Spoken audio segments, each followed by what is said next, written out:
Thanks for listening to Waypoint's sweet romantic suspense novel. Please like this story to help others find it and subscribe to be notified when I post other sweet romance or romantic suspense stories. Hope to see you soon. Chapter 1. Dani glanced down the dark street in both directions, her eyes pausing on each face on the San Jose street. Though it was well after sundown, young couples strolled down the littered streets. A boy of about 3 ran past her, a few feet in front of a tired-looking woman who called for him to come back to her. Hardly anyone entered the old theater that specialized in old movies, but she got in line. Though everything had seemed fine, she couldn't help glancing back over her shoulder before going inside the rundown building. Empty parking lots and dark streets always freaked her out, so she jumped at shadows. She touched her shoulder to make sure the wad of tips she'd stashed in her bra after work was still intact and headed for the concession stand. Armed with her soda and Raisinets, she turned and headed for the seats. The theater was predictably only half full and smelled of popcorn. Dani looked at the room with its old seats and sticky floors, not at all like the plush, shiny theaters popping up all over the city. But then, she wouldn't have been able to find a showing of classic 1973 Soylent Green if she'd gone to one of those other theaters. She found a mostly empty row and slid into a seat near the middle. Dani loved to people watch and took a good look around her at the other theater patrons. Most of them were old enough to be her parents, but there were a number of hipsters sitting in the corner, sipping coffee and projecting an air of culture and self-importance. She checked her classic sterling original women's watch, which she'd picked up at a jeweler's liquidation sale for a steal, and noticed there were still a few minutes to go before the opening credits started. A man with the most impossibly perfect brown hair slid into her row and looked at her. "Are these seats taken?" When she shook her head, he sat a couple of seats down. She couldn't help but allow her eyes to linger over the tall, brown-eyed man. He was in his mid-20s, wore a button-down white shirt like he'd come from a boardroom, though if he'd been wearing a tie earlier, it had been removed and the 2 top shirt buttons were undone. He tossed popcorn kernels into his mouth, and a huge soda and a large box of Raisinets sat beside him. She shifted her own box of Raisinets to the side and took a sip of her diet soda, facing front again. At least he had good taste in movie snacks. Dani wiggled her feet, enjoying the way they tingled, grateful to be off of them after a 10-hour shift of cutting and coloring hair. Her Doc Martin ankle boots were insanely comfortable, but her feet could only be expected to take so much abuse. "Been on your feet long?" the man beside her asked. She glanced over, a little embarrassed he'd noticed the move. "Yeah, I have one of those jobs." She flicked her eyes over him. He had a cleft in his chin, something she found strangely appealing, though she'd never felt that way about the feature on other guys. "You look like a salesman or junior executive." "Guilty as charged. I'm a salesman." "I hate to say this, but you look a tad out of place here." Despite the wide range of audience members, he stood out in a crowd. But maybe it wasn't entirely due to his clothing. His eyebrows lifted. "You're one to talk." His eyes skimmed over her, undoubtedly taking in her short, curly blonde hair, fresh manicure, and abundant costume jewelry. "I have a hard time believing you went begging for something to do tonight, so you came here out of desperation and loneliness." She laughed, despite the fact she usually didn't speak with strange men when she went to the movies alone. "I had other options. I preferred to come here tonight." "What did you tell all the guys who asked you out?" he asked, his manner flirtatious. His voice became high-pitched like he mimicked her. "Sorry, Arnold, I'm going to an exclusive showing." Dani couldn't help but laugh, even as she shook her head. "It was the girls at work I had to fib to. They think I'm curled up in a pair of sweats with a bowl of ice cream and a sappy old movie like Steel Magnolias." "I see. You're one of those closet geeks. That's okay. I promise I won't let your secret out." He winked. Dani smiled back at him and was disappointed when the lights went down and the show started. She glanced at him out of the corner of her eye, but he settled into his seat to watch the movie. As the opening credits rolled, she couldn't decide if she was more disappointed to have the conversation interrupted or glad he wasn't going to presume and move closer. She turned her attention back to the screen. chiding herself for letting her mind wander, and prepared to be entertained. Throughout the movie, Dani was well aware the man laughed in all the right places. Not that the movie was intended to be funny, but they found the same corny lines hilarious. When the lights rose again, she tucked the half-empty box of Raisinets into her purse and rose, glad she'd come. She hadn't been in the mood for a chick flick, and this had been both entertaining and intellectually stimulating. The man stood as well, jamming all of his garbage into the otherwise empty popcorn bucket. He glanced over at her. "How did you like it?" "It was great, as always. It's definitely more impressive on the big screen." "Agreed." He hesitated for a moment. "Look, I never do this. Really, I don't.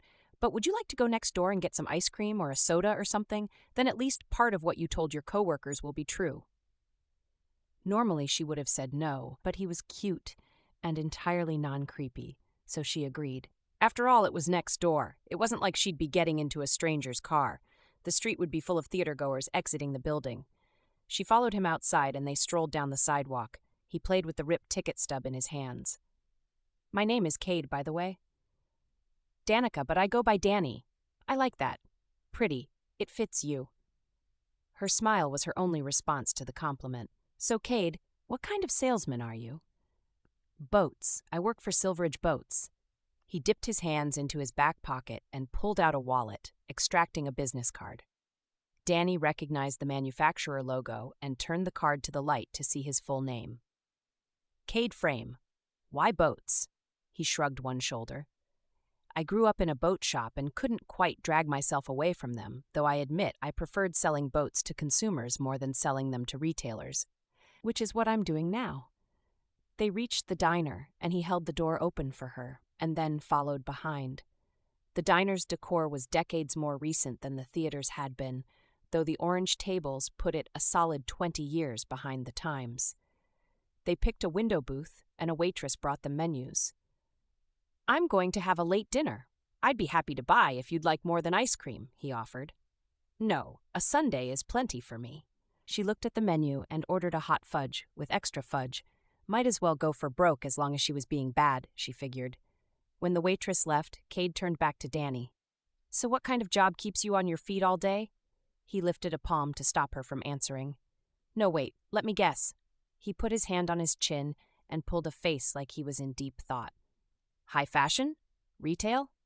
She laughed. "Nope, I'm a cosmetologist. I do hair all day, and I'm technically self-employed, so I suppose that means I'm a businesswoman." A point so many people seem to miss. He unrolled the paper napkin from around his silverware. "Do you ever get sick of hair?" "Do you ever get sick of boats?" she countered. A grin flashed across his mouth. "No, but I do get sick of people sometimes." Dani laughed. "You don't know the half of it until you've cut hair for a living. It's a good thing I love what I do, or I'd have given up years ago. I have this client who is never happy, no matter what I do, but she refuses to use anyone else. At least you've found a productive way to counter that. I mean Soylent Green, of course." His eyes twinkled at her. "If you're advocating cannibalism as a way to combat client irritations, I know someone who can help you get through your emotional problems. I'll keep that in mind if I ever get desperate, but I was referring to watching the show rather than a means of disposing of the body." His food and her ice cream arrived, and they dove into a discussion about the movie, dissecting the plot and metaphors. The conversation segued into other movies and how they compared. They both had a soft spot for The Black Hole, which she'd seen at the same theater a few weeks earlier. By the time he finished his food and she scraped the bottom of her ice cream dish, an hour had passed, and she didn't want to go anywhere. They lingered over drinks and chatted. Eventually, she checked her watch and sighed. "I'm having a great time, but I ought to get going. I have an early start tomorrow doing hair for a client's bridal pictures." Cade pulled out his wallet and threw some bills on the table, a generous tip, Dani noticed. Too few customers tipped well. "Let me walk you to your car," he said as he stood. "Okay." After an hour of talking with him, she felt comfortable with him. Dani took her purse and accompanied him out of the restaurant. "You know, I almost went home tonight, grabbed a soda and ordered in Chinese to watch a basketball game." He sent her a sidelong glance. I'm glad I didn't. Me too. She couldn't help but ask. So, did you DVR the game? Of course. Who are you rooting for? She asked, hoping he wasn't a fan of the wrong side. The Kings, who are unfortunately not having an amazing season. She couldn't agree more. The coach needs to bench Shipley. I don't know how he ever made the NBA. His smile grew and his eyebrows lifted in surprise. You follow basketball too? She shrugged. It comes in handy to know a little about a lot of subjects. She shook her head and decided to come clean. No need to hide the truth. He wasn't Ronnie. Actually, I've always loved to watch basketball. The Kings were my dad's favorite team when I was growing up, so I got plenty of exposure. I still take in a game now and then. Dani was surprised to find she wasn't nervous in his presence, even in the dark parking lot. It had been a while since she had been so trusting of someone she had just met. They arrived at her car and stood staring at each other. There was no reason to linger, but she was reluctant to go. How could she feel so connected to him after such a short period of time? And despite his paying for her ice cream, he hadn't even tried to hold her hand. Did he like her, or was he glad their time together was over? I'm glad I met you tonight, she said. Me too. He set a hand on her side view mirror. Would you think me pushy if I asked if I could call you sometime? Though caution was usually her motto, she agreed. But instead of rattling off her cell number, she produced one of her own business cards. Before he could take it, she pulled it back, a smile teasing her lips. Wait, are you actually going to call me, or are you one of those guys who likes to collect phone numbers and toy with women's emotions? That brought out another of his deep chuckles. Don't worry, you'll hear from me. He accepted the card, then stepped back, giving her room to turn and unlock her car door without feeling like he hovered over her shoulder. She slid inside and locked the door, then rolled the window down a few inches. I'm excited for your call. The move felt so forward and flirty, despite the mildness of her statement, that she could feel her heart pounding. Though she had mastered the art of light flirting, it came in handy when she had a guy in her chair at the salon. She rarely dated, and normally would never have joined him for a post-movie snack. Something drew her to him, though, and she couldn't say no. He smiled and waved as she pulled away. Dani glanced back at him through her rearview mirror before she pulled out of the parking lot. He climbed into a green sedan only a couple of rows over from where she had parked. That night, before she went to bed, hating she had become so jaded, but wanting confirmation anyway, she opened her laptop. A reverse phone lookup on the number on his business card showed it really did go to the company he mentioned. Further search on the company's website listed Cade's name as one of the company reps, and even included a picture. Not that Ronnie had lied about who he was, but her ex-boyfriend had lied about practically everything else, and she wouldn't be so gullible again. Secure that Cade was at least not lying about his identity, she prepared for bed. Thanks, Mr. Wheeler, and I hope you enjoy your new rod and reel, the man said as he waved the customer out the boat shop door. Looking around, he voided the purchase of the $300 deep-sea fishing equipment and pocketed the cash Mr. Wheeler had paid with. Jeff came in, his graying hair thinning on top and his eyes tired. How's it going? Did he buy the equipment? He'd walked by when Mr. Wheeler had just arrived, so he'd known what the customer wanted. He's going to think it over. You know he'll be back, though. He always is. The man grinned at Jeff, hoping he didn't notice the expensive gear missing for a few days. Jeff wasn't nearly as detail-oriented as he should be, but the clerk wasn't about to say it. He had a pretty good deal here, and the extra cash came in very handy. We're setting up a new boat in the showroom. Come give us a hand. Sure thing, Jeff. Smiling, he followed him into the back. This was too easy. Cade made himself wait until Monday to call Dani. Danica Andreasen, her business card said. She had mentioned her appointment for Saturday morning, but he didn't want to betray his eagerness to see her again by calling only hours after they met, then kicked himself all day Sunday for waiting. It had been a long time since a woman had intrigued him so much. He took a deep breath to brace himself and finally dialed her salon at 11. He got a voicemail message stating they were closed on Sunday and Monday. He groaned and wished again that he'd called on Saturday like he'd wanted to do. On Tuesday, he had better luck. A perky voice answered, quoting the salon's name. "Hi, is Dani available?" "She's with a client right now. Do you need an appointment?" He considered giving an excuse and calling her back later, but didn't want to have to psych himself up for the call again, especially if she might be busy with another haircut or something. "No, but could you leave her a message for me?" "Sure, go ahead." He left his name and cell phone number, then hung up and tried to focus on his work while he waited. Despite his excitement about the newest boat specs, which had just come across his desk, focusing wasn't easy. He must have checked the clock every 5 minutes for the next 2 hours. Finally, his phone rang with the salon's number on it. "Hello? Cade, it's Dani. You called?" "Yes, I hope you had a good weekend." "Lame. Can't you do better than that?" "I did. I caught up on all of those things around the house that never seemed to get done." "Me too." He leaned back in his chair and tapped a pen on the top of his desk, nerves shooting through him. "Hey, I wondered if you'd like to get some dinner tonight. Maybe we could swing by a Chinese place I know, talk movies or something." Idiot, she's going to think it's all you care about. She paused for a moment, and he wondered if he had totally misread her before. When she spoke, though, her voice was enthusiastic. "Sounds great, but I get out of here late tonight. It would be at least 7:30. Is that okay? I could meet you there." Relief poured through him. She hadn't decided he was a dork. The fact that she'd returned his call hadn't been enough reassurance. "Sure."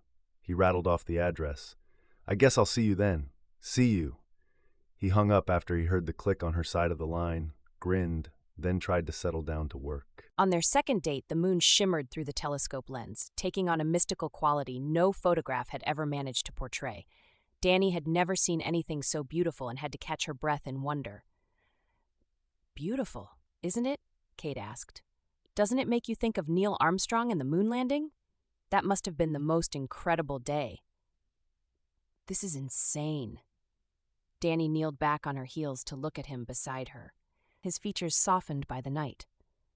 "You keep surprising me with new sides of yourself." It was their second date, if you didn't count when they met at the movie, which Dani didn't, so she knew there was still plenty to learn about him.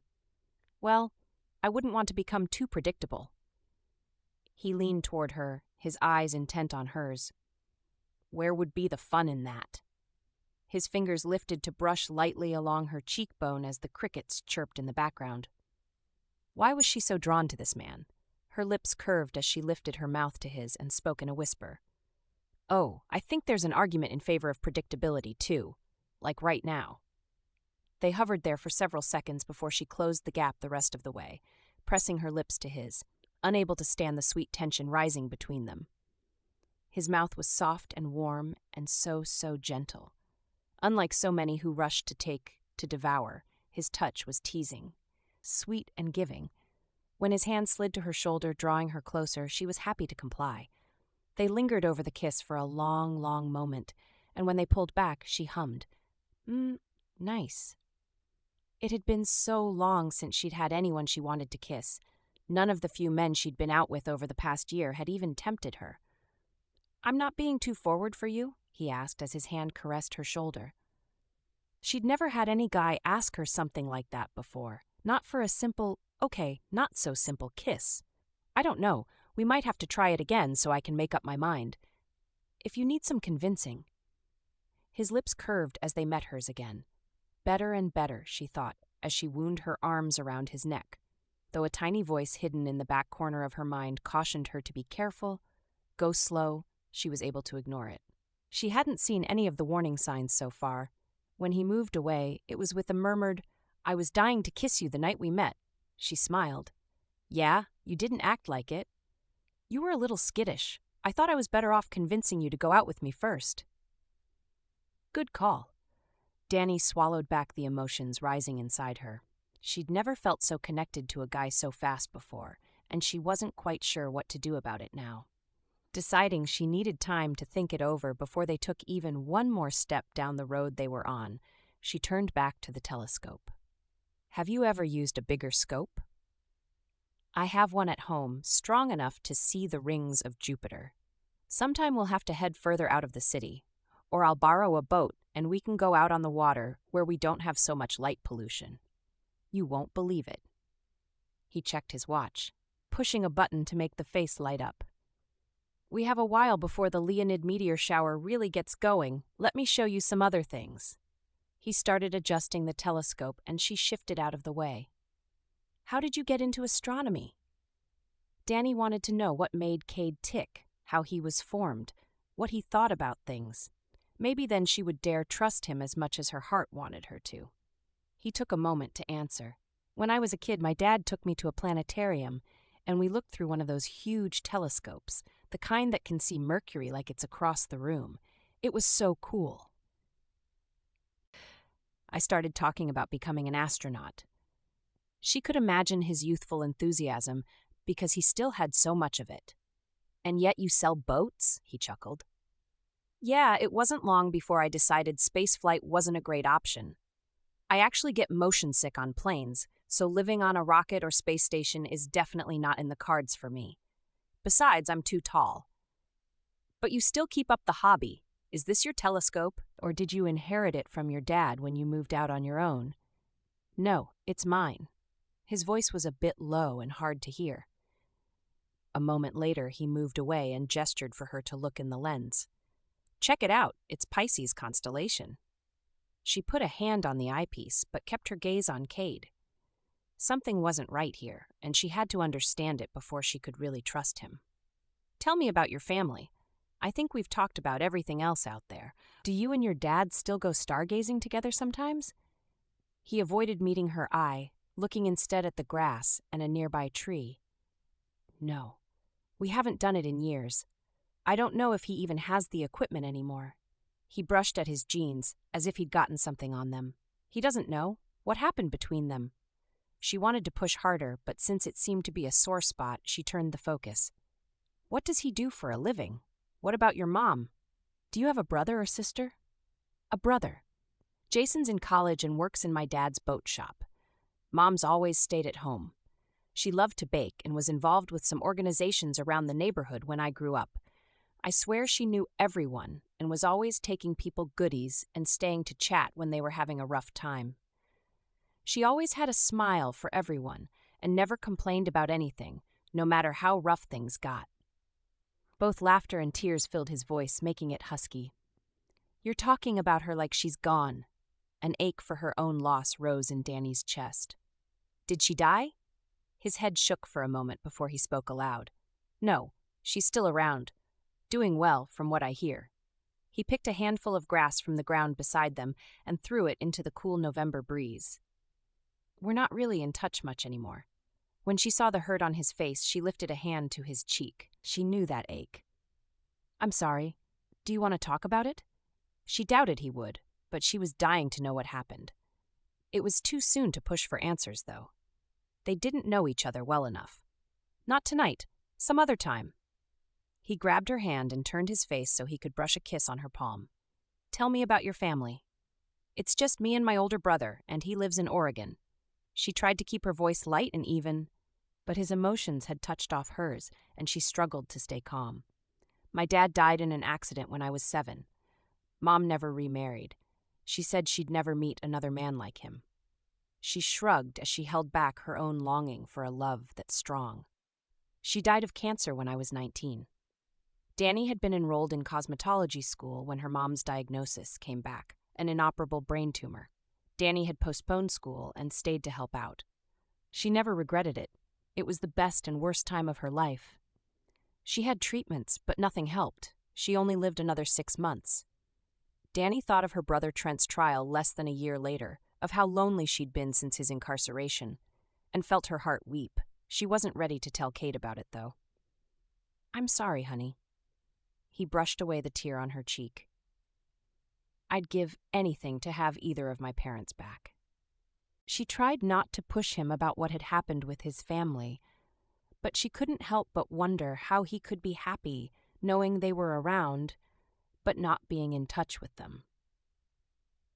Chapter 2. "Well, look whose honey is trying to soften her up," Chelsea said as she walked over, carrying a vase of roses. Dani looked up from her client and felt a flutter in her chest as she caught sight of the bouquet. A grin spilled onto her face as she thought of Cade. They'd been dating for a month, seeing each other 2 or 3 times a week and talking on the phone daily. It was amazing how important he'd become in her life. Are those for me? Who else? And you just went all gooey. When do we get to meet your Romeo anyway? Chelsea set the vase on the edge of the counter at Dani's station and tweaked a couple of flowers. She met Dani's eyes in the mirror. I'm going to start thinking there's something wrong with him if you don't quit sneaking around. We're hardly sneaking. I told you all about him after our first date. Dani focused back on the client to add the last couple of curls and tease out the new style. What do you think? She asked the woman. It's perfect. Thank you. You're welcome. Dani removed the cape protecting the client's clothes and checked to make sure there were no errant hair snips on her. I hope you come back again. You can be sure of it. The client grabbed her purse and headed for the front counter to pay. Dani knew she should sweep up immediately. She had another client waiting already, but she couldn't help but take a moment to check out the roses. The petals were so soft and fragrant. She brushed her fingers against them and inhaled deeply, her nose close to the bloom, so the chemical scent of the salon air wouldn't interfere, and her heart melted a little more. Chelsea plucked the card from the middle of the bouquet and handed it to her. Read it. I'm dying to know what it says. You're dying to know? Dani shot her boss a look as she opened it. Dani, the last month has been the best of my life. Happy anniversary. Cade. She grinned stupidly and tucked the card back into the envelope before Chelsea could see it. He'd remembered. How many guys did that? What? You aren't going to share? Chelsea put one hand on her hip and pushed back the auburn twist of hair over her shoulder. She had the narrow face and high cheekbones most models would envy, but hardly seemed aware of it. Sorry, but no. Dani slid the card into the back pocket of her jeans. He was remembering our anniversary. We met a month ago today. And she couldn't be happier. She had decided to go to the movie where she met him instead of the chick flick with her friends, or staying home to witness the King's spectacular loss to the Jazz. Chelsea's perfect eyebrows curved upward. Friday night. A bunch of us are meeting for dinner and to go clubbing. You're bringing him. Dani laughed. Fine. Sounds great. She had no idea if Cade liked to dance, but as long as they were together, she doubted he'd complain much. Where are we going? Dani asked as she followed Cade that Saturday, blindfolded and worried about tripping over the curb or something. She should have known better than to think he'd let her get hurt, though, as he warned her of every possible obstacle, keeping a firm hold on her elbow. She tried not to yawn. It had been a late night out with her coworkers the previous evening, and she hadn't slept well after he dropped her off. It had been well worth it, though, as he'd gotten along great with her other friends. It's a surprise, was his cryptic answer. He was apparently rested and even happier than usual. She tried not to hold it against him. You're full of surprises. They're what make life worth living, he said. Turn right. He guided her around a corner of some kind. We're almost there. You keep saying that. Dani giggled, though, intrigued. Life never got dull with Cade around, only because it's true. Okay, 3 stairs here. She tested with her foot and found the step, then scaled them easily. I get to pick the next date. Are you going to take me to a wax museum where you can critique the statue's haircuts again? She heard the grin in his voice, so she didn't take offense.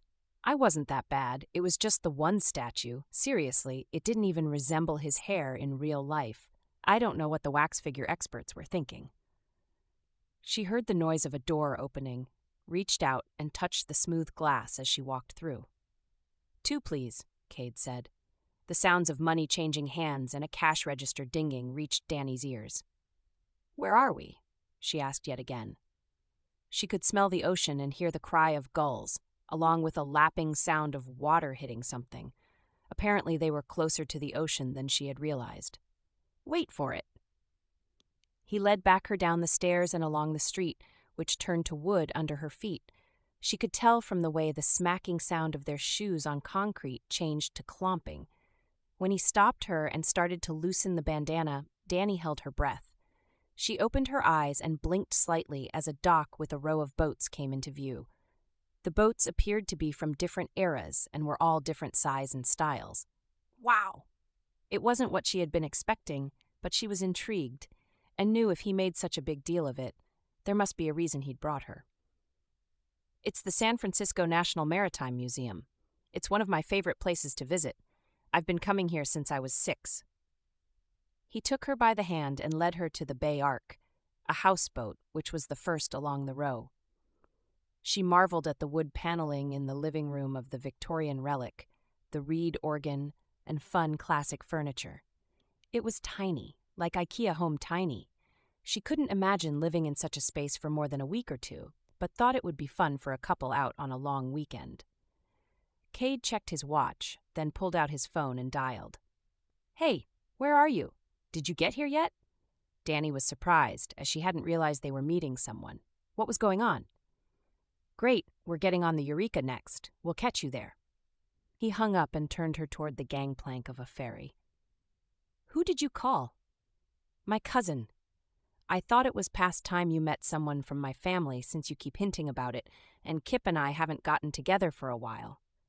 He never mentioned his family, avoiding the subject whenever it came up, so this was an interesting development. Dani smiled as he led her onto the ferry and started talking about a few of the more curious characteristics of this particular vessel.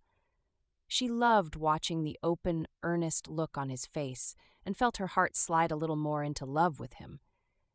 They had taken a tour of the entire main deck when Cade grinned at a black-haired man and strawberry blonde woman approaching them. "Hey, Kip, how are you doing?" He released Dani's hand to give the other man a handshake, which turned into a backslapping hug. "About time you got here. Sorry, we got caught up with stuff." Kip sent his date a saucy wink, and she smirked. "This is Larissa." Cade introduced Kip and Dani. "I'm pleased to meet you," Dani greeted him. "Likewise." He took her hand in a shake and held on to it a bit longer than necessary as he studied her face with an expression of approval. Cade always did have great taste in women. "Thank you."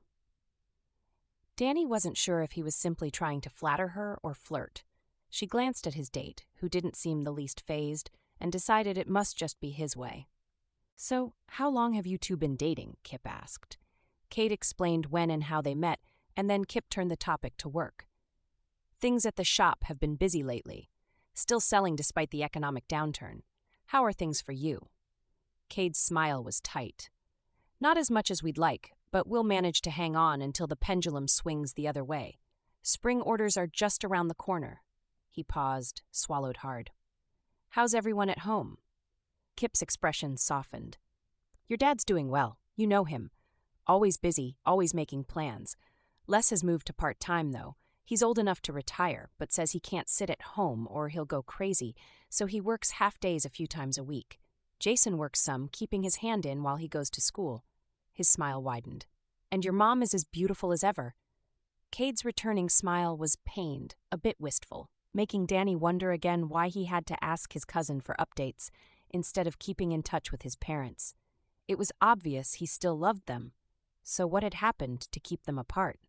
He turned to her. "Kip works for my dad at his boat shop." He glanced back at his cousin. "How long have you been there now?" "About 3 years since the fall after I finished college. It's a great place to work." He winced and looked apologetically at Cade. Cade waved his hand slightly, as if saying not to worry about whatever faux pas Kip had made. He changed the subject to include the girls in the conversation and turned the group down the deck of the ferry to continue the tour. Dani tried to nudge more information about Cade's family from his cousin a few times, but he or Cade managed to get around the question. When the group had visited most of the vessels and the park was about to close, they parted ways with Kip and his insipid date, who had mostly hung on his arm and looked bored. He promised Cade he would keep in closer contact. When they were farther away, Dani asked, "Why haven't I met him before? You seem friendly." Cade gave a low chuckle. "We've always been a bit on the competitive side.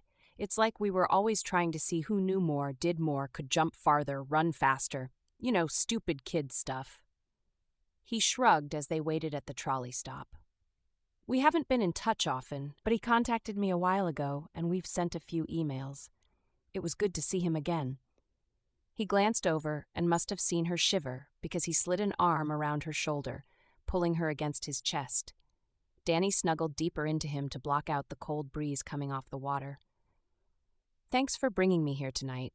It was interesting, getting to know more about you. She touched his jaw with her fingertips, loving the prickly feeling of his 5 o'clock shadow. You're welcome. Thanks for being such a good sport. His smile broadened. I know it wasn't at all what you were expecting when I put the blindfold on you. Their eyes met, and she felt a zing of excitement. She lifted her mouth so he could brush his lips over hers. What are you doing for Christmas? She asked. It had been on her mind for a couple weeks, though she hadn't dared bring it up before now. She had an invitation to go to her aunt's house, but would rather be with him. Sitting at my apartment, he curled a finger over her cheek. Want to come over for presents? If you don't have other plans, maybe we could spend the day together. Her thoughts. Exactly. I'd love to. The jolly day arrived, filled with rain and wind. Dani had spent half the previous night preparing dishes for Christmas dinner, wanting the day to be special for them both. She arrived more than a little damp, with a cooler full of food, an enormous shoulder bag with gifts and holiday surprises, and hope in her heart. They ate lots of delicious food, opened gifts, watched their favorite shows, and took a leisurely walk in the rain with the aid of an umbrella. Before they knew it, dinner was long over and the hour grew late. I guess it's time for me to go. She stretched her legs, but didn't move out of the warmth of Cade's arms. He checked his watch. I guess so. We both have to work tomorrow. I wish the day had lasted a few more hours. She clicked the remote, turning off the television as the final credits rolled for Miracle on 34th Street. It does, but we're too responsible to take advantage of it. He gave her shoulder a squeeze. I hate being responsible. With a sigh, she pushed herself up and started gathering her things. He helped her lug the cooler back to her car with a few of the remaining leftovers and loaded it into her back seat. She stood at the driver's door after tossing her bag inside and turned to him. Cade straightened and shut the back door, then shifted close to her. Thank you for spending the day with me. It's been 4 years since I felt like I really celebrated Christmas. I've missed my family. He set his hand on her shoulder, rubbed his thumb across the soft skin of her neck so she shivered. It had felt like Christmas again. That makes 2 of us. It's been 7 years for me, and the last Christmas was a sad one, since Mom was not doing well.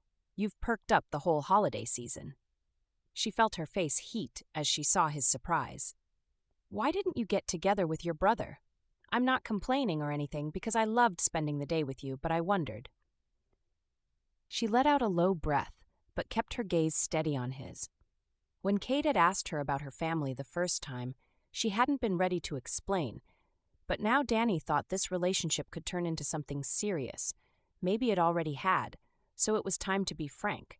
Besides, not being totally forthcoming about Trent had stopped her from feeling like she could push him for details about his family.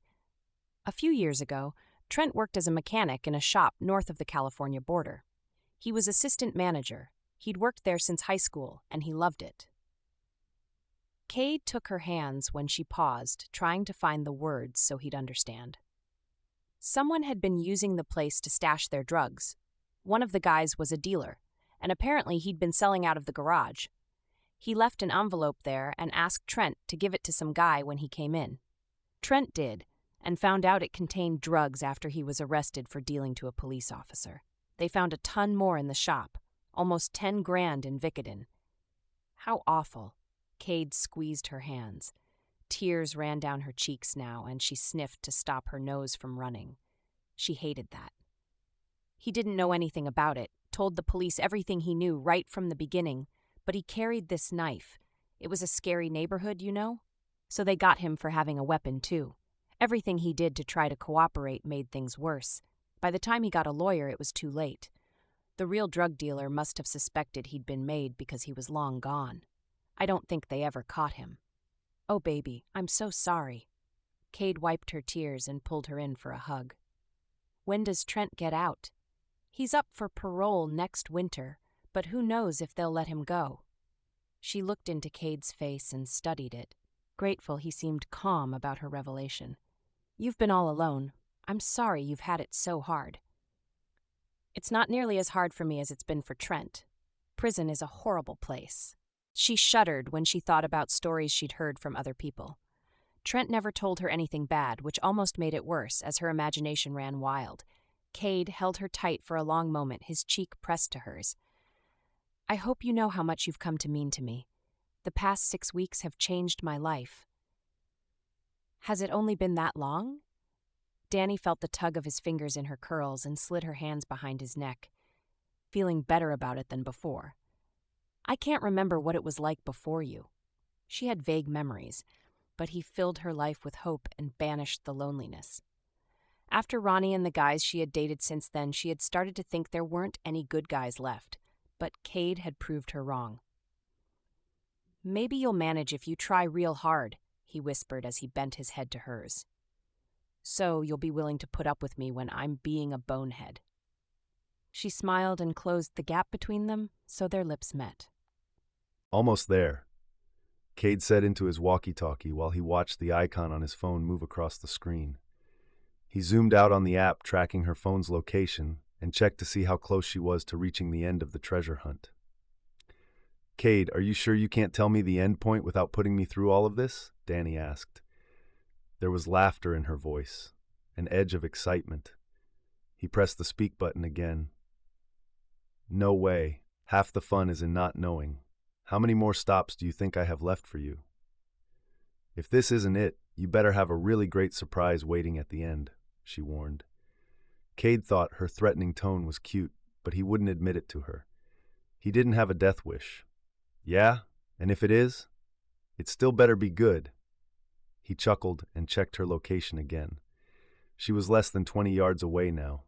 He had put the tracking app on her phone for this date, and it had been fun keeping tabs on her as she moved along the route he'd chosen. He watched her stop in the pool of light against the growing darkness outside the doors of the Italian restaurant where he waited. She looked both directions and then turned to peer through the front window. Her blonde hair was curled in ringlets all over her head, bouncing down to brush her shoulders and framing her pale blue eyes and sweet, pixie-ish face. She'd worked at the salon that day, and the wariness showed, though her eyes were alight with interest. She saw him and came through the glass doors. Nice choice. Cade smiled and pulled her into his arms, loving that at 5'10" she was only a few inches shorter than himself. They were a perfect fit. Happy birthday, Dani. Thank you. She lifted her head and pressed a kiss to his cheek. I'm starved. Good, the table's ready for us. He released her to face the hostess who waited to show them to their seats, where he had a large, multicolored bouquet of roses waiting. She sat, smiling at the flowers, then leaned closer to take a large sniff, though the scent penetrated the air just fine from where he sat. They're beautiful, thank you. You're always so sweet. He slid in beside her and put an arm around her shoulder. He had enjoyed the game and anticipation of planning the night and setting it up. It had been too long since he'd had anyone he cared about enough to make the effort. You're welcome. He pulled out the menu and they studied it together. She spoke of the impromptu party they'd had for her at work, their plans for the weekend, and her curiosity about the tiny boxes she'd been collecting at each stop in his treasure hunt, though he'd instructed her not to open them.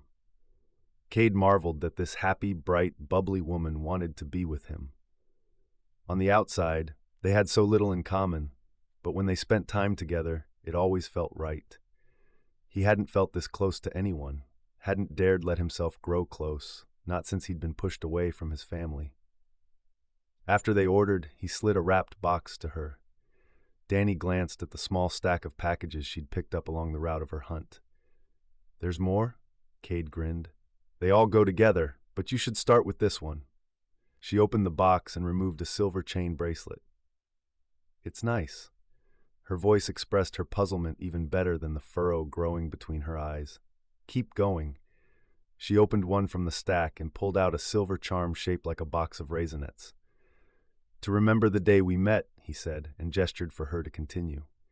She unwrapped a curling iron, a mini book, a miniature police box reminiscent of Doctor Who, and a star. He took a moment to attach them to the bracelet he'd given her to hold the charms. I wanted you to have a personalized reminder of the things you love and enjoy. You seriously outdid yourself. Thank you. She leaned over and kissed him. You're welcome. Happy birthday. He'd considered getting her a diamond ring, but decided she probably wouldn't accept one. Not yet, though he hoped the day wouldn't be too far away. Chapter 3. Hey, what are you doing tonight? Cade's voice was low and throaty on the cell phone, and it made Dani smile, as always. It was another Friday night, and she had a bride arriving bright and early the next day. I have to stay late and make sure everything's ready for my appointment in the morning. She finished sweeping up hair clippings around her chair. You want to meet up when you finish there? I'll be out of here soon, but I can meet you near your work. The clicking of computer keys came through the phone line, and he sounded tired. Sure, I'll probably be less than an hour. As long as dancing isn't in the plans, I'd love to get together. My feet are killing me, but food is a must. She started checking supplies at her station. She'd been doing hair for 12 hours already and was more than ready to drop. But the bride the next day would pay very well, and Dani wanted to make sure everything went smoothly. Great. I'll meet you at Mama's Cucina in about an hour then. He hung up, and she stretched the kinks out of her neck, tucking the phone in her pocket. Things with Cade had passed interesting and were zooming into full-on love. She hadn't gone out with anyone who was so much fun, so down to earth. She could talk to him about anything, and it felt good to have someone she could share her hopes and fears with. He got her in a way no one ever had before, and she couldn't imagine her life without him now. If any of the guys she'd previously dated had asked her to meet them for dinner after a day like today, she would have told him to forget it. She was exhausted. She wasn't even supposed to be at work still, but a major client called with a hair emergency, and Dani, doormat that she was, smiled and told them she'd be happy to squeeze them in. She couldn't afford to alienate them. She was $200 richer now, thanks to a generous tip, but her feet were punishing her for the extra cash. It took less time than she'd thought to get her station stocked and finish cleaning her area. The bride was a regular customer, and they had discussed at length the various styles that would work with her dress and tiara. The hairdo they'd settled on would be gorgeous, but extremely time-consuming and picky, which meant another long day starting way too early. Hopefully there would be an equivalent tip Dani could squirrel away in her savings to open her own salon someday. Dani tucked her cash tips in the side strap of her bra as usual and locked the door behind her as she was the last to leave. She turned up the collar on her jacket against the westerly wind. January in San Jose was still beautiful, but it was below 50 now, and wind chill brought it even lower. She couldn't wait to get out of her shoes, kick up her feet, and relax. Maybe she should call Cade and ask him to grab takeout, and they could meet at her apartment and watch some television instead. She'd DVR'd Doctor Who the previous night while she'd played bunco with her co-workers, and she thought there was some ice cream still left in the freezer. She glanced around her as she stepped onto the blacktop and then pulled out her cell phone, pushing send just as large hands grabbed her shoulders from behind. Cade was already crossing town and looking forward to a good meal and great conversation with Dani. He tapped his fingers on the steering wheel to the crooning of Sean Barrows and tried to unwind, despite the messy Friday night traffic. The phone rang, jolting him from his reverie, and he touched his Bluetooth headset to answer it. Hello? What? Wait, stop. No, don't. It was Dani's voice, and it came clearly through the headset before he heard a crash, then scuffles, as if the phone had been dropped to the ground. Dani, are you there? He tried to tell himself she was fine, that he wasn't hearing what he thought, but as her muffled screams and a low male voice came through his earpiece, his heart pounded. Was she still at work? He didn't know, but she was in trouble. After 2 seconds of indecision, he hung up, then checked out the tracking software they'd used for their date the previous week. It took forever to load. She was at the strip mall. In the parking lot, it looked like. He called 911 and turned right at the next intersection, nudging the gas pedal lower. 911, what's the nature of your emergency? A woman's voice asked when he came on the line. He hurried to tell the woman of the phone call and Danny's location. He barreled through a light as it turned red and struggled not to swear at the slow cars ahead of him as he hurried to reach her. Every couple of minutes, he checked Danny's phone's location and hoped it hadn't been dropped while her attacker took her somewhere else. He felt sick as he tried not to imagine what could be happening. The images wouldn't leave his brain as the tension inside him rose and rose. His stomach roiled in protest as he thought of Dani, her golden curls and wide blue eyes, her bright, happy smile. She had become his world. The 911 operator finally announced the police were on the scene. Cade asked how Dani was, but the woman said she didn't have the information. He thanked her and hung up, then continued rushing toward Dani. Pain and confusion filled Danny's mind. The attack couldn't have lasted more than a few minutes, but it seemed to take forever. Dani fought as hard as she could, but the man was taller and heavier. Other than scoring his face and getting in a blow to the side of his head, she doubted she managed to hurt him. He had managed far more. The sound of sirens coming down the street made the man freeze. Or maybe he was just finished. 3 heartbeats later, he got off her, pulled up his jeans, and raced into the darkness. Dani felt broken. She ached all over as she forced herself to sit up from between the 2 huge SUVs where he dragged her in the deserted parking lot. She felt ill, violated, and completely off-center. She straightened her clothes as a car stopped nearby, and a man's voice called out her name. Her throat felt thick with tears as she huddled against the tire of the white Suburban. The air tasted like burning, like fear and despair. She didn't say a thing, wasn't sure if she could anyway. She wouldn't draw attention to herself, couldn't face anyone.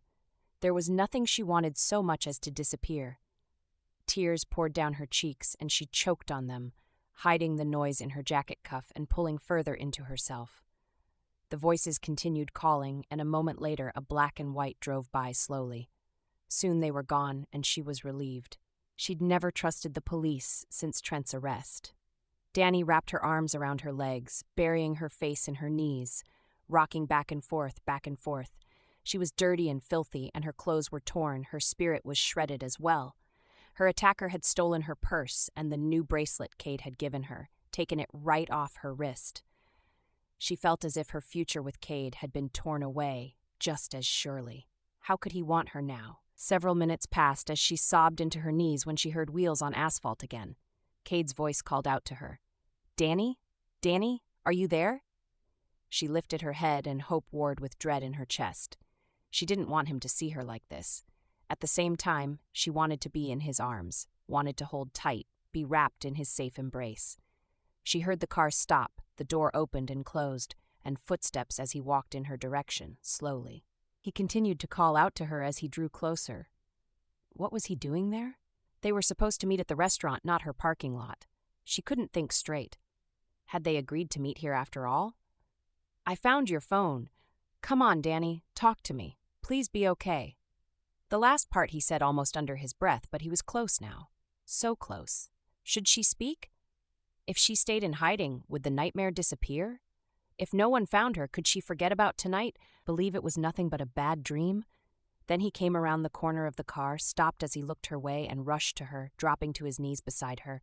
His big hands glided over her hair, shoulders, touched her face. "Dani, are you okay? I heard on the phone. You called me and I heard." He reached out and pulled her to him. Dani was torn by the dual urges to push him away and lean into his strength, let him take care of her.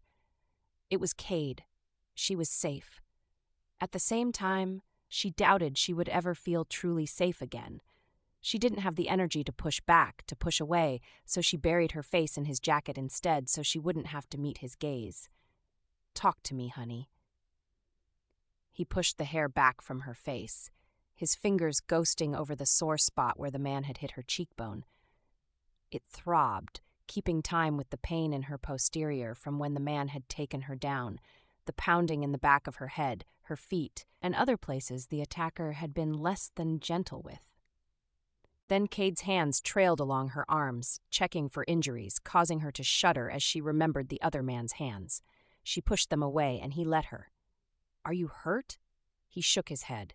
"Stupid question. Of course you're hurt. Come on, can you stand?" A car crept closer, and pools of red and white light bounced off a nearby truck. The police officer's voice called out, "Dani?" Cade started to answer, but Dani covered his mouth with her hand. She didn't want to see anyone talk to anyone else. He was bad enough. Feeling lightheaded, she didn't know which way was up, didn't think she could handle it. She couldn't get any words out, but shook her head and mouthed, "No." "Come on. We have to tell someone," he muttered under her fingers. "You need help. Whoever hurt you needs to be caught." "No, please no." This time she croaked the words out, but speaking hurt her throat. Memories of what had happened, the man's hot breath on her cheek, the smell of exhaust and engine oil, made her stomach roll, and she willed herself not to puke. "Dani, you need to see someone. Get checked out." She shook her head. It hurt when she moved it, and she winced. "I'm fine. Don't make me. Please don't make me." Her voice was low and weak. She thought she might break if she had to talk about it, have a stranger see her like this. Having Cade here was hard, but she wouldn't push him away. For one thing, she didn't think she would make it to her car if he didn't help her. Car, keys. She didn't have any. He did. They were in her purse when her attacker stole it. "If you don't talk to the police, how can they catch him?" He smoothed back her hair and pressed a light kiss to her forehead. She would have pulled away, but she still had her back to the tire and had nowhere to go. Didn't see his face. "Can't talk about it. Please." Talking to the police didn't help Trent. "I can't." His mouth tightened into a thin line. "Dani?" "No, don't make me." Tears leaked from her eyes and poured down her cheeks. He pulled back, his hands curled into balls at his side. Then he relaxed them. "All right. Give me a minute to send them away. I won't leave your sight, I promise." His hands went to where she gripped his shirt. Funny. She hadn't realized she had a white-knuckled hold on him until he tried to coax her to release him. She forced herself to let go, then immediately wished she hadn't. Was she crazy, not wanting his touch, but needing him as a lifeline at the same time? Cade only took a few steps away, meeting the police officer at the entrance to the space between the automobiles. The policeman tried to convince Cade to move, to let him speak to Dani. Cade shook his head and spoke in low, indecipherable tones, or maybe her mind wasn't working right. She felt numb inside, but she ached as tears continued to pour down her cheeks. Another officer joined them, a woman this time, and with a look of misgiving, Cade allowed her through. The dark-haired woman knelt beside Dani on the hard ground. "Hi, I'm Officer Fox. Are you all right?" "I'm fine." Dani forced herself to stand, though every cell ached as she tried to affect a nonchalant attitude, knowing she failed miserably. She couldn't talk about it. Not now. Maybe never. "Just a mugger. He had grease smeared on his face. I doubt I'd recognize him out of a lineup. It was only money. And keys, and my bracelet." She lifted her hands, saw the dark grease smeared there from his face and hair, saw it built up under her fingernails where she'd scratched him. "You don't look like money was his goal." Officer Fox looked her up and down, her eyes lingering over what must surely have been tears in Dani's clothing. "He hurt you?" Waited 2 beats. "And more?" Dani ignored the woman's remark and lied. "I had nice tips today. I didn't want to give them up and put up a bit of a fight." She touched the bruised spot on her face and wondered how she would cover it up before her early appointment in the morning. "I guess I should have let him take the money when he first stopped me." Inside, she wondered if she could convince herself, if she tried harder, that money was all he'd stolen from her, though she could still feel the bundle of 20s tucked in her bra strap. Poor consolation. How she wished money had been his real aim. The bile rose in her throat and she swallowed it back, ripped her attention to the woman in front of her. "Can you tell me what happened?" "No," but she forced a weak smile. "He came up behind me, snatched at my purse. I fought him for it. He hit me and knocked me down, grabbed my purse and bracelet and took off." It was getting easier to talk. What to fake that she was fine. It was no big deal, a little money, a trinket, and a designer purse knockoff. Officer Fox put a hand on Dani's arm and peered into her face. "Are you sure that's all? You know you can tell me what really happened. Bad things happen every day. You're not alone." She doesn't believe a word of it. Dani shook her head and tried not to react when the throbbing in her head increased. She gave his general description, height, weight, hair color, though she couldn't be sure, since he'd greased his hair as well. She had only a vague impression of his red shirt or jacket, and he'd been wearing jeans, but he'd either been in shadow or behind her, and once she realized she wouldn't get away, couldn't fight anymore, couldn't move. She had closed her eyes and willed it to be over. The police officers hung around far longer than Dani would have liked, then finally left her with Cade when she refused to go in with them. Cade settled her in the passenger's seat of his car, then came around and sat behind the wheel. "Tell me the truth, Dani. What happened?" His voice was soft, but laced with anger she hoped was directed at her attacker. Images of Ronnie, angry, throwing words like knives, blaming her for something out of her control, popped back into her head. She shrank back inside herself, though she had been sure she would never cower to that kind of abuse again. She didn't have the strength to fight back anymore tonight. She looked out the window and thought of her car several rows over in the parking lot. She should drive herself home, but she still shook, even more than before, and she needed her spare keys from her apartment. "I don't want to talk about it." Her words were barely a thread of sound. "Dani," his voice pleaded with her. She shook her head. "No, take me home so I can get my spare keys, then come back for my car." Desperate to feel normal, she forced a shaky laugh. "I'm not up to Italian tonight, after all." "I'll take you home, but let's leave the car here overnight." "I have to be here at 6 a.m. to help a bride," she told him. "Then I'll get up early and bring you to work." He reached out and touched her arm. "You're shaking." His hand left her arm and a finger ran over her cheek. She realized she was crying again. She shifted away, looking out the window again. "I'll take you home. We'll order in. You can take a shower, get cleaned up, and we'll eat, relax." His eyes said he expected answers as well. "I'm not going to be much company tonight." She welcomed the numbness overtaking her. It was far easier. "Fine, but I can't leave you alone until I know you're okay." He wasn't going to blame her. That was something. In most cases, his thoughtfulness would have endeared him to her, made her feel cherished and loved, but right now she felt trapped. Percent. She didn't want him in her home. She wanted to be alone to fall apart in private. Then she thought of the empty apartment and the silence echoing around her, and knew she wouldn't sleep, wouldn't calm down tonight anyway. A glance at his face, and she knew he was dead serious about staying. So she acquiesced instead. He tried to draw her into conversation about her client the next day, his work, and what she'd like to eat, but she only answered in monosyllables, staring out the window. Did he realize what had happened? Had she fooled him? Please, please don't let him realize. She was filled with shame as if it had been her fault, though some logical part of her knew it wasn't. She had looked around her. How had she missed her attacker? Had she only looked out of habit without really paying attention? Could she have stopped it? Cade pulled into her covered parking spot and came around to open the door for her. As her eyes passed over him, not focusing, he looked like he wanted to pull her close, say something, but he didn't, and she was grateful. She felt her emotions seesawing wildly. First she wanted him there, then she wanted him gone. Did she know what she wanted? Would her world ever be right again? After she retrieved her spare key from under a rock, far back in the flower bed, and let them in. "I'll take care of dinner," he said. "I'm going to get in the shower," she said, and headed that direction. The deadbolt clicked behind them as he flipped it into place. She felt a flutter of worry in her chest at the sound. Fear and anxiety returned to her, emotions she'd never felt in his presence before. "Dani, maybe you should wait." She kept walking, despite the worry in his voice. "Dani, come on, please, think about it. A shower will wash away any evidence." He touched her shoulder, and she froze. "The police can't help me." She turned to face him and found him standing uncomfortably close, so she took half a step back. "This is a big city. I can't recognize the guy, and I'm not going through it all for nothing." "I understand your reluctance, but without evidence, they're guaranteed not to convict." Dani laughed and looked at the ceiling.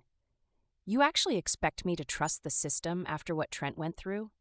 Do you have any idea how few rapists see jail time? The numbers are negligible. single digits, and most of the women who are attacked actually know who to blame. What are the chances, Cade? What's the point? She threw her hands up and stared at him. When he didn't respond, she turned and headed for her room for clean clothes. She grabbed a soft, comfortable pair of sweatpants and a long-sleeved shirt and moved to the bathroom, locking herself in. She turned the shower on as hot as she could stand it, then stepped inside and wished she could drown herself. Cade checked his watch. The shower was still running, more than half an hour after he first heard it turn on and the pizza had arrived. He wasn't particularly hungry. The knowledge of what might have happened made his stomach churn. Why hadn't he offered to pick her up for dinner? How could he let her walk out to her car in the dark? He paced across her small living room yet again, feeling helpless. When another 10 minutes passed and the water still ran, his worry peaked, and he knocked on the door. "Dani, are you okay?" No answer. When a second knock brought no response, his heart rate sped up. "Dani, if you don't answer me, I'm coming in there." "I'm fine," she called out, but her voice was weak. Still, the water turned off. "I'll be out soon." He willed himself to calm. "All right, the food's here." No response, but he hadn't expected one. He thought of the files on his laptop needing attention. He'd planned to work the next day, even though it was the weekend. Now he doubted he'd be able to focus. Right now, he couldn't think of anything except her hunched form and her broken expression when he'd found her. She'd spent most of her shower huddled under the spray, rubbing the soapy washcloth over her skin again and again, trying to scrub off the memory of his touch.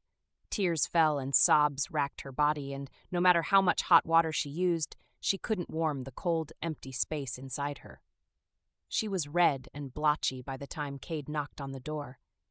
She willed him to go away, but stood to rinse when he called out to her. She'd be out soon? Could she face him again with his worried eyes and underlying fears? Still, she went through the mechanical process of drying and dressing, avoiding her reflection in the mirror until she was totally covered. Her blonde hair fell down her back in wet strings, and her face was puffing up as the bruise formed. She ought to ice it, but wasn't sure she could muster up the emotion to care. Steeling herself against whatever may come, she opened the door and walked into the living room. Cade stood by the table and turned her way as soon as she emerged. "You need an ice pack," he said when he saw her and moved immediately to the freezer. Dani already knew there was no ice, so she wasn't surprised when he dug out an open bag of peas and wrapped it in a kitchen towel. When he guided it gently to her face, she whispered her thanks and slid her hand over his as she took over holding it in place. His hand was warm and hard, and she saw the hesitation in his eyes. "Thanks." "No problem." He set his hand on her shoulder, but when she pulled back, nervous, he moved away. Hurt flickered in his face. "Come on, I ordered pizza, veggie everything on one half for you. And meat lovers on the other side for you?" she asked. She smiled weakly. "Of course. Just because you like your pizza to not resemble pizza at all doesn't mean I have to put up with it." She didn't think she could eat, but she took a slice to make him happy. They sat on the living room sofa, and she decided to stop his questions before they started. "I can't talk about it. Not tonight. Please don't ask me to." Cade looked like he wanted to protest, but he didn't. "All right, how about a movie then?" That would mean there would be no conversation, so she nodded, and when given her choice of 3 chick flicks, she chose Sense and Sensibility. No resemblance to real life was exactly what she needed. When he settled beside her with his pizza again, she smiled. "You must really want to make me feel better if you're willing to watch this with me." "I'm buttering you up. You need to eat." Not wanting any more questions, she took a few bites. She set it aside unfinished, and though she caught his frown, he didn't say anything about it, for which she was grateful. What little she had eaten had joined the icky ball that had threatened to rise several times already. When he tugged lightly on her arm, encouraging her to cuddle up with him, she resisted for a moment, then pushed past her fear and melted into his arms. When the tears began to fall and his shirt grew damp, he only pulled her closer. Hadn't she cried everything inside her during the shower? She'd thought she was empty by the time she got out. Hollow. Apparently not. Before the movie was half over, she cried herself to sleep. Chapter 4. The ringing doorbell brought Dani out of a deep sleep. She lifted her head and realized she had spent the whole night on the sofa and had no recollection of Cade leaving. The fact she'd slept so well surprised her, since her dreams had been filled with frightening images and emotions. She remembered Cade waking her twice to soothe her, and then she drifted off again. She rubbed her eyes and looked up at the clock. Crap! She leaped up, every muscle protesting at her movement, though whether it was from her ordeal the previous night or sleeping in an awkward position, she wasn't sure. Some of both, probably. She oriented herself and waited for her sudden lightheadedness to pass, then stumbled to the door and through the peephole, found Cade standing on the other side. She had to be at the shop in half an hour. It would take her almost that long to get to work.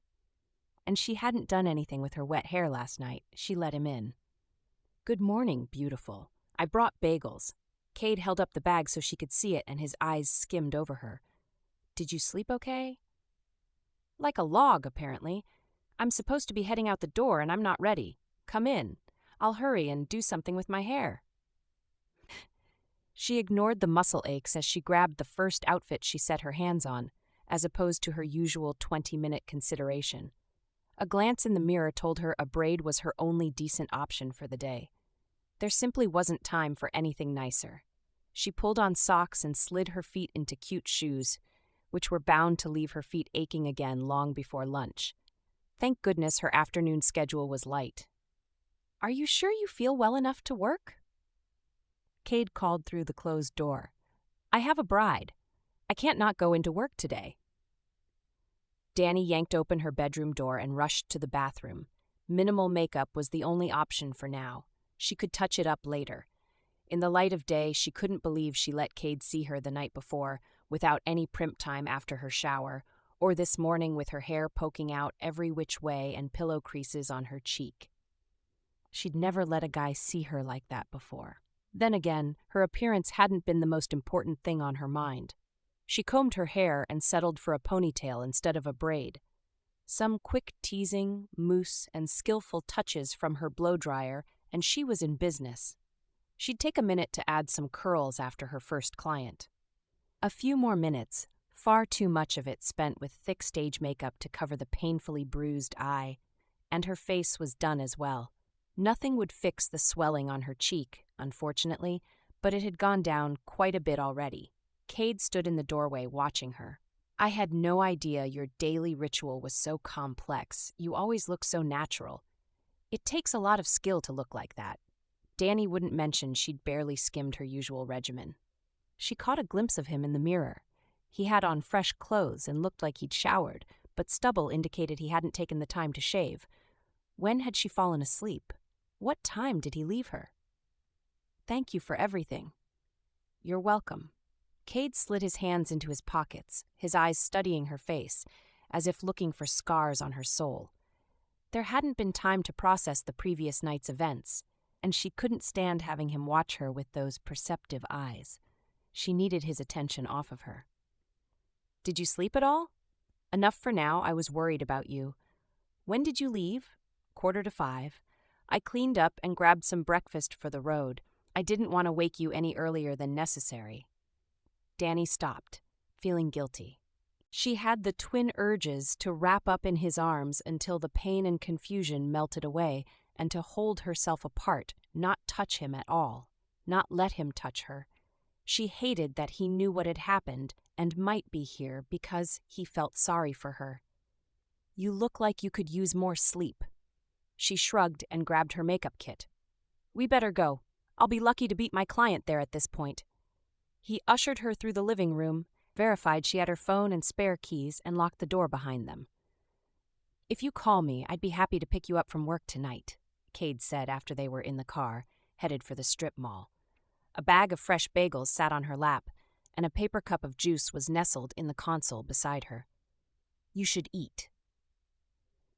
She had no appetite, but didn't want an argument either, so she retrieved a blueberry bagel. I'll be fine. It'll still be light out, and I can't stop living. Dani couldn't say anything more, afraid if she thought about it, she'd break down again. It was time to be a professional. That might be the only thing to save her sanity. Okay, but call me if you want. Or call the strip mall security guard and have him walk you to your car. Sure. The thought of walking out alone in the dark again creeped her out. They discussed the news reports on the radio until he dropped her at the door to the salon. She was surprised to find her bagel and the juice gone. Maybe she was hungry after all. Would you like me to come in with you? He asked.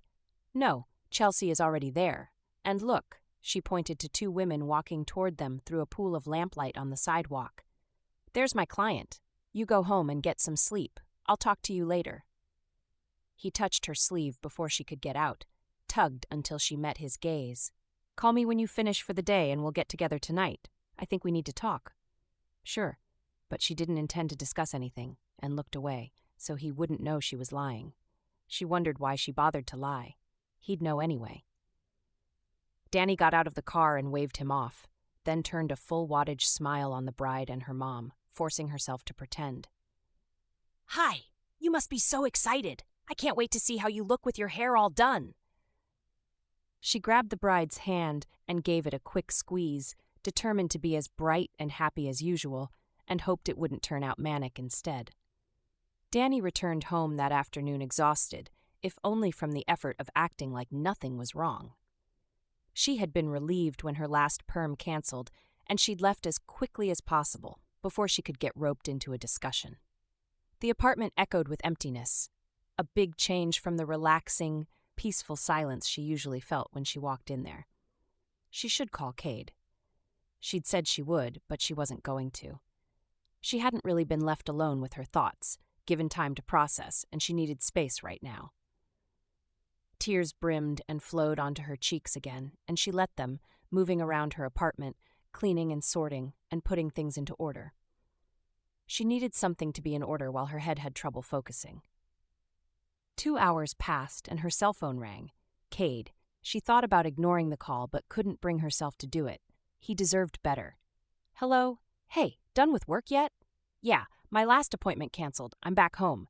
Could you use some company? Yes, no, she'd better not. You know, I have so much to do tonight. Laundry and shopping and stuff. It's amazing how it all piles up practically overnight. The words sounded lame. You're sure? Because I'm happy to come over. I could shop too. No, I'm fine. I have a ton to do and won't have time to talk. There was a long pause. Okay, well, I'll be home, so if you change your mind, call me, okay?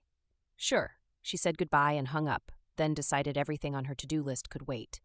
She wrapped up on the throw from the sofa and settled in front of the television. She'd get to the rest later. She woke on the sofa again the next morning. Things at work were going great. Cade had his MBA and had been working in sales for a boat manufacturer for a couple of years. His boss was thrilled with some of the new clients he had brought in, and he was poised to move up the ladder. On the other hand, it had been 4 days since the attack on Dani, and he hadn't been able to get more than a few minutes of her time, in person or over the phone since he dropped her back at work, though he'd made several attempts.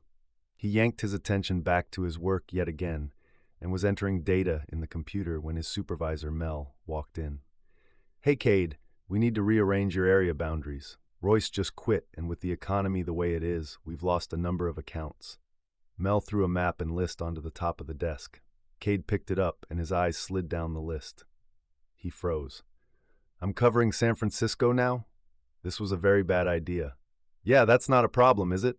We've got a number of stores and repair shops there I'd like to have you look in on. I think we could be doing more business with some of them. His father's boat shop was on the list. Cade's chest tightened at the thought of having to play nice and make things work for the business when he hadn't spoken with his father in 3 years. Could he do their business over the phone? Would they have to know it was him? Stupid question.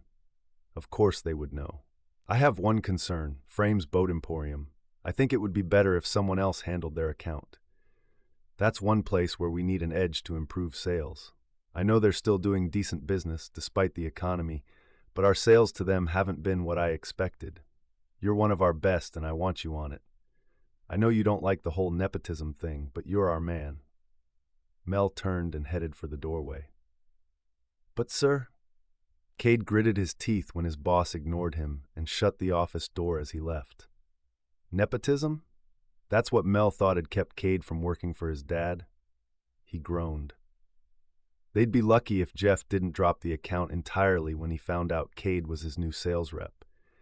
Though he had occasional contact with his mom and brother through Facebook, it wouldn't be them he would have to deal with. He wanted to tell Mel he couldn't do his dad's shop, but it was cowardly, and not an option if he wanted to move up in the company. Mel couldn't stand weakness, and failure was not an option.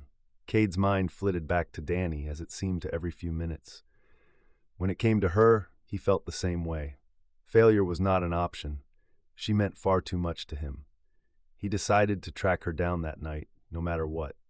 Dani leaned back against her sofa cushions and put her bare feet on the coffee table, wiggling them in relief. She even managed to get home before it got dark that evening, which made her far less freaked out about things going bump in the night. Her stomach growled, and she wondered about dinner. There were still a couple pieces of pizza left in the fridge from Friday, but she wasn't interested in it, especially as they were Cade's slices of meat lovers. There was always cold cereal, but it didn't hold much appeal. She was debating the merits of Chinese delivery when her cell phone rang and she recognized Cade's tones. She'd been putting him off, though she knew it wasn't fair. She wasn't ready to talk to him about what happened. With a sigh, she picked up the phone and answered it. "Hey, Cade, what's going on?" "I just got off work and wondered if you'd be interested in sharing dinner with me. I thought I'd pop by the little grass shack." Hawaiian food. Her stomach growled in excitement at the thought. She had to face him eventually, and though she still hadn't finished processing everything, now was as good a time as any. "Sure, sounds great." "All right, be there in 20 minutes. 20 minutes meant he was already more than halfway to her place. He was probably at the restaurant. She decided not to let it bother her that he had taken her acceptance for granted. She heaved herself out of the sofa and hurried to clear away the clutter around the apartment. Despite her insistence that she was busy cleaning the past few days, she hadn't done much, and the clutter was starting to multiply. A check to make sure all of her dirty clothes made it to the hamper and weren't lying on the bathroom floor was a must. She cleared the counters and coffee table, then gave everything a quick wipe. Dani was debating over whether she had time to run a vacuum when the doorbell rang. Her place was definitely not up to its usual standards, but it would have to do, she decided as she crossed the room. Cade smiled and held out the plastic bag of food when she opened the door. She greeted him and pulled out 2 styrofoam cartons, setting them on the table. Pork, sweet potatoes, and a cup of chicken soup with long rice noodles greeted her anxious stomach. "How was work?" she asked when she felt his scrutiny. "Fine. I changed routes, added a few more clients to my list." When her hands were free, he drew her close, leaned in to kiss her. She turned her head away and pulled back, still not ready to go there. He released her without question, much to the relief of her pounding heart. "Let me get some silverware." He accepted her silent request to keep his distance and asked about her day. They made small talk through dinner, which she plowed through before she got up to select a video. "Do you want to see something I have here, or should we check the list on Netflix?" "I'd rather talk, actually." Her shoulders stiffened, and she paused for only a second before continuing to peruse the selections. "I thought we were talking." "What we've been doing," he said as he took her elbow gently and guided her back to the sofa, "is avoiding the thing that's been on both our minds." She met his brown eyes, thought of how much she loved the softness in them, the understanding and concern, about how much she loved him. Why was he making her talk about this? "What's left to talk about? You know what happened." He lifted a hand to her face, and his thumb skimmed along her jaw. "You're important to me, Dani. I hate to see you hurting. If there's anything I can do—" She pulled away, tears stinging her eyes. "You can let it rest." She stood and moved away, needing space. "I want to. You have no idea how much I want to pretend it didn't happen." He rose to his feet. His voice got louder, but he didn't close the distance between them. "How can we get past this if you won't even look me in the eye?" Tears were streaming down her face now, and anger exploded in her chest, hot and hard, far easier to deal with than the pain in her chest. "Why won't you leave me alone? Hasn't it occurred to you that I don't want to talk about it?" She picked up a magazine from the coffee table and threw it at his feet. "It didn't happen to you. It happened to me. Don't go thinking you can get away with pushing me around. I've learned my lesson. I won't put up with it." Silence reigned for several long seconds. Her hands shook and she felt vaguely ill, but knew it would calm. If he'd only give her the time, a month, 3 at the most should do it. His voice was steady, but hard, and a tad louder than usual when he answered her. "I love you, and you cannot tell me what happened didn't affect me. You were the victim, but it kills me to see you like this, to have you turn away from me." A muscle jumped in his jaw from the way he clenched it. "I want to be here for you." Dani felt her heart breaking more every moment and slumped as she saw the sincerity in his eyes. "It's never going to be the same again, you know. I can't get it out of my head." "I know. I'm sorry." The hardness left his voice. He stood in front of her, his arms open in invitation. She sniffled, wondering what exactly he was sorry about. Was it because of her ordeal, or was he trying to tell her something more? "This isn't the sort of thing I can get over in a day or two." His voice had softened now, along with his expression. "I never thought it was, but pretending it didn't happen won't make it go away. The only way to make it get better is to deal with it, to face it day by day." He lifted her fingers as if wanting to encourage her into his arms without wanting to push too hard. Dani saw the sincerity in his eyes, the sadness and longing there, the love, and she couldn't fight it. She slid into his embrace, at first fighting her reaction to pull out, but after a long moment of him holding her gently to him, she relaxed enough to soak up his strength. They held each other as time slipped away. "Now, how are you really feeling? What did the doctor say?" he asked. She pulled back and led him to the sofa. This time when they sat, they were turned toward each other. He reached out and took her hand. She let him. "I haven't been yet. I have an appointment soon, though." Her OBGYN was very busy, so soon was a relative term. "Don't you have to take the morning after pill in the first couple of days?" Dani sucked in a deep breath. Of course he'd ask. What man would want to date her if she carried a rapist's baby? "I've been on birth control for years now. I have awful cycles. I won't go off my pills for another week, so I'm covered." She prayed she wouldn't be left with any lasting consequences of the viral variety. She shuddered at the thought and pushed it away again. Good. He scooted closer and snuggled up beside her, resting his arm across the back of the sofa rather than her shoulders, until she pulled it around her. "Are we okay then?" His lips hovered over her face, his eyes piercing hers, but he didn't complete the kiss. He left it to her. Could she? Was she ready? Her motto had long been, "Fake it till you make it." She decided if she didn't want to lose him, this would have to be one of those times. She very briefly pressed her lips to his, grateful when it didn't bring back any emotions from the attack. She felt a tiny lightening of the burden on her shoulders. Wanting to change their focus, she poked him in the shoulder. "Did you honestly tell me you loved me for the first time when we were having a fight?" Cade grinned. "Do you want me to try again?" He brushed his lips over her forehead, her eyelids, bruised cheek, down her jaw, then whispered in the moment before their lips connected, "I love you, Dani." This time, knowing her quickened pulse was a good thing, and wanting to fall into it, she put a hand behind his neck to pull tighter to him and muttered in return, "I love you too." She just hoped it was enough. Chapter 5. The afternoon sun shone brightly when Cade pulled up to the boat shop where he had spent so much time growing up and stared at the storefront, noticing the fresh coat of paint and the updated sign.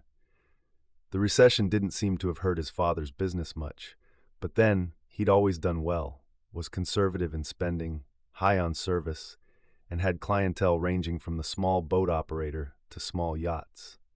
This was where Cade had learned much of his love of boating. He'd missed it. His stomach churned with nerves, and he forced himself to get out of the car. A scan of the parking lot didn't reveal a familiar truck, but it had been a few years. His father could have replaced the old one by now. To be safe, he'd ask for less at the front desk. Does that make me a chicken? He decided it made him prudent instead, and quelled his rising nerves. The bell rang as he entered, announcing his presence.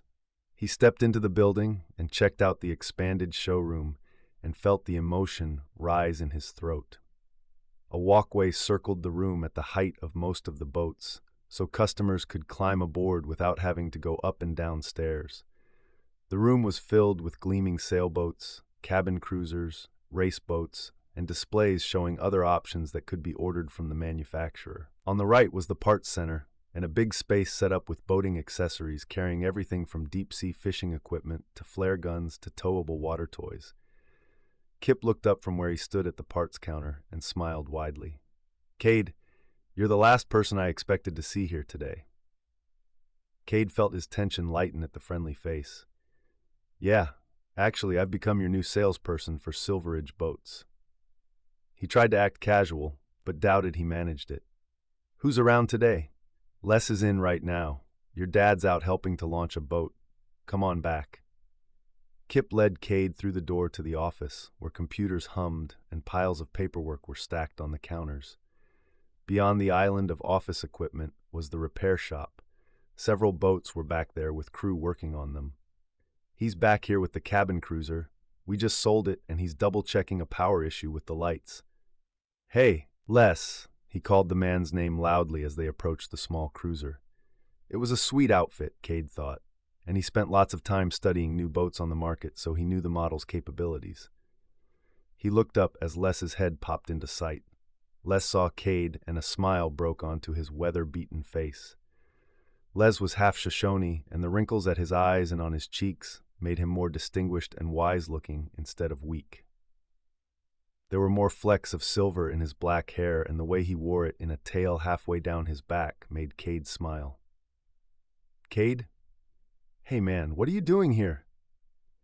He hurried down the stairs leading from the deck to the ground and took Cade's hand, shaking it vigorously, and then leaned in for a quick hug. "I haven't seen you in ages, kid. Your dad didn't say you were back in touch." Les and Jeff had been friends since the beginning of time, or at least since before Cade was born, so he would have known if things had changed between Jeff and Cade. Les and his family had been part of so many celebrations and holidays, including birthdays and 4th of July picnics. "It's good to see you too. I popped in today because I'm your new rep for Silveridge Boats." He looked around him at the various projects in progress. He only recognized one of the other men in the repair shop. "It looks like you guys are doing well." Jason wasn't around, but he was probably still in class at this hour. "We are. Business has slowed down with the economy, but we're staying afloat." Cade held back a chuckle at the pun. "That's why I was confused at the low number of orders we've seen from you guys lately." He put a hand on Les's shoulder as they headed for the U of desks and computers. He gave his spiel, asked about Les's wife and kids, and answered as few questions about himself as possible. Then he handed over information about some new products his company offered and left Les with his business card. As Cade crossed the parking lot on his way back to the car, congratulating himself on missing his father completely, a big blue truck pulled in and stopped in the middle of the driveway. Cade felt his heart rate pick up, the blood pound in his ears.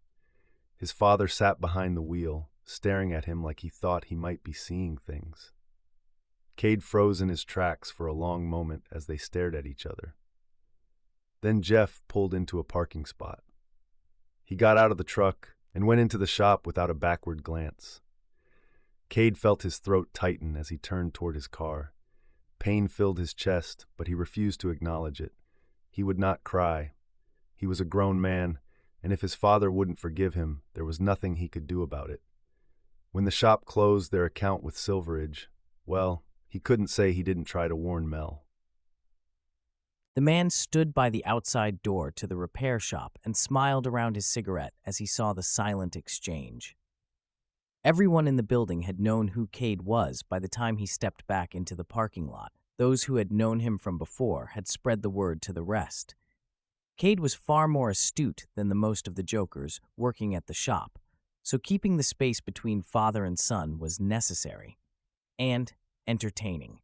The man had to be careful about keeping his activities hidden as it was. He took a final puff on his cigarette and tossed it onto the blacktop, crushing it under his heel as Cade's taillights disappeared. Dani woke covered in sweat and shaking from her nightmare. She longed for someone to talk to, anyone, but she was alone. It was times like these when she wished her mother were around. Isn't that what most women did when they needed to talk? Call a friend or their mom, work through it, have a shoulder to cry on? Now she wished she'd made more of an effort with her coworkers. She liked the ladies she worked with, but hadn't made close friends, at least not close enough to call about a nightmare. None of them knew about the attack, and she didn't plan to change that. She curled up in a ball under the covers, counting breaths until she could no longer feel her heart jumping against her chest, but the anxiety didn't pass. She saw her cell phone sitting on the nightstand, the glowing screen pronouncing it was 2:30. Before she could stop herself, she snatched it and dialed Cade. "Hello?" His voice sounded sleepy, confused. Already regretting bothering him, Dani spoke, her voice sounding thin and shaky, even in her own ears. "Cade? Dani?" His voice was more alert now. "Are you okay? Is everything all right?" Panic shone his tone. "I'm fine. Sorry, I woke from a nightmare and I needed to hear another person's voice." "Your voice." "Do you want me to come over?" he asked, calmer now. "Yes. No, thanks. Just talk to me for a few minutes, will you?" "Sure." He hesitated. "Do you have nightmares often?" Not nightly or anything, but sometimes. It was technically true. In the 2 weeks since the attack, Dani had only woken from a nightmare 10 times. It was a good thing it wasn't every night. She had a hard enough time closing her eyes since the incident. She was always tired and paranoid about sounds in the night around her, and couldn't imagine how she would cope if she'd lost even more sleep than she had. "What do you usually do?" "The other day I went through my scrapbook, talked to my mom as if she were there with me. It helped, but it took too long. That dream hadn't been as bad." Her scrapbooks still sat open on the coffee table, where she'd left them the previous night. "You must miss her a lot." "I do."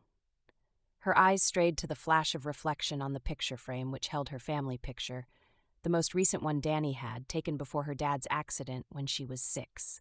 She thought of Cade's situation. "What happened with you and your family? You said you didn't talk much, but, well, I guess I wonder because I wish my parents were alive."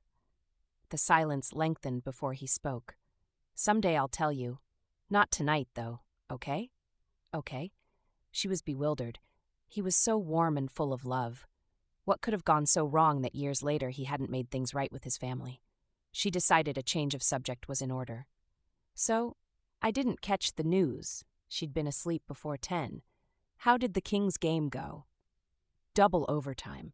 With 4 seconds on the clock and the Lakers ahead 1 point, Shipley tossed a 3-pointer from the halfway line and won the game. It was incredible, miraculous, actually." He was off, talking about the various impressive moves the guys made and describing the calls the refs missed.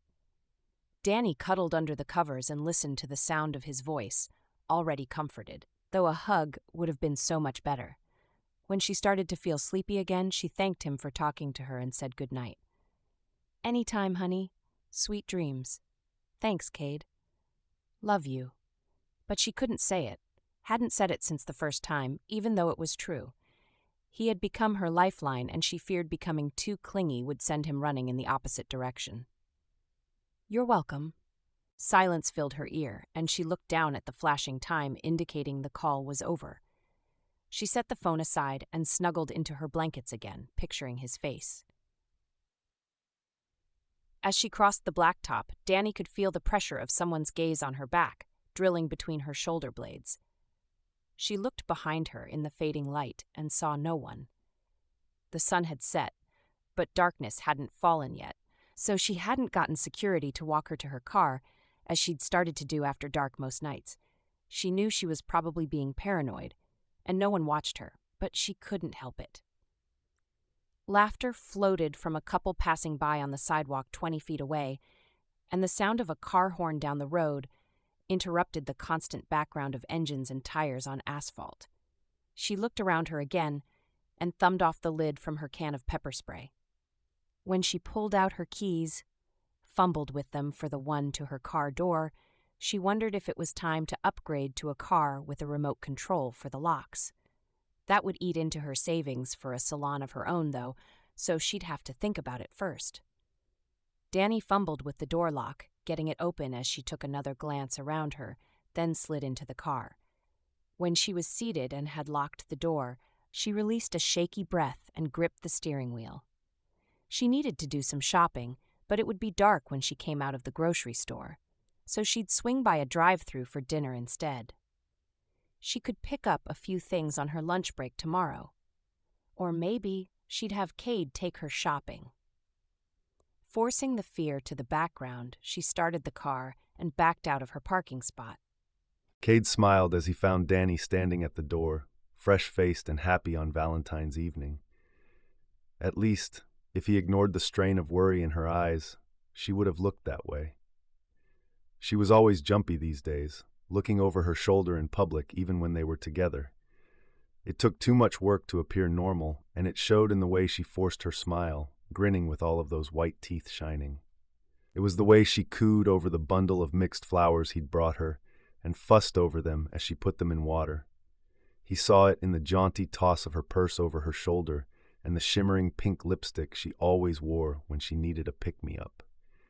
He hadn't seen her without that lipstick since the attack.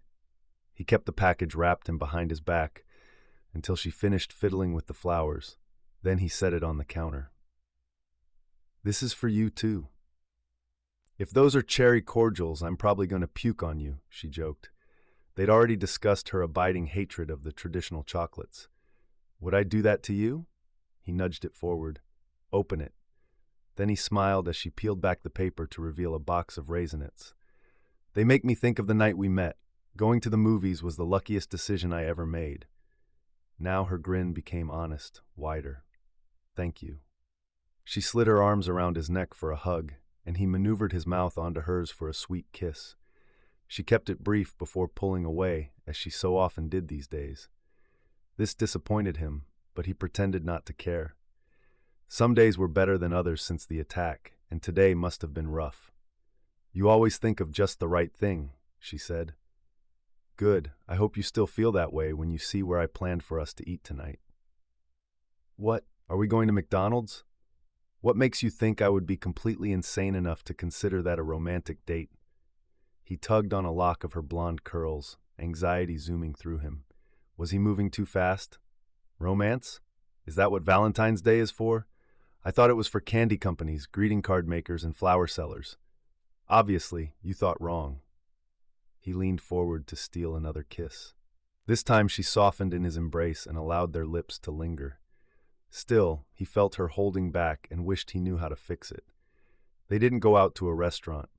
Instead, he took her back to his apartment and made her pasta primavera with fresh from the oven pre-frozen rolls and a fantastic cheesecake from the bakery down the street. His nerves increased as the evening progressed. The spark of life he thought he'd seen coming back in her eyes over the past few weeks was gone. She was upset, and sadness loitered on her face, even when she smiled. Cade loved her more than anything, and tonight he wanted to make it clear, though he worried he might be moving too fast. Every time he tried to talk himself out of it, though, he couldn't, so he'd have to take his chances. After they'd eaten, he led her to the sofa and sat her on it, then knelt beside it. "I know this isn't the most romantic place on the earth, but it's home because you're here with me. In the past few months, you've become my home, the place I always want to come back to. Marry me, Dani?" He pulled out the ring he had so carefully shopped for over the previous week, presenting it to her between his thumb and forefinger. Her face drained of all color, and the smile he'd expected to see didn't materialize as she stared at the ring. He'd pushed too fast. He should have known. Anxiety filled Cade, and he prayed that she wouldn't end things between them. "How can you mean it?" Her voice was small, like a child's. He put a finger under her chin and lifted her face so he could meet her gaze. "You're the most important person in my life, Dani." He studied her for a long moment. "I love you, and there's nothing I want more than the ability to take all of this pain away from you, but I can't. I want to be there for you, to come home to you at night and hold you when you have nightmares. I want to take you shopping and for trips to the laundromat and to wake with you beside me every morning. Someday we'll have a family, and I want to see my eyes peering out of a little girl with your curls, or a boy with your determination and strength? Tears sprang onto her face, and he felt his heart sink. He had to fight panic as he put his hands on her shoulders and found himself talking fast. I want every day with you, to be your sounding board, your best friend, and the only man you love. Dani pressed a finger to his lips, making him stop the yammering. Her eyes closed and she took a deep breath. I'm not a whole person anymore, Cade. I'll take whatever bits you're willing to share. Her laugh was low and lacked mirth. You're relentless. Say yes. She hesitated a moment, her eyes wide and luminous with pain and worry in them. Kiss me? Happily. He leaned in, smiling against her lips. What had been meant as a teasing brush of lips stretched into more. When she pushed forward, deepening it, turning it into far more than he'd planned, he reined in all his strength and pulled back, resting his forehead on hers. I want to marry you. Soon. Tomorrow would be good. What? She laughed in surprise. Tomorrow? Cade, we can't get married tomorrow. Why not? Who do we have to talk to?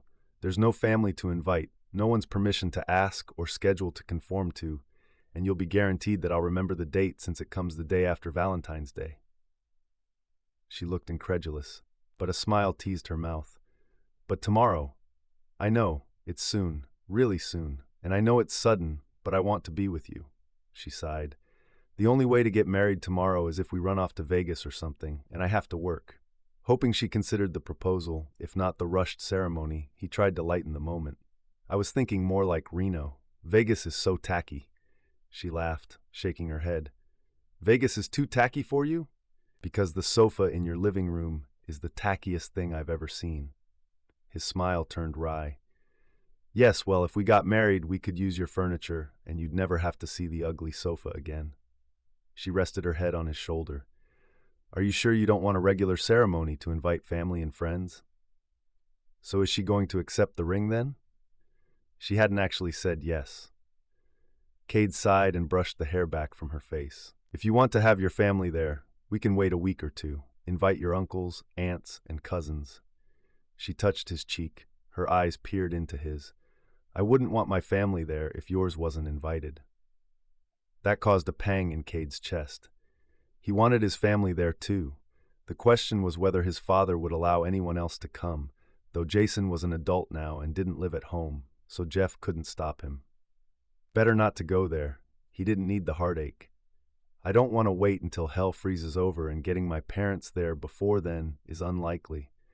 Her expression turned unreadable. You're pretty determined. Cade chuckled, mostly at himself for being so earnest with her. Am I being too pushy? He physically backed away, as well as pulling back from the topic. I'm sorry. Don't let me railroad you into anything you don't want. The offer's open any time. I'll think about it. Are we agreed on the engagement at least? He asked, proffering the radiant-cut near-carat diamond with its bevy of baguettes. He'd known it was the one the moment he'd set eyes on it. She stopped to look at it this time, reaching out to take it from his fingers, studying it. You have excellent taste in jewelry, just so you know. I'm glad you like it. He felt his lips curve as she slid it onto her ring finger. How does it fit? She looked at him with wonder in her eyes. Perfectly. How did you get my size? He pulled out a ring from a stack of costume jewelry he'd found on the bathroom counter the previous week and handed it over. Did you miss it? Dani chuckled. I did look for it a couple of days ago, but it didn't occur to me that you might have filched it.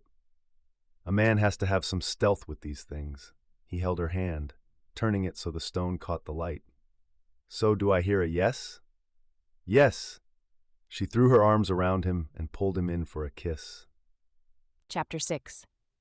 After dinner, they settled on his sofa and watched some more reruns of Doctor Who, snuggling together. Tired from a long day at work and with a satisfied stomach, Dani rested her head against his shoulder and soon fell asleep. She woke to the feel of Cade kissing her awake. A smile crossed her lips as she opened her eyes to look into his.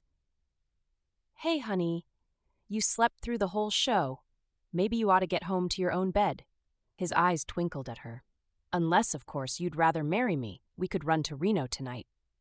Dani didn't know if it was the wake-up kisses, the adorable face, the sweet attitude, or her own exhaustion driving her, but she felt a smile tug at her lips, then answered, Well, staying over sounds so good, I think I might vote for it.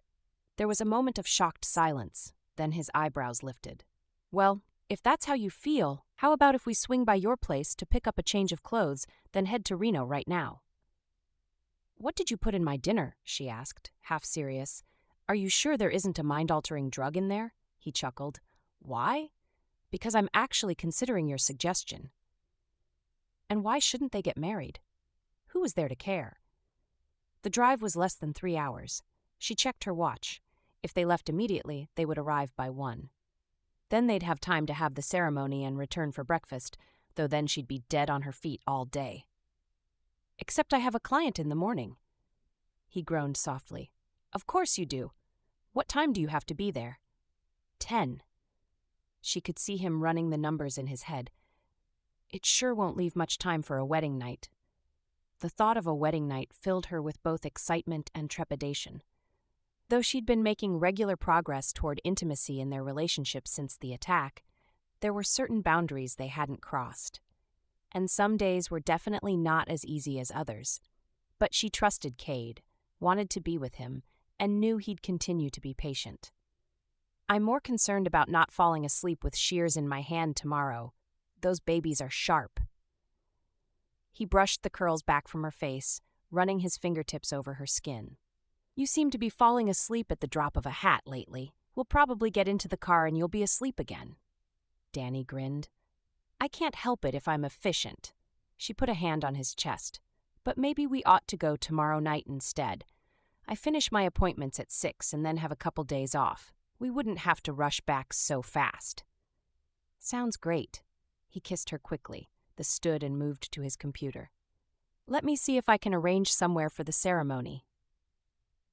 Needing a change of subject, as bees zoomed in her stomach, she asked, Would you want to move into my apartment, or would you rather I moved in here? Take a look around and tell me what you think, he called over his shoulder. Or maybe you'll want to move somewhere bigger with 2 of us living together. She'd seen most of the apartment, the public areas, but ventured to open the bedroom door for the first time. The main part of his apartment was as big as hers, but the bedroom left much to be desired, and there wasn't a spare room. I guess that answers my question. She was surprised at how clean everything was. There were no clothes on the floor or keepsakes on the wall. It looked almost plain. It seemed strange to her. Cade was a warm, sentimental guy, as the trip to the boat museum and the bracelet he'd given her proved. When her stomach tightened into a greasy ball at the thought of the lost bracelet, she pushed the thought away and focused back on the room. It was odd to her that Cade didn't have mementos anywhere. So odd, though she still hadn't coaxed him into talking about what happened between him and his family. Cade scribbled something on a notepad when she entered the living room again. Yes, thanks, that will be perfect. My fiancé and I will be there by then. He hung up and turned to her. I've got us an appointment at 10 tomorrow night. Great. She slid her arms around his neck, fighting back the nerves zinging into her when his hands came to rest on her waist. The nerves dissipated when he dropped a peck on her lips, then eased her closer for a cuddle. Are you ready to go home for the night? You probably want to pick through your closet and jewelry for the ceremony. She burrowed closer to his chest. You know me so well. I don't want to mess with the big white dress and all. But I still want to look my best. It'll be our wedding day. She felt comforted when, wrapped in his arms, she didn't feel the same nerves that had attacked her when they'd discussed the wedding earlier. His lips curved against her forehead. You'll look beautiful no matter what you wear. Dani eased away from him. I'd better go start choosing. I have a long day tomorrow. Whether she slept well, though, remained to be seen.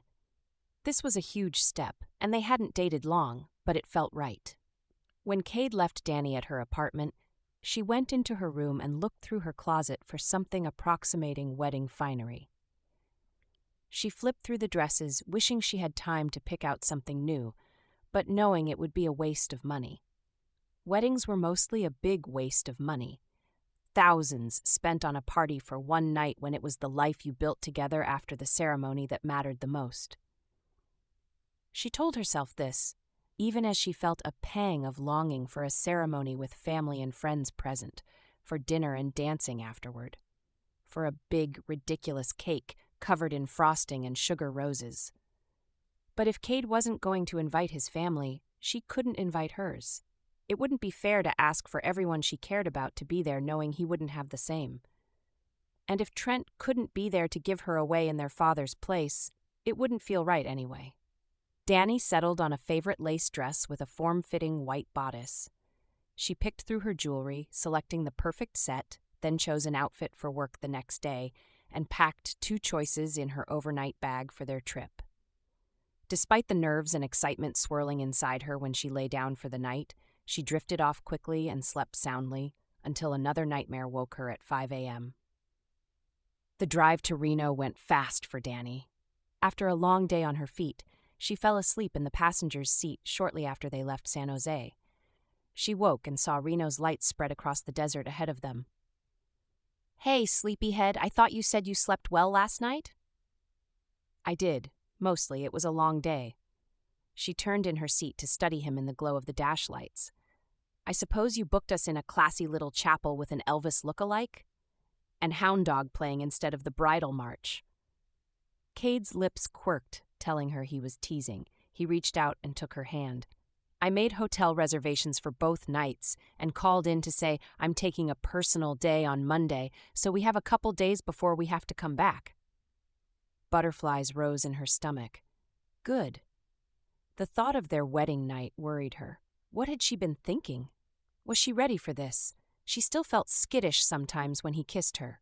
She stared out the side window at the blackness surrounding them, feeling her chest go tight with panic. "Did I make you nervous?" he asked. "Your pulse jumped when I mentioned the hotel." "Yeah." She wanted to lie, but knew it would only compound the problem. "Yeah, it does. It's not you. Well, she was afraid mentioning it out loud would bring the horrible night back into focus between them. "Are you second-guessing the decision to marry tonight?" Only every other second. But she couldn't say that aloud. She loved him and she wanted to be with him, always. He drove away her nightmares. "It's going to be a big change." "It is, but a good one. I'll give up my apartment and move in with you. Then we can look into finding somewhere bigger in a while." "Do we have to talk about this right now?" She refrained from putting a hand to her stomach, which was absolutely not reacting to the swiftness of the oncoming wedding ceremony and dizzying changes it would bring to her life. It must have been something she ate. Cade pursed his lips, squeezed her hand. "I suppose not." Dani shuddered slightly as they passed a casino with flashing lights announcing they did weddings. She prayed they weren't headed for a casino. Even a broken-down chapel was bound to be an improvement. They entered town, and he pulled into the parking lot of the closest convenience store, shutting off the engine and turning to her. He looked at her for a few seconds before speaking. "Believe me when I tell you I wish I could avoid saying this. But, honey, if you aren't sure about this wedding, we shouldn't do it." His gaze bored into her.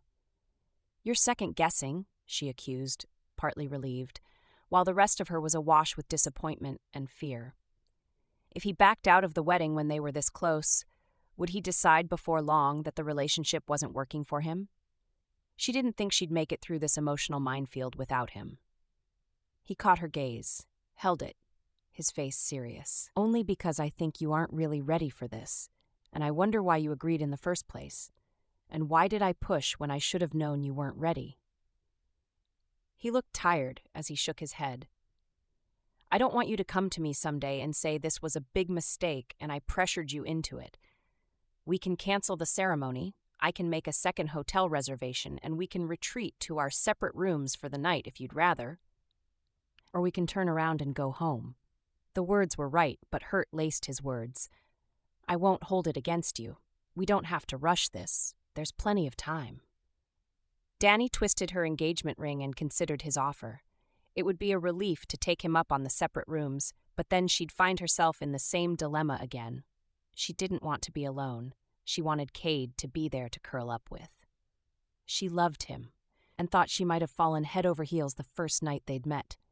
The feeling had only intensified 100 times over since then. Silence stretched as she considered her feelings. "Okay. No answer means you want to call this off." His voice held an edge of disappointment, but no censure. "We'll go to the hotel, and I'll cancel our chapel reservation." He pulled away and turned back to the steering wheel. She put out a hand and stopped him from turning the key in the ignition again. "Don't. I was lost in thought, but I want to be with you. Maybe it is a mistake, but—" She put her other hand on her chest and took a moment to be sure of her own feelings. Peace was the prevailing one. "But I want to marry you. Tonight." "You're sure?" "Yeah, I am." Truth or lie? She couldn't be certain, but whatever her misgivings were, they were more than equaled by her desire to be with him, to have him to turn to after work, to wake up with in the morning, and to snuggle next to when the nightmares flared. He studied her face for a long moment. "Okay." He started the car and pulled back onto the road. 15 minutes later, they stopped in front of a white chapel. It was actually quite quaint-looking, with lace curtains at the windows and gables on the roof peaks. They went inside and found the decor matched the outside, and though it wasn't what Dani had always dreamed of, it wasn't flashing lights or gaudy decorations either. She could be satisfied with this. A sweet old lady ushered Cade and Dani to the dressing rooms, and the two of them changed, him into a black suit and her into the creamy, calf-length dress she'd pulled from her closet. She teased her hair, touched up her makeup, and picked through the jewelry she'd brought to find the right pieces. When she added a veil they had available for rent at the chapel and a bouquet of roses, she actually felt quite bridal. There was no father to walk her down the aisle, so Dani walked herself to where Cade stood, looking more handsome than ever in his dark suit, his eyes wide as he watched her approach, the wedding march ringing in the background. All of the worries and fears flew from her mind as she drew closer to him, setting her hand into his open one. He didn't take his eyes off her face as the officiator gave them marriage advice she was sure she wouldn't remember in 5 minutes. Images of the first movie theater, his laughter, cooking dinner together, and the gentle way he'd given her an easy out from the ceremony in the car earlier flashed through her mind. The question wasn't why she loved him, but why he still wanted to be with her. The familiar traditional words, love, honor, and cherish, echoed in her mind as they said their I do's. Whatever else they had to deal with. She knew those 3 things would always be there for them. And if the rapt way he studied her was any indication, he felt the same. When Cade was invited to kiss the bride, she felt a thrill go through her as he pulled back her veil and laid his mouth on hers. It was a brief kiss, filled with so much promise and love. Dani was disappointed when he pulled away. Then it was over and they stopped to sign the marriage certificate. Only then did Dani realize there were 2 women in the chapel. The man's wife and daughter stood as witnesses and had taken pictures and video of the whole event. They agreed to sell Cade the SD cards from both cameras for a ridiculous sum, then cooed over what a beautiful couple the new Mr. and Mrs. Frame were before they snapped a few last shots of the new couple rushing out the door under a hail of rice. Who knew the old woman could have such good aim? Cade asked as he got into the car after helping Dani in and loading their things. He passed the memory cards to Dani for safekeeping. It sounds like they get plenty of practice. Maybe they've been honing their talent, warming up their throwing arms before each wedding. She sat back into the plush seats of his car. He was her husband. She wondered when that would sink in. The hotel where Cade had made reservation was only a few blocks away, so Dani barely had time to get comfortable before he pulled into the parking lot. He collected their overnight bags from the trunk, took her hand, and led her to the check-in desk. Chapter 7. The moment they pulled into the hotel parking lot, Dani felt her nervousness increase. She forced a smile and greeted the front desk clerk, held Cade's hand, and pretended nerves weren't zipping through her at the speed of a NASCAR race. She looked around, wanting to focus on anything but what still lay ahead of her that evening. Was she overreacting? Maybe, but it didn't change the way she felt. Their room was down the hall, and like any other hotel room she'd been in, it held a big TV, bland artwork, and a bed built for 2. The door shut behind them, and Cade turned to face her, touching her cheek with his fingers. "Hey, it's okay, I promise." He pressed a kiss to her forehead. Dani smiled, tremors flowing through her. "Right, of course it will." She decided to take charge. then maybe it wouldn't feel so awkward. I'd like to take a quick shower if you don't mind. Of course not. I'll change out of this suit while I wait. Take your time. He carried her bag into the bathroom, then got out of the way. Dani's hands shook as she took off the dress, pulled her hair up, and got into the shower. The hot water beating down on her felt good, so she lingered longer than usual, but didn't stay in too long. She didn't want him to worry she'd gotten so freaked out that she tried to drown herself like he'd thought the night she'd been attacked. When she got out, she put on a demure cotton nightgown which hung to her knees and some light perfume, brushed her hair, washed her face, then added some light makeup for effect, brushed and flossed her teeth, and spent time with her favorite lotion. When she couldn't think of anything else to do, she took a bracing breath and pushed the door open. Cade lay on the bed, checking something on his phone, wearing a t-shirt and pajama pants. The sexiest honeymoon couple ever. They were not, but she was actually more at ease without those mood setters. When he looked up at her and a smile bloomed on his face, she felt some of her tension ease. She crossed the short distance to him as he set his phone on the nightstand. "You look beautiful," Cade said. "Not surprising, of course. You always look beautiful." She hesitated at the edge of the bed, then sat on it. "I'm nervous." He picked up her hand and curled their fingers together. "I know, it's understandable, but you don't need to be." "Right, of course." She wondered if the words sounded as skeptical to him as they felt. "Dani, if you don't want to." "No, I do, really." She blew out a breath. "I'm not sure. I mean, I know how, but..." She shut up, flustered. "How about this? How about if you come over here, snuggle up next to me and give me a kiss? I'll take my cues from you and we'll go as slow as you want. There's no hurry." He gave her fingers a squeeze. A smile teased her mouth. "So you're saying I'm in charge?" "Absolutely. You're the boss. Can you live with that?" She felt herself relax partway. "Yeah, I can." She scooted closer to him, coming up on her knees and leaned in to kiss him. When their lips brushed together, she knew it would be okay. Monday morning, Dani got a desperate phone call from a client begging her to fix a botched home dye job. She rolled out of the hotel bed and headed for the clump of bananas they'd bought the previous day. Her client agreed to meet late in the afternoon. The woman had always been a good tipper. More money for her special saving account, so though she didn't want to leave yet, she capitulated. Cade frowned as he joined her at the table, but pulled the box of donuts to him. "I thought this was honeymoon time. We have to be out of the hotel in an hour anyway. This will give you time to pack your stuff to start moving in." It was the best excuse she could find to cover her financial motivations. His eyebrows lifted to say he wasn't buying the excuse, but he didn't argue. "It's going to take some time to clear out my place, but clothes would be a good place to start."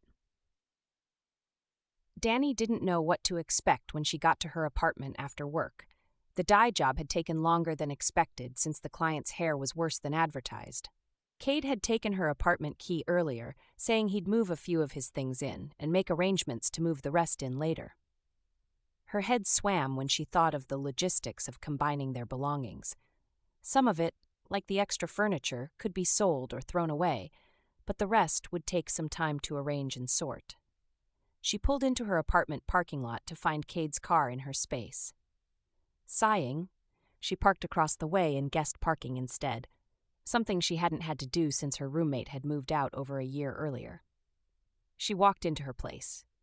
Their place, she reminded herself, to find piles of boxes all over the living room. "Wow, been busy, have we?" she muttered. When he came out of the kitchen, she thought how good-looking he was in her flowered apron.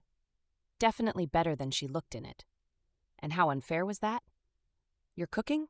You have all kinds of ingredients I never keep in my cupboards." He greeted her with a lingering kiss. "You look exhausted. How is it possible after you slept most of the way home today?" "I didn't get much sleep in Reno," Dani teased, heaving herself on the couch and stretching out. She felt boneless, melting into the cushions, and was grateful for the millionth time that she'd sprung for such comfortable furniture.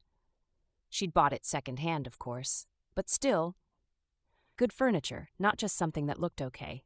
"Are you complaining?" He tugged on a lock of her hair. "No way." Her lips curved as his lips touched hers. She had been surprised that honeymooning with Cade had been so slow and gentle, so perfectly what she'd needed, though there had been a few tense and awkward moments. That was okay by her, though. Awkward, she could deal with. Dinner will be ready in a few minutes. Are you hungry? Starved. She thought she ought to be able to stay awake long enough to eat. Why don't you go get ready for bed? By the time you come out, the food will be ready. She smiled, thinking she could get used to being married. What a brilliant plan. She stretched a hand out to him, happy when he helped her off the couch again. Hi, what can I do for you today? Dr. Justice asked Dani when she came into the examining room. I forgot to get a prescription refill for the pill when I came in for the STD testing a few weeks back. Your nurse said I couldn't get a refill without another visit. Dani couldn't figure out what the problem was. She had just been in. Did they really need her office payment that badly? Thank heaven Cade had insurance. And how are things going? Any rashes, itchiness, pain? The doctor checked out the information the nurse has written on the computer form. Any other possible symptoms? She chuckled. Not unless tiredness is a symptom of an STD. Dr. Justice lifted her perfectly sculpted brown eyebrows. How long have you felt this way? A few weeks. Things have been crazy. My boyfriend and I eloped and we've been consolidating our apartments. Congratulations. How exciting. The doctor checked the computer screen. Any nausea? Frequent urination? Breast tenderness? Yeah, oh no. Dani realized where the doctor was headed. No. I'm on the pill. I've been perfect. I never miss. I know you've been very diligent, but no contraception is perfect. Justice pulled a box from a cupboard marked EP. How about if we do a test to eliminate possibilities? Dani stared at the box for a long moment before she reached out to take it. This was to eliminate the possibility, not to verify that she was. She wasn't, couldn't be pregnant. She and Cade hadn't been married long enough to be able to tell, which would make it no. Her fingers tightened on the box, and the ridges pressed into her skin, causing enough pain that she couldn't ignore it. This was clearly not just a bad dream, anyway. The doctor sat across from Dani, compassion filling her eyes. I know there are times when pregnancy can be very inconvenient, but you're married now. I'm sure your husband will understand that these things happen. She didn't understand, couldn't, since Dani hadn't explained about the attack. Still couldn't even verbalize what had happened to her, even in her own head. It was too horrible. So instead of explaining why this could be a big problem for her, Dani nodded as if she agreed and stood. There's a restroom where you can take the test just down the hall. Let me show you. Why did it feel like Dani was facing a pool of piranhas instead of simply peeing on a stick? 10 minutes later, Dani had to face the results. Pregnant. I can't be pregnant. How could this be happening to her? I don't want to be pregnant. The thought occurred to her that maybe, just maybe, it was Cade's baby. They'd been married for a couple of weeks now. Of course, she'd been having symptoms before the wedding, but maybe it was her imagination. Her breath hitched. Can you tell how far along I am? How early do those tests work? Pretty quickly, sometimes as soon as a week after conception. Oh, well, that's okay then. Dani should have felt relief, but she didn't. She and Cade had been careful, double protection in case she'd caught something from her attacker after all. She'd planned to follow up with her doctor when some time had passed. Today, even. You said you've been having symptoms for weeks. How many? Hope fled, and tears prickled her eyes. Too many. She touched the rings on her left hand. Cade's rings. I got married a couple of weeks ago, but we hadn't, not until the wedding. So this has to be from the previous incident. The doctor clicked a couple of buttons on the keyboard. Which was about 6 weeks ago? Do you want an ultrasound? Not today. At the moment, she just wanted to deny it was true. She wanted out of this mess. I need to think. The doctor set aside the laptop she had been referencing and studied Dani's face. Obviously, this came as a shock to you, especially if you and your husband waited to be intimate. She hesitated slightly, as if being very careful about how she chose her words. If you're considering ending the pregnancy, you'll have to make the decision in the next few weeks. You should receive some counseling first. It's not a decision to take lightly, and you should be sure, one way or another. Dani controlled the shudder running through her at the thought of abortion. She knew plenty of people would consider her justified, but she'd always hated the idea. She'd have to consider it now from a very different perspective than she'd expected. I'll keep that in mind. Dr. Justice tapped a few computer keys and a page spit out of her printer. She made a note on the white space at the bottom, handed it to Dani. In case you decide to continue the pregnancy, here's a prescription for prenatal vitamins. I'm also ordering another round of labs for STDs. Anything you may have been exposed to should show up now. If your husband hasn't been tested recently and he's had other partners, he should be tested as well. The name on the bottom is a counselor. You should see her or someone else before making a firm decision. The doctor rattled off some other instructions and left the room, stating a nurse would come in with directions about the tests. When Dani left the office later, she felt more than a little numb. How would she tell Cade? What would she do about it? Why hadn't she followed his suggestion and gotten the morning after pill? She'd always been dead set against abortion, but it was pretty attractive at the moment. How could she carry around a physical reminder of her attack for the next 7 months? And what would Cade say about it? Dani went shopping. Whether she spent a penny or not, shopping was always a great release when she had things on her mind, and she'd never had more on her mind than she did right now.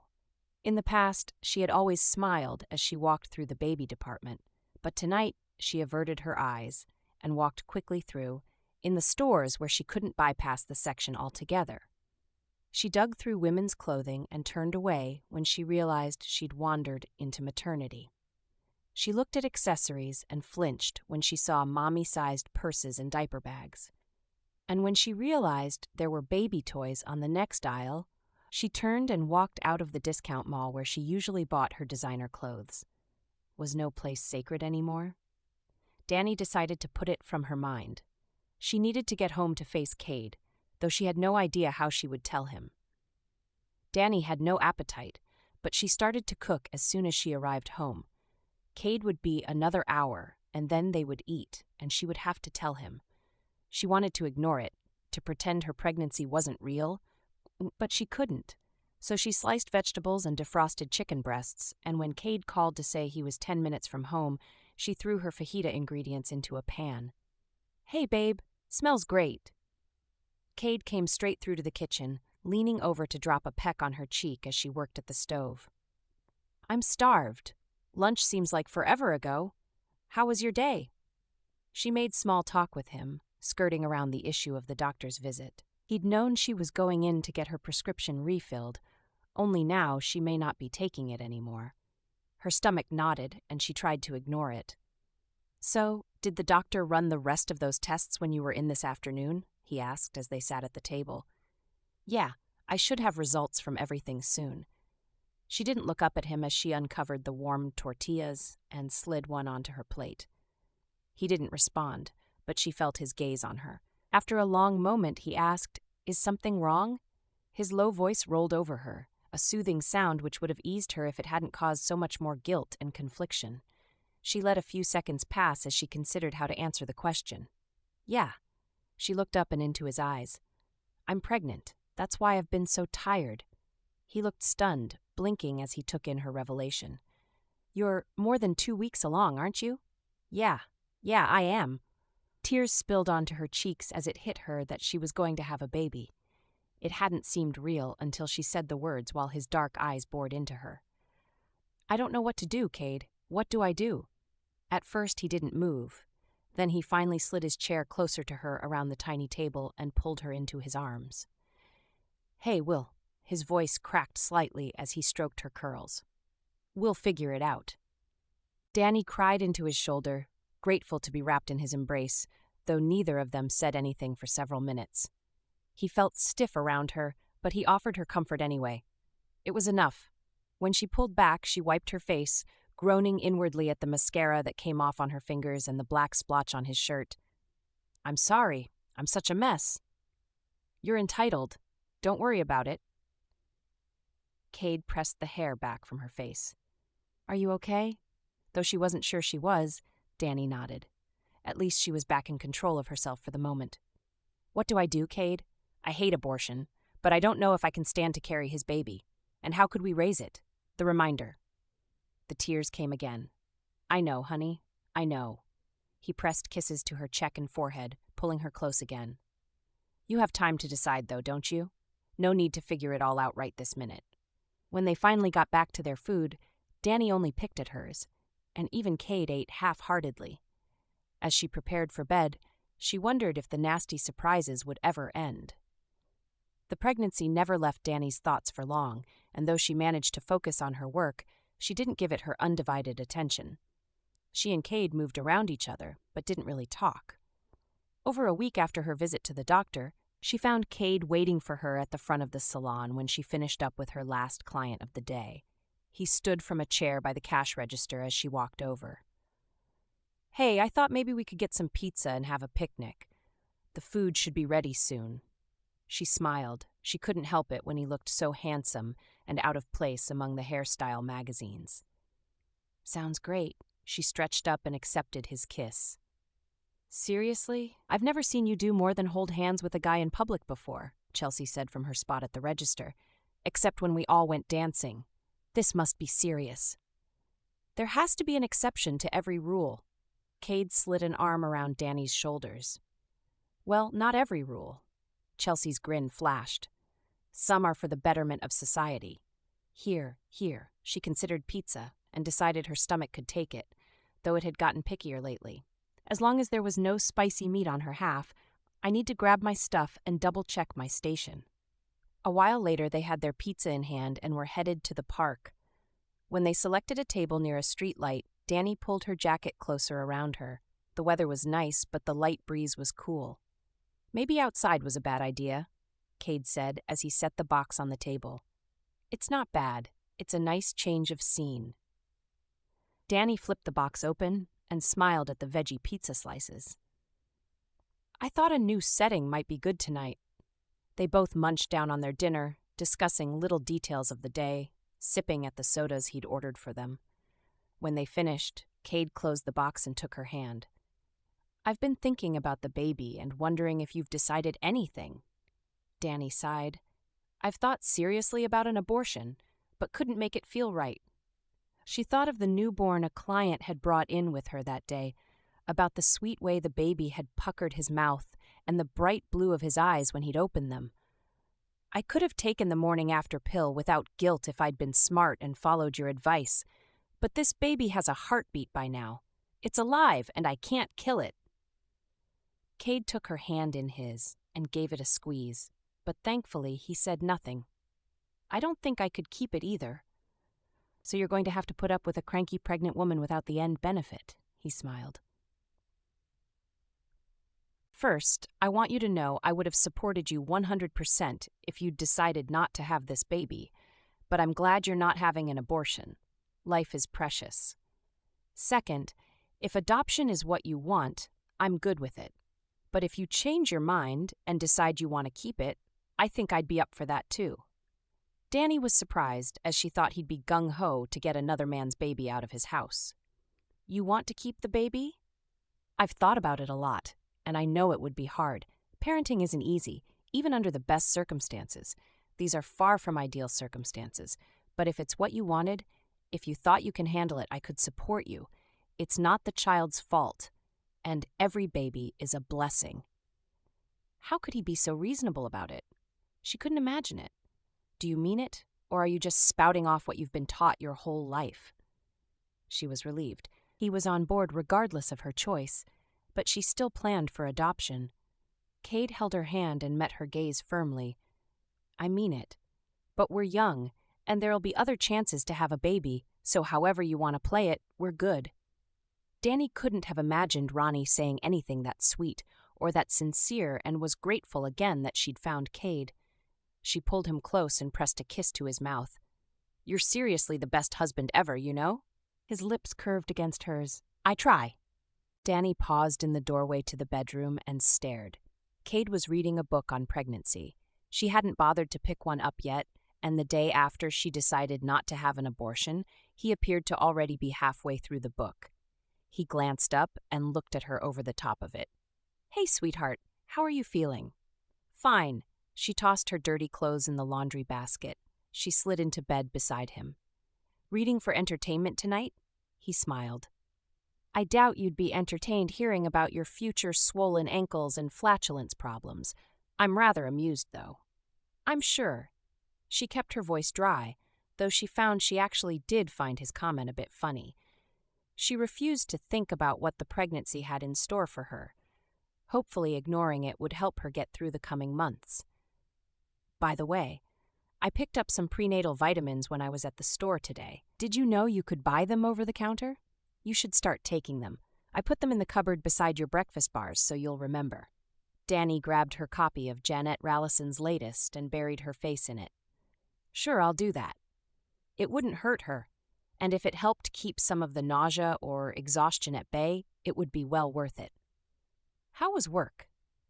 He had stayed late at the office after making a trip south to visit some of his clients. "Fine." He stuck a bookmark in the text and set it aside, sliding down to pull her close for a cuddle while they talked about the day. This was Dani's favorite time, so she set her own book aside and turned into his arms, snuggling in. Then she lifted her face for a kiss, and thoughts of anything else disappeared. Cade sorted files, looking at his latest orders, and froze when he saw one from his father's business. Granted, the name on it said Les, but the boss would have to sign the checks, so it wasn't like Les could keep the source of the boat parts from him. He wondered if his father even knew why he had stopped into the shop.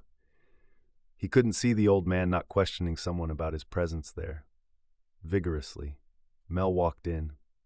"Good job on the new zone you're covering. I'm pleased with the increase in sales to the Bay Area retailers."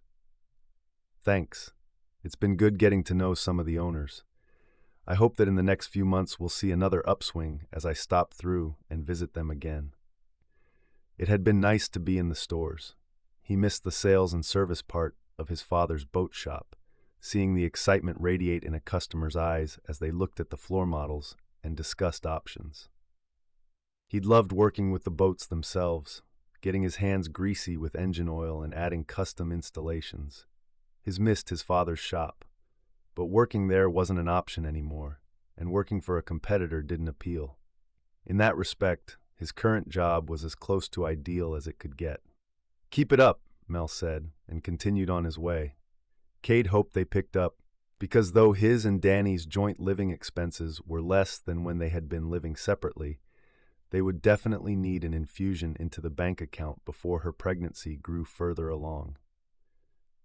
He couldn't imagine her standing on her feet for 12 hours a day when she was 8 months pregnant.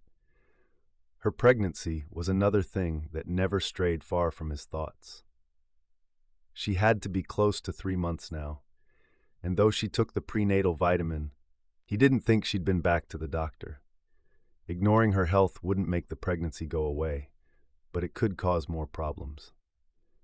He decided to broach the subject with her again, then attempted to shift his mind back to paperwork. Chapter 8. Dani thought the first 6 weeks of marriage with Cade had gone well. There had been frustrations and difficulties dealing with all of their belongings and adjusting to each other's habits and schedules, but she didn't regret her choice to marry him. If anything, as March melted into April, she was more certain every day that it had been the right decision. She stirred the pasta and smiled, grateful the scent alone didn't turn her stomach for a change. The past few weeks, she'd had her share of morning sickness, usually in the evenings. This had been nice, since it didn't interfere with work, but bad because it ate into her time alone with Cade. They still cuddled on the sofa and watched shows, or she lay with her head on his lap, willing the nausea to go away while he stroked her hair and read. She hadn't realized what a bibliophile he was while they dated. No one at work had specifically asked about her relationship with Cade, and she hadn't volunteered the fact that they were married, though she wasn't sure why she hadn't announced it when they got back from Reno. Cade arrived home while Dani lit candles on their kitchen table. She looked up and felt a trill of excitement zoom into her chest when he grinned at her. "Hey, honey." He came forward and kissed her, and she melted into his arms. She was starting to accept she would get fat and have heartburn and everything Cade had warned her about from the pregnancy books he read. Though she still preferred not to think about it too much, she'd found herself sneaking peeks into the books when he wasn't around. She could only digest little bites of information from it at a time as she tried to disassociate the baby from her attack. It was not an easy process. Dani pulled back, directing Cade to a seat at the table. How was work?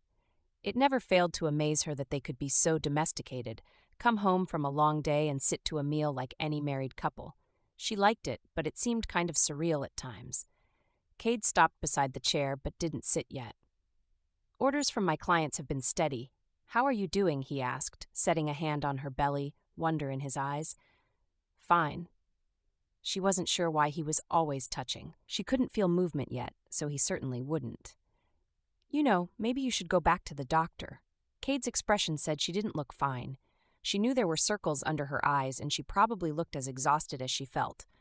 Why? I'm all right. She stepped away and grabbed the pan of pasta from the stove. You said when the second trimester begins, I should stop feeling sick so much and get my energy back. Look at this. I cooked dinner. It must be working already. His voice was low, coaxing. Honey, you have a tough job. I'd like to see you take better care of yourself. Besides, we need to make sure the baby is healthy. She clenched her jaw. Just because she was learning bits and pieces about pregnancy didn't mean she wanted to see the doctor yet. She took the vitamins, even though they always upset her stomach, didn't she? I'm sure everything's fine. She sat in the seat beside him. I'd feel better if you saw a doctor.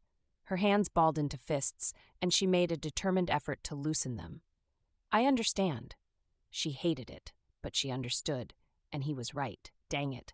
I'll call tomorrow and make an appointment. Could I come along? Was he afraid she wouldn't actually go? Aggravation rose in her. I don't need you there to hold my hand.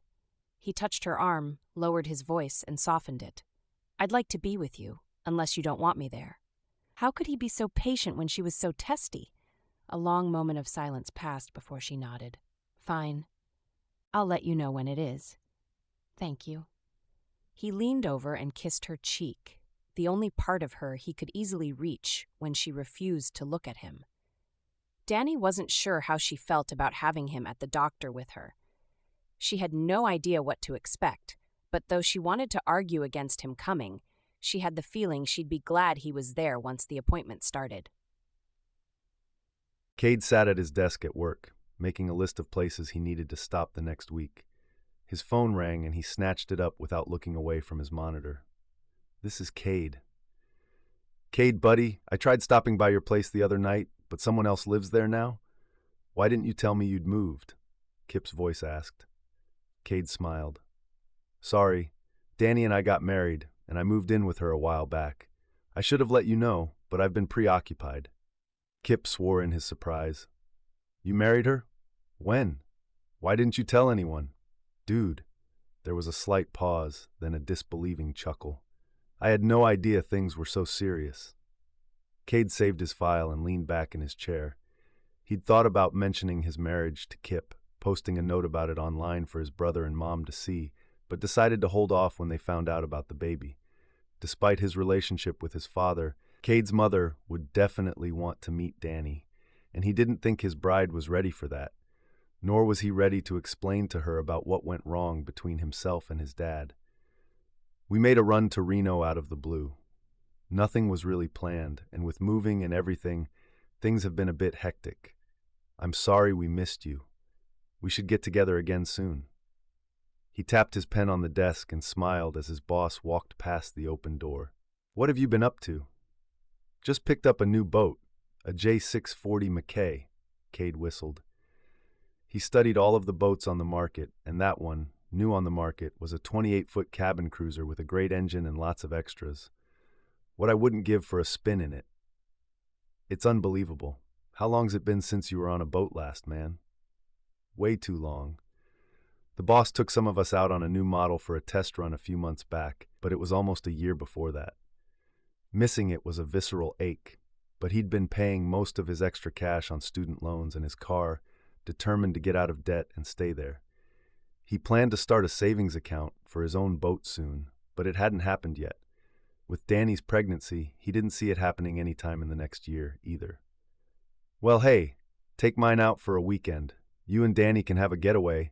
Kick back, take it easy. You need it, dude. You're not kidding.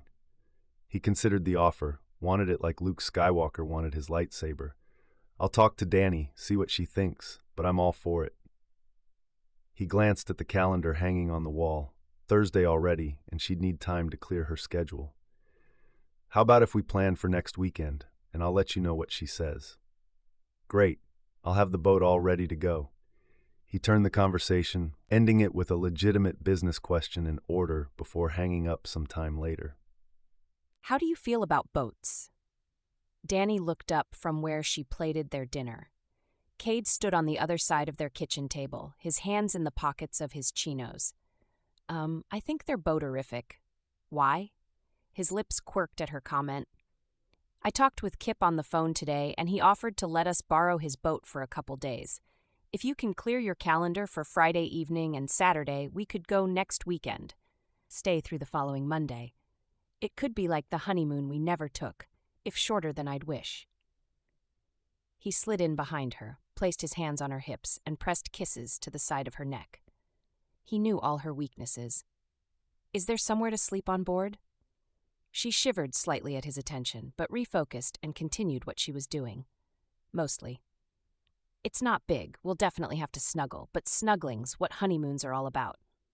Dani focused on moving the steamed vegetables to their plates. I've only had one boating experience before, and I'm fairly sure a small motorized fishing boat isn't in the same class as whatever you're talking about. He stepped back, shock on his face. No way. You've only been on an 8-footer with an outboard? She looked up at him, surprised by the disbelief in his voice. Yes, Way. He shook his head, as if he'd been told something that changed his whole world view. You have led such a sheltered life. You've never been geocaching. You've never been on a boat. The next thing you'll tell me is you've never snorkeled or been country dancing either. She stared at him. Country dancing? Since when do you listen to country music? I don't usually, but it's fun to dance to. He made a sking noise. I have so much work ahead of me. You've been seriously deprived. She grabbed some silverware and set the table, using the time to take in this new paradigm. Shouldn't she know this by now? I suppose our life together is bound to be a series of adventures. He took her hand, drew her attention back to him. I wish I could give you everything you've missed out on. She didn't regret those unimportant things. Her family was what mattered. Even now she ached when she thought about them, but she believed Cade would do his best to follow through with his wish. If I have you with me, I think I'll be happy, even without all of the adventures you want to give me. He pulled her into his arms. Does this mean you don't want to go boating? She laughed. No, I'd love to try boating. Let's just hope this little guy doesn't hate it.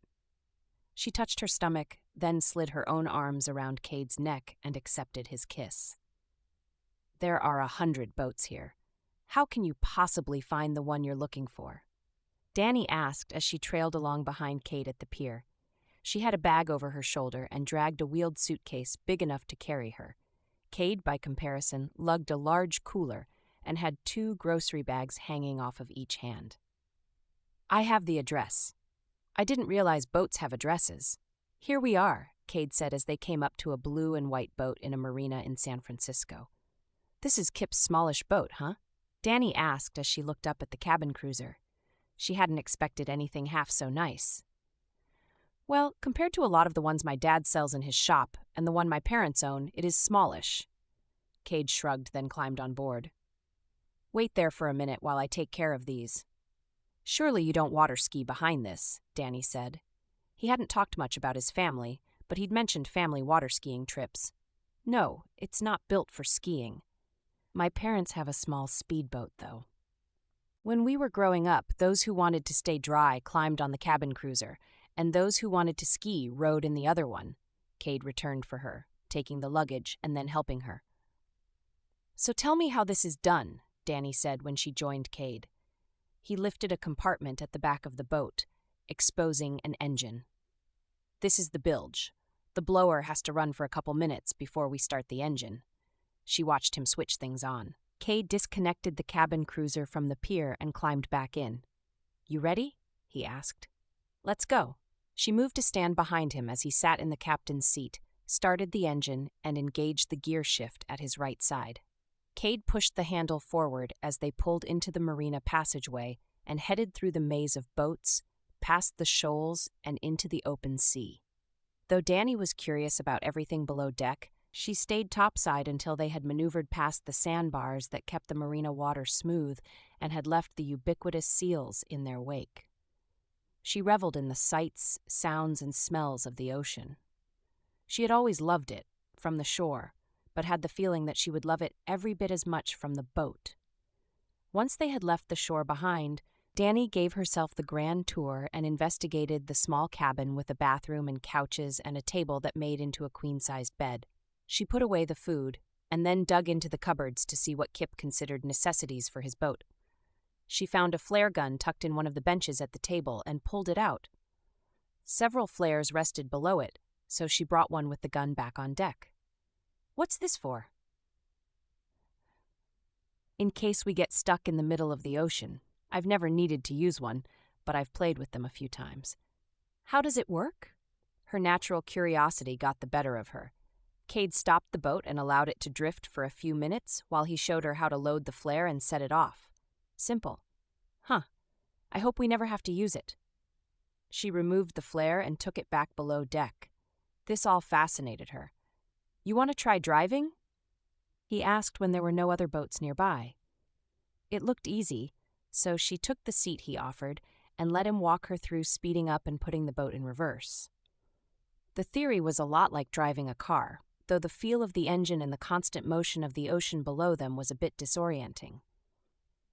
"Where are we headed?" she asked once she felt comfortable at the controls. He pointed to the compass on the dash. "Turn south and stay close enough to still see the shore in the distance. We've got a way to go." Happily, she turned the wheel until the compass said they were faced straight south, then sat back, enjoying the feel of the air rushing through her hair and the sun on her head. Though she'd been afraid of getting seasick, she liked the feeling of movement under her feet and how the lowering sun sparkled across the water. Apparently, it didn't bother the baby at all. It was still a little cool, since it was only mid-April, so Dani wrapped up in a sweater to combat the wind chill. They took their time getting out to a good location, a moderately secluded cove on a small island, before Cade decided to drift for a while. When they found a good spot to settle, he came over and sat next to her. "This is a beautiful area," she said, sliding forward so he could sit behind her, and she could lean back against him. "One of my favorites." "Did you come out here a lot as a kid?" she asked. He spoke so rarely about his family. Dani found herself taking advantage of every opportunity to learn more. "Ever since I was 10. It's my family's regular 4th of July activity." Cade looked dreamily out over the gentle waves of the bay. Dani sat on a bench, turning sideways to gaze out on the water, and Cade wrapped his arms around her. She couldn't help but notice that despite his not being in touch with his family, he spoke of them fondly, sometimes with a touch of wistfulness in his voice. He obviously missed them. He slid his hands over her stomach and stroked her little bump lightly. "It's good to have some time away from distractions. For the next few days, I want to concentrate on us." He settled his chin on her shoulder and gave her a gentle squeeze. That sounded like heaven to Dani. Though no one at work knew she was pregnant yet, it couldn't take much longer before everyone noticed, and she was always so tired. A full day at work left her drooping, with no time to relax and enjoy being with Cade. She leaned her head back against his shoulder and closed her eyes, soaking in the sun and noises of water lapping against the edge of the boat. Timing her breathing with the rising and falling of the ocean swells, she turned off all her worries for now. Concerns about work and the baby could wait. More relaxed than she had been in ages, she opened her eyes a long while later. It had been a clear day, and even now there were only a few tufts of hot pink clouds slowly meandering across the sky. The sun was setting and the sky was ablaze with color, telling her she had slept a lot longer than she thought. Cade still sat behind her, holding her close, occasionally running a hand over her belly bulge. She would have expected the move to upset her or make her uncomfortable, but instead it made her ache, wishing this was his baby. He would be such a great father if they were keeping the baby. Out to sea, there was a full bank of filmy clouds reflecting the bright orange of the sun. Seagulls drifted over the whole scene, filling the air with their cries. "The sunset is more beautiful than almost anything I've ever seen," Dani commented as she watched a seal slip by the boat on the waves. The water picked up the colors from the sky, reflecting them back to the boaters. "Not more beautiful than you." He pressed a kiss to her temple. Dani leaned her head back against his shoulder. "Cade, if you hadn't already married me, I think I'd be ready to propose to you right now." He chuckled, his warm breath fanning against her ear. "So you wouldn't mind if we got a boat of our own someday?" It might take too long to be able to afford one of our own. Maybe Kip will lend this one to us for a weekend every month, or a whole week." "I'd love that." Full darkness set in and they continued to sit, mostly in silence. But a few random comments here and there peppered the long pauses. Dani cuddled into Cade's embrace as she stared up into the sky. "You're going to make me go sea swimming tomorrow, aren't you?" "You bet. No matter what anyone else has told you, seawater is good for your skin." "Really?"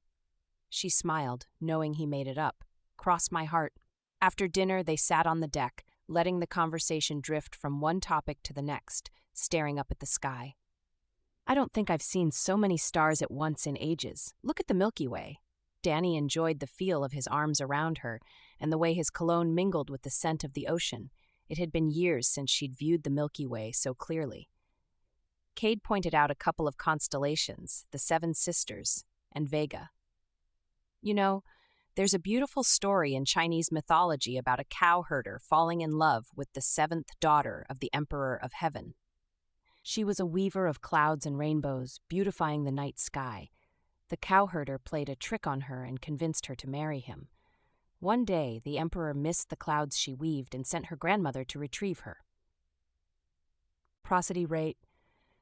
"The cowherder took their 2 children and followed her into the sky, landing on one star, Altair, while his wife lived on Vega, that one there." He pointed it out to her, her sharp eyes finding it after only a moment. "It's believed they're only able to visit on the Chinese Valentine's Day, on the 7th day of the 7th month in the Chinese calendar, and the Milky Way was formed to keep them apart." Kind of a pathetic story. 2 people who loved each other, kept apart by a barrier that should have been insignificant. Dani noted the deepening of his voice and turned to look at him, finding his face only inches from her own. She sought his gaze, which was firmly locked on her face, and her heart filled with love for this man. She thought he had weaved a spell of his own around her. Chapter 9. Dani's appointment had been endless already, and she still hadn't talked to the doctor. Cade sat by patiently through it all, making notes on his phone, looking over the paperwork with her, squeezing her hand when the nurse asked yet more questions. Finally, the doctor came in. "I have a note here from last time that you were considering ending the pregnancy," the doctor said when she looked at the file on the computer screen. "What have you decided?" "I'm going to have the baby." Dani touched her stomach and imagined it growing bigger. The thought wasn't as gut-twisting as it had been only a few weeks earlier. The doctor nodded and made a note. "Have you been taking the prenatal vitamins?" "Yes." "Good. Are they making you more nauseated, or has it been okay?" "They haven't made me actually vomit, but I've definitely been more nauseated after I take them." "That can happen. Hopefully it'll go away now that you're through your first trimester." The doctor asked questions, poked and prodded, and looked at the test results from the blood and urine samples. A tendril of her red hair fell down her cheek. She brushed it back. "Because of the irregularity of your cycle, your elevated HCG levels, and your larger size than average growth, I'd like to do an ultrasound today." Dani shrugged, trying to pretend she didn't care, though she was curious about how an ultrasound worked.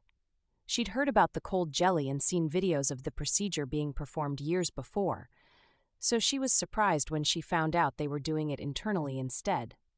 Her eyes diverted to the screen as the picture formed and her jaw dropped. Not one, but 2 little blobs appeared on the screen side by side in 2 sacs. Then the image came into focus, and she could see 2 bodies, their arms and legs waving. She blinked for a moment, wanting to be sure her vision was clear. Is that what I think it is? Congratulations, you're having twins, the doctor said. Unable to help herself, Dani's eyes stayed glued to the screen. She lifted a hand to her belly, placing it at the top of her mound, thinking of the babies floating in there. The twin heartbeats thrummed like hummingbird wings, filling her ears and her imagination and making her catch her breath.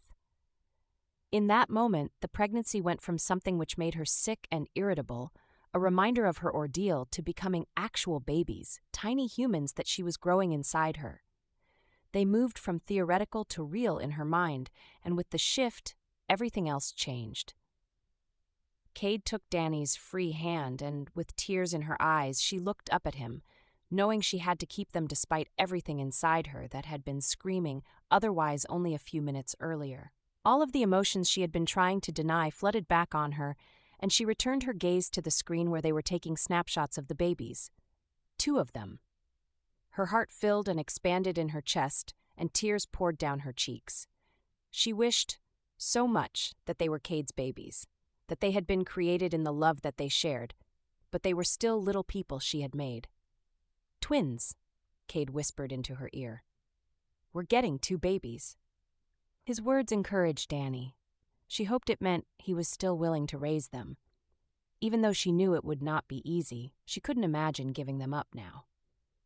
Okay, Cade said as they walked out of the doctor's office a while later, pamphlets on pregnancy and twins in hand. So what did I see in your eyes in there? He'd been hoping to jar her out of her apathy with this doctor's visit. He'd hardly believed it would work, though. Dani kept walking, not looking in his direction as they approached his car. She touched her stomach, wonder filling her face. I have babies, real babies, not just little peanuts, but beating hearts and waving arms. Babies. She glanced over and he smiled. Yeah, pretty amazing, isn't it? He turned her back against the car when they got to her door. He brushed the hair away from her face, then slid one hand into her hair. Are you thinking adoption isn't the only solution anymore? He wanted these children, had from the first time he'd realized they were already making his wife's waist expand. They were already real then, even if he had thought there was only one. He would never have pushed her to keep them if she had stayed disinterested. That could have caused ongoing trauma for her and the child, but he'd hoped she would change her mind before she actually signed the paperwork. She tipped her forehead against his. I think I'm confused.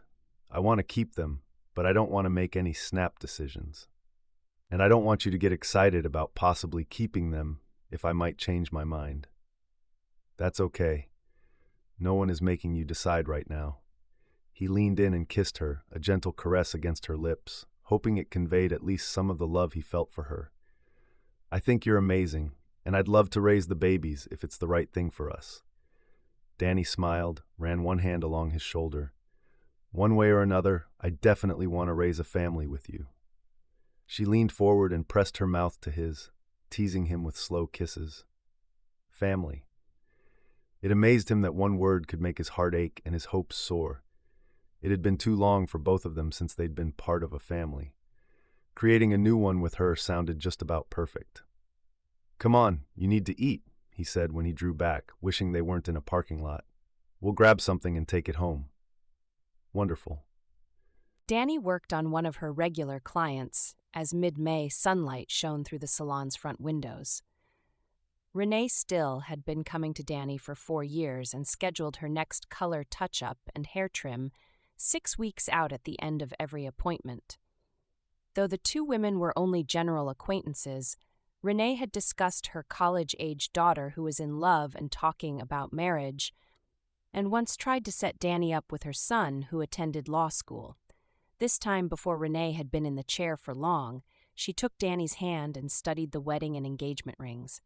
I never noticed that before, young lady. Congratulations, and when's your baby due? Dani felt herself flush, but pretended not to be bothered by the comment. None of her coworkers had noticed her pregnancy yet, even with the addition of the maternity clothes the past couple of days. The middle of October. I'm having twins.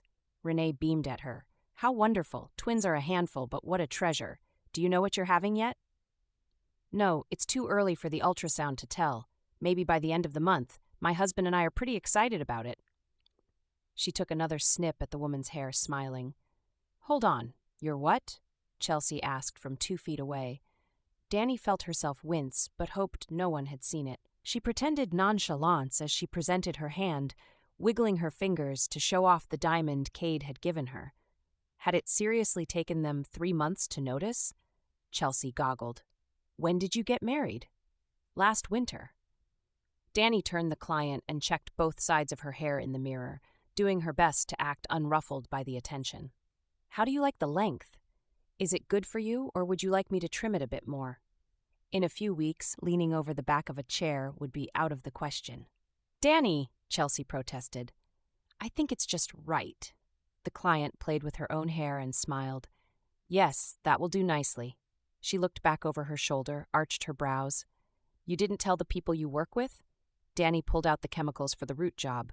"We had a small ceremony. We're very private people." Her lips twitched. "And nobody asked."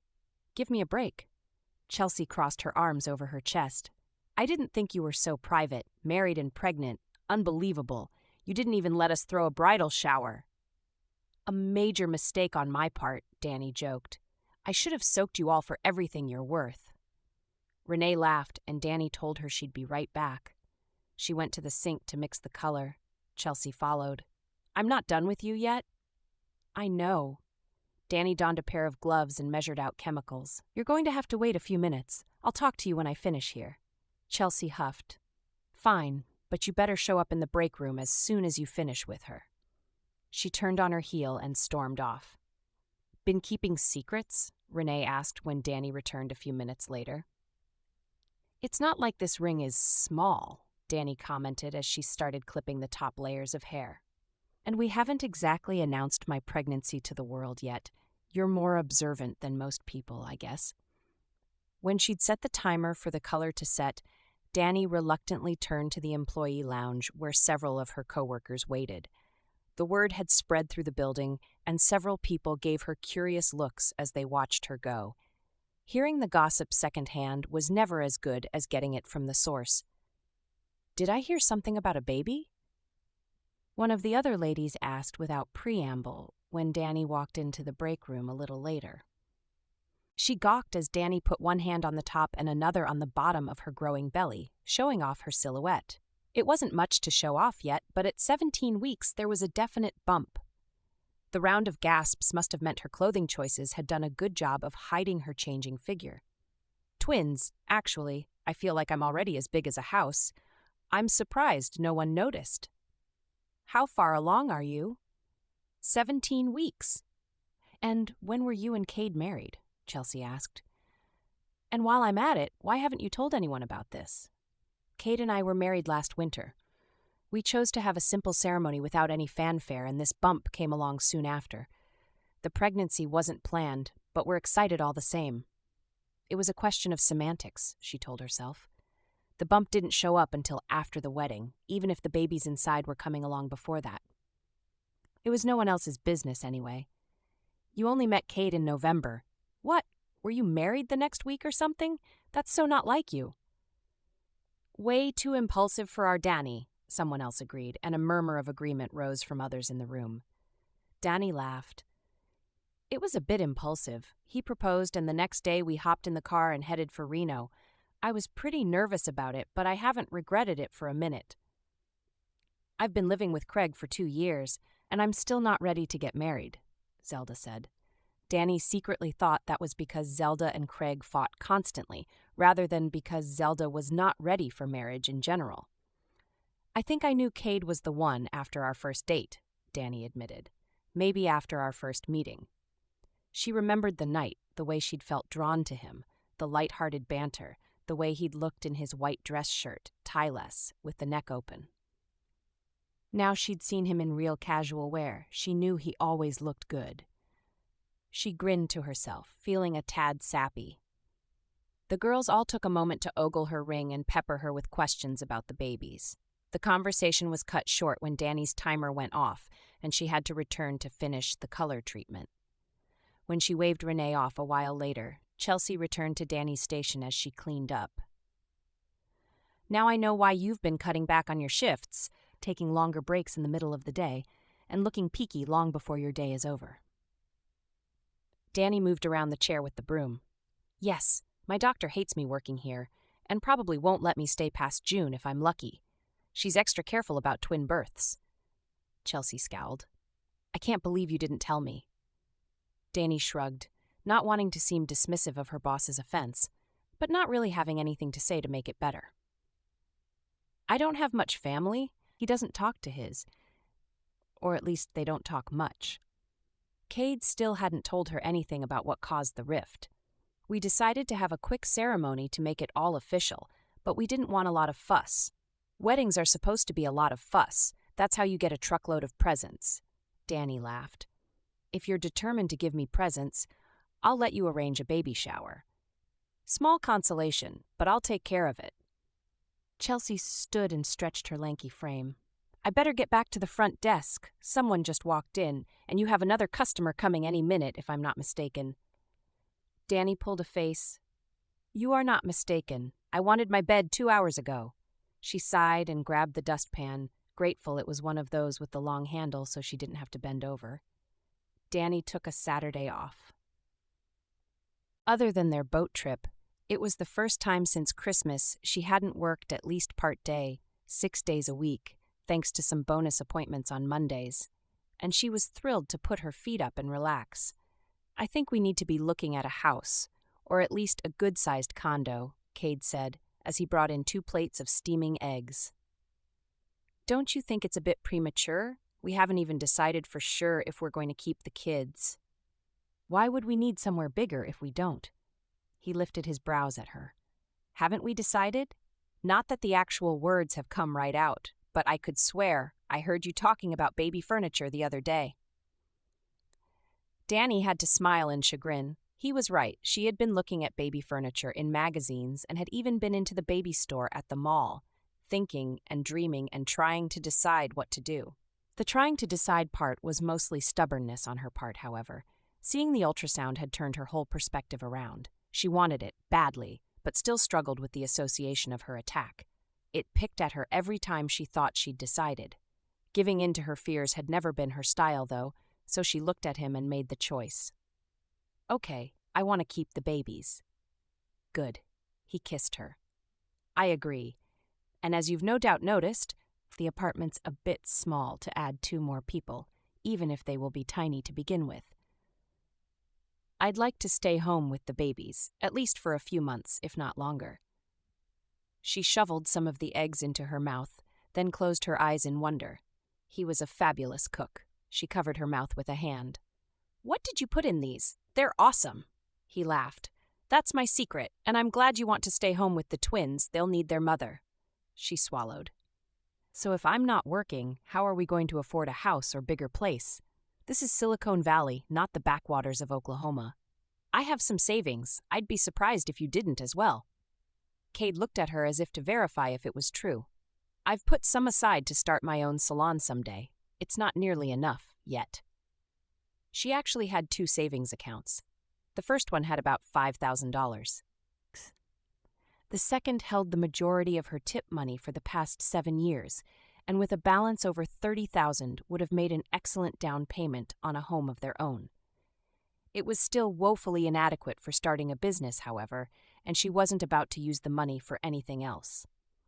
Cade got up to mix some juice, and Dani dug into her eggs again when the doorbell rang.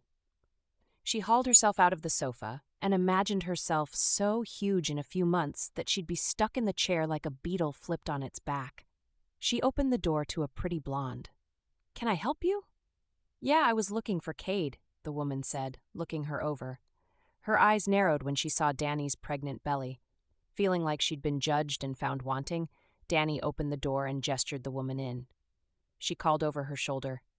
Cade, you have a visitor. Yeah? He came around the corner into the living room and stopped short. Monica, how are you doing? A belated smile bloomed on his face.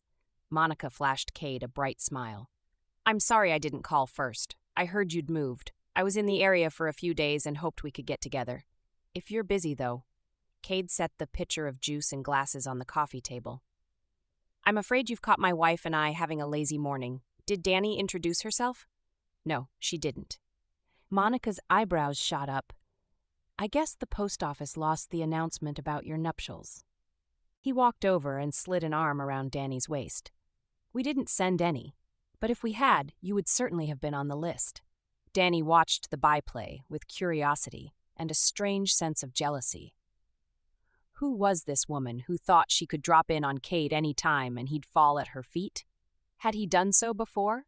Monica's expression was too polite to be sincere, and Cade looked almost irritated, though he covered it well with a mask of congeniality. The muscle jumping on his right cheek told a different story. Idly, Dani wondered if Monica knew Cade well enough to realize it. Your parents never mentioned your marriage, Monica tried again. She didn't acknowledge the way Cade held Dani, as if his wife were a minor issue she could wave aside. In case you haven't noticed, my parents and I aren't exactly on good terms lately. She looked Dani over again. You can't be a day under 6 months along. It surely didn't take the two of you much time to get together, did it? She glared at Cade. What did you do? Elope the week after we were together? Or were you dating her and me at the same time? Actually, Dani put in, rather glad to have the woman's attention again, I'm about 4.5 months, and we're having twins, which is why I'm already so big. But no, it didn't take us long to know we were made for each other once we met. She gazed into his eyes, saying what she really thought, though adding plenty of gooey inflection to get the woman's goat. It's like we were meant to be together, practically soulmates. That earned a disgusted snort from Monica. I wish you both well, and you better notify your family of the marriage soon, before word gets back to them through the grapevine. She turned and stalked out of the open doorway. Dani waited several seconds, then stated, I guess she'll be fueling the grapevine. Yeah, I guess so. Personally, I don't care who she tells. He leaned toward Dani and kissed her thoroughly. You were fantastic. Was that actual jealousy, or are you a terrific actor?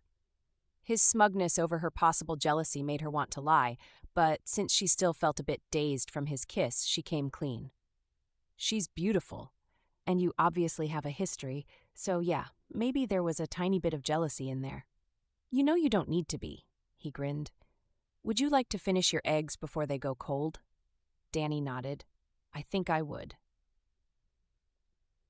Once they were both settled again and she'd had a quick drink of her juice, she decided she had to ask. Apparently Monica has known you for a long time, knows your parents, she's an old flame? He tipped his head and swallowed his food. We dated some in high school, and when she's in the area, she often pops by for dinner or something. Obviously, we haven't talked since last fall. She never meant anything to me but good conversation, and an occasional night of dancing. Dani decided she was being silly, and not to worry about it, especially since Cade chose to marry her. We've never gone dancing. No, we haven't. We'll have to do something to rectify that before too long. I'm going to hold you to it. You got it. He sealed the promise with a kiss. Cade's second trip to visit his San Francisco accounts went smoother. He stopped at all of the other retailers and repair shops before making his way to his father's business. Sales had increased slightly since his last visit, though whether it was because he had stopped in or by coincidence, he couldn't know. He was grateful the figures hadn't gone the other way instead. Hey, Cade, Kip greeted him while he was still in the entryway. How's your woman doing? Beautifully. She's incredible. How's business? He reached out and shook Kip's hand. We haven't seen you for a while. What have you been up to? Nothing special, mostly just work, dating, going out for rides on the ocean. You haven't borrowed the boat lately. I thought you'd be back for more long ago. We've been busy, but maybe I'll take you up on the offer. We could use a break. They headed through the doorway into the back. Is Les around today? You missed him. He went home at 2. Let's go chat with your dad. He didn't wait for a response, just led the way to the half circle of office equipment. Cade's stomach clenched, but he tried to pretend it didn't bother him. His father looked up, stared in surprise, then returned his gaze to the monitor in front of him. Cade had seen his father's truck in the parking lot, so he'd known they could end up facing each other, though he didn't look forward to it after his previous visit to the shop. Even as he adjusted his grip on the folder under his arm, he wondered why Kip hadn't taken the documents and let him go.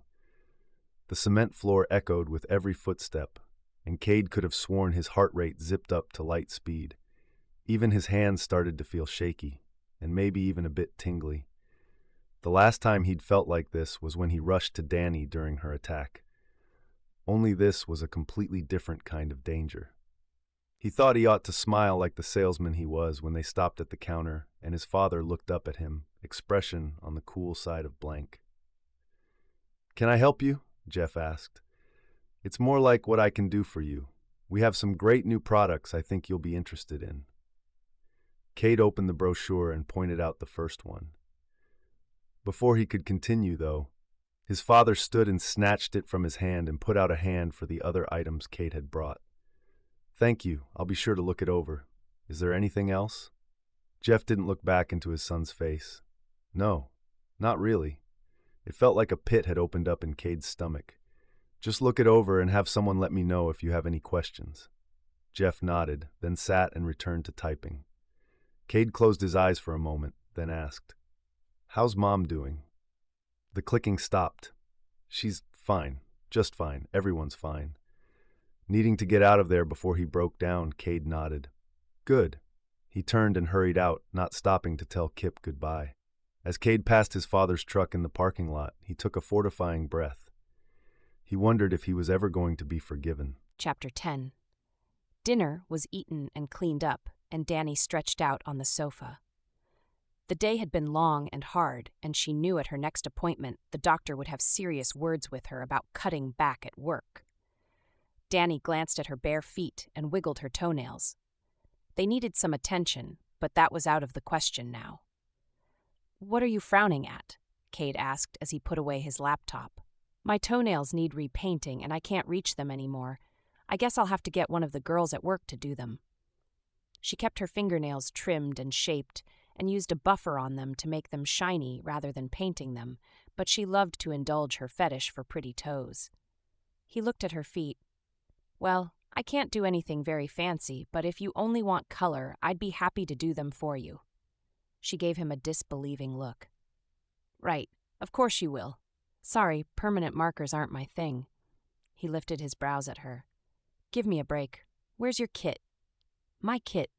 How had he known she had a kit with her supplies in it? "You have a kit for everything. Besides, I saw it when you did these." He tapped her purple nails with the bright yellow polka dots. "Under the cupboard in the bathroom. It's the blue one." Dani had her reservations, especially as summer was here, and when she quit work in a couple of weeks, she planned to wear a lot of sandals. He came back into the room with her nail polish kit, and she decided to humor him. She could always have one of the girls at work redo the polish if he made a mess of it. "Where do you want me?" Dani asked, as Cade slid the coffee table out of the way. He settled on the floor in front of the television. "Swing your feet over here, and let me take care of it." She was game and intrigued. Cade pulled out the nail polish remover and a cotton swab. "You were at work longer than I expected." He started scrubbing her nails clean. "Yeah. I took an hour in the middle of the day to put my feet up and take a power nap, but I did 2 colors, 9 cuts, and a weave.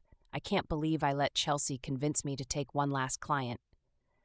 Her feet throbbed long before the day was over, even in her most comfortable shoes, and her ankles had begun to swell.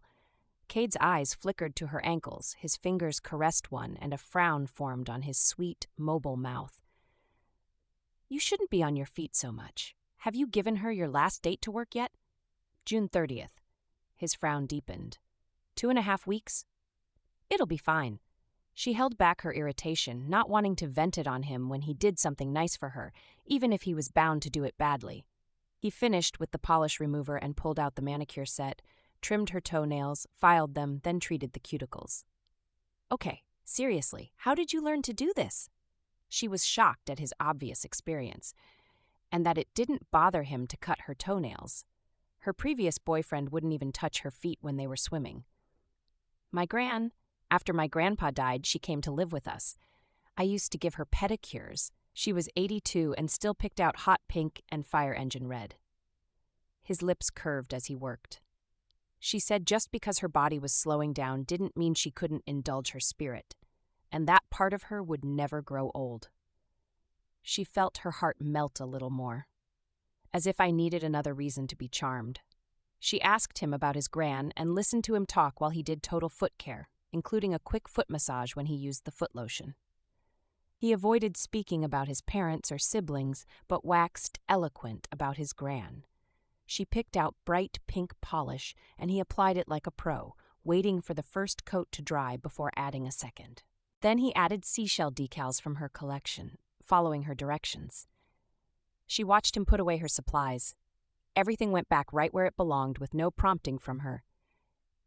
"You earned major brownie points, you know. You're almost as good as the professionals I work with." He laughed. "Liar. Besides, I thought I might take it out and trade." He wiggled his eyebrows. "You could use a haircut. I'll bring my shears home tomorrow," she teased. He chuckled as he returned the kit to the bathroom. When he took the seat beside her, she wrapped her arms around him. "When was the last time I told you I love you?" she asked, her heart overflowing.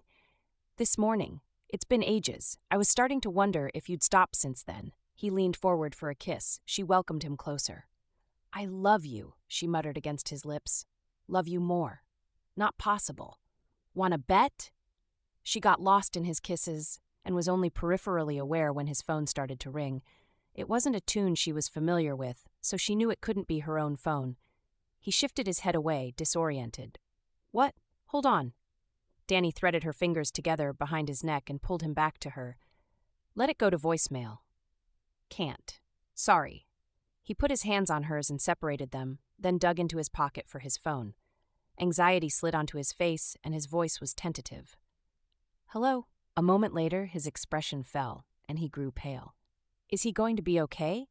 Was anyone else in the truck?" Dani put a hand on his neck for comfort, one finger lightly touching the artery beneath the skin, and she felt his blood pulsing faster than it should have been. Who was this caller?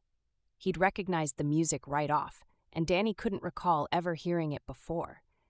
The way he'd reacted to the song told her it wasn't someone he was used to hearing from. He took her hand from his neck, squeezing it tighter than was comfortable. "Where is he?" "Right, yeah, of course, I'll be there." "No, don't worry about it."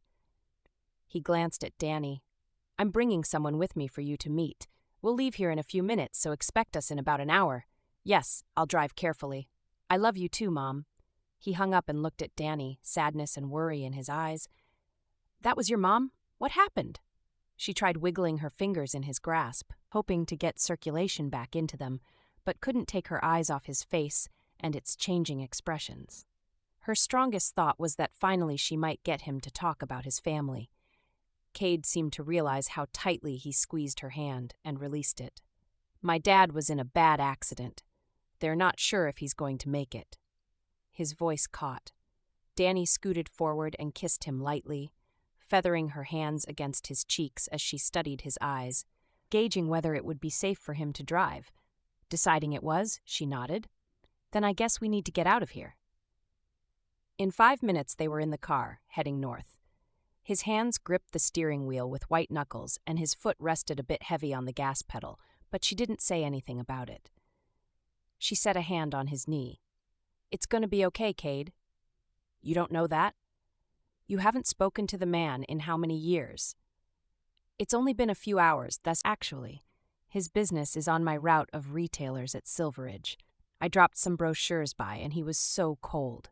He wouldn't even look at me." He blinked rapidly, then hit the heel of his hand on the steering wheel with a curse. "He wouldn't even look at me." Her heart ached for Cade.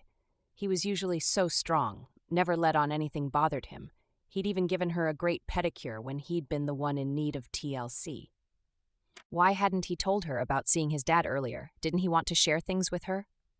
Several beats of silence followed before he spoke again in barely more than a whisper.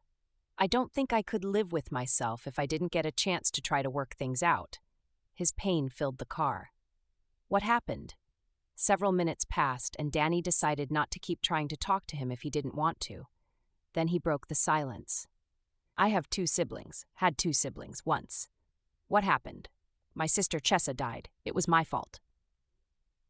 Though Dani tried to get more information out of Cade, he refused to answer any of her questions, promising to fill her in later.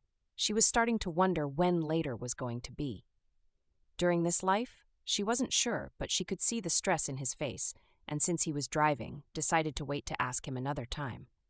When he wasn't worried his father was going to die. They arrived at the hospital and got directions to the ICU.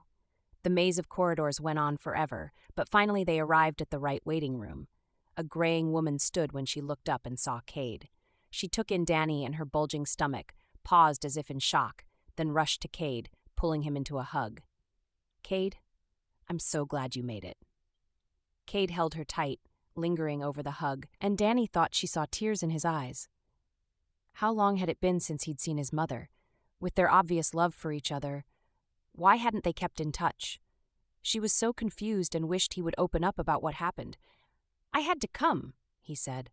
Finally, he pulled back and looked at his mother, wiped at a tear on her cheek. "Any word?" "No.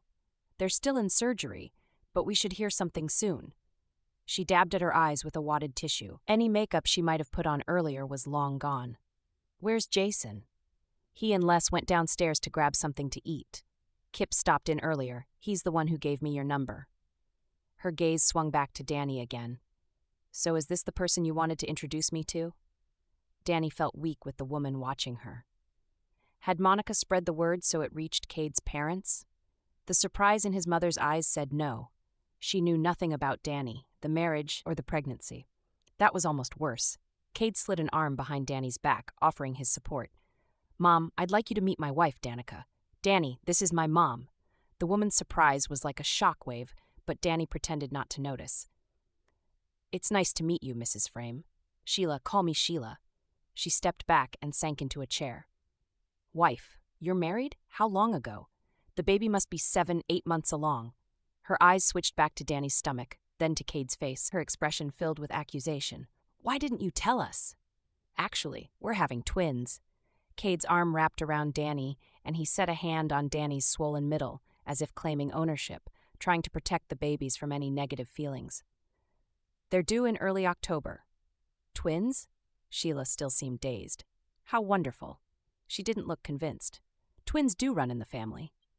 "I'm going to be big as a bus by the end of September," Dani said, then felt like an idiot. "You didn't invite us to the wedding." She looked up at Cade, hurt in her eyes. "Why didn't you at least send us an announcement? Didn't you think we'd want to come?" Cade nudged Dani into a chair near his mother, then took another and slid it around to face them. "I guess I didn't know what to expect, but we didn't have a big formal wedding. We drove to Reno one night and were married. She didn't even take time off work." That broke his mom from her thoughts. "Prosody Raytent. You didn't even take her for a decent honeymoon? Honey, you need to treat your wife better." She reached out and touched Dani's knee. "Men can be such idiots sometimes. Please tell me you at least got a nice ring first." Dani showed the ring off. "He has excellent taste, don't you think? I love it." She noticed her fingers were starting to swell and doubted she'd be able to get the ring off. Did all of her have to get fat? Really? "It is lovely. Good job, but sweetheart." Her censure turned to grudging approval before she turned to Dani again. "Now, tell me how you met and all about yourself." "Are you sure you want to talk about it now?" Dani asked, feeling awkward discussing it when her father-in-law was still in the operating room. "I need something to distract me. If I keep thinking about him in there." Sheila covered her mouth with her hand as her voice broke and tears shimmered in her eyes. "Please." Then a young man in his early 20s and an older Native American man entered and headed their direction. The older man had gray liberally threaded through his dark hair and smile lines around his eyes and mouth. The younger man was obviously Cade's brother, as they shared the same brown eyes and curious smile. Sheila waved them over and made the introductions. "Jason, Les, come meet Cade's wife, Dani." "Wife?" Jason asked. He turned and slugged Cade in the shoulder, and it didn't look playful. "How long have you been married and didn't tell us?" He turned back to Dani without waiting for an answer. "I'm Jason, the jerk's much better-looking younger brother. When's your baby due?" Dani might have been offended by the reaction, but she saw Cade's smile and knew he was loving being with his family again. Les was introduced as a longtime family friend, and the whole conversation about the twins and the wedding started all over again. Dani avoided giving a direct answer about their wedding date and answered the rest of their questions as best she could with Cade's assistance. Again, she wondered why Cade appeared to be estranged from the whole family when they seemed to be so excited to see him, to catch up on his life. What had happened? Time passed and the doctor showed up to tell them Jeff was in recovery. Sheila went to the recovery room right off, and Cade told Jason and Les to take the next turn. Finally, they returned to the waiting room. After they'd been there for several minutes, Cade stood. "Is anyone with Dad?" "No. They kicked us out for 10 minutes to check his stats and stuff." Jason glanced at his watch. "They should let you back in soon." "Good." Cade stood, then grabbed Dani's hand and pulled her from the chair. His hand was cold and clammy, belying his calm expression. "Let's go see if they'll let us in. I'll introduce you." "He's not awake. It's not like he'll be able to answer," Jason said. "That's probably just as well, since he wasn't very happy to see me earlier today." Cade's voice was light, but he squeezed Dani's hand, giving away his agitation. Sheila told them which room her husband was in, and Cade towed Dani down the hall behind him.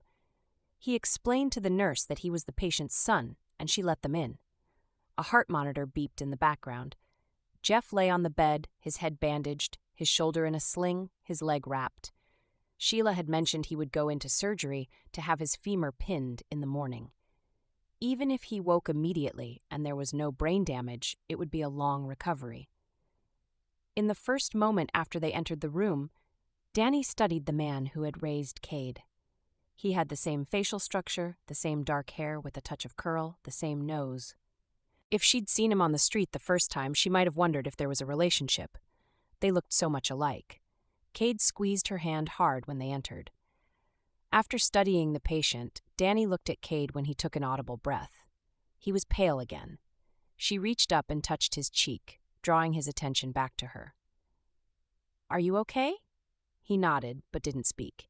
Instead, he pulled her close, buried his face in her neck. She said nothing as he silently grieved, held him close, hurting for him. When he finally drew away, she squeezed his hand and he released her, taking the last couple of steps to the bedside, then sank into a nearby chair. He sat staring at the man in the bed, whose face was scraped up and had bandages around his head and over one cheek. Dani stepped forward and placed a hand on Cade's shoulder. He covered her hand with his. "Dad, I'd like you to meet my wife. We were married a few months back and we're going to have twins." His voice broke. "I'm sorry we didn't invite anyone to the ceremony. I didn't think you'd come anyway. Things ended so badly. Mom had some words for me about it, though." The noise of others walking outside the room and the rolling of something along the floor penetrated the door. The smell of antiseptic permeated the room, and Dani noticed every sound. The hollowness of Cade's pain made it echo. "You know I'm working for Silveridge Boats. It's not as good as working in your shop, but it's better than nothing. Why wouldn't you talk to me today, Dad?" His voice cracked and he hunched over, as if the pain was too much to bear. "Why did you turn away from me? Haven't you punished me long enough?" Dani felt tears fill her eyes, then spill over. Why had Cade said he'd been responsible for Chess's death? Whatever happened, Dani knew it must have been an accident. He was incapable of intentionally hurting anyone. She pulled over a chair and sat next to Cade, resting a hand on his shoulder while he shuddered. "Don't die, Dad." The words would haunt her afterward. "Don't die, Dad." Hadn't she felt the same, said those words in her heart over and over, when it had been her own father? It was after midnight when she coaxed him out of the hospital to go home to sleep.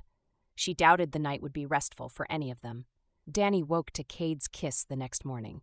She blinked at the light. He wasn't in his usual office attire, but instead wore a blue polo shirt and jeans. "Taking the day off?" she asked. "Yeah, I already called in. I'm headed back to San Fran. I need to work." She hated saying the words. She wanted to be there for him. Should she call in and have everything rescheduled? She knew from experience that it was a nightmare when someone's clients had to be rescheduled or shuffled to another person. But she wanted to be there for Cade. He was so much more important than her job.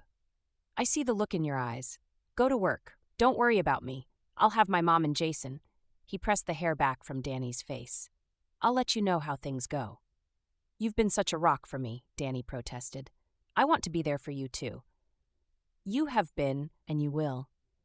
He leaned down and kissed her again, lingering over it, making her wish he wasn't rushing out the door. I love you, Cade. I know. I love you too, sweetie. He stood and turned to leave, but she grabbed his hand. You said last night you wish we'd invited your family to the wedding. It was more a question than a statement. His nod said he understood. It was the right thing for us to do to go off like we did. I know that. He sat on the edge of the bed. You took her hand in both of his. But my mom was hurt. She wasn't invited. I wasn't trying to hurt her. Of course you weren't. I can see how much you love her. She tipped her head in acknowledgement. Perhaps we were a little hasty. He chuckled as he met her gaze, held it. Maybe, but I wouldn't take back a single day we've had together. I love you. I love you too. She played with his fingers, studying the way her smaller hands looked in his, the feel of his calluses against her palm. You'll let me know if anything changes? Right away. She looked into his blue eyes again. I'll meet you out there as soon as I finish my appointments. It's a shorter schedule today. Good. Yesterday was too long. He brushed the back of his finger along her cheek. Take care of you and those babies. With another quick kiss, he disappeared into the living room. A moment later, she heard the front door open and close. Dani glanced at the clock, and when she realized her alarm was set to go off in 10 minutes, hauled herself out of bed. There was no way she'd sleep again. Chapter 11. Cade got a few reports from his mom through the morning as he waited for a chance to see his father. He knew Jeff probably wouldn't want to see him, but he couldn't work while he wondered and worried about his father. He filled some of the time reading an ebook, but couldn't get into it, though he'd been enjoying it a couple days earlier. He tried processing some reports for work, but wasn't making much headway either. He was pulled from childhood memories by a tall man. Are you Cade Frame? Cade looked up to see a man in a button-up shirt and dress pants. A police badge hung on one hip. Yeah, I'm Lynn Haddock with the San Francisco PD. I've been hoping to talk to you. How is your father doing? More of the same. They still have him sedated for now. That's rough. I hear you two have been on the outs for a while. Cade stiffened a little at the edge in the lieutenant's tone, but tried not to show it. Yeah, we haven't seen much of each other in the past few years. It had been longer than that, but he didn't want to get into it. Until recently. Can you tell me about your visits to the boat shop? Holding in a sigh, Cade nodded and told the officer why he had been there and how things had gone. He had an uncomfortable, prickling sensation as he spoke, knowing the man considered him a suspect. He understood why, but couldn't help thinking of Dani's brother and how she felt he'd been falsely imprisoned. Cade pushed the thought aside and focused on the conversation. That's all it was at this point, and it would be fine. He was sure this was only a matter of form. When Dani found Cade in the waiting room late in the afternoon, he was bent over with his elbows on his knees and his face in his hands. She touched his shoulder and he sat up in surprise, blinked a couple of times, like he'd been half asleep. You okay? She asked. Yeah, it's been a long day. He took her hand and tugged, encouraging her to sit beside him. You look fresh and pretty. A smile stretched onto his face, but it didn't reach his eyes. What's going on? She asked. Has there been a change since I called? The surgery to pin Jeff's femur and plate his crushed lower leg had been over for hours. He's awake. Cade looked as though he wasn't sure if that was a good thing or not. Terrific. Unless there's something wrong with him. It's too soon to tell for sure. When the staff kicked Mom out for a while, she popped in here. She said he was still pretty groggy. So what's bothering you? Dani couldn't help but reach out, brush back the hair from his forehead. The fine lines around his eyes seemed more pronounced than before, and he looked tired. He captured her hand. It's just, nothing's actually changed, you know? I mean, he's been hurt and he'll probably heal, but the problem between us, it's still there. His voice dropped to barely more than a whisper. What if he still won't talk to me? The thought made Dani's heart ache. I guess there's nothing to do but wait and see. You can't control him, you can only control how you react to him. The words sounded trite and lame as she said them, even though she believed it. Knowing it was true wouldn't make it easier to deal with rejection. He didn't answer and she didn't push anymore. 10 minutes later, Sheila came in carrying a styrofoam container. She smiled at Dani in surprise. "I'm sorry, I didn't know you were here, or I would have brought you something to eat, too."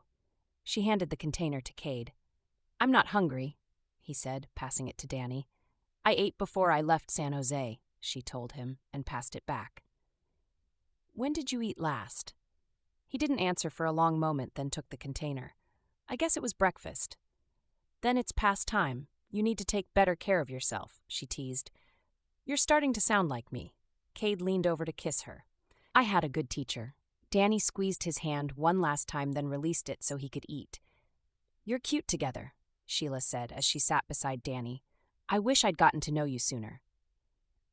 Dani smiled, though she wanted to say it was the woman's own fault Cade hadn't felt safe introducing his new wife to the family. What kind of mother allowed her son to take the blame for a sibling's death? Dani calmed herself, remembering she didn't actually know anything about what happened, and she needed to not jump to conclusions. Sheila appeared genuinely pleased to see her, and had definitely been glad to see her son again. A few minutes later, Sheila went to check on Jeff again. She didn't return for a long while, so Dani figured she must have been allowed back into the room. Jason, Les, and Kip each stopped in, visited with Cade and Dani for a few minutes, then went in to see Jeff. Cade stayed in the waiting room. Sheila reemerged about 3 hours after Dani's arrival. She looked wan, but hopeful. "He's still mostly sleeping," she reported when she joined them again. "Did you tell Dad I'm here?" Cade asked, looking hopeful. She fidgeted. "He wasn't completely coherent when I mentioned it. I thought I'd wait a while and try again when the anesthesia has worn off." "He doesn't want to see me?" Cade's jaw tightened, but he looked distressed rather than angry. Dani felt her teeth clamp. "So Cade's here, torturing himself for nothing? Is that what you're saying?" "Dani?" Cade's voice was low, pleading. "Let it be." She stood and walked across the room, stopping to look out the window, though her eyes refused to focus on the lights in the valley. How can he just take it? What hold does his father have on him? Why does he put up with this? As soon as the thought entered her mind, she realized she wasn't being fair. When she thought of what she would give to have her parents back, to have a relationship with them again, she understood completely why Cade was here. She wished she knew what happened in the first place.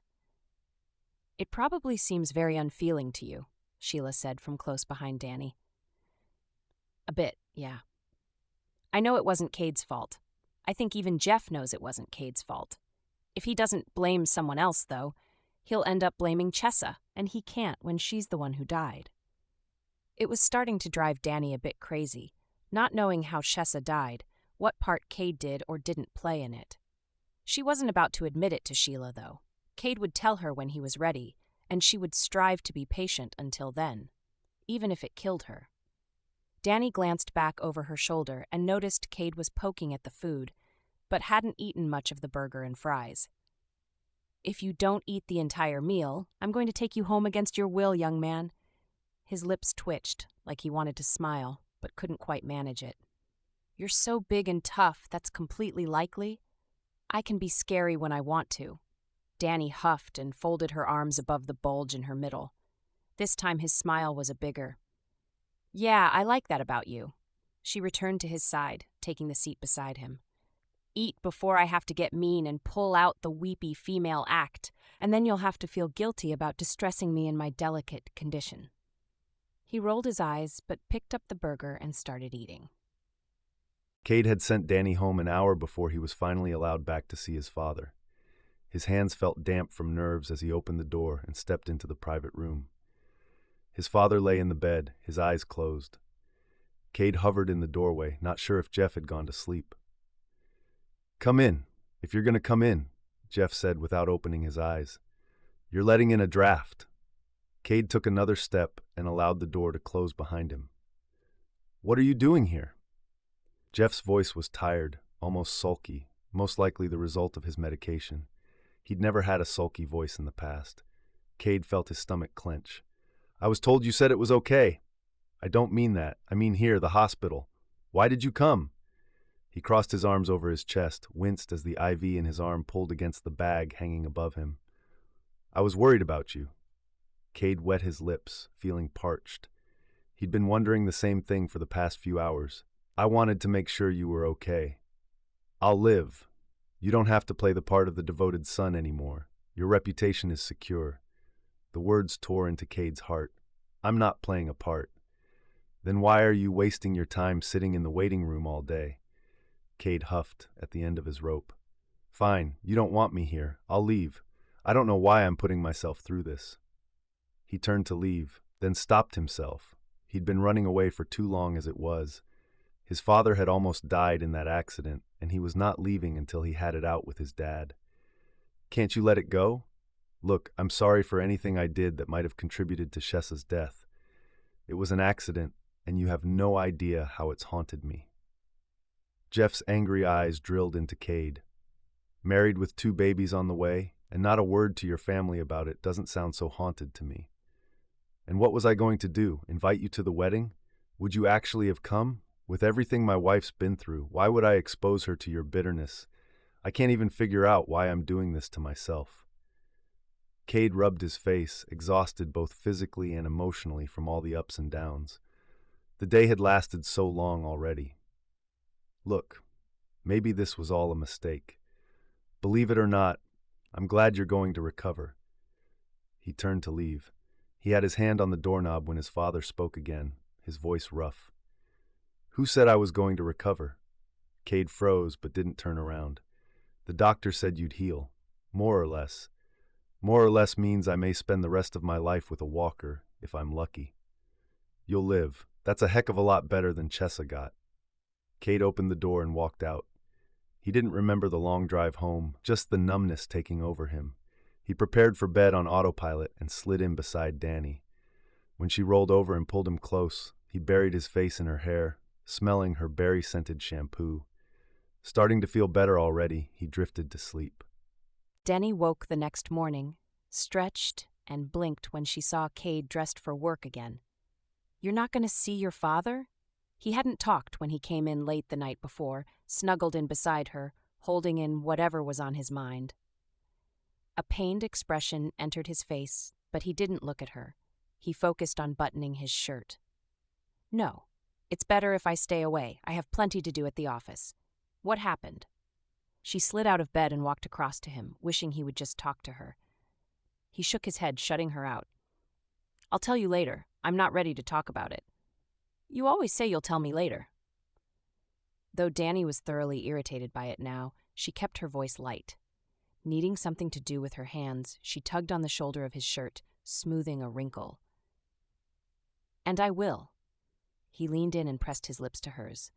His kiss was gentle, but lingered with a touch of desperation. When he pulled back, he touched his forehead to hers, brushed his hands down her arms. You have a checkup at 3, right? Yes, but if you're busy, you don't have to come. She was more worried about his emotional state right now than anything.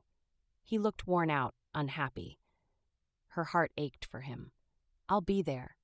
His voice rang with finality. Then I'll see you at 3. I love you. I love you, too. Try not to wear yourself out too much today. He dropped another quick peck on her lips, then left for work. Dani watched him go, wondering what was going on in his head. Dani looked forward to another sonogram, something her doctor had promised her on this visit. The first one had been such a turning point in her life, and she couldn't wait to see how her babies had grown. A few days earlier, Cade had been talking about how excited he was as well, which left her wondering why he was late for the appointment. She checked her watch for the 3rd time, then reminded herself to be patient. He was only 10 minutes late, and traffic could have been a problem. She shifted in her chair and looked down at her puffy feet and ankles. Her doctor was not going to be happy about all the hours she'd been working. An hour with her feet propped up at lunch had not made a significant difference. Cade walked in a moment later and hurried to her side. Sorry, I got stuck talking with a client. The bags under his eyes were more pronounced than this morning, and his shoulders were hunched. She covered his hand and gave it a squeeze.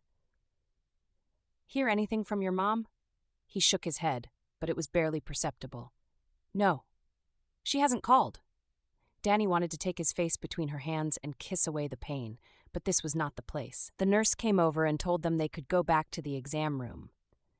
Dani went through the usual urine test, weigh-in and blood pressure check with equanimity. She noticed the nurse's frown when she wrote down the blood pressure, but figured it was the woman's normal reaction to everything. Dani hadn't seen her crack a smile yet. The doctor walked in and took the clipboard from the nurse. Almost immediately, she pursed her lips. "Your blood pressure is up." She flipped the page, and her frown deepened. "And your urine test shows more proteins than I like. Have you had a lot of stress?" "The past few days have been rather eventful," Dani admitted. "Cade's dad was in an accident, so I spent a lot of time at the hospital." After working a full day, no doubt. Dr. Justice made a notation on the computer. "Wait, are you worried about toxemia?" Cade asked. "Has it gotten that serious?" "Toxemia is my biggest concern right now, though we're still in preeclampsia at the moment." The doctor set down the clipboard and worked through the rest of the visit, including the sonogram. Dani had heard about toxemia, but had only skimmed over the topic. She had always been completely healthy, and there was no reason to believe this would change. As the doctor made notes on her chart, Dani racked her brain, trying to think of what the book she'd read said about it. She vaguely remembered something about bed rest, then hoped she was wrong. The sonogram filled Dani's heart with excitement. It was still too early to determine genders reliably, but the babies were so active and starting to get big enough, she occasionally felt a flutter. She couldn't wait to hold them in her arms. She grinned up at Cade when he squeezed her hand. The excitement she felt also shone in his eyes, wiping away the prior weariness. When they were finished with the sonogram and had gotten to the question and answer portion of the visit, Dr. Justice took off her glasses. "I'm really concerned about your blood pressure. If we don't get it under control immediately, it could result in serious health problems and in extreme situations, even death." Dani blinked, her worry rising again. "What do I have to do?" "You need to call your work and tell them you aren't coming back in, at least not until after the babies are born. I want you lying down all the time from now on. For the next week, you're allowed to get up only for bathroom breaks. If it improves, we can reevaluate." Breath rushed out of Dani's lungs in shock. "Are you serious? Between now and your next appointment, I want you in bed full time. If things look better next week, we may be able to work out a schedule for some time up and moving around each hour. But for now, take it easy." Cade wrapped an arm around Dani's back and pulled her close. "I'll make sure she follows your directions." Dani was numb through the rest of the appointment. When they walked back out to their cars, Cade insisted she ride home with him. Irritation poked at her. "Cade, I'm perfectly capable of driving myself home. We need to take both cars back with us anyway." "I'll arrange to get it home." He wrapped an arm around her back and guided her to his own vehicle. She tried to argue again, but he stopped her with a kiss. When he pulled back, she put her hands on her hips. "You can't get anything you want just by kissing me." He kissed her again, and a third and fourth time as she tried to argue, so she gave in. She was too worn out after a long day at work to stand here arguing with him. When he made her sit in the back and put her feet up on the seat, she gave him an irritated look, but he seemed to need to take care of her. He looked less upset than he had since his father's accident. She was glad for anything which eased the load for him, even if it was just redirecting his worries to her. As soon as they walked in the door, Cade turned to her. "Sofa or bed?" She sent him her best puppy dog eyes. She wanted her babies to be healthy, but she still didn't want to do this. "Bed, then. You could probably use a nap, and I'll get you some snacks and a book." He steered her into the bedroom and handed her a pair of pajamas. With a sigh, she stripped off her street clothes and prepared for bed. She was going to get very sick of this room before the next 4 months were over. Cade brought her treats and a book, made sure she had the remote for the television, and her cell phone was handy. "Is there anything else?" he asked. "No, I'm fine." "Good. I called one of the neighbors while I was scouring the cupboards. He said he'll swing by in a few minutes and meet me so we can get your car. While I'm out, I'll pick up some dinner." He paused, met her gaze. "I know this is going to be hard. I'm sorry. Hopefully if you rest for the week, things will get better and you can get up more next week." He leaned in for a kiss. I love you. I love you too. She took a second to push away her resentment and be sensible. She wanted healthy babies. Thanks for everything. I know this is going to be hard on you if I can't do anything. He shrugged. Some of this is my fault. Because he didn't get her pregnant? Because he was always telling her to work fewer hours, giving her pedicures, feeding her powdered donuts? Oh, yes, it was completely his fault. Not. How do you figure? He sat on the edge of the bed and fussed with her covers. I know meeting my family was stressful for you. I'm sorry. Cade, she reached up and touched his face. The situation with your father has nothing to do with this. I don't want you blaming yourself. She decided it was time to place the blame where it belonged. I should have cut back to half days weeks ago. I knew it, you reminded me of it, but I was too proud. I wanted to keep working, and that was a mistake. If anyone's at fault, it's me. When he opened his mouth to protest, she laid a finger on his lips. I think you've accepted plenty of misplaced blame without adding this. Their eyes met and held while his features softened. I love you, Dani.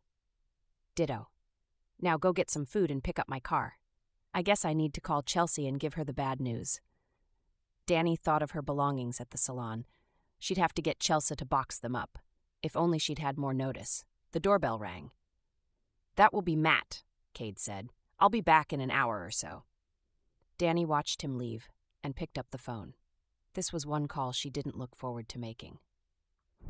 Chapter 12. Sheila called a couple of times to give Cade updates on his dad, though he found the conversations awkward. She didn't ask about Dani the first time, and he didn't offer any information. On the second call, she asked, "How is Dani doing? Tired all the time?" Actually, she's developed preeclampsia, so she's been put on bed rest. It still made his heart clench when he thought about it, though Dani seemed okay when she had everything laid out around her. He knew it wouldn't last forever. She was far too social to be happy stuck in bed all the time. "Honey, that's serious. How are you coping?" Tears prickled his eyes. He felt helpless, both at home with Dani and in regards to his father, who, according to his mom, was recovering well, but wouldn't be on his feet anytime soon. "We've taken her blood pressure a couple of times each day, and as long as she remains resting, it seems to do okay. When she's up long enough for a shower, though, it spikes." He'd actually woken from a nightmare the previous night with the dream doctor's words echoing in his head. They were going to have to take the twins by C-section, even though they were 3 months early. "Is there anything I can do? Don't you have your hands full already?" Then he reconsidered. Calls from his mom might be good. She and Dani had gotten along well, even if Dani was frustrated by relationship issues she didn't understand. Actually, her mom died when she was 19. She might appreciate having a woman to talk to right now. "I'd be happy to. I wish there were more I could do. I'm sure you're struggling to juggle things as it is. If you can give her an extra ear to talk to, that will be great. I know there are things that concern her, but she won't tell me because she doesn't want me to worry. If you weren't such a sweet worrier of a husband, she wouldn't feel that way," his mom teased.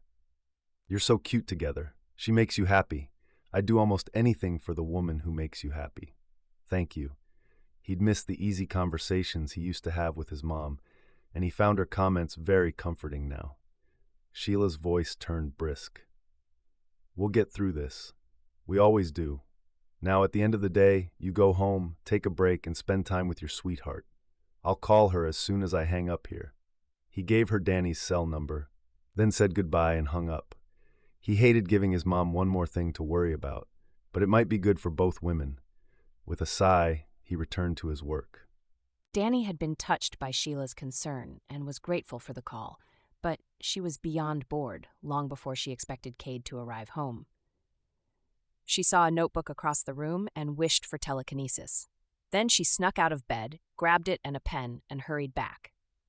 She flipped a few pages, then began her business plan. She had a 3-page list of supplies she'd need and approximate prices for equipment when Cade came in.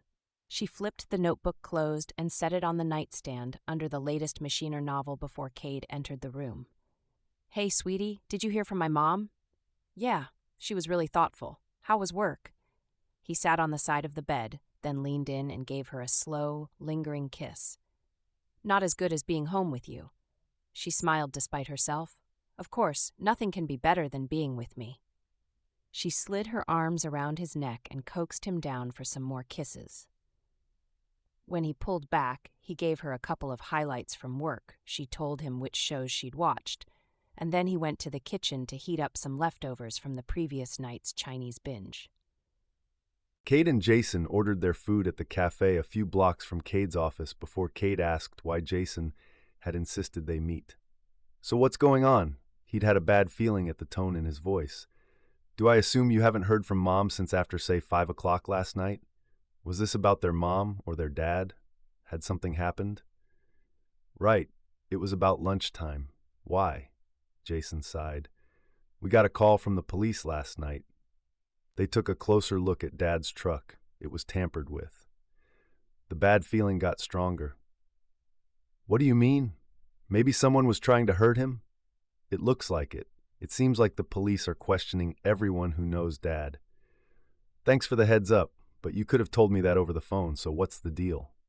Jason played with his straw wrapper, twisting and untwisting it around his fingertip. "Dad's not going to be back to work for at least a few months, and even then he's never going to have the mobility he's had in the past.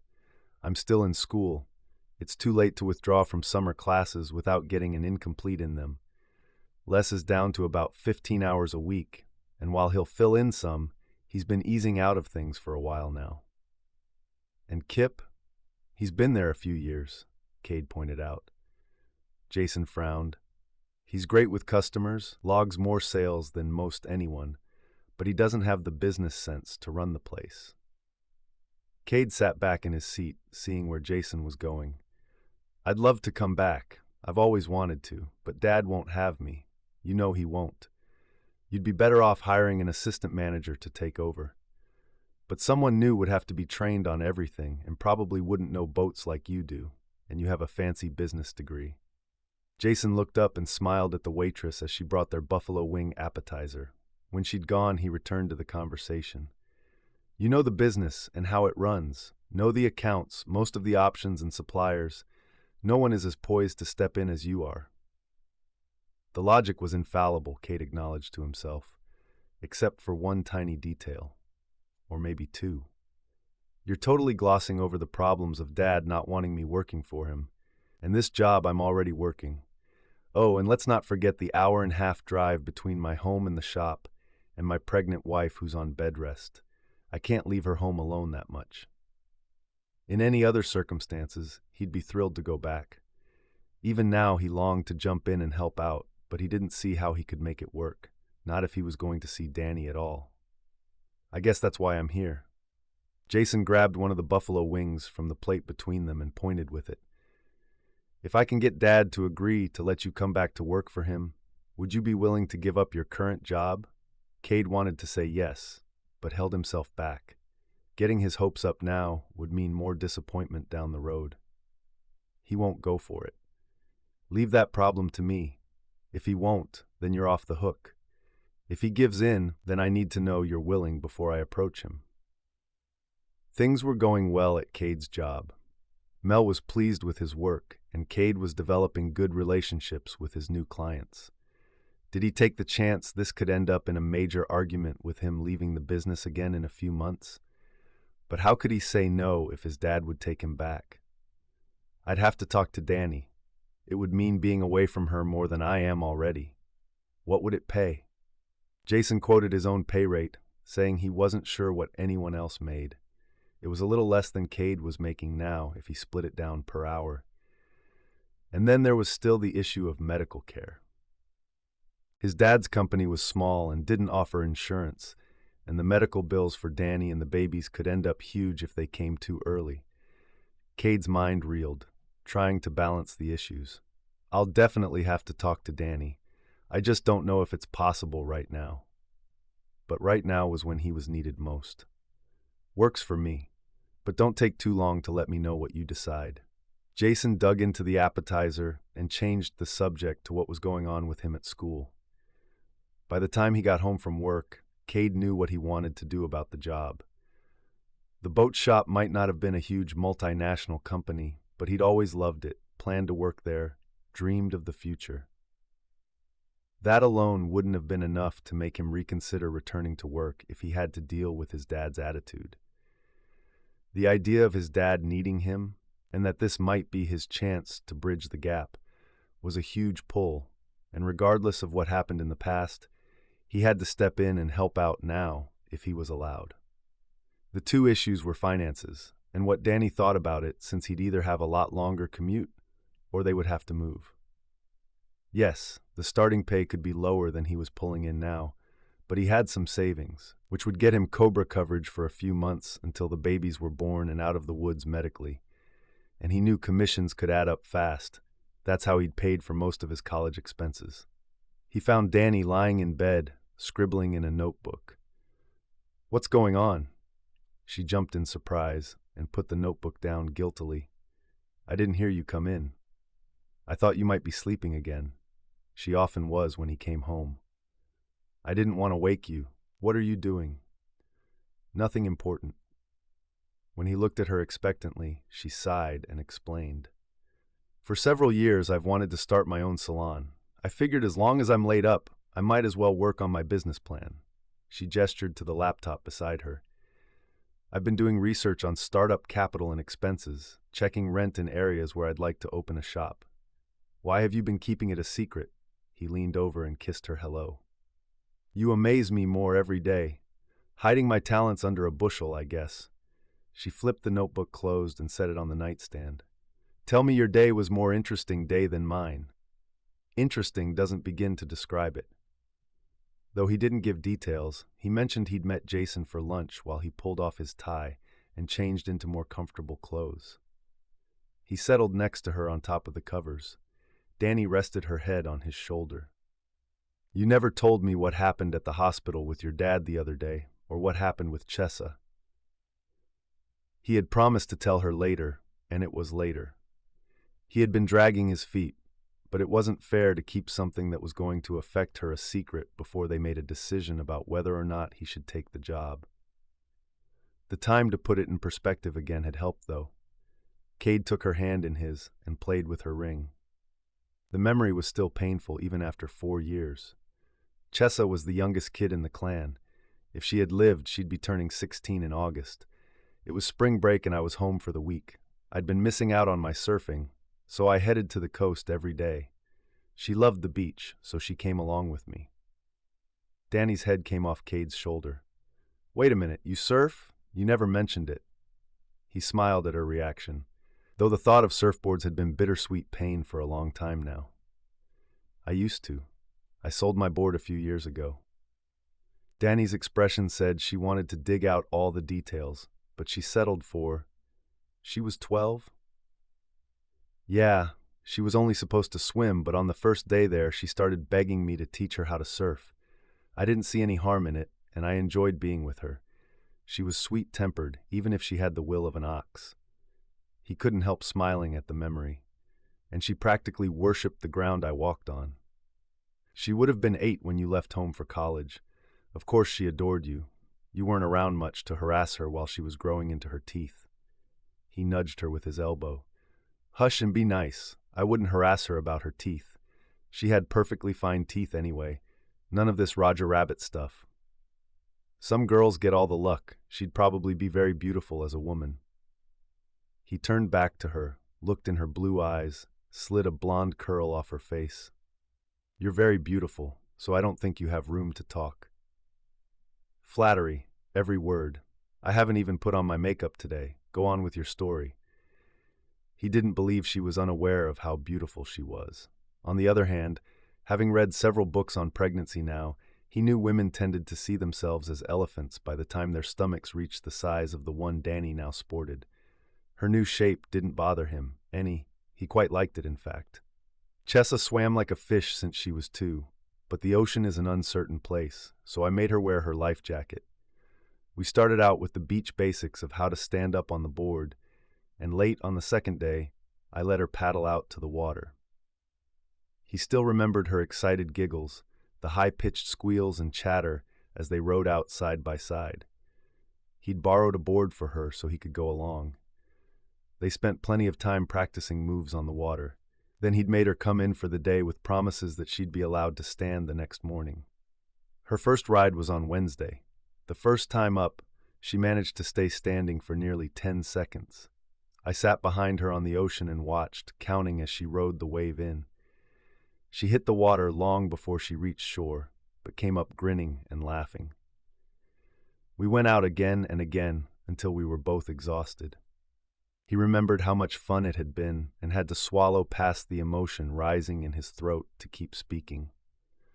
Dad wasn't thrilled when she told him I'd taught her to surf, but he didn't say anything, probably happy we were spending time together. He cautioned her for safety, and she promised to be careful. His voice cracked, and he stopped for a moment, trying to get his emotions back under control. He usually avoided thinking about that week because it hurt too much. Dani reached over and put a hand on his chest, right over his heart. He pulled her closer and brushed his lips over her crown. When he thought he had control again, he started speaking, ignoring his voice when it continued to crack.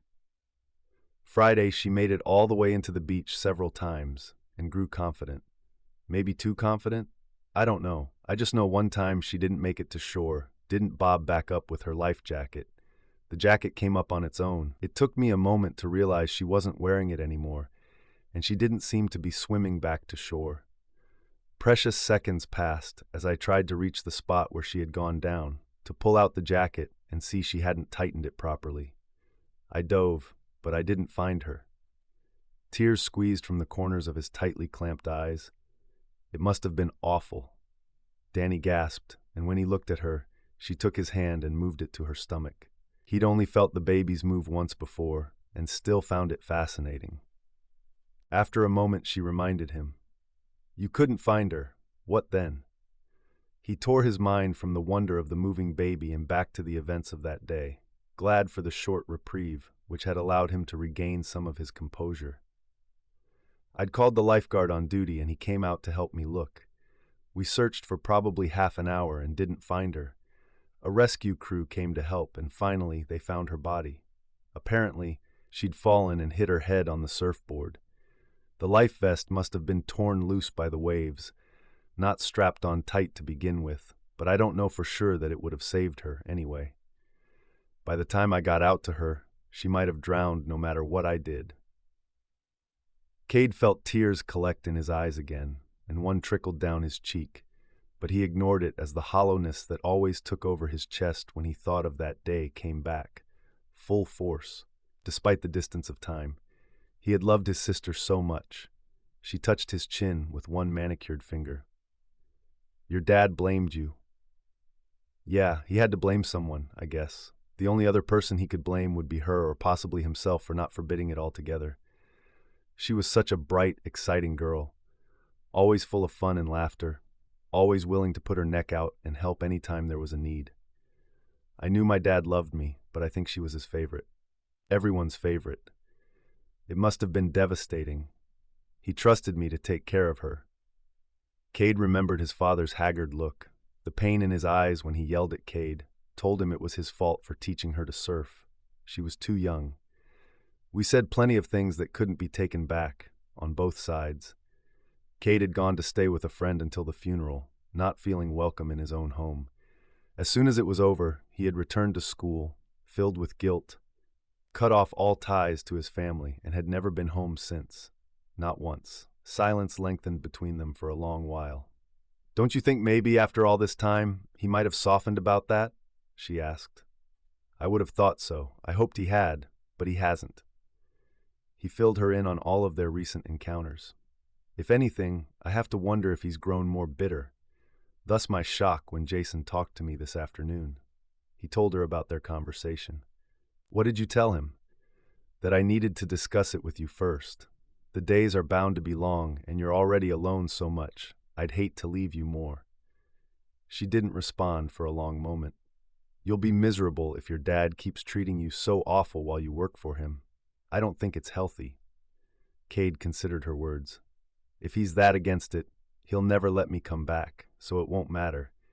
If he gives in to Jason, I think it'll be a sign there's a hope of getting past what happened to Chessa. I miss my family. You have to know how important it is to me." She plucked at the blanket for a moment, watching her hands, then let out a deep breath. What do we have in savings again? Relief and hope snuck past his defenses. With my account and your account, about 15,000. A drop in the bucket if the medical bills pile up. The job at the boat shop would pay decently, but moving closer, so I don't have the long commute, will cost money, and we don't have your income anymore. Her lips quirked. No more jewelry shopping for me, as if she had done much in the past few months. Maybe not with the same frequency you've done it in the past, he teased, but I promise your personal pedicure professional will be happy to continue his duties. Well, as long as he's along for the ride. She lifted her face for a kiss. If you feel this is right, if your dad relents and you think you'll be able to work with him without wanting to break something, you should do it. He pressed his cheek to her crown, touched by her love and support. Did I ever mention you're the best? It may have come up once or twice before. Her lips curved into a smile. If you want to pay me back by doing something about dinner, I won't complain. Coming up. Cade set his hand on his wife's stomach for a moment, smiling when one of the twins moved beneath his hand. You getting hungry, babies? Prepare to be amazed by my macaroni and cheese skills. He got up and went into the other room, thinking he had a pretty good deal. Chapter 13. Dani sat in the waiting room of her doctor's office, her feet up on a cushion, and wondered if an end was in sight. She prayed the numbers would improve and she'd be allowed to move around her own apartment for a while, at least. Cade squeezed her hand as if sensing her impatience. It had been 3 days since Jason had spoken with him, and there had been no word, which made her think Jeff was too upset to consider bringing Cade back to work for him. The worry which had only occasionally entered Cade's eyes before was almost a constant companion now. Didn't they have enough on their plates without adding his family troubles? The nurse finally came for them, and Dani let Cade help her stand. This time, when the doctor entered, she was smiling. Much better. I like this log with the blood pressures, and there aren't as many proteins in your urine anymore. Does that mean I don't have to lie in bed all day anymore? Dani asked hopefully. It means you can walk around for 5 minutes every hour if you'd like. If things continue to go well, we'll adjust again. I still want you to keep track of her blood pressure twice a day, though, she said to Cade, who nodded. Now, time for another sonogram. The doctor called the technician and they did the sonogram. The tech smiled a moment after the image came through. Have you decided if you want to know the genders? Can you tell? Dani asked. She wanted to know, but Cade had been waffling on the issue. I can with this one. Dani met Cade's eyes and he chuckled. She's dying to know, so I guess I'll go along with it. What gender is baby A? Baby A is a boy. The technician moved the stylus and settled some on baby B. A few minutes passed before she nodded. I'm 90% sure we've got a little girl for the second one. Dani hugged Cade. One of each. Is it going to be better or worse than having 2 of the same gender, do you think? Oh, better. She can tell embarrassing stories about him growing up to all of the girls he likes, and he can harass her about the amount of time she spends in the bathroom primping every morning, he said. Or maybe it'll be the other way around. Maybe he'll embarrass her, and he'll be the one primping. Some guys are like that, you know? He chuckled, squeezing her shoulder again. Either way, I'm happy with what we're getting. Dani watched the joy in his face as he turned his attention back to the monitor. She let her mind wander to the night of her attack, and her senses were filled with the smell of gasoline, tires, and the thin oil her attacker has worn on his skin. Her breath shuddered in, and she was glad when Cade touched her arm and drew her attention back to him. She stared at him for a moment as she pushed the thoughts from her mind. Then she turned and focused on the image on the monitor, determined not to let the attack ruin her love for the babies. By the time the technician finished, the moment of panic had slipped away, and she was grateful Cade had pulled her out before she'd gotten in too deep. That evening, as Cade sorted laundry, he received a call from Jason. Hey, Dad wants to talk to you. Cade felt his stomach clench. He didn't know if he could take any more angry words. Why had he let Jason convince him to consider taking the job? Would his dad yell at him simply for considering it? Okay, Go ahead and put him on. Jason's voice was hesitant. He wants you to come to the hospital tomorrow and talk to him face to face. Though he clenched his fists to his side, Cade nodded. This was the chance he'd been waiting for. Okay, when are the visiting hours? Cade walked into his father's hospital room the next morning determined, whatever happened, he wouldn't let it get to him. His father had better coloring than last time, and the bandaging had been scaled down significantly. The cast from hip to toe didn't look like much fun, though. You're looking better, he said as a conversation starter. His dad grunted, but didn't meet his eye. Come sit. Am I going to be here long enough to warrant sitting? Cade asked. You are unless you take off. Cade took that as a good sign and sat in the well-cushioned seat beside the bed. He felt no small amount of trepidation considering their previous encounter. Jason said you wanted to talk to me, Jeff snorted. He has some harebrained idea that I need you at the shop.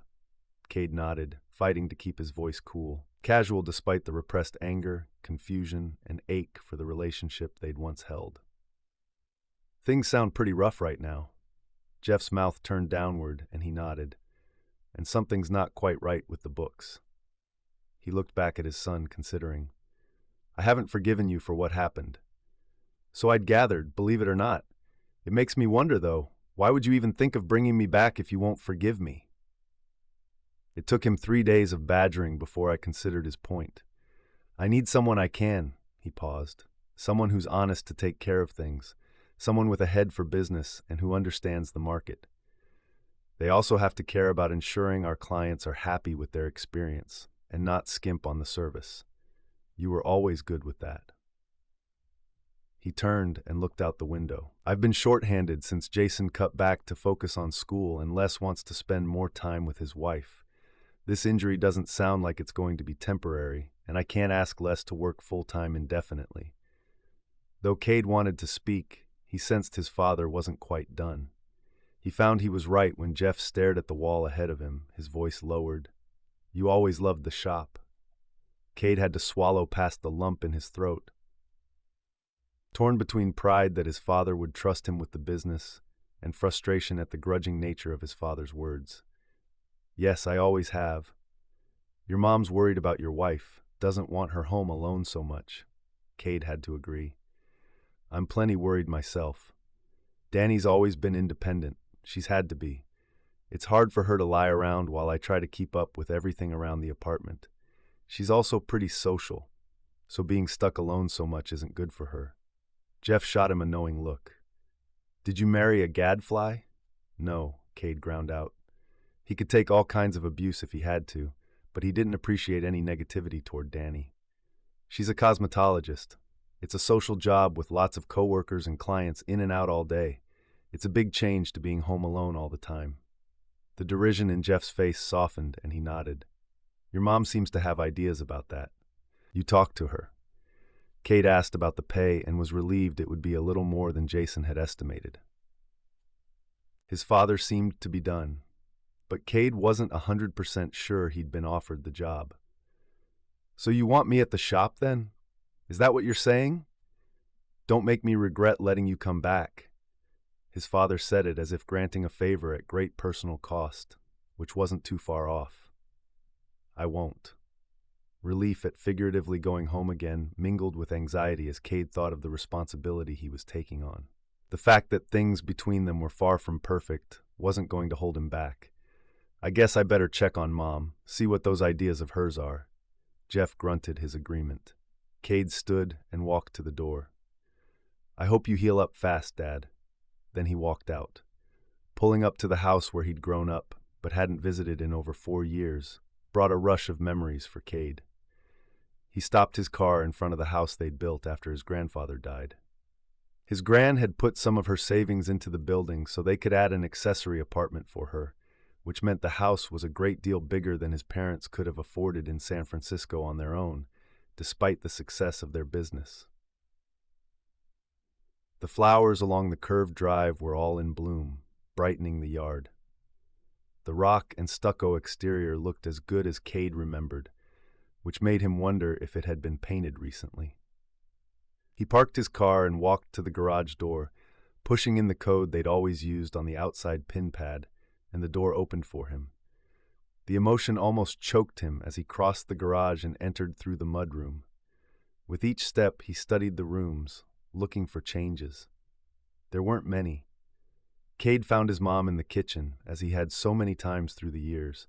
She turned and saw him, then dropped the celery and knife onto the counter and crossed the room to him. "Honey, welcome home." She wrapped him in a hug.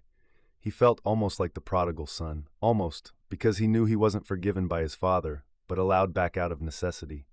Still, he'd take what he could get. "It's good to be here again." He set his mom back and took a good look at her. The bags under her eyes were gone, and the stressed expression she'd worn last time he'd seen her had diminished. All was not right, but it was better than the previous week. "I talked to Dad." She beamed at him. "So you're coming back to help?" "It looks like it. I'll have to do double duty for a couple of weeks. I can't walk out on Silveridge, but if I can figure out how to juggle it all, maybe I can do some things for the shop in the evening for now." She slid an arm around his back and turned him toward the hall. "But you're worried about Dani. Finishing out your current job and taking on this one is going to be a real strain." "Yeah. The medical bills for her pregnancy are going to be huge, and Cobra will cost a bundle every month. I don't want to be so far away from her either." They'd discussed moving to San Francisco or one of its suburbs so they'd be closer, but moving right now was one more stressor he didn't need. The alternative wasn't pretty, though. "I was thinking we have a 700 square foot apartment sitting empty." She referred to the mother-in-law apartment. "Your dad is supposed to be coming back home soon, so I'll be here with him most of the time. Then I can check in on Dani and get to know her better." As hope filled him, Cade considered the offer carefully, loving the idea, but not wanting to jump in without being prepared. It would give him peace of mind, knowing there was someone around if Dani needed help. And the locking door between the main house and accessory apartment would provide privacy when they wanted it, he hoped. "That would solve several of my concerns," he admitted. "I'll have to check with Dani and see how she feels about it. This is all changing so fast." "Yes, but I think it'll be good in the long run, don't you?"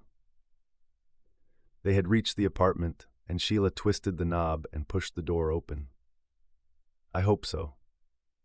Cade walked in and looked around. Family pictures still hung on the walls. His grand's favorite Afghan was slung over the sofa. Her bedspread still covered the bed. He peeked into the second bedroom and thought 2 cribs would fit in it. He'd have to bring Dani, let her have a look around. The very slightly relaxed medical restrictions would allow for her to see the place, as long as she stretched out on a sofa for most of the visit, and she put her feet up on the drive. "I know you'll have your own things, so we can box up and put away anything you don't want to use. We can't live here for free, though," he said. "We'll pay rent." "No way. Mom, I'm not going to schlep off of you. It wouldn't be right." Her eyes narrowed for a moment before she nodded.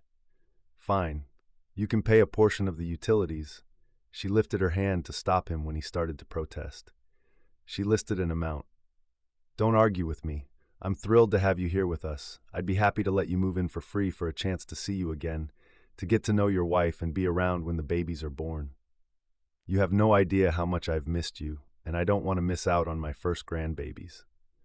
When tears welled in her eyes and started to overflow, Cade knew he was outmaneuvered. "Okay, fine." He grabbed a tissue from the ever-present box on the end table behind him and handed it to her. "I missed you, too. It's been a long 4 years." "And whose fault is that?" she asked. "Guilty," he said, holding up his hands to ward off the much-deserved comment. "I shouldn't have blocked out all of you just because of Dad, but I was sure everyone blamed me. I did." "Oh, honey, I could never blame you for what happened to Chessa. It was an accident." She gave him a watery smile and wiped at her eyes.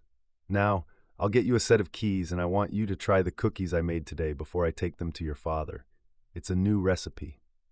Kate agreed and followed her back to the main house. Things were starting to look up. Dani couldn't believe what she was hearing. Had he lost his mind? "Honey, do you think that's a good idea?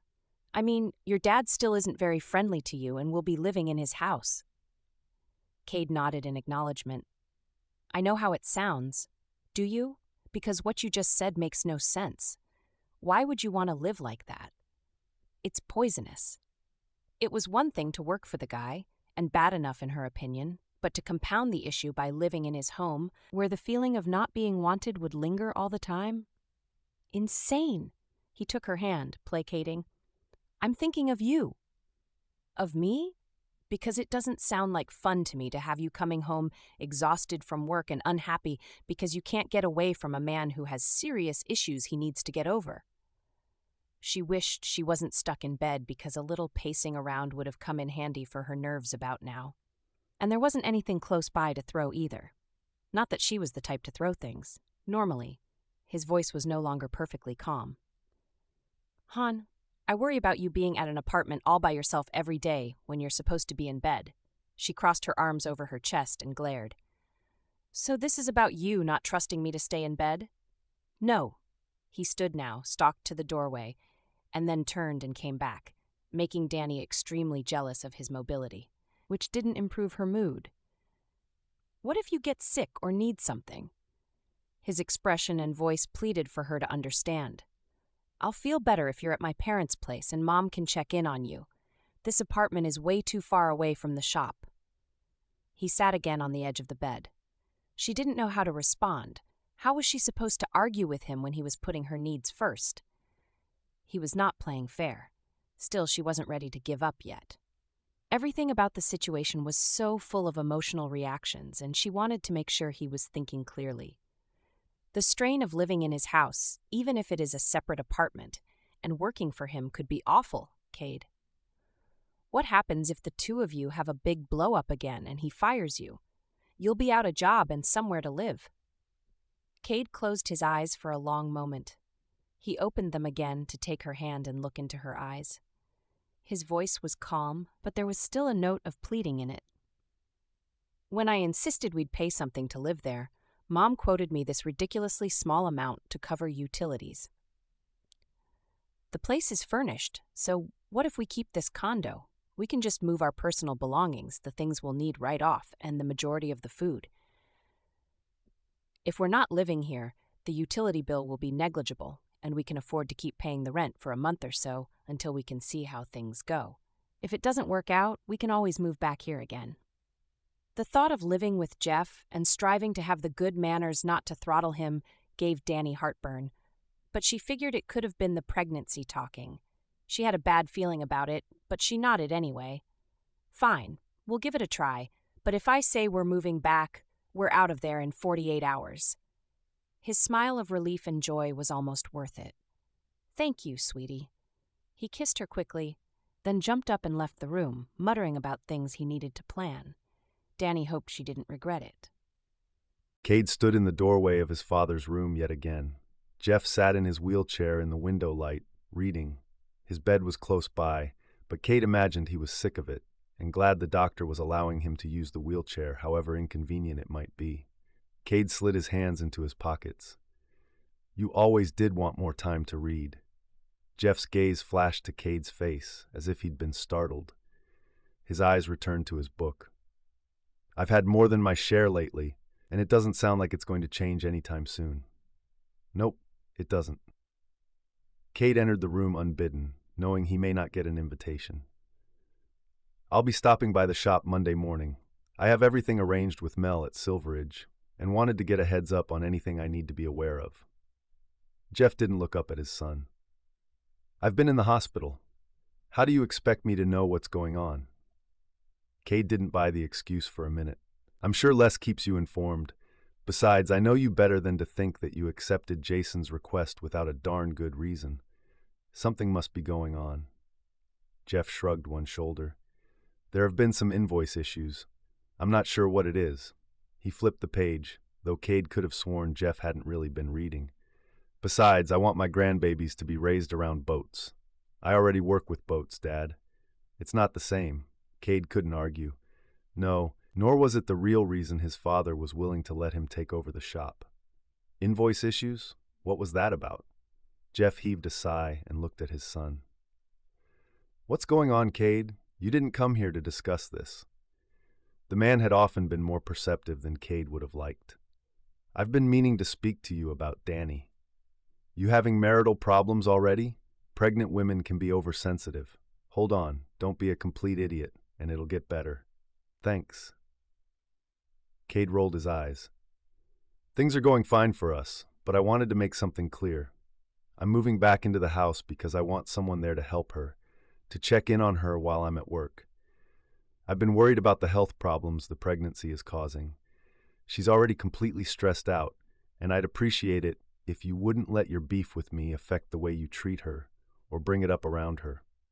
Please, just treat her with the respect she deserves as my wife." Jeff closed his book with a snap, proof he wasn't paying much attention to it, or he would have marked his spot first. "I can't believe you said that. Why wouldn't I treat her well? I'm sure if you think about it, it'll come to you." Cade tried to keep his voice light, but found the words came out dry and sarcastic. "Hey, don't use that tone with me. Then don't insult my intelligence. Treat my wife nicely, and we won't ever have to bring the subject up again." Cade stood and moved for the door. "If there's nothing else you'd like to say, I have a couple of stops to make for my other job. Goodbye."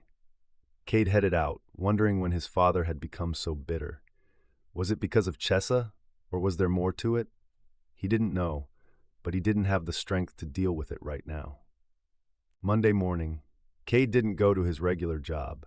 Instead, he got up early, slid into a pale blue dress shirt and navy slacks, and arrived at the shop 15 minutes before it usually opened. Jason said he'd be willing to skip a class to be there for the announcement, but Cade said he could handle it. As he got out of his car in the parking lot, Cade wondered if having Jason's moral support wouldn't have been smarter. Feeling like a dictator pulling off a coup, or at least wondering if everyone else would see him that way, he walked into the office to find Les at the desk doing something in their bookkeeping program. Through the large window in the door to the shop portion of the business, he saw Sam and another guy cleaning sea creatures off the hull of a cabin cruiser and a few others moving around on the boat beyond it. He didn't recognize everyone, but the head count seemed right. His father said there were 5 guys working in the back full-time. Les looked up in surprise when Cade greeted him, then grinned wide, his white teeth glinting against his dark Native American skin. "Hey, what are you doing here, kid?" He clicked a couple more things, then closed the window he was working on. "Back again so soon? I never saw such a dedicated salesman." Cade laughed. "I live to serve." He watched Les come around the counter to chat. "Have you talked to my dad in the past few days?" "Not since Thursday afternoon. I was out of town this weekend. What's going on? Is he doing all right?" Concern edged Les's voice. "He's doing fine, crotchety as ever." Cade was trying to make a joke, but it fell flat. He realized it was probably because his dad wasn't usually bad-tempered or broody. He reserved that for his interactions with his older son, apparently. Les's answering smile was wan. "Things aren't any better between you, then?" Cade shrugged. "He's talking to me now. Not always nicely, but he's not pretending I'm invisible. I suppose that's an improvement. Most of the time." He glanced at his watch and wondered where Kip was. His car hadn't been in the parking lot when Cade arrived, and he could use another friendly face when he talked to everyone. "Give him time. Things will get better." Kip walked in, interrupting the conversation. He did a double take. "Cade, what are you doing here?" With everyone there now, Cade decided it was time. "I'll tell you. Come into the back room with me." He looked at both men to include Les in the request and gestured to the repair shop. If a customer walked in, the bell would ring back there. Kip stuck his hands in his pockets and nodded. Les gave Cade a funny look. Both men followed when Cade crossed into the other room. He called out to the other men to get their attention. "You guys want to join us for a minute?" Sam had been with the company for nearly 10 years. The other mechanics and carpenters were new since Cade last worked there. All of them gave him curious stares. "What's going on?" Sam asked, brushing off his hands on his tan dickies. Nerves attacked Cade, but he smiled and tried to act confident. "For anyone who doesn't know, I'm Jeff's oldest son, Cade." The guys nodded, grunted, or stuffed their hands in their pockets. "Jason, my dad, and I have been talking about the shop. It's going to be several months before Dad can be here full-time again, and with Les about to retire and Jason in school, Dad decided to have me step in under his direction for the time being. I guess you can think of me as the assistant manager for now, only, he smiled wryly, I'll pretty much be running things until he gets back. There was shock all around, including a few muffled oaths, but no one appeared angry, just surprised. A short, squat guy with a mess of brown hair said, "Great, if I can bring something up." "Sure, what is it?" Cade hoped he had an answer, or would have one very soon. "And sorry, if you could give me your name." "I'm Mac, and paychecks were due last Thursday." Cade smiled in relief that it was something he could handle. "Checks are first on my list for this morning. You'll have them in hand before the day is out." Mac nodded. "Works for me." Cade looked around at the others. "Okay, obviously I haven't been here for a while, so give me a break while I try to get a feel for things again. But if there's a problem, or you have a question, come talk to me, and I'll do my best to take care of it. Unfortunately, I'll still be working at my old job most of the next couple of weeks, but I'll leave my cell number on the computer monitor so you can call me if something comes up." "Dad said you all know your jobs, and you're good at them, so I won't try to get in your business too much." He learned the other men's names and sent them back to work. Kip accompanied him back to the computer. "Wow, I didn't think your dad would ever unbend enough to bring you back here. Congrats, you must be thrilled." "Yeah, when Jason approached me about coming back, I told him there was no possible way he could convince Dad, but he did it. I'll have to torture the secret out of him later." Cade pulled the file with the incoming invoices. He'd probably have to do a deposit and cut some checks to cover bills while he was taking care of payroll. His dad had been away for almost 2 weeks, so Cade hoped they hadn't missed any payment deadlines. "It was Jason's idea?" Les asked as he followed them out. "I always knew that boy's tongue was made of gold." He turned in his time card from the previous pay period. "The rest of the time cards should be in the stacker tray there." "Great, thanks." It was good seeing Kip and Les, but Cade wished everyone would clear out and leave him some space to work. If he was going to feel like an idiot stumbling around, he'd prefer to do it alone, thank you very much. "I need a few items ordered today, if possible," Kip said, handing over an invoice dated the previous Friday. Cade looked it over, his gaze caught on the customer's name, which he was able to place after a couple of seconds. "Clyde Parker. Is this for a new boat, or the one we sold him when I was in high school?" That had been a sweet boat, with all of the upgrades. Cade thought he might have drooled when he saw it. "He bought this one last year." Kip mentioned the make and model and detailed the issue and how it was being handled. "Great. Since the parts come through Silveridge, I'll put through the order when I go into work this afternoon." Cade stuck it in the case with his laptop and returned his attention to the finances. "Now go away." "You're not staying all day?" Kip asked. "No, I need to get back to my other job, but I wanted to make sure everyone got their checks today. Now, if you don't mind." Cade felt a twinge of guilt for being so brusque with Kip, but he had way more to do than time to do it. Jeff had never been a financial genius, but he muddled along, slogging through the paperwork because he had little other choice if he wanted to stay solvent. For Cade, however, the financial aspect of things was nearly as much fun as working with the clients and boats. Almost. He checked account balances and cut checks that were due for suppliers. He calculated paychecks with commissions, deducted taxes, Social Security, FICA, and retirement, and printed them out. Then he addressed envelopes for the bills, added postage, and set it in a tall stack. It was past noon when he decided he needed to get it all to his dad for signatures, and then returned to San Jose. He closed the file and checked to see what kind of backup service his father was using in case the hard drive died. There wasn't anything as far as Cade could tell. Doesn't he know he needs to do something? He snagged the checks. While he was getting signatures, he could badger Jeff into letting him set up off-site backup of his computer files. After a few days, Dani was sick and tired of watching Cade kill himself, working 2 jobs, take care of her in the apartment, and then try to pack as well. She felt so helpless. Though guilt crept in about letting Sheila come by to help pack on Wednesday, She was glad too, since it meant Cade would have that much less to do. They were nearly ready to make the move. "I feel like a big pile of meatloaf over here," Dani said apologetically to Sheila. "Don't worry about it. I remember what it's like to be pregnant, and you have to take care of yourself. Doctor's orders. That's why I'm here." Sheila smiled brightly. "Besides, Jeff comes home tomorrow, and I won't be able to help over here again, so take what you can get." "How's he doing anyway?" Dani felt bad she hadn't asked earlier. "He's mending every day."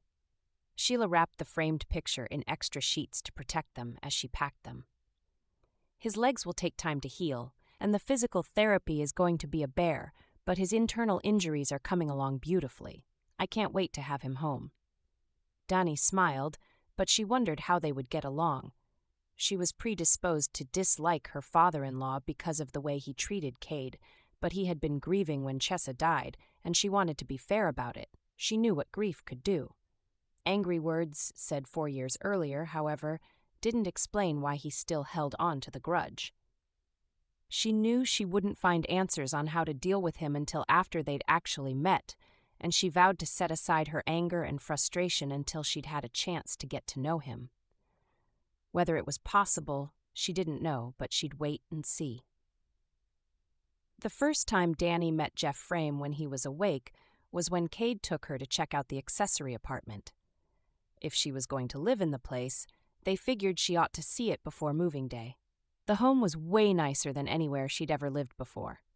Compared to the tiny apartment she'd grown up in, which had been smaller than the one she and Cade currently occupied, it was enormous. Cade helped her out of the car, and they entered the foyer. She marveled at the intricate tile floors, the sweeping staircase to the bedrooms upstairs, the vaulted ceilings, and a crystal chandelier at least 3 foot in diameter. "You never mentioned your family has serious money." "Not serious money, not really," he shrugged apologetically, "and definitely not now with the economy tanking, though they're certainly better off than we are." She held back an eye roll at the way he brushed off the family finances as he called out to his mom. He led Dani past a front room with 2 sofas and a piano. Then they came to the kitchen and family room, large, bright, airy, with all the amenities. Just looking at the deep sinks and double ovens made Dani itch to do some cooking. Sheila stood at the 6-burner stove working on dinner. "Glad you could make it. How are you doing, Dani?" "I'm well. My blood pressure must have been fine because Cade still let me come after he checked it rather than tying me to the bed." She smiled so they'd know she was teasing. "Mostly." "Your house is beautiful." "Thank you. I hope you'll be comfortable here." Sheila took a final stir in the pot and put a lid on it. "Let me show you your new place." She led the way down a short hall to a door. The knob turned easily under her hand, but Dani was glad to notice it had a deadbolt on each side so she could keep her privacy. Everything personal had been stripped from the apartment, which was actually a bit more spacious than the one they lived in now. Dani approved of the light, warm colors and big windows. She walked through the back door into the yard, glad they had an outside entrance, so they wouldn't have to go through the main house. The backyard wasn't large, but it was pretty, neatly kept with plenty of shade and bright, happy flower beds. "I love this place. I bet you've been so happy here," she said to Sheila after stepping into the bright sunlight.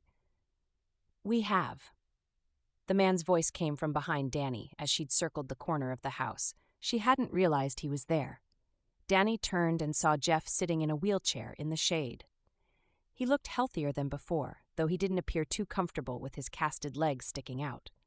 Cade put his hand on the small of her back and directed her to his father. "Dad, I'd like you to meet my wife, Danica. Dani, you remember my dad." "Of course." "Why, of course?" Jeff asked, a tad gruffly. "Your son introduced us when you were still in a coma.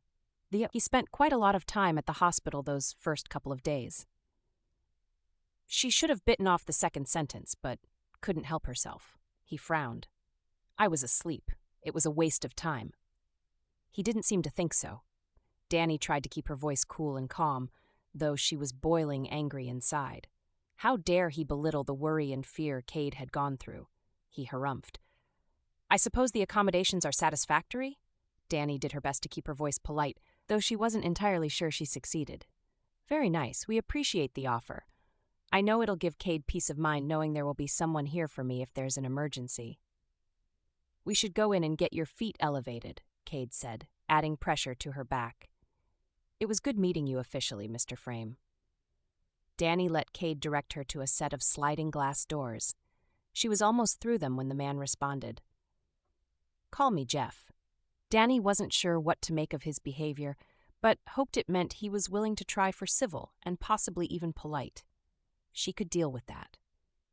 3 days later, Cade and Dani moved into the accessory apartment.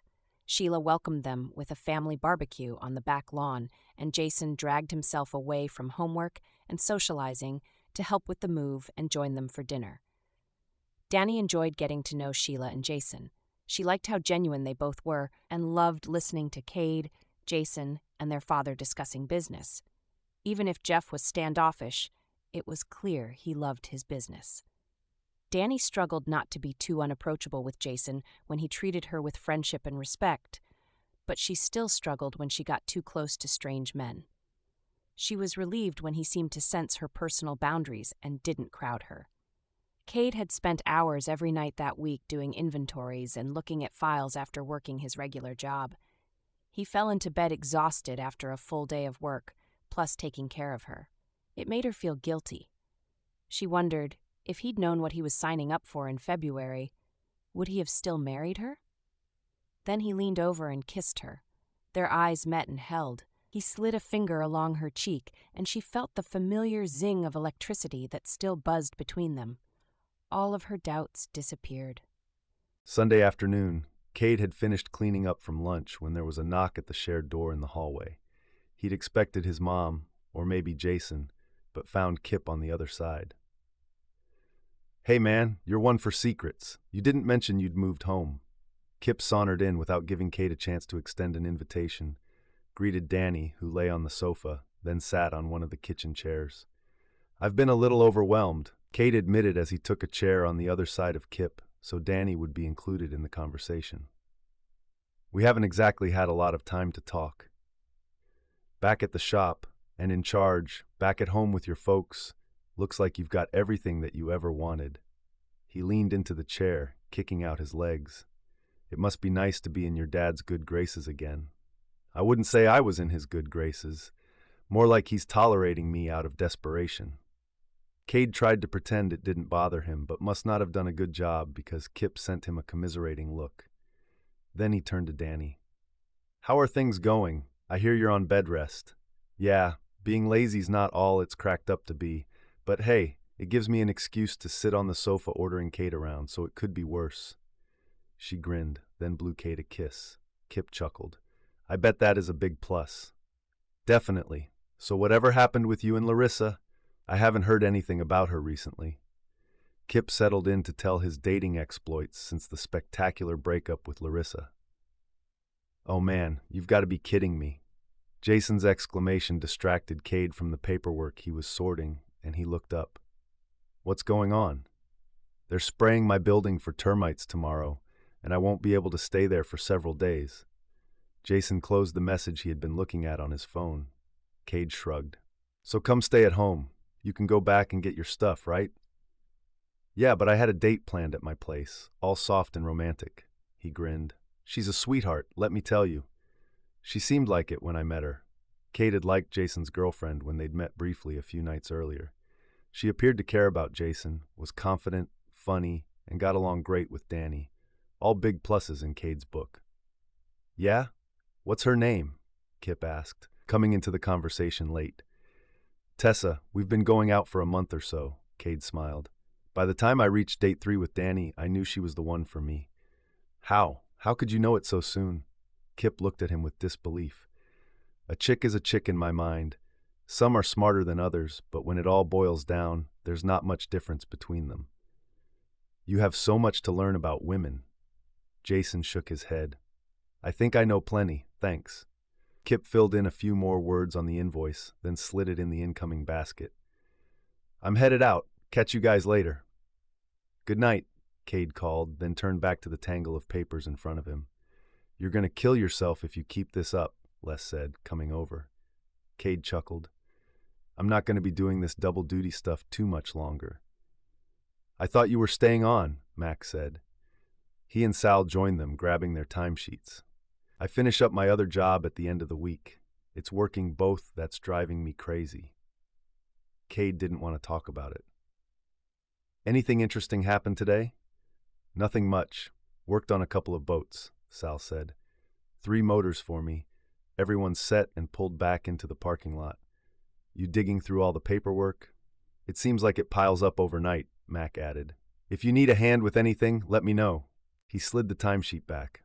How's your old man? How would I know?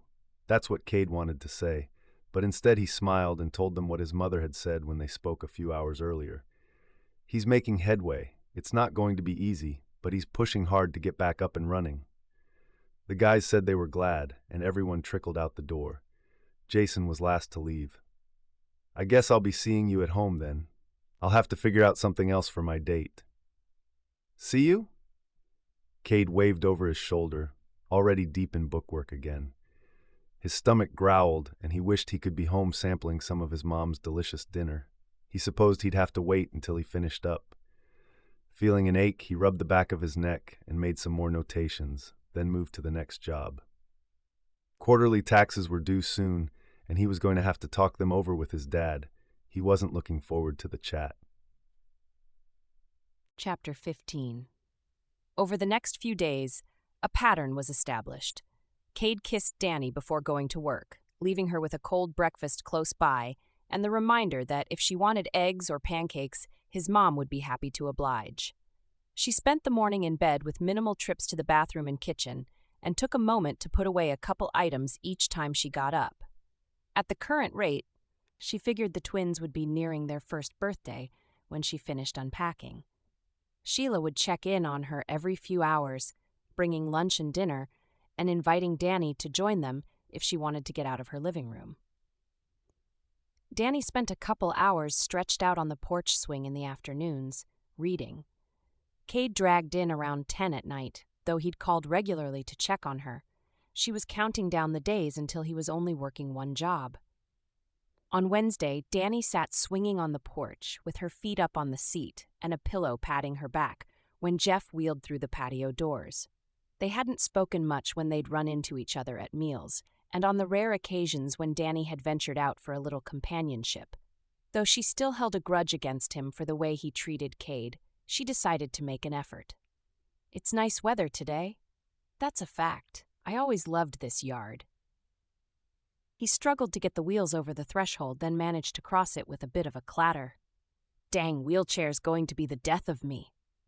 "Hey, maybe that's what I need." "Do you think the doctor would approve?" Dani joked.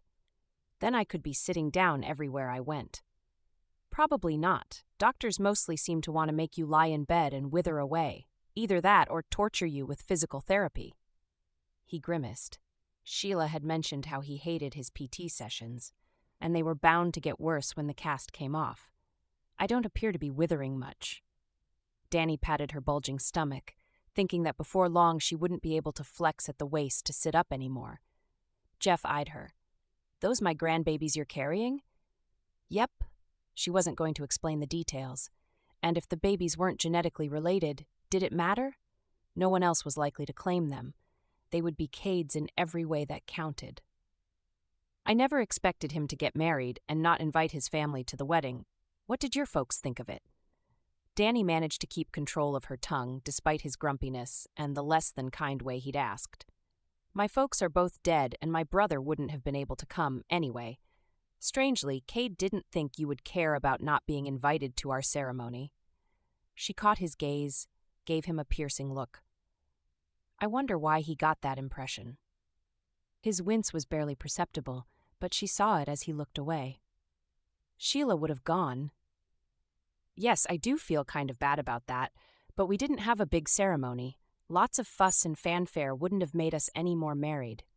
She always felt defensive when people questioned their actions, couldn't help responding, even if she wished the words back the moment they left her mouth. "It's not about the fuss, it's about inviting people to celebrate your new beginning. Having them be a part of your future as you move forward." Dani nodded, not convinced, considering the source. I'll remember to use that guilt trip on my kids someday. Jeff laughed. Actually laughed. You've got enough guts for the both of you. That got to her, but she forced herself to keep her tone light.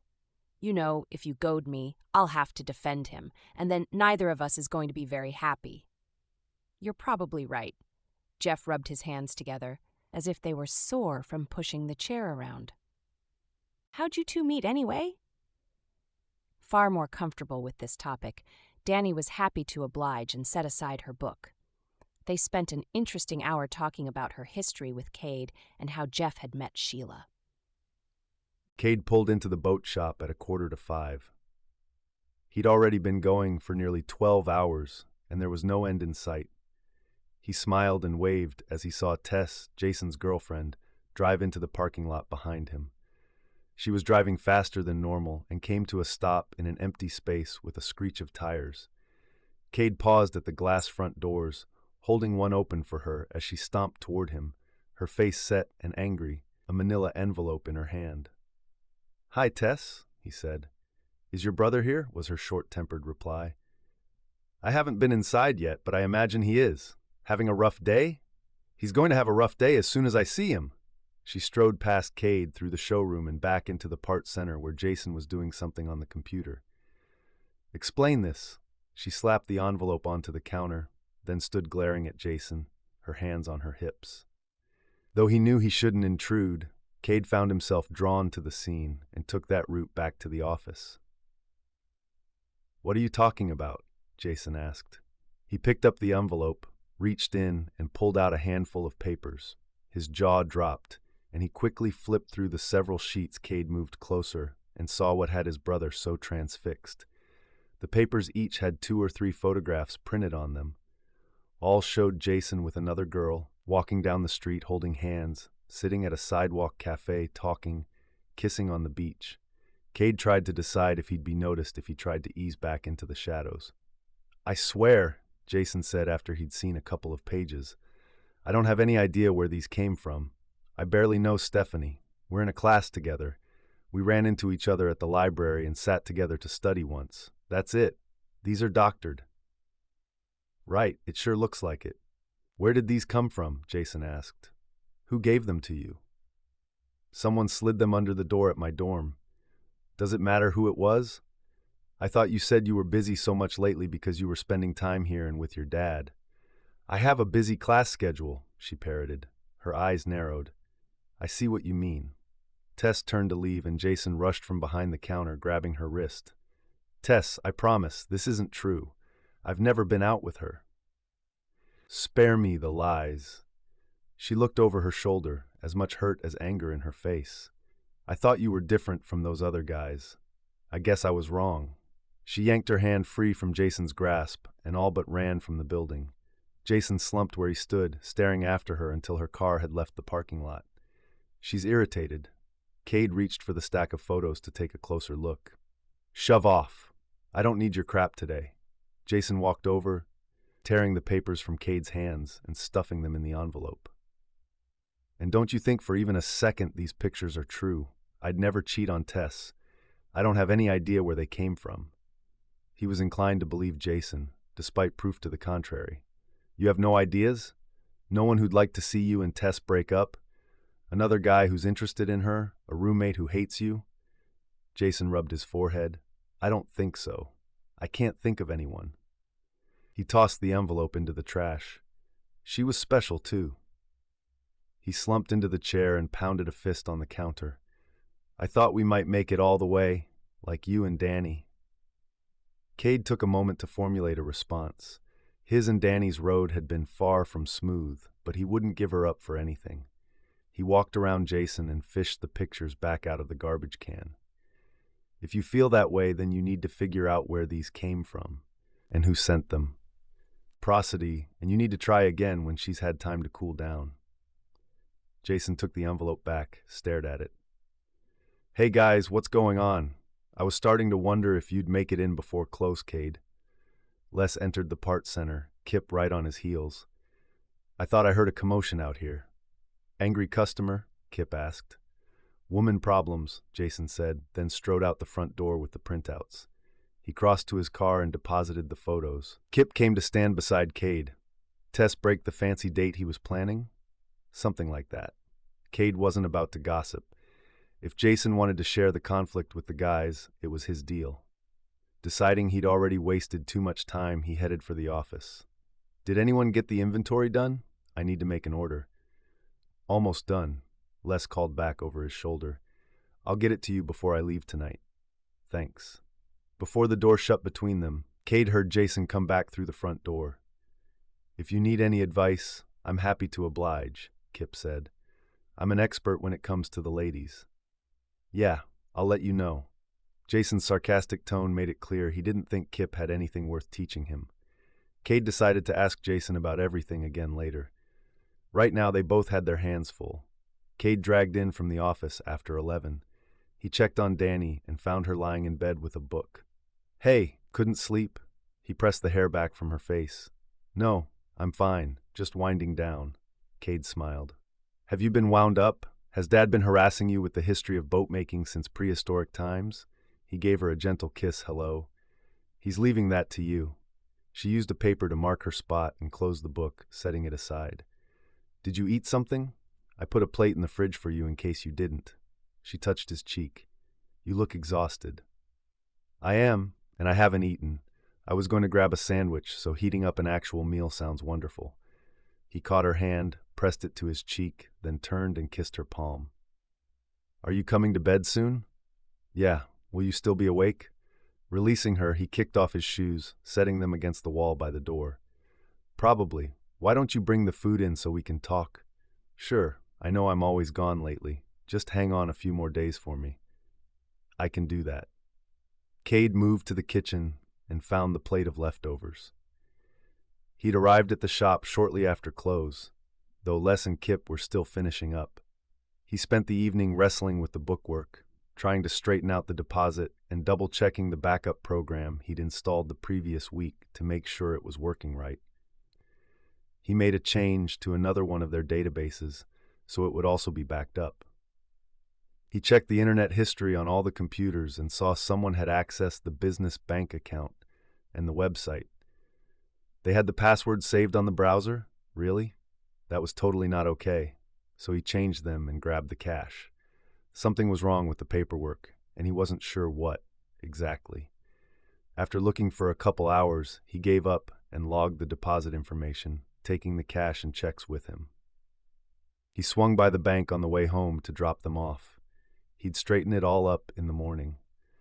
Cade returned to the bedroom with his warmed plate and sat on the edge of the bed with Dani to talk and eat. When he finished, he went to bed, wrapping an arm around his wife's waist. He briefly wondered if he should shower before bed or wait until morning. Deciding he didn't have the energy to get up again, he deferred to gelling. Snuggling into the soft down of his pillow, he closed his eyes, already drifting into oblivion. Since he'd started working 2 jobs, it never took more than a couple minutes for him to fall asleep. A loud knock on the hall door interrupted his repose before he became fully unconscious. Groaning, he ignored it. The knock came again a few seconds later. Cade? He groaned again at his brother's voice. What's going on? Dani asked sleepily beside him. I'll go find out. Cade dragged himself from bed and stumbled down the hall. He opened the door and looked at his brother on the other side. I'm sleeping. Go away. It's Kip on the phone. He said it's urgent. He handed the phone to Cade. All right. He put the phone to his ear. Hello, Kip. What's going on? He mumbled sleepily. Hey, I know it's late. I tried calling your cell, but you didn't answer. There's been a break-in at the shop. Cade's eyes flew open, and he became instantly alert. What? What do you mean? I left my tablet in the back room today and swung by to pick it up.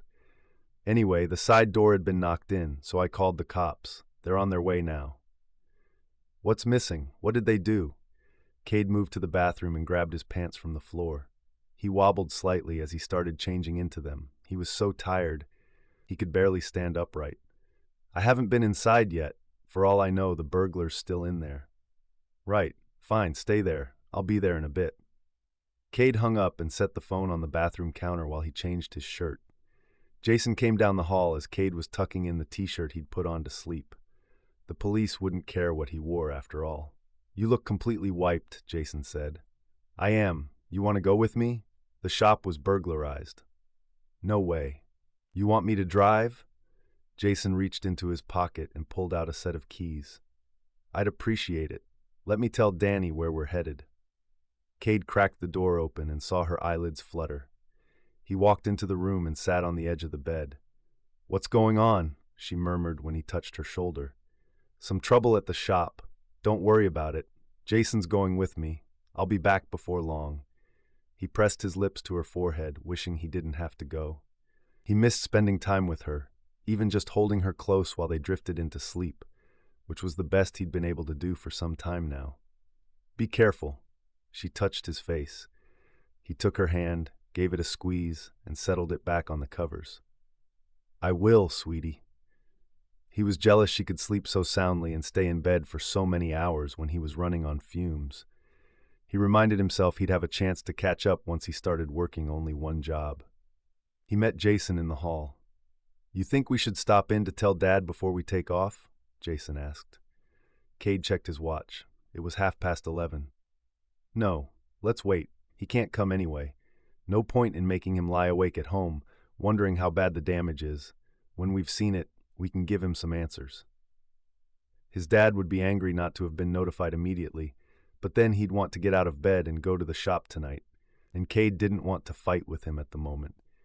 He'd deal with the fallout later. It wasn't as if he didn't have experience dealing with his dad in a mood. They went out the back way. I must have been half asleep when I got here, Cade mentioned. I didn't even notice your car. 3 minutes after they got into the car, Cade nodded off and Jason had to nudge him awake. Hey, sleepyhead, we're here. Jason pulled up to the building. Cade blinked and rubbed his eyes. 2 police cars were parked ahead of them, their red and blue lights still flashing. I can't believe I slept the whole way. You snored too, Jason said. Not likely. He got out of the car, paused to make sure he was steady on his feet. Then he and Jason walked to where an officer spoke with Kip. Hey, what's the damage? I'm Cade Frame. He greeted when the officer turned a curious eye his way. Kip answered, This is Ladder Haddock. They've been through the place and didn't find anyone. I must have just missed whoever was here. We were going to go in and have a look when you arrived. He turned to the cop. Lieutenant, Cade and his brother Jason are the owner's sons. Cade has stepped in as manager since Jeff's car accident. It's good to meet you, boys. The slightly graying officer in his 50s looked them over appraisingly for a moment, then nodded and moved on. Let's go have a look around. You can tell me about any damaged or stolen items. They followed willingly. The other officer stood by the door where he had been talking into his radio when they approached. The next hour was spent taking pictures of vandalized boats, including slashed upholstery and broken windows in one that was scheduled for pickup the next day. They also started a list of stolen items, like a large set of tools for boat repairs, along with several outboard motors and all 4 computers. Cade wanted to swear, but was grateful at least that the most important files had been backed up off-site. The old computers had been far from new, but the cost and inconvenience of replacing them now was going to be a pain. The thief, or thieves, had found where the money was kept at night, and Cade was again grateful it was only the $60 they kept on hand for change since he'd made the deposit. The biggest problem at this point was the damaged boat. The owner was going to be livid, and rightly so. Finally, the police concluded their notes, leaving a card behind for Cade to contact them when he finished compiling the list of stolen or damaged items. Kip and Jason helped secure the broken door and everyone dragged back home. Though Cade didn't sleep on the return trip, he was glad he had brought Jason with him. His brain was too foggy to think. When his head hit the pillow again, he was unconscious in seconds. Dani woke up screaming. It took her a moment to realize the voice she was hearing wasn't her attacker's, that it was Cade, and the hand on her shoulder was his as he shook her awake. Her heart felt like it was trying to pound its way out of her chest, and she was covered in a cold sweat. She wondered if the nightmares were ever going to go away, or if she would be plagued by them weekly or more for the rest of her life. "Hey, baby, it's okay." Cade whispered in her ear and pulled her closer. It was just a dream. This time. But knowing it, or at least some of the events that had disturbed her sleep had been true, made his reassurance feel like a lie. "I'm fine," she lied. She stood on shaking legs and made her way to the bathroom. She needed to pull herself from the dream world for a few minutes so she could reset her brain. Then there would be a prayer of falling back to sleep again before noon. After washing her hands, she washed her face again, then returned to bed. "You got in late," she said. "Yeah. Reports take longer than I thought." "Reports?" she asked. "Someone broke into the shop last night, so I was dealing with the police until a few hours ago." "Oh no. Do you think they'll catch the robber?" "Unlikely, but you have to do what you can to help them. There's a lot of cleanup to do today." Dani settled back into bed beside him and Cade pulled her close, tucking her against him. That helped more than anything else could have. They continued to talk about the shop for several more minutes while Dani drifted back into sleep again. Vaguely, she remembered Cade getting out of bed. When she woke, there was a note on the bathroom mirror that he'd gone back into work. Alone again. Though he hadn't gotten to sleep until after 1 o'clock, Cade dragged himself out of bed after Dani's nightmare woke him. He looked forward to the end of the week when his other job would be done and he could concentrate on Dani and the shop. As he turned to close the bedroom door behind him, he glanced back at his sleeping wife and the soft, comfortable bed and wished he were the type to call in sick to work. If all of this had happened a week later, he would have stayed horizontal for a few more hours and showed up late at the shop. Before he left, he went to the main area of the house and found his father already sitting at the kitchen table, reading his morning paper with the remains of his breakfast beside him. He'd always been a morning person, so Cade wasn't surprised he was awake. It meant he didn't have an excuse to keep the bad news to himself, though, and he wasn't looking forward to telling his father. Jeff looked up and nodded at his son, then turned back to his reading, doing a double take. "You look awful." "Gee, thanks." Cade grabbed a bagel and a clean glass. "Is Dani all right?" "She's fine."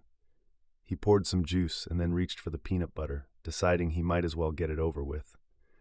"I got a call last night around 11:30. The shop was burglarized." "What?" Jeff's voice came out raspy, shocked. "What happened? What did they take?" He dropped the newspaper and it slid onto the floor. He didn't give it another glance.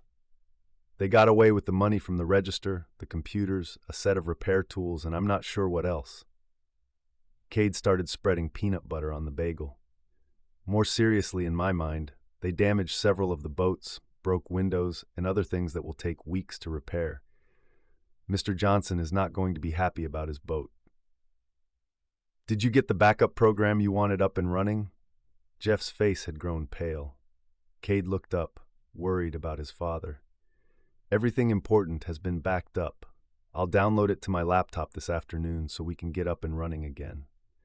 I've already left a message on my boss's phone that I'm taking the morning off to deal with this, and I'll head into Silveridge later."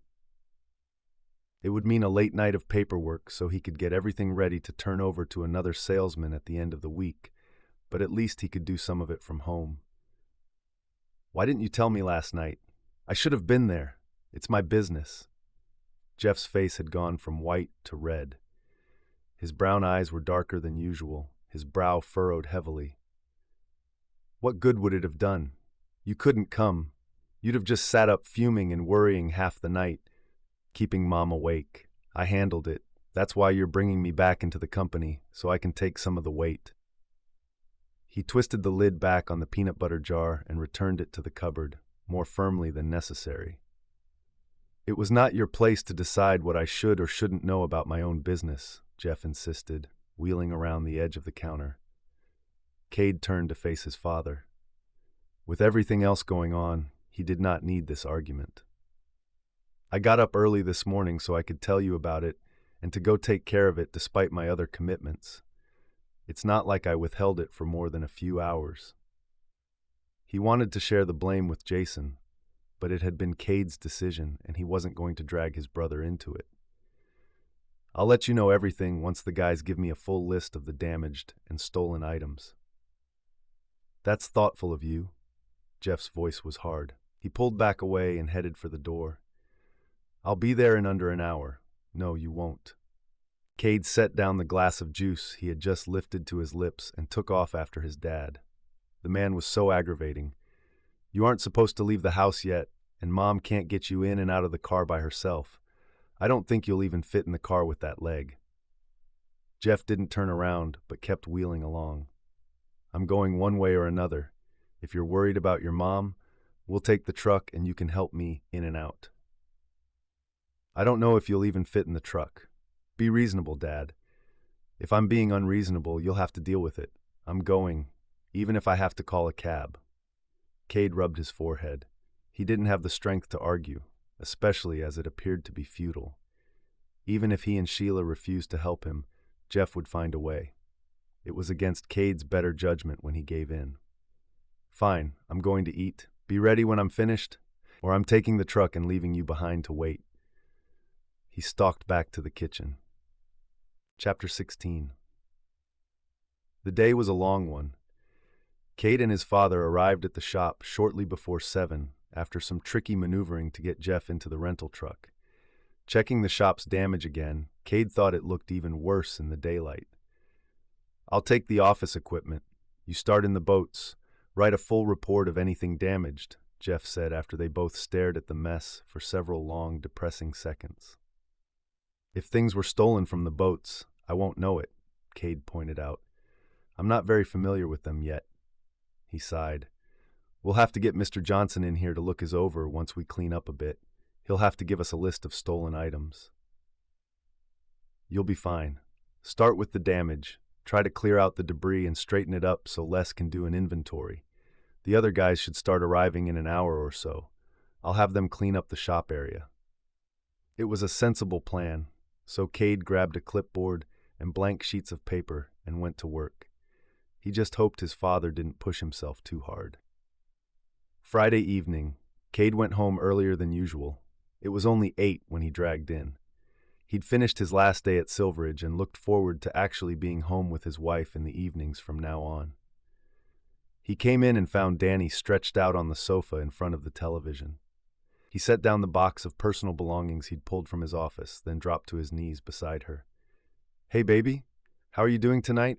She smiled, accepted his kisses eagerly. You're home. How can anything be bad? Relieved to have one major responsibility off his plate, he took her hand. Did things go all right today? They were fine. He nodded, reading the truth in her eyes. You were bored spitless. She laughed. It had its boring moments, she admitted. The hour I spent on the back porch swing debating with your dad was far from boring, however, and Kip popped by to visit everyone after work, so your mom brought him in to see me for a while. The news about her developing relationship with his father made Cade smile. I'm glad you're getting along with Dad so well. He leaned in and kissed her. I'm going to change for bed. Maybe I can snuggle with you on the sofa for a while. Sounds great. She yawned hugely. First, he grabbed the blood pressure cuff and stethoscope and checked to see how she was doing. Pleased with the results, he noted them on his ledger, then moved to the bedroom to change out of his work clothes. The doorbell rang, which puzzled Cade. If it had been family, they would have knocked at the hall door, and he didn't think many people knew he and Dani lived there. He set down the t-shirt he'd pulled from the closet and hurried to answer the door before Dani got the bright idea to get off the sofa. He opened it to find Lieutenant Haddock on the other side. Hello, what's going on? The lieutenant cocked his head. I'd like to speak with you. What is it, Cade? Dani asked as she touched his elbow. He turned around and slid an arm behind her shoulders. Hey, you shouldn't have gotten up. This is Lieutenant Haddock, and he's investigating the break-in at the shop, as well as Dad's accident. Go lie back down. Dani's eyes shifted between them, saw the implacable expression in the officer's face, and whatever Cade's expression said, though he tried to keep it neutral. And he dropped by the house to update you on the case? There was doubt in her voice. Actually, I need your husband to come down to the station to answer a few questions, Lieutenant Haddock said. Cade stared for a moment, wondering how he could be a viable enough suspect to warrant being dragged into the police station. Dani's face went white and she touched her neck with one hand in a reflexive gesture. You're arresting him? No, I'm asking him to come in for more questions. It's just a formality. Hold on, Cade said, realizing this must bring back memories from when her brother was arrested. He led Dani back to the bedroom and helped her lie down. He pressed a hand to her cheek. Don't worry, you heard him. It's a formality. Take it easy, get some rest, and I'll be back before you know it. She latched onto his wrist. Cade, they think you did this. Maybe they think I could have done it, or they think I have information. They have absolutely no proof because I'm not responsible. They're checking all the angles. There's nothing to worry about. Don't let it bother you.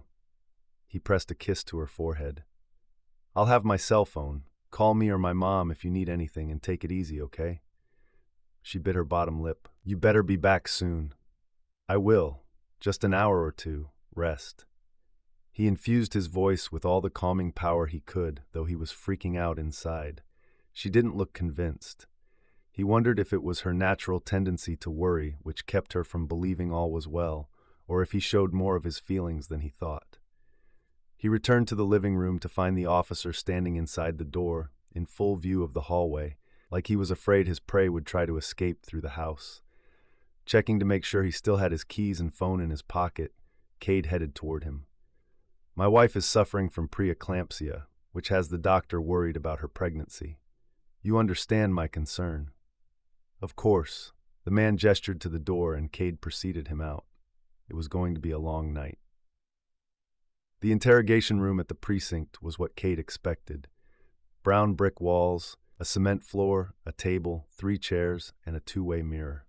When the lieutenant brought him in, he told Cade to wait. He'd be right back.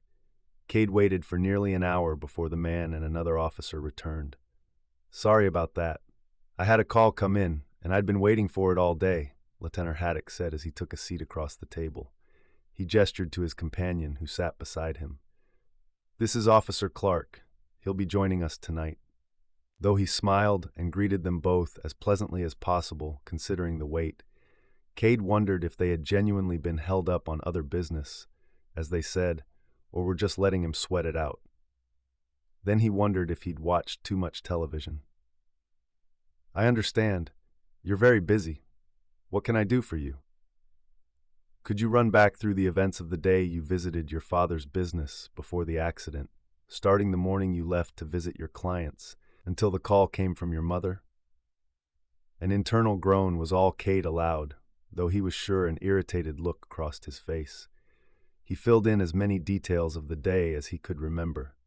It had been several weeks after all, but with the aid of the calendar function on his phone, he was able to detail each of his business stops and approximate when he arrived home that night. He left nothing out, including painting his wife's toenails. When he finished, they had him do the same for the night of the break-in.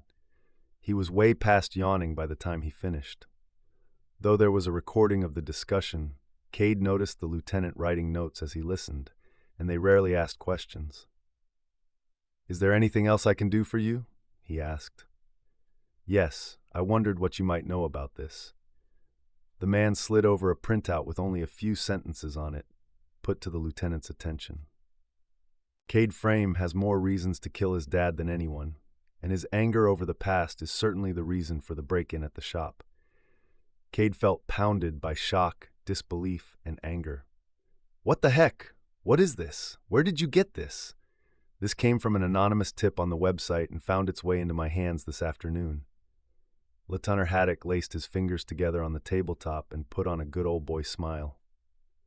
I admit, I find the tipper's point pretty believable. You should be holding a grudge against your dad. He'd been blaming you for an accident all this time, and he refused to see you when you stopped by the office. Your own father. Cade rolled his eyes. I'm not angry with my dad.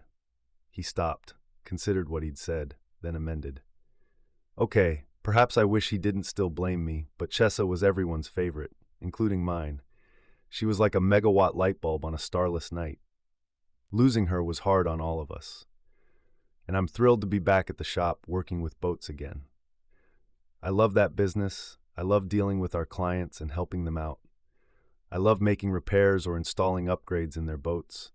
I love everything about the place, and angering a major client who threw a fit about the delay on getting his boat back is not my idea of fun.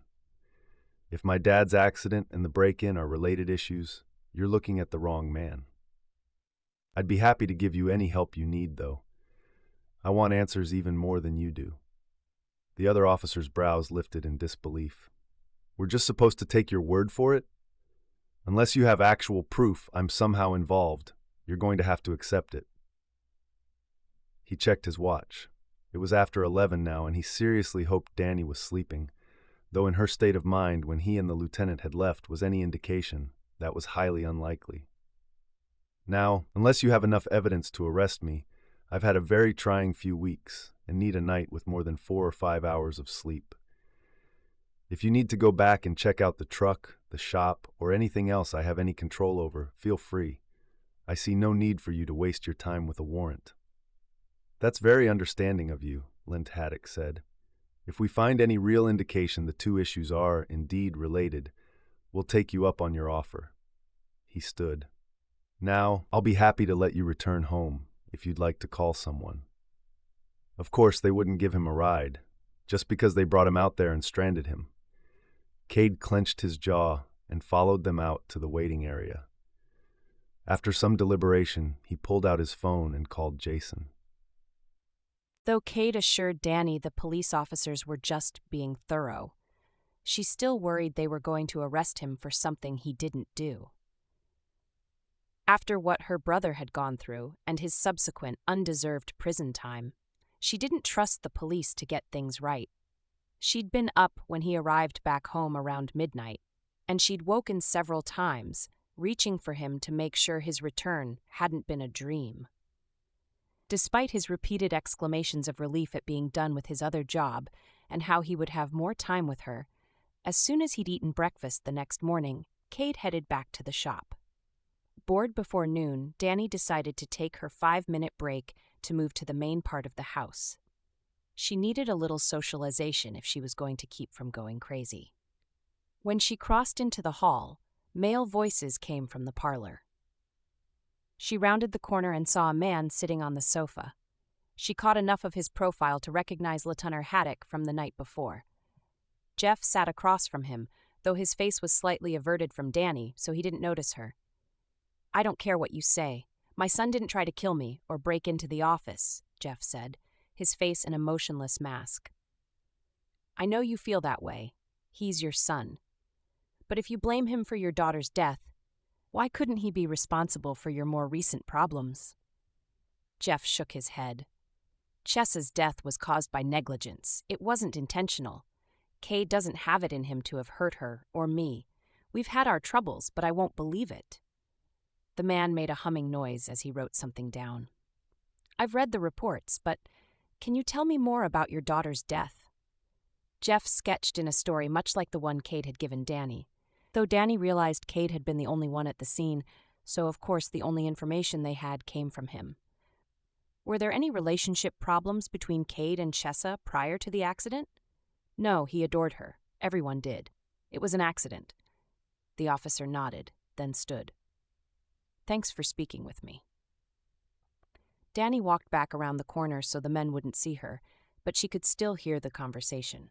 She heard the groan of furniture and the squeak of the wheelchair, then the soft sound of the door opening. "Just one thing," the officer said.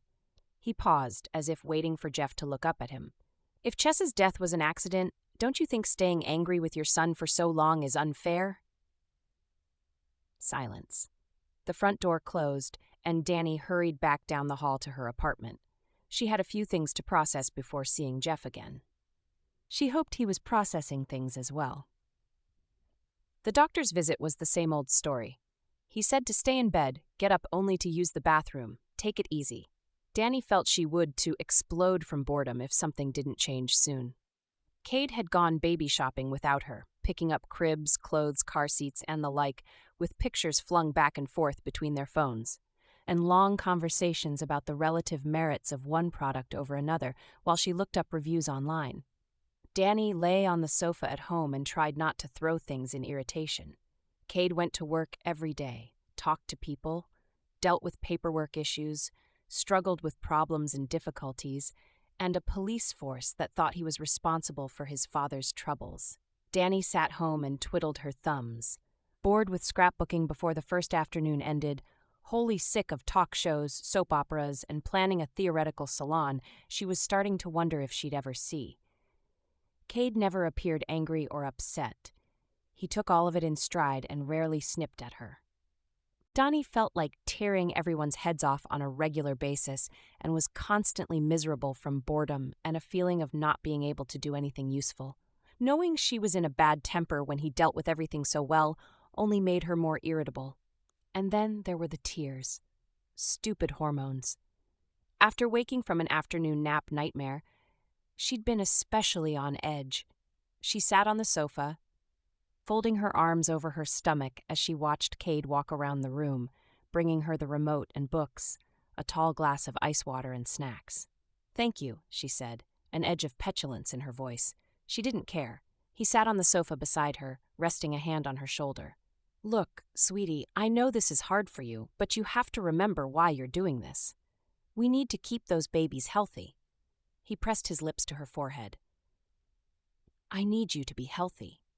She sighed, feeling like a jerk and wishing she were sweet-tempered and patient, but knowing she would never be. "I know. I'm wondering why you put up with me, and I hate feeling like an invalid. It must be driving your dad crazy. Everything here is so beautiful, and I can't get out and see anything, do anything.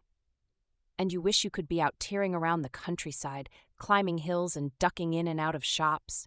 I know you, but don't worry. The weather will still be perfect when the babies are born. It is San Francisco, after all." He reached over and picked up her hand, lifting it to kiss her knuckles. "You're crazy, you know that?" she asked. "Yeah, crazy for you," he answered. She rolled her eyes, but couldn't help but smile. Before leaving for work, he told her, "I'll take care of dinner tonight. See you at 6." Chapter 17. It was 6:15, and Cade wasn't home yet. Not that Dani figured 15 minutes was worth getting upset over. After all, traffic could cause delays, not to mention issues at work which might have made him run late. Still, she'd been alone all afternoon. After years of working with people around her constantly, it was far too quiet. When the door opened and Cade came in a few minutes later, she was even more annoyed. "Come on out." He walked over, a hand extended to her. "Where have you been?" "You're late," she told him crossly, but stood and gave him her hand. "Sorry, honey." He pulled her close and kissed her softly. "I was taking care of dinner plans." She looked down his shirt skeptically, as if expecting the food to be bulging from a hidden pocket. "Yeah? Where did you leave it?" A twinge of guilt hit her as soon as she said this. Her voice had been hard and irritated. She knew she was overreacting, and she leaned her head on his chest for a moment. "I'm sorry." His hand cradled the back of her head comfortingly. "Dinner's in the yard." He pulled her toward the door, heralding her exit. "Did you know today is the Chinese Valentine's Day?" he asked as she stepped out into the perfect evening air. The picnic table, which usually presided in the far side of the backyard, was now pulled up under the great oak, shading it from the late-day sun. A dusky purple tablecloth was spread on the table, 2 china plates, with the crystal glasses Dani recognized from her mother-in-law's collection, graced the top. A bottle of sparkling cider sat in a silver bowl chilling on ice, while cardboard cartons of Chinese food sat on one side. A vase of roses stood on the other side for decoration.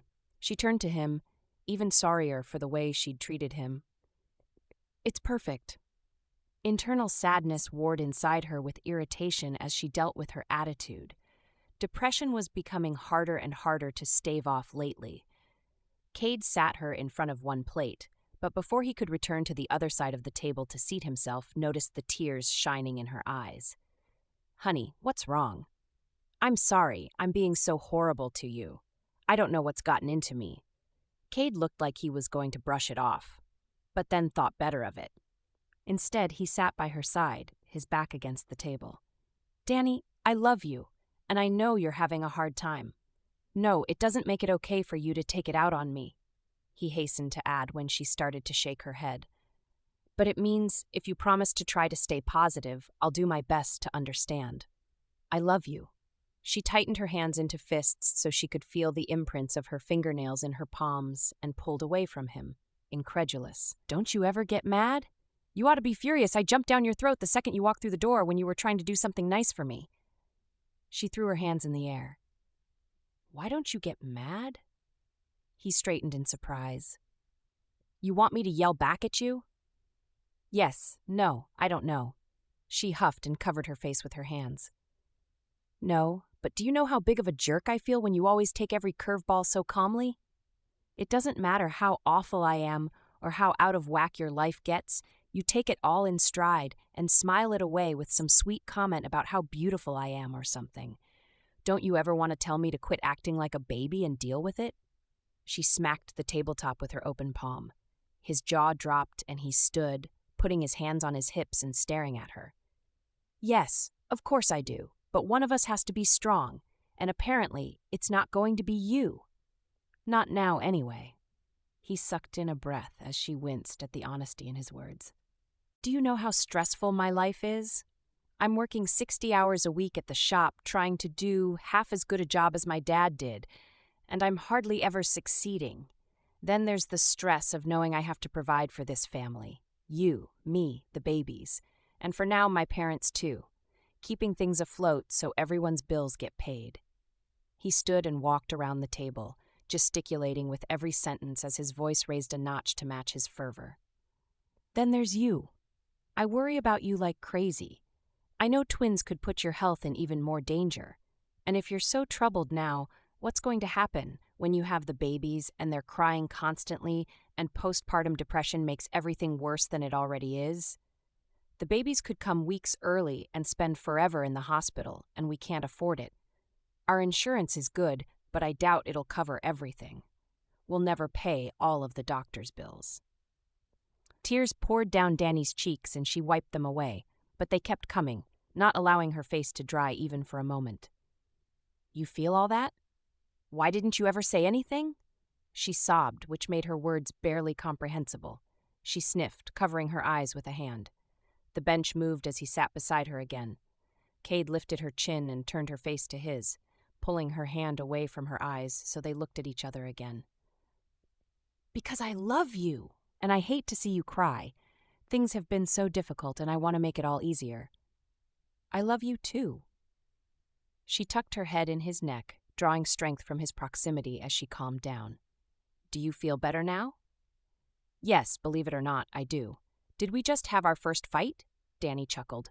A fight about how you never get mad? I bet it's the first time in history that's ever happened. He laughed. Let's try to remember we're both under a lot of strain and not take it out on each other. Dani swallowed. I'll try, but Cade, there may be times when I don't know what's wrong, when what I complain about may not even be what's bothering me and I don't realize it. I don't want to hurt you or push you away. I need you. I don't think, no, let me try that again. She paused to rearrange her thoughts, wanting to get this right.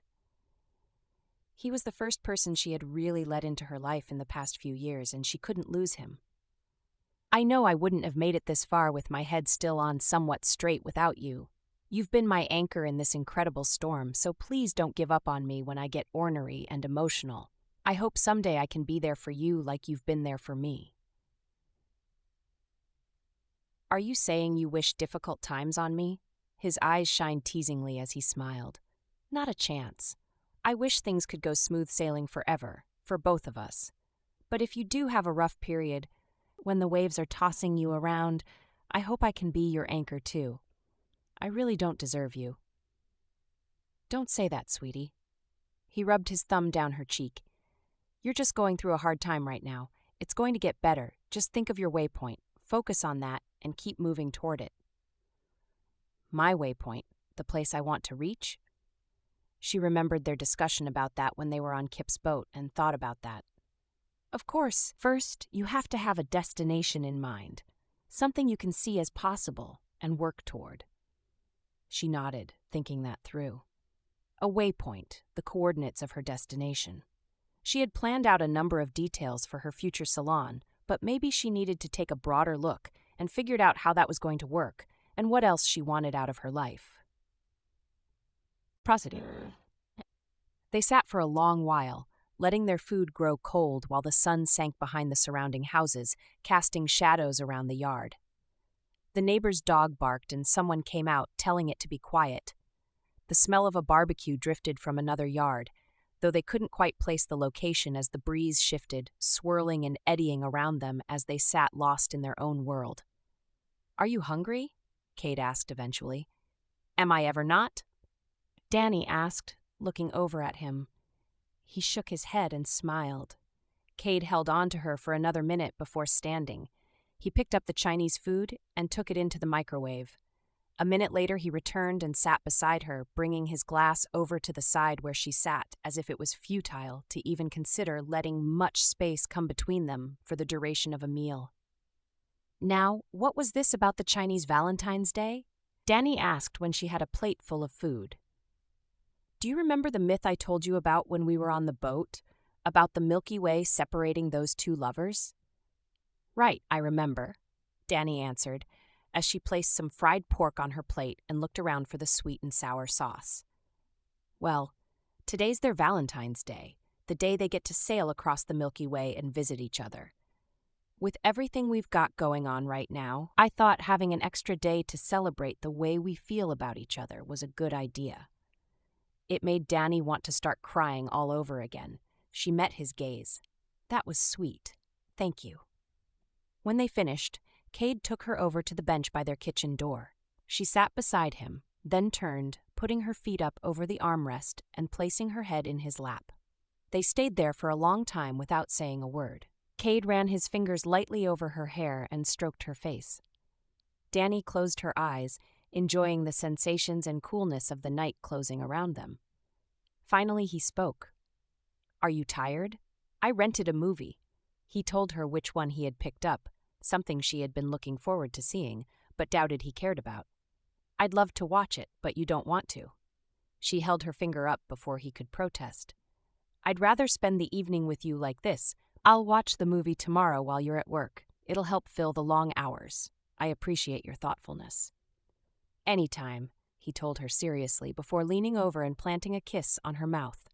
He then commenced to kiss her cheeks and closed eyes, her eyebrows and forehead and nose. She reveled in his touch, in the gentle way he kissed her, and she knew how lucky she was. The doorbell rang a few days later, and Cade got up from the dinner table to answer it. He frowned when he saw the lieutenant standing on the other side. "Hello, what can I do for you?" "You said once that you'd be fine with us stopping by to look for evidence?" Lieutenant Haddock asked. He had 2 men with him. Cade steeled himself and opened the door further. "Be my guest. I'm assuming you have a legitimate reason to believe there might be evidence here." "Yes, we received another tip, this time with more specific information." His eyes landed on Dani, who was stretched across the sofa, her dinner sitting on a TV tray nearby. The plate was only half empty, but she'd already set it aside. "Hello again. I hope you don't mind." His words were friendly and conciliatory, but his attitude made it clear he had no intention of going away if she didn't like it. "Go ahead. Just please don't make a mess. I can't exactly clean up after you." "That's right, bed rest, isn't it? It must be tough. You have about 2.5 months to go, don't you?" He turned to the men with him. "Go have a look in the other rooms." They left, and when the man turned his gaze back to Dani, she nodded. "You've done your homework, I see. Or did Cade tell you before?" "I'm thorough." The man motioned Cade back to his chair. "You might as well finish eating. This could take a while." Cade returned to his meal, though he wasn't happy about the interruption. He noticed Dani picking at her food. "What is it you think you're looking for?" she finally asked. "We're not sure, but if it doesn't turn up, we'll have to search the rest of the house as well." "You won't find anything, period," Cade said. His irritation with the whole exercise came through his voice, even if it was mild. "Hey, Lieutenant, come check this out," a voice called from the bathroom. Though he figured he wasn't invited, Cade followed and stopped outside the bathroom door. He watched as the officer pulled a very expensive ocean fishing reel out from under the sink, behind a couple 4-packs of toilet paper. Right after that, a hard drive, DVD burner, and several other pieces of hardware came out as well. Cade's eyes narrowed. How on earth had they gotten in there? "Hey, Dani, any idea why there are computer parts stashed under the bathroom sink?" "What?" He caught her eye, as she was twisted on the sofa so she could look back over her shoulder at him. "Did you own a desktop computer?" He didn't remember seeing one before. "No, I haven't had one, ever. When I moved out on my own, I bought a laptop. Could they be left there from your grandma?" "No way, Mom cleared all her stuff out. I know it was empty when we moved in." It didn't make sense. "Well, it's not empty now, and I believe this," the lieutenant held up the bag, "was on the list of things stolen from the store. Since you filled out the reports for the insurance company and police, that would make it not only theft, but insurance fraud, wouldn't it?" Lieutenant Haddock grabbed Cade's arm and tugged it back behind him. "Cade Frame, you're under arrest for burglary. Attempted murder charges are still pending, but I'm sure we can arrange to add those later." Cade felt his stomach drop as he heard the clicking sound of handcuffs tightened on his wrists and felt the cool metal constrict against his skin. "This is all a mistake." Yeah. Next thing you'll be saying it's a frame-up. Get back in the chair." He pushed Cade into the chair at the table. Cade could practically feel Danny's worry. It was so palpable in the air. They waited while the men finished looking through the apartment. Then Haddock took Cade to the county jail for booking. Told to stay where she was seated and not allowed to give him a kiss goodbye, Danny lay on the sofa, tears trailing down her cheeks as Cade took one last look at her over his shoulder. "Hang tough, honey.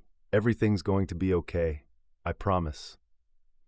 She nodded, but didn't look convinced, which wasn't surprising because he was fairly certain his words were a lie anyway. Danny couldn't believe it. They took her husband away in handcuffs. She wanted to run to Sheila and Jeff for help, but was afraid to worry them. Jeff had been looking haggard from stress since the police visit a few days earlier, and Danny knew Sheila couldn't or wouldn't keep a secret from him, not even for the few hours until Cade could be bailed out and return home.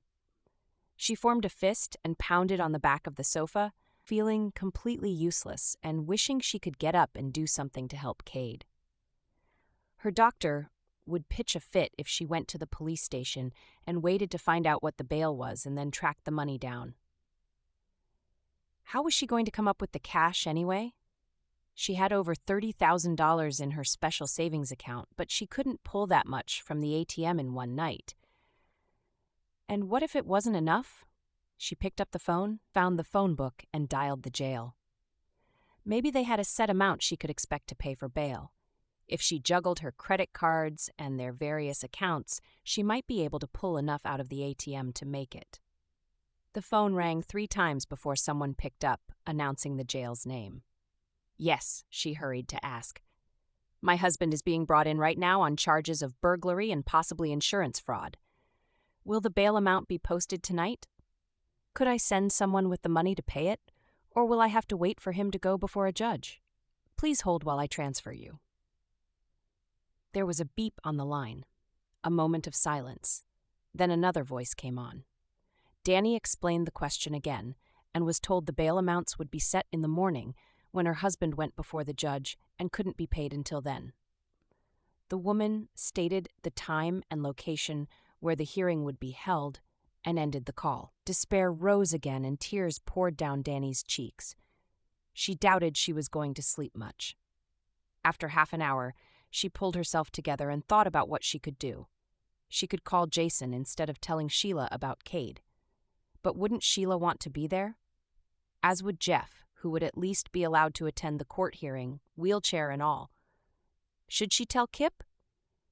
She was going to have to let someone at the shop know Cade wasn't coming in, but if she told Kip, he might tell everyone else why Cade was in jail, and she didn't want that.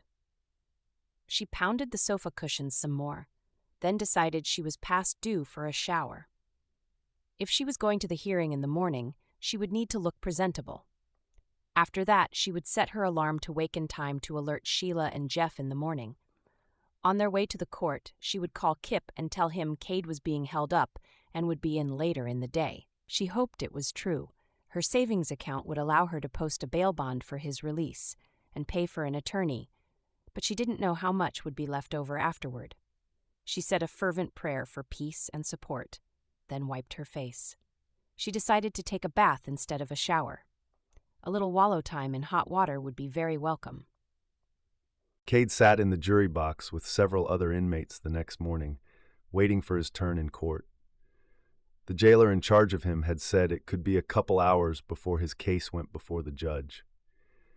He looked up when he saw movement by the main door and saw his mom enter, pushing his dad in the wheelchair. Dani came in beside them. Shame flooded him, even though he wasn't guilty. He'd had to have his parents come in to bail him out, and Dani looked like she'd barely shut her eyes all night. They took seats on a bench where Dani could put up her feet, and his dad's chair would squeeze in without blocking the aisle too much. A slightly balding man met them a few minutes later, spoke in low tones with them, then came over to the juror box. "I'm Wyatt Lockwood with Lockwood, and Marks, and I'm representing Mr. Frame. Could I speak with my client alone for a few minutes?" He offered a card to the officer, along with some paperwork. The officer led them to a room off to the side and shut them in together. The attorney held out a hand to Cade.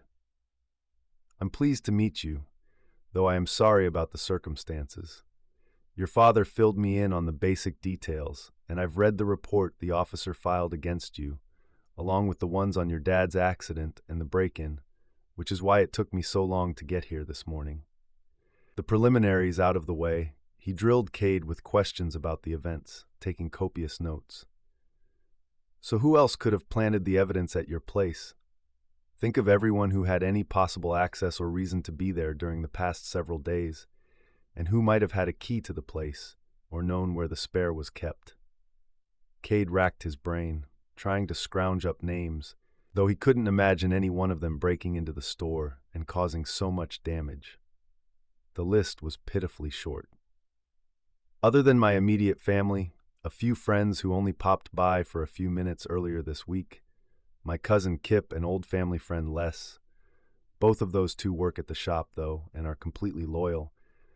I can't think of anyone who might have had access, even while we were there to watch them do it. I seriously doubt any of them would want to cause this kind of trouble. You keep thinking about names, see if you can come up with anyone else, or any motives that might give someone a reason to hurt your father, his business, or you." "You don't think I did it, do you?" Cade asked, desperate to have someone believe him. The man shook his head. "No, I don't. Your wife was telling me how happy you were to be back at the shop and how much you missed your family. I don't think you'd hurt them when things were starting to look better.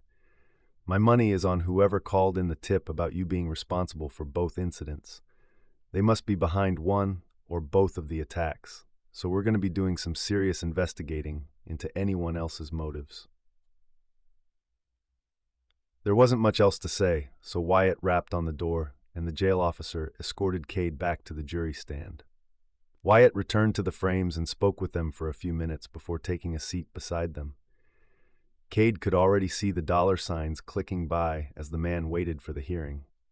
Even ignoring the cash for bail, which would be substantial, the attorney would cost a mint. Luckily, it was less than an hour later when Cade's case was called forward. He wondered if it was so the jailer could return to work, more than because he'd come up on the docket next. There appeared to be a large crowd of people still waiting for their cases to be heard. When his name was called, Cade stood where he was and faced the judge. Wyatt approached and introduced himself, sitting at a nearby table. "Frame, it says here you're being charged with burglary and vandalism of your employer and private property on the premises belonging to clients. How do you plead?" "Not guilty."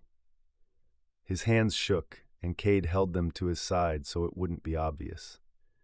"You do recall that evidence was found at your residence?" The judge looked tired of criminals thinking they could get away with everything. "I'm aware, as I was there when the officers found it. However, I have no idea how it got there," Cade said. Wyatt stood. "Your Honor, those items were planted. Evidence points to the anonymous tipster who has been pointing fingers at Mr. Frame, and a continuing investigation is being done to track down the culprit. The defendant has no prior arrests or convictions, and indeed has nothing prior on his record besides a minor speeding ticket. His father, who was the victim in the accident and the owner of the burgled business, supports his son and doesn't believe for a moment he could be responsible. He also has an alibi in at least one of the charges being laid at his feet by the anonymous tipster. Mr. Lockwood, you should be well aware of how many parents believe their children aren't guilty of anything, even when the offense has been committed against them. The judge set the bail at $40,000. The amount made Cade's stomach churn. A bond would cost $4,000 and they'd never see the money again. Then there was the cost of the attorney. He glanced at Dani in time to see her pull a face, but then she looked at him and nodded, a light smile teasing her lips. She must simply be grateful to know he could be released that day. With a glance at the clock, it was almost 10 now. He wondered, not for the first time, what she'd told them at the shop. Chapter 18. It took quite a while for Cade to be released, and Dani was anxious to see him. She felt self-conscious keeping her feet propped up first at the court and then here at the jail.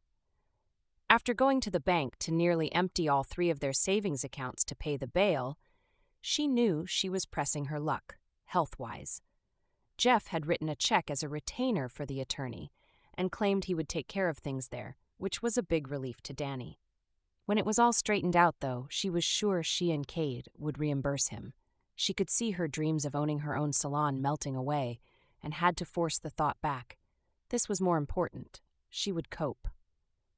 When Cade was finally released, he looked tired. She stood at his approach, and his eyes locked onto her. He came right over to Dani, pulled her close, and kissed her with a sweet intensity that said the time since his arrest had seemed much longer than the hours the clock registered. She understood, since it felt that way to her, too. "I'm so glad you're here," he whispered in her ear after the kiss ended. "You should have stayed in bed today, but I'm glad you're here."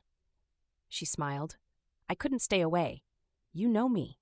He released her, then grabbed her hand and gave each of his parents one-armed hugs. "I don't know about the rest of you, but I'm starving. They served breakfast before 5 this morning." They all chuckled lightly, as Dani knew he had wanted. "You're talking to a pregnant lady. I can always eat." His dad patted him on the back. "I'm buying." Then he ushered them out to the car, where Dani put her feet on Cade's lap, and he massaged them during the drive. "It looks like you need another pedicure," he said. "I wouldn't argue if you'd like to oblige. The long soak in the tub last night did a number on the last one you gave me." She looked forward to the foot massage that always accompanied his pedicures. "Your swelling is getting worse. It wasn't this bad when I got home last night, was it?" He gave her a worried look. "I'm not sure." Dani glanced away. She had been on her feet far too much that day, even with the precautions she'd been taking. Liar. But his word was soft, almost teasing, rather than harsh. "You've been too active today, and the stress must have been awful for you." He turned his head to the front. "Mom, can we pick something up at the drive-thru? Dani needs to get back to bed." "Of course." When they returned home, he let her sit on the sofa in their apartment to eat, then hurried her to the bed and tucked her in with snacks, drinks, a book, and the remote by her side. He took her blood pressure and gave her an unhappy look as he wrote down the numbers. "I need to go back into the office. You take care of yourself, don't get up at all except for bathroom runs, and I'll be home by 6.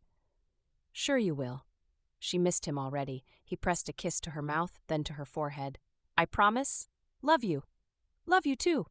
She listened to him walk through the kitchen, and the door shut behind him as he left. Then she slumped back in the pillows. She thought sleep was probably first on her agenda, and settled back with the television to keep her company until she drifted off.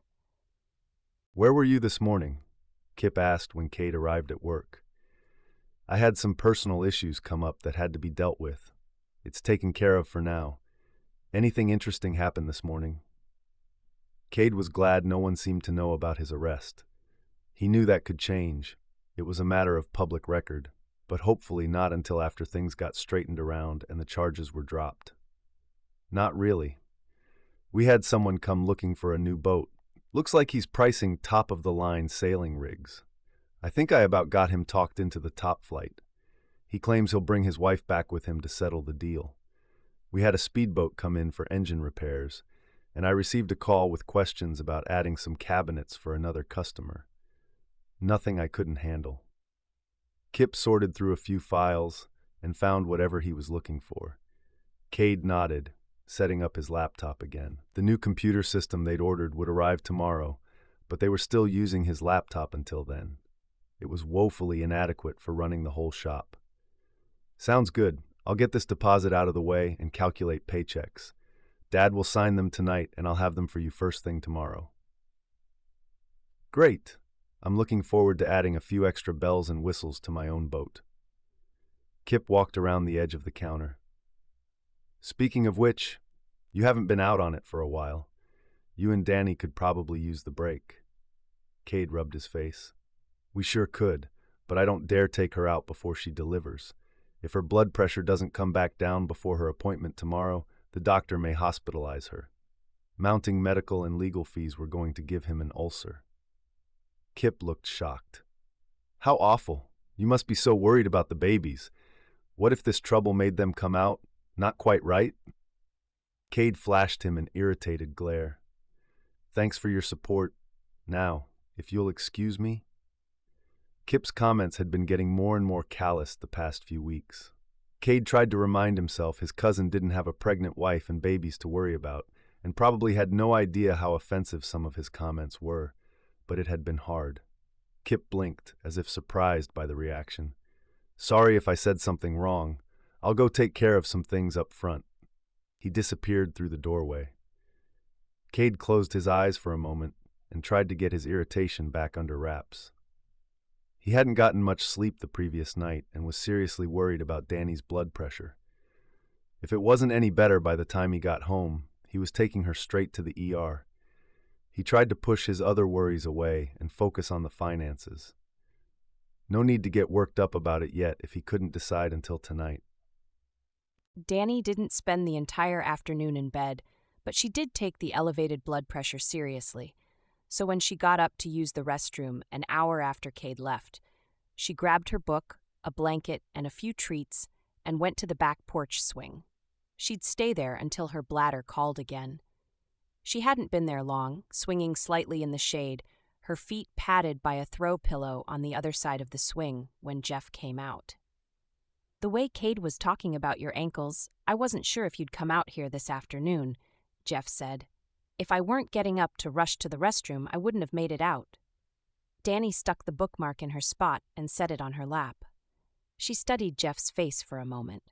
He'd been looking so much stronger and more confident the past week or so. Despite the cast, Sheila had been pushing him on his physical therapy exercises, and it seemed to be working. Now, however, he looking like he was tired, worn down emotionally.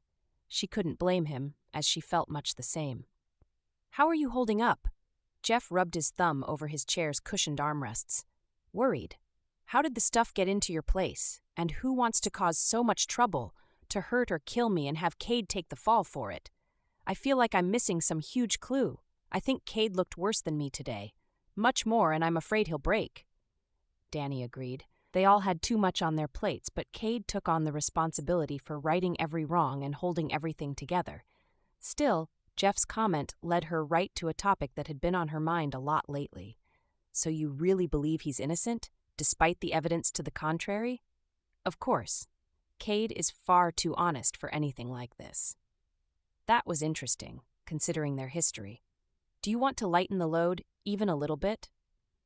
You know I do. I feel helpless stuck here most of the time when I could be doing something useful at work. His right hand formed a fist. Well, you can't, so let go of it. The words may have been blunt, but both of them needed to accept their limitations and situations and move on. In truth, the comment was as much for her as for Jeff. The only reason the doctor let you come home so early was because you agreed not to push yourself too much. Neither of our doctors are going to be happy about this morning, despite the extenuating circumstances. What else can I do? He pounded his hand on the armrest.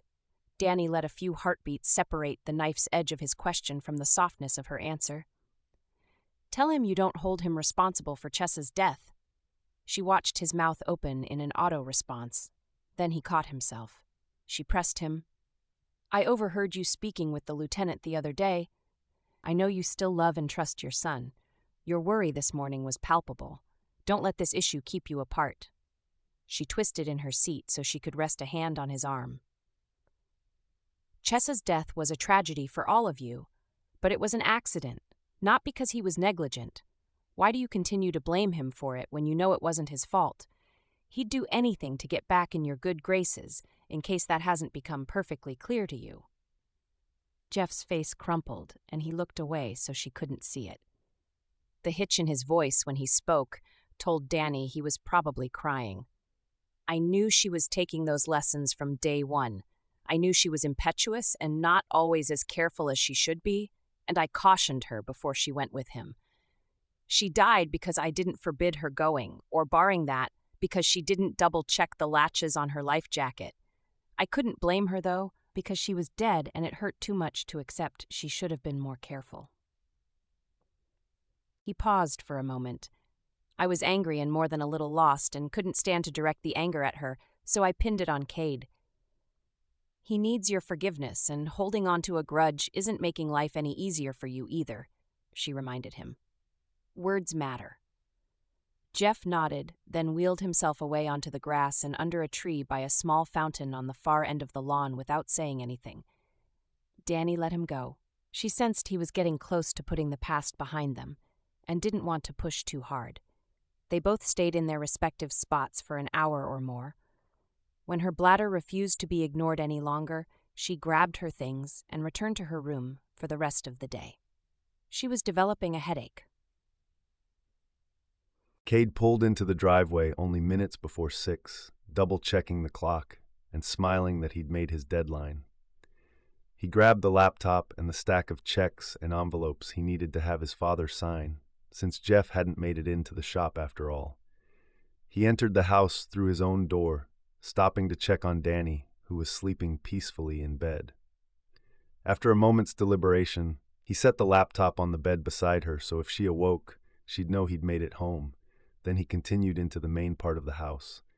His parents were in the kitchen, his mom at the stove, his father watching the pregame show for the Dodgers-Angels matchup.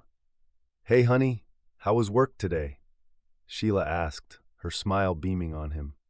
"It was pretty good. What time I had there. We finished up warranty work for Rod Daly's boat and nearly have a couple ready to sign on a top flight." He set the checks in their stamped, addressed envelopes in front of his father, pulling out a pen. "Good. We could use a nice sail. Whose is it?" "Kip worked with the husband this morning before I came in." Cade pursed his lips at the reminder of why he hadn't been there when the customer came in. He didn't care if Kip got the commission. Not much anyway, but wished he'd been around to see the way his cousin worked the customers, see if there were any techniques he could pick up. Cade had checked the records, and nobody managed to wheedle a customer into spending big better than Kip. A few pointers would be welcome. Jeff nodded and sorted through the stack of envelopes, adding his signatures and passing them back to Cade. Sheila stirred the dinner again, then stuck the lid on it. "How's Dani? I haven't seen her all afternoon." She adjusted the heat down on the stove. "She was sleeping when I came in." "Good. I have plenty of food for 4 here, so whenever you two are ready, we'll eat. This needs some simmer time, and extra won't hurt it any." "Thanks, Mom." Cade watched her acknowledge his words, then excuse herself from the room with a pointed look at her husband. Cade glanced at his father again, who had just signed the last check and slid it back across the table. When Cade had stuffed and sealed the final envelope, his father put out a hand, indicating he should sit. "Do you have a minute?" "Yeah. What's going on?" He felt his stomach tighten with worry. Was his dad mad at him about everything that had happened in the previous 24 hours? Was he worried about paying the attorney? "Son, first I want to say what a good job I think you're doing with the business. I'm sure you know I was hesitant to bring you back because of my own stupid pride, but it feels good knowing you're there making sure things get taken care of. You're handling the burden admirably." Cade felt the weight on his shoulders lighten, and tears pricked his eyes. "Thanks. That means a lot to me. I'm not done." Jeff paused for a long moment, swallowing visibly. His words came out slow, staggered, as if they were difficult to speak. "I also want to say I'm sorry I blamed you all this time for Chessa's death. It wasn't your fault, and I shouldn't have pinned it on you. I had to be mad at someone, and you were an easy target. It was unfair." His voice dropped to a whisper. "Please forgive me?" Cade stared at his father in disbelief. He'd waited so long for those words, and his tears brimmed in his eyes, though he managed to keep them in. "Of course, Dad." He had to stop, to breathe. He couldn't speak around the emotions zooming inside him. "Yes." He leaned in and hugged his father. A real hug, not the light, supportive move they'd made that morning. He had started to doubt whether he'd ever be welcomed back, feel like he was truly part of the family again. "You go kiss your wife and tell her how much you love her," his dad replied. "She's an amazing woman, and I doubt I would have gotten here so soon without her nudging me along. You made a great choice when you married her." Cade laughed through his tears and wiped at his face. "Yeah, I did, didn't I?" He snatched up the invoices, needing a few minutes to compose himself. "I better go check on her." "You do that." Cade hurried to his own place, sliding down the wall in the hallway to sit on the floor where he could be alone for a few minutes. So much had happened, and he felt like everything was bombarding him at once. He wasn't sure how long he sat there, but Donnie's voice brought him back to the present some time later. "Cade, are you out there?" With a swipe at his face and a deep breath to compose himself, he hurried to her side. She had pushed herself up in bed, her face still soft and a little dreamy from her nap. A smile flashed onto her face when she saw him. "There you are." Her eyes narrowed, and she tipped her head, studying him. "What happened?" He knelt on the side of the bed, sliding the laptop out of the way and pulling her close for a long, lingering kiss. When he pulled away, she chuckled. "Wow! If crying always makes you kiss like that, I might have to upset you more often." Cade tipped his forehead against hers. "I had to say thank you. I spoke with my dad. He asked my forgiveness, Dani, and he told me he was pleased with the work I've done at the shop. To top it off, he said you're responsible for softening his attitude, so thank you for being you." "You're more than welcome, and right back at ya." He kissed her some more, enjoying the sweetness of her mouth. When she put a hand on his chest and nudged him away, he moved with reluctance. "Sorry," she said. "My bladder is screaming at me." He helped her stand, then laid back and waited for her return. When she came in, he said, "Mom cooked for all of us. Dinner should be ready." He checked his watch and stared at it for a moment, verifying he'd read it right. Had 45 minutes already passed since he'd gotten home? "Anytime you want to eat. Do you want to go out there, or have me bring something back for you?" "People. I need people. Let's join them." She accepted the hand he held out to her and intertwined their fingers as they joined his parents for dinner. Chapter 19. Dani was relieved that her blood pressure improved slightly when Cade checked it that night, and even more improved by morning. She had seen visions of being admitted to the hospital, but he decided to wait to see what the doctor said at their appointment that afternoon. The doctor was predictably unhappy about the blood pressure spike. "Next time it reaches that level, you'll come straight to the ER." She added further restrictions until Dani thought she might go mad from the rules.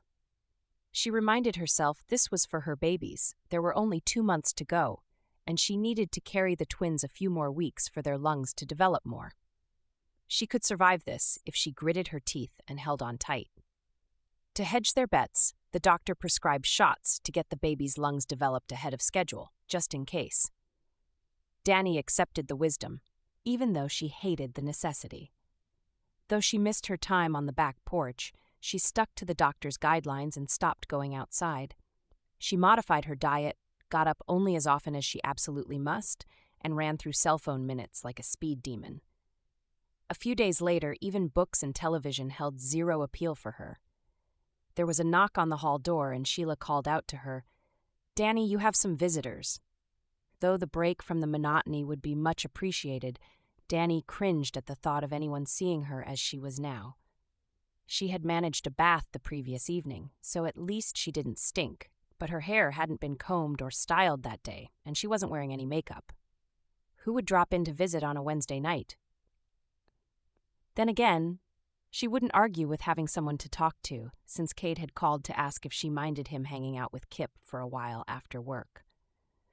She wanted to be angry he wasn't coming home, but couldn't when it had been so long since he'd taken even an hour or two for himself.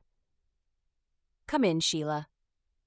She waited for her mother-in-law to appear at the doorway. "Who is it?" "Some friends of yours from the salon. They're in my living room right now. Would you like a brush and some makeup? I can bring you what you need." Dani smiled, excited to talk to the girls. "Yeah, I just need 10 minutes or so to get presentable, if they wouldn't mind waiting. I'm sure it'll be fine, since they didn't exactly give you notice." Sheila brought back her grooming items, and Dani slid up in the bed so she could use them properly. It was closer to 15 minutes before Dani emerged wearing something besides a nightgown for the first time in days. She grinned when she looked around the living room and saw the baby-themed balloons, piles of food on platters, and a mountain of gifts beside the love seat. All of this brought by the dozen-plus women she had worked with at the salon. Chelsea came forward and gave her a big hug. "Right on time. Everyone just arrived. Come, sit down." She led Dani to the love seat and helped her sit, putting her feet up on the other end. Chelsea prattled along as they managed this. "I know what a social butterfly you are, and you're probably going nuts without some girl time. And I did promise a baby shower, so here we are." The evening passed in laughter and food and lots of presents. The emotional lift of the visit was wonderful, and Dani wished she had arranged to get together with the girls far more often since she had quit work. Cade and Kip entered 2 hours after the party started, just as everyone began cleaning up to go home for the night. Dani noticed Cade didn't look the least surprised to see everyone there. She narrowed her eyes at him. "Did you know about this?" "Of course." He leaned down and brushed his lips over hers. "Why do you think I felt safe taking an evening to myself?" Since his face still hovered inches from hers, she touched his cheek and whispered, "I love you, Cade." "Love you, too." "I heard there was going to be a hen party," Kip said, giving the room and its occupants a closer look. "But I had no idea it involved this much wrapping paper and food. One of the things you miss out on as a guy." Dani saw him eyeing one of the platters of cupcakes. "You might as well help yourself. They brought enough food to feed 3 times this many people." "We didn't want to run out," Chelsea said. "Would you like a hand moving all of this to your apartment?" Their place wasn't exactly clean, not with Cade working such long hours and her stuck in bed. When Cade was home, he spent most of his time in the room with her. To Dani's relief, Cade thanked Chelsea for the offer, but demurred. "We'll have to sort through all of this and figure out where to stash it." "You've all been very generous." The guests began to return home, and within half an hour her friends were gone, though they left behind a tray with assorted goodies. When Cade went to check on his father, who had stayed completely out of the way during the party, Kip knelt beside the love seat and put his hand on Dani's stomach. "Hey there, babies. How are you doing?" She felt uncomfortable with him touching her like that, as if he had a right without even asking. A moment later, one of the twins, the boy, Dani realized, kicked against Kip's hand. He lifted his hand away and his eyes widened. "Holy cow, I felt the baby move." Dani laughed. "He's not very shy about letting me know he's there. I can already tell he's going to be a hellion." "He? Have you picked out a name for him?" Kip's eyes lit in fascination. "We're leaning toward Michael Cade for the boy, Chessa Lynn for the girl. We haven't decided for sure, though." "I like Michael Kipling even better." His grinned. "Did you know Cade and I share a middle name? It was our grandfather's." "I didn't realize. Is Kipling your first name?" "Yes. I never liked it much, but it would be fine as a middle name. Michael K. Frame does sound nice." Cade returned to the room and Kip stood. "I ought to be heading out, I guess. It was cool hanging with you tonight. It's been too long. We'll have to do it again sometime." "It was fun, and I like the new stereo system. Definitely nice. See you in the morning." Cade waved his cousin goodbye, then took Kip's place at Dani's side. "Did you have fun?" "It was great. Thanks. I needed the boost." She took his hand in hers, played with his fingers. "So what did you and Kip get up to?" "We took his boat out. It was wonderful to be surrounded by nothing but sun, waves, and screaming gulls for a while." He did look more relaxed. "Good. You've been stuck in a rut almost as much as I have lately." She grazed her fingers along his jaw, feeling the light stubble of beard growth since his morning shave. "Now, I need to make a run to the bathroom before my bladder explodes. He chuckled and helped her off of the sofa. I'll bring in a few of the gifts, and you can tell me what to do with them. Dani waved an acknowledgement over her shoulder as she hurried to their bathroom. It was Saturday night before Cade brought up the subject of his arrest. He and Dani had been circling the subject, avoiding any direct references, but after working only half a day at the shop for a change, Cade decided it was time to face the inevitable. He'd checked their savings accounts, and their combined $15,000 had dwindled to less than $5,000, a fact which made him uncomfortable. He hated having such a small financial cushion when he had 2 babies on the way, who seemed determined to come early. Cade cleaned up the lunch dishes, then had Dani slide forward on the sofa so he could sit behind her.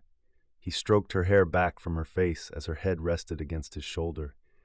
He hated to interrupt the peace, but it had to be done. I was looking at the finances this morning. Yeah? How much was the retainer for the attorney? Is he willing to be flexible about the payments? I'm worried about paying him off, especially if he's already eaten up over $6,000 in his retainer alone. He'd learned from talking to the other prisoners that their bail bond cost would have been 10% or $4,000, and that the money was gone, even when they cleared his name. Even if the charges were dropped before the weekend was out, the money was spent. Dani shifted in his arms. Your dad paid the retainer. He's handling the cost of your defense. Cade froze, trying to keep his voice calm. If you paid $4,000 for the bail bond, what happened to the rest of our money? Dani didn't respond for a moment, then she pulled out of his arms, turning to put her back against the other armrest of the sofa and her feet in his lap. I didn't use a bail bondsman. I paid the bail outright, so we'll be able to get it all back. He felt his brow crease. Did my dad lend us the rest of the money? No. Dani stared at her hands, which she was twisting in her lap. I've been meaning to tell you, but I didn't know how to admit it. She let out a huff. The reason I had only $5,000 in savings is because I have a second account I didn't tell you about. Those plans to start up my own salon aren't just dreams. I had slightly over $30,000 in my other account. I put that with the money you knew about to pay your bail. Cade froze. She had another account and hadn't told him? Why had she kept it a secret? Did she think he would try to take it? Use it for something else? When were you going to tell me about this? She focused on her hands, which twisted in her lap.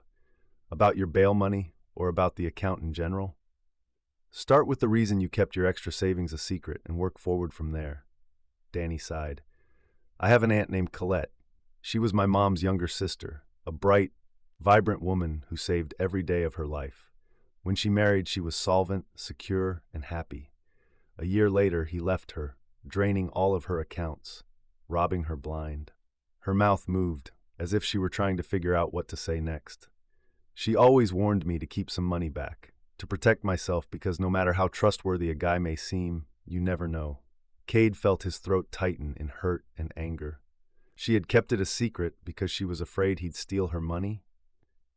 Pain clawed at his heart, but before he could respond, she looked up, meeting his gaze. It has nothing to do with trusting you. You're amazing, completely honest. If I hadn't already known it, the fact that your dad brought you back as his assistant manager despite your history is proof enough. She leaned forward and took his hand, her voice pleading with him to believe her. I meant to tell you. Tried to several times, but whenever I opened my mouth, I'd hear Colette's voice in my ear. Don't do it. This is your life's savings, your dream. Don't risk it, no matter what. I guess I believed the voice for too long, and then once we'd been married for a couple of months and I hadn't brought it up yet, it became awkward to tell you why I'd kept it a secret. Cade removed her feet from his lap, then stood and walked across the room to stare out the window into the backyard. Part of him was still hurt she'd kept it from him, regardless of the reason. The other side understood, and was even a little in awe when he realized her sacrifice. She had trusted her entire savings to him, believing utterly that he wouldn't disappoint her. That part won. He turned to Dani and leaned back against the kitchen counter, grabbing it with both hands. And yet, despite everything, you used your savings without hesitation to bail me out. You didn't worry you wouldn't get the money back, that I could be guilty and take off, leaving you with nothing. You emptied your account and got me out of jail." Her half-laugh said she'd been worried about his reaction and was relieved at what he'd said. "Like I could believe you would take off on me now." She reached out a hand to him, beckoning him over, and he walked across the room, enveloping her fingers in his. "We'll get it all back when you go to court, or the charges are dropped. It was safer like this." He knelt beside her and pulled her into his arms. "You are one seriously special woman, Mrs. Frame. I'm so lucky to have you." He tipped her head up and kissed her thoroughly. Now, he slid back behind her again on the sofa. "Tell me your plans. How much startup capital do you figure you're going to need?" They spent the next 2 hours discussing her plans for the salon. Cade sorted through the invoices in the previous year's file, the phone headset sandwiched between his ear and shoulder. "I don't see it. It might have been misfiled, though." He moved to the new computer. There were still a few bugs in the system, but the IT guy who had set up the network a few days earlier promised to return next week to fix everything. "Give me a minute to look up your account," he told the client. Mr. Mayhew had purchased a new kitchen range for his boat the previous year and needed some warranty repairs. "I'll wait," Mr. Mayhew said. Cade keyed the man's last name into the bookkeeping program. The name came up quickly, and he scanned previous purchases for the client, but didn't find the one he needed. That was odd. Could the upload of files to the computer have been incomplete? "I can't find it under your account. Do you have the number?"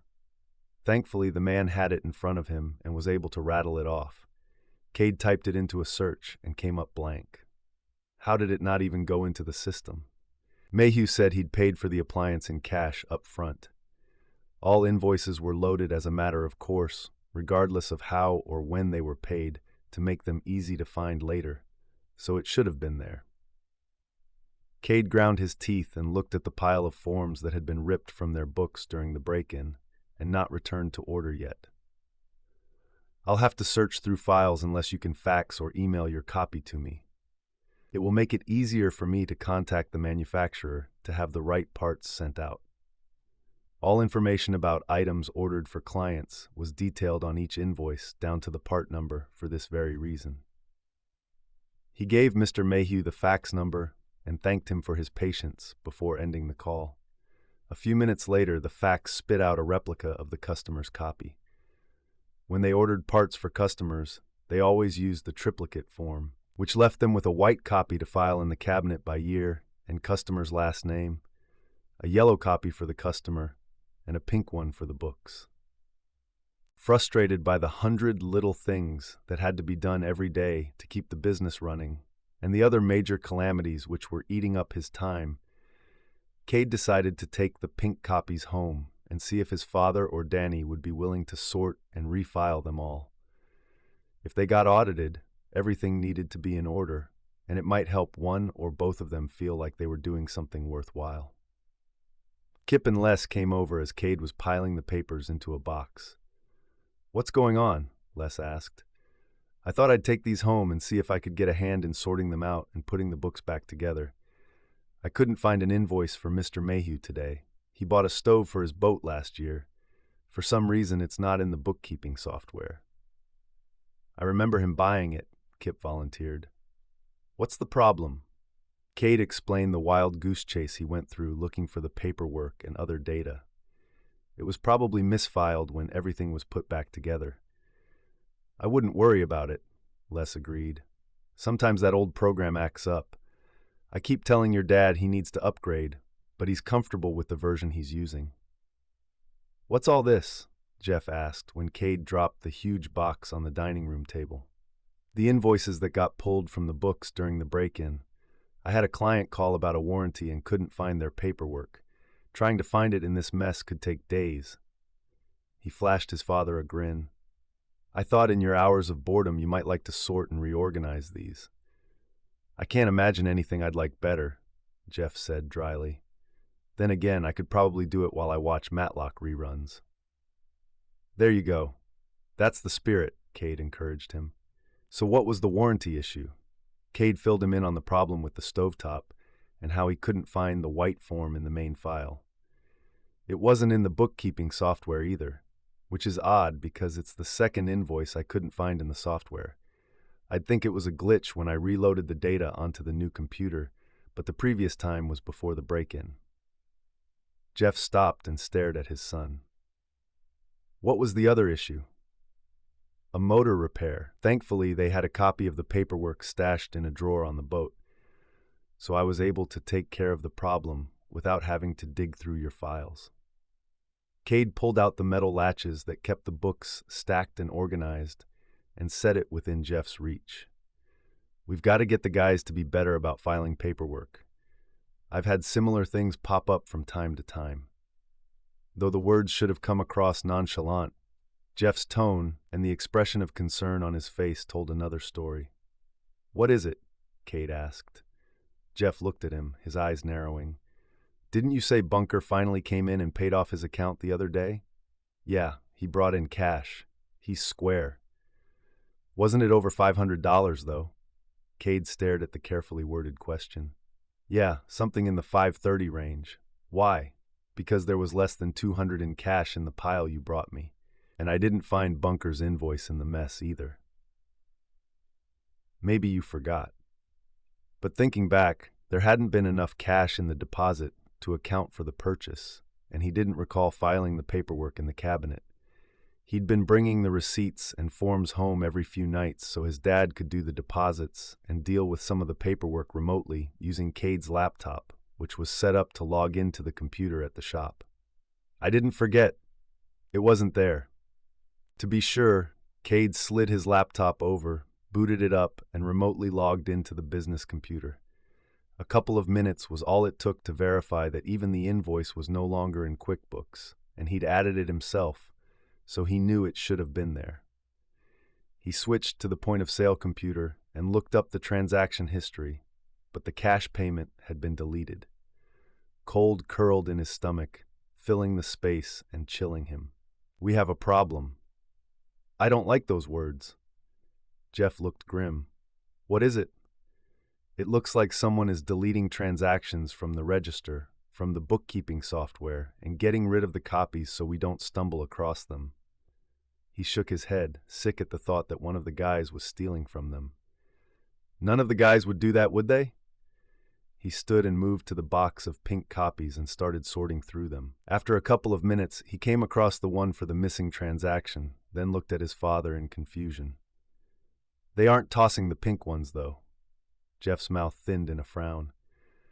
That's because if the pink copies disappear and we get audited, the missing invoices are going to put up a red flag. It's safer to hold on to them than not. But the chances of needing to do warranty work on enough items that we'd catch on was minimal. He swallowed as if there was a bad taste in his mouth.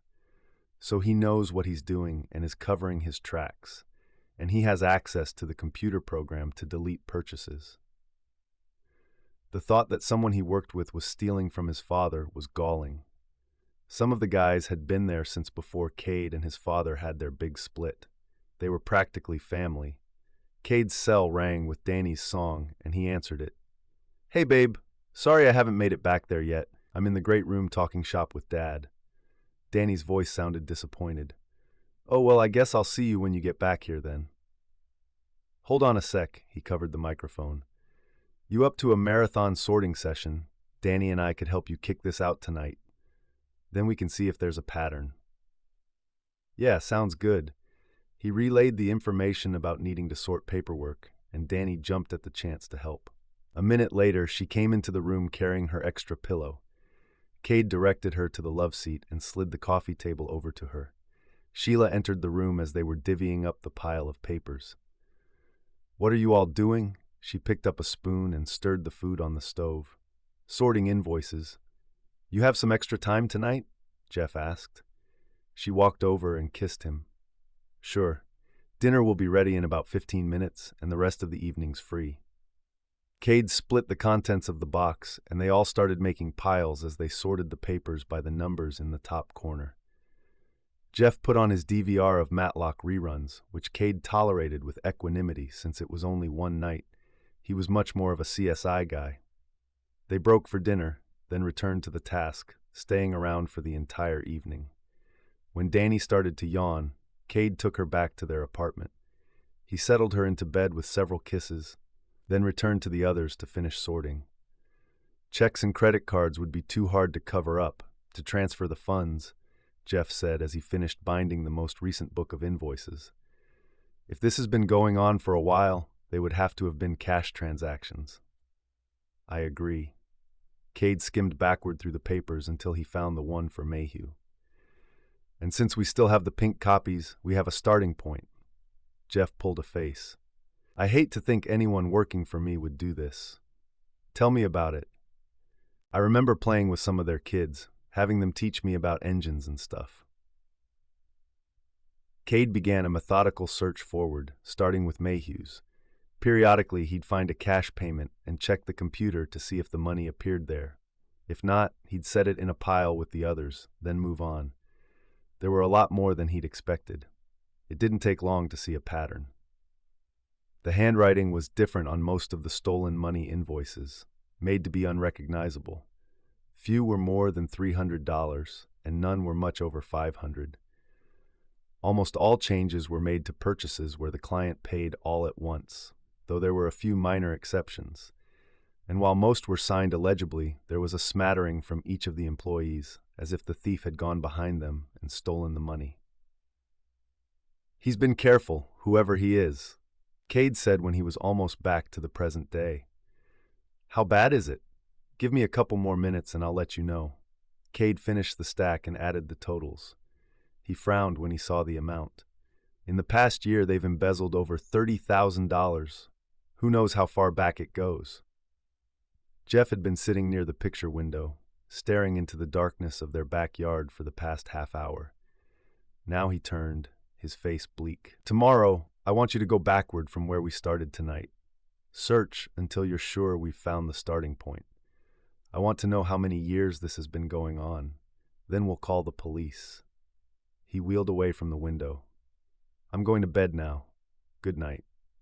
Cade was surprised at his dad's reaction, having expected anger rather than resignation. But then, maybe Cade was angry enough for the both of them. When he found out who had been stealing from his dad, he'd be hard-pressed not to take justice in his own hands. Chapter 20. What's going on? Kip asked as he entered the office the next day. Cade had already been there 3 hours since he hadn't been able to sleep well. Just sorting through some paperwork. It never seems to end. Cade tried to act unconcerned, though he couldn't help but be paranoid of each man as he walked in. Was it his cousin Kip? Les, a man who had pretended to be his father's best friend for years? Mac? Sam? One of the others? He'd studied them all as they walked in, wondering if their nonchalance or curiosity would be more telling. None of their actions were suspicious, though. Was it because he didn't know what he was looking for? Or could it be someone else entirely? Someone who didn't work here? Cade pressed 2 fingers to his right temple, willing the pain growing there to go away. The thought that it could be someone else was ridiculous, of course, but it would have been easier for him to deal with. Did you sleep at all last night? You look tired. Kip took a sip of his soda. Dad and I were up late sorting the mess out. He wanted to turn to Kip and explain everything, but was afraid they'd be interrupted or overheard. And no matter how much he wanted to, he couldn't completely dismiss Kip as a possibility, though it went against every instinct to suspect him. Can I help with anything? Kip asked. Thanks, but I think we've got it under control. Les walked past, stopping in when he heard the last bit. What's going on? More paperwork. Things got pretty messed up in the break-in. Cade didn't meet Les's eyes. He hated not knowing who he could trust. When neither man left him, Cade pushed away from the desk, standing. I'm going to go do an inventory of the supply cupboard. He grabbed a clipboard and pen. He needed a break before his eyes started to cross. The evening before her scheduled prenatal visit, Dani lay on her couch, one arm resting across her eyes to block out the light. The door opened and closed, and she could hear the sound of feet on the soft vinyl flooring. Then, the clatter of keys and swish of papers against the table before the footsteps were softened by carpet. She knew it had to be nearly 8 o'clock, late for Cade to be getting home from work. She didn't greet him. Her pounding headache made it impossible. She felt a whisper of air as Cade settled on the floor beside her and the gentle touch of his fingers in her hair. "Hey, sweetie, are you asleep?" he whispered. "No, I have a terrible headache. It's been hours since I've been able to stand. How was your day?" she answered in a whisper as well, not daring to speak louder for fear her head would explode. "Long. We had to get some new cabinets installed in a boat so the owner could pick it up in the morning. Sorry I was gone so late when you weren't feeling well. You must be starving." His touch was cool on her cheek and forehead. She wasn't hungry, though it had been a long time since she'd eaten last. "I don't feel like much. Toast, maybe?" "Are you sure that's all you want?" His fingers left her hair and she could hear the brush of fabric as he stood. "Yeah, no butter. I don't feel so well." She heard Cade moving around the room, opening and closing cupboard doors and setting the toaster. The refrigerator opened, and a couple things were set on the counter before it closed again. It didn't take long before he was back at her side, pressing a slice of toast into her free hand. She munched it cautiously, careful not to move her head too much as she ate, but after she finished one slice, she refused a second. Sitting up was agony, and Cade ended up helping her into the restroom and then to bed, where the cool pillowcase against her cheek helped her relax somewhat. He took her blood pressure and muttered something she didn't understand. She felt Cade's cool fingers on her forehead, and then he whispered words of comfort before closing the bedroom door behind him. His voice rumbled through the walls, though it was so quiet she couldn't understand the words. She must have fallen asleep because when she woke, Cade was whispering her name and stroking her hair again. "Sweetie, you have to get up. The doctor wants to see you. Tell her I feel too crappy to make my appointment today." She answered with a groan, though she didn't think she'd slept all night. It had seemed like a blink. "That's why she wants to see you. She's worried about you, too. Come on, I'm taking you to the ER. Let me help you." He pulled back the covers and helped her sit, settling a robe over her pajamas. He slid on her doggy slippers. Half the time they were the only things she could wear with the swelling in her feet and ankles, and helped her to the door. "I'm not even dressed," she protested, but went along with what he was doing. Fighting would take way too much energy when she was crippled with pain. "Don't worry, honey. Nobody's going to care." Dani's head pounded and she shuffled carefully to the car, her eyes squinting against the light that made her pain worse.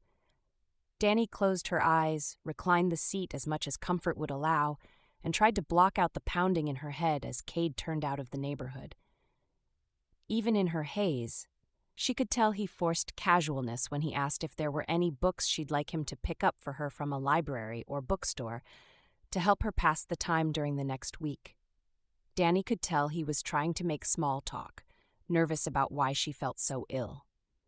She wanted to tell him it was a headache, it would go away, and not to worry about it, but speaking was too much work. The drive took forever. Dani found herself drifting in and out of sleep, though it wasn't in the least refreshing. Every jolt of the car made everything worse, and she prayed for the trip to end. Finally, Cade pulled to a stop and turned off the engine.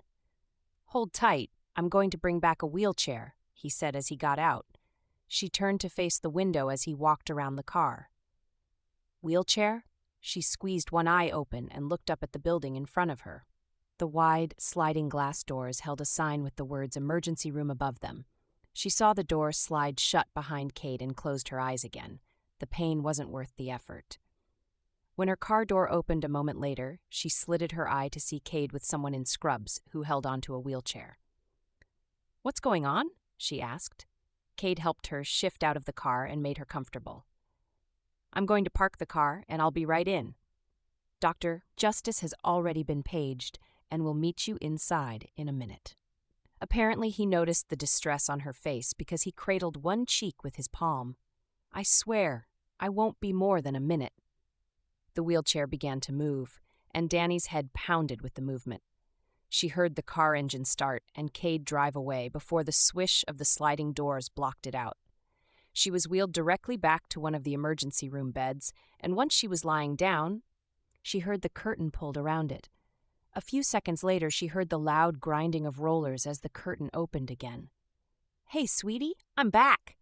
Cade spoke softly, taking one of her hands in both of his. She must have dozed off, because she knew it should have taken him longer to park the car. "The ER?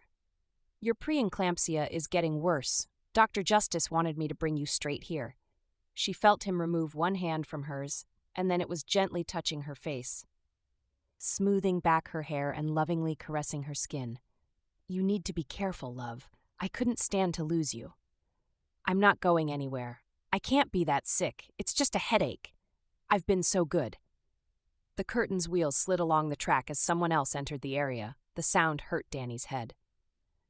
"Well, hello, Danny. It looks like things aren't going well right now." The familiar voice of her doctor floated over before a cool hand touched her face. "Looks like we're getting some swelling. Cade said you have a headache, too. How long have you had it?" "It started coming on this morning, but didn't get bad until after lunch," Danny whispered. "And your stomach's been sick? How long has that been going on? Have you vomited?" "No, I haven't. I've been feeling a bit queasy since mid-afternoon. I figured it was the pain from the headache. One Tylenol won't exactly cure bad headaches." One Tylenol was the limit of painkillers she'd been allowed to take since her first prenatal visit. She heard a soft chuckling, though she didn't imagine for a moment that Dr. Justice enjoyed her pain. "No, it usually doesn't."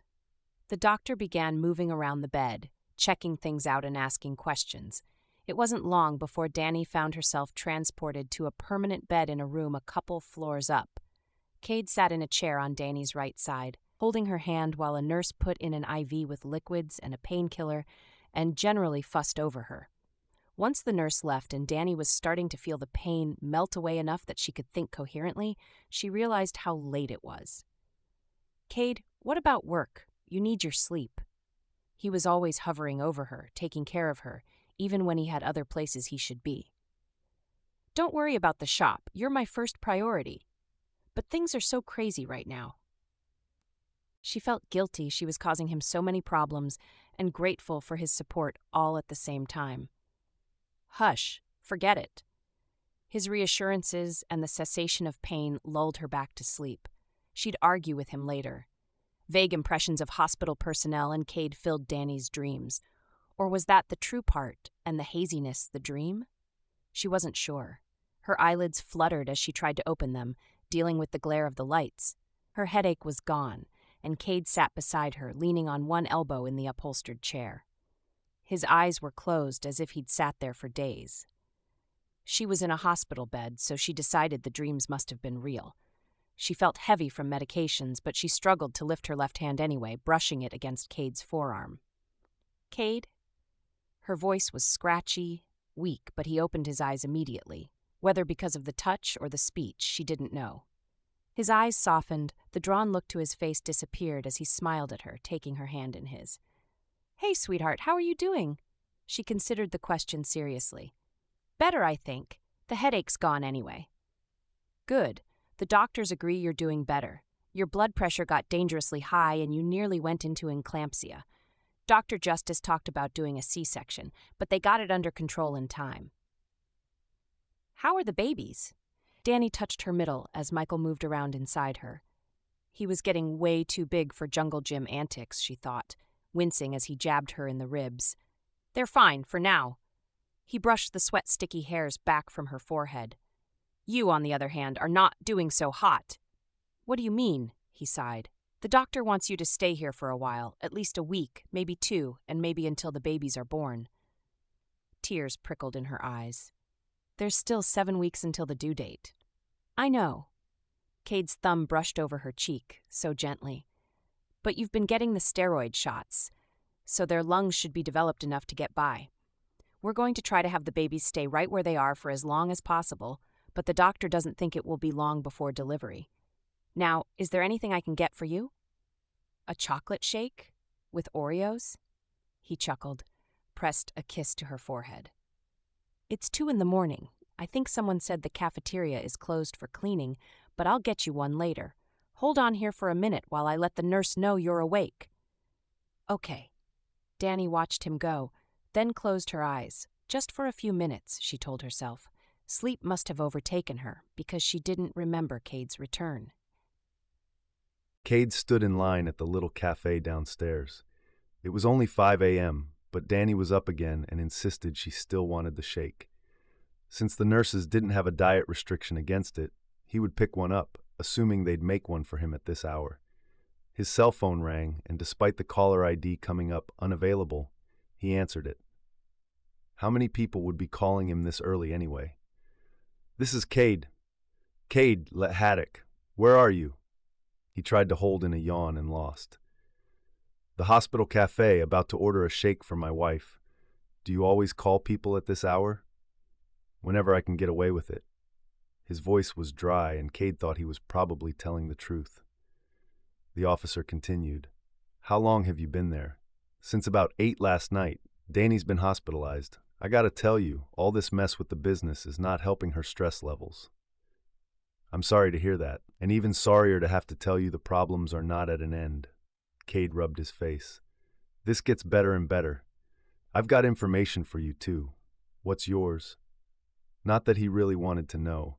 He'd far rather pretend the cop and the reasons he was currently featuring large in their lives didn't exist. Was he going to try to pin something else on him? The boat shop was torched a few hours ago. Someone driving by saw the flames and called the fire department. The showroom is gutted, and the back is going to need serious renovations. The last person in line in front of Cade finished paying for their order and headed for the tables. Cade swore and walked out of the line, catching the clerk's affronted expression as he moved away. This was more important than a shake. "You've got to be kidding me." He closed his eyes in despair. "I don't think I can handle much more of this. The insurance company is going to have a fit after replacing the windows and computer, not to mention repairing the client's damaged boats." He strode down the hall, then paced back again, taking a few seconds to let it all sink in. There had only been one client boat still in the building when he'd left the previous night. The rest were outside. That was bad enough on its own. He pushed past all of that to get at the details. "All right, what about the outbuildings? We had just moved out a boat we'd worked on, and we have several in the parking lot. They're all fine. There's some minor damage to the shed itself, but the boats under it shouldn't have anything but a few smoke smudges and some water spots. A good cleaning and you'll be set. The inside, though, yeah. Cade stopped and leaned against the wall, tipping his head back so he looked up into the lights. "My dad's been running his business since he was 23. Do you have any idea what a rebuild is going to cost him? The showroom had $500,000 of inventory, not including the parts and accessories. If this doesn't stop soon, we won't have any customers left willing to come to us anyway." It felt like his whole world was falling apart. "I'm sorry. How is your wife doing?" Cade rubbed his arm, feeling a little chilled, though whether that was the temperature or the shock, he couldn't be sure. "We're worried about her. She's going to have to stay in the hospital for a week or two until they take the babies. The doctor's not going to risk sending her home again." "I can't imagine how difficult this must be for you." The lieutenant's words were filled with understanding for the first time since they met. "Just to be totally clear, do you have witnesses that you spent the whole night in the hospital with your wife?" "Yeah, the nurses checked in on us constantly. At least it seemed like it." Cade was frustrated. The lieutenant still thought he was a suspect, but hoped this would turn their attention in another direction. Finally, "Good, we're going to do everything we can to find out who's doing this to your family." Poor comfort. "Thanks, just figure it out, okay? We're doing our best. Now, you mentioned you had information for me." Cade ran a hand through his hair as he resumed pacing. He hoped Dani had dozed off again. This was taking far longer than he'd expected. "Yeah, the funny thing is, I think whoever burned the building was probably trying to cover up their embezzling, but the relevant invoices are all at home where we've been researching." He filled the officer in on what he and his father had been able to put together. "I hope to spend a few more hours checking back, then contact you this morning." "That is interesting. I'd like to see the invoices so we can put this together. With any luck, they'll be the link we need." Do I take it I'm finally in the clear since I have a pretty airtight alibi? I'll have to verify your whereabouts, but yes, this does look good for your case. Cade tried to imagine one of the guys torching the shop, then had a thought. Do you think it could have been hired out? Maybe the person doing all of this got someone else to burn the place down. Once he'd said the words, he wished them back. He needed the alibi, and planting the thought that he could have paid someone to do the job was just plain stupid. It's possible, but unlikely. There's a vendetta here. They want to take it down by themselves. They won't be happy with letting someone else do the dirty work. Cade wasn't sure if that made him feel better or worse about everything. He was so tired. Tired of Danny's health problems. Tired of the tensions between him and his father. Even if Jeff had forgiven him, things weren't exactly back to normal. Tired of worrying about whoever was trying to ruin the family. He could have handled a solid 12 hours of sleep and a 4-day vacation. No way was he going to get it, though, so he decided to man up and deal with it. He still couldn't wrap his brain around the fact that the business was mostly gone.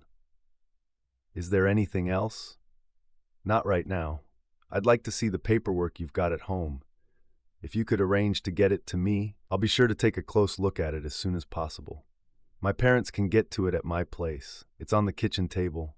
I guess I don't have work to get back to, so I'll be here pretty much around the clock until Danny goes home again. You know how to reach me. Okay, I'll be in touch. Lieutenant Haddock said goodbye and hung up. Cade leaned back against the wall again, willing himself not to lose control. The last thing he needed right now was to stress out Danny even more. He pressed the heels of his hands to his eyes, hoping to stem the tears before they could fall. It didn't help much. Still, he managed to rein his anger, frustration, and weariness back after a minute. Then he returned to the cafe and got in line again for Danny's shake and some breakfast for himself. Maybe food would help his outlook a little, and he wasn't going to bring this bad news to Danny's room. Not this morning, anyway. Danny smiled when Cade came into the room carrying a styrofoam cup and a food container. Wow, the line must have been insane. It was. Cade held out the cup. Your shake, Milady. Would you like me to help you sit up? Yeah. She took the cup, freeing one of his hands to use the bed controls to lift her head more. When she nodded that she was comfortable, he took the seat beside her. She took a big bite of the shake and hummed in appreciation. They have good ice cream here. He had to smile at her reaction. I'm glad you like it. Your food smells good too. What did you get? He opened the container to show her a big pile of scrambled eggs, sausage, and a biscuit. There should be plenty here to share a few bites if you're interested. She was, but moved her gaze from his food to his face, studied it. What happened? What's going on? Something passed over his face, but she couldn't be sure what it meant. I spoke with the officer about things at the business while I was downstairs. It always upsets me. He'll stop by the house and get the paperwork. He had told her about his search when they spoke the previous morning, so she nodded, glad he'd turned it over to the proper authorities. Good, you have other things to worry about. He took her free hand and gave it a squeeze. You are the only thing I'm going to worry about today. We'll let my dad and the cops deal with anything else. She smiled, loving that he was there for her through so much. She felt a tightness in her throat, wishing, just for a moment, for her mother. It had been too long since anyone else put her first. You're sweet, and you have to have a bite of this shake. It's awesome, he grinned. Ice cream and scrambled eggs? With sausage? Danny agreed, though he obviously wouldn't eat them all in one mouthful. She spooned some up for him as he leaned forward to take a bite. When he made his own hum of appreciation, then leaned over and kissed her, Danny thought there were advantages to being on bed rest, and her husband's undivided attention topped the list. Chapter 21. When Sheila arrived a couple of hours later, Cade pulled her aside. I haven't told Danny about the fire. His mom gave him a disbelieving look. Why not? Don't you think she'll want to know? Yes, and I'll tell her later. He shoved his hands in his pockets. I want to let her stress levels come down a little more first.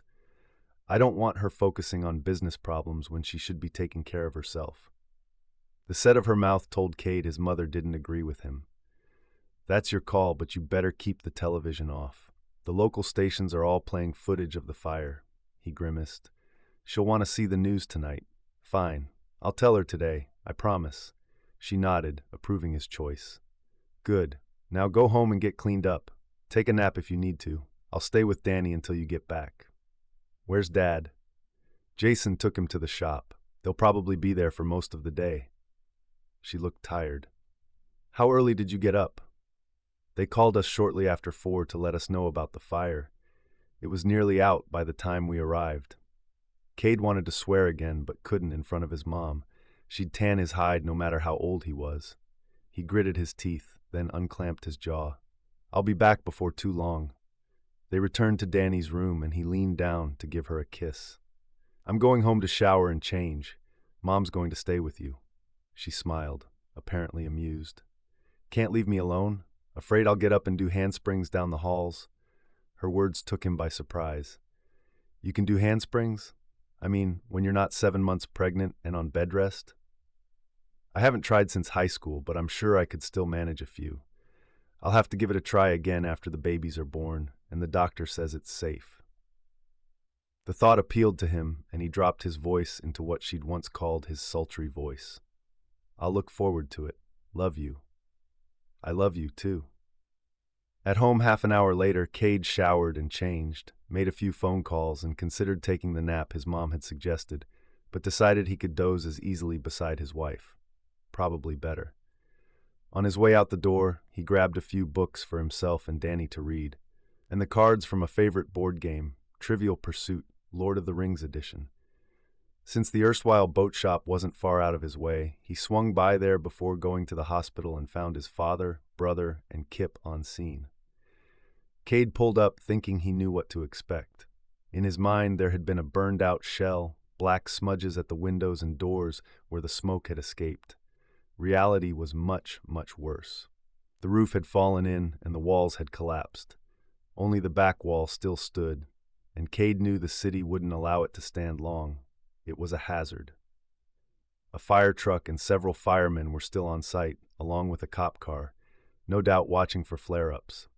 He climbed out of the car, his stomach sinking ever lower as he surveyed the wreckage. The lean-to sheds with the boat they had finished and most of the heavy equipment stood behind the ruined building.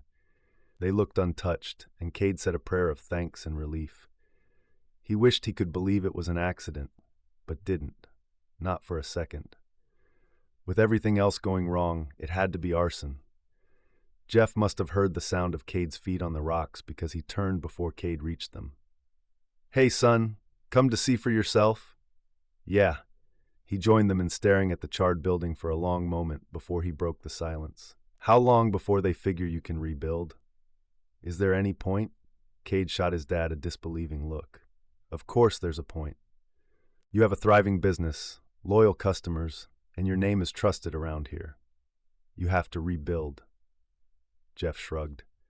"I could always take the insurance money, sell the land, and retire early," Jason snorted. "Yeah, and you'd be bored spitless before the ink was dry.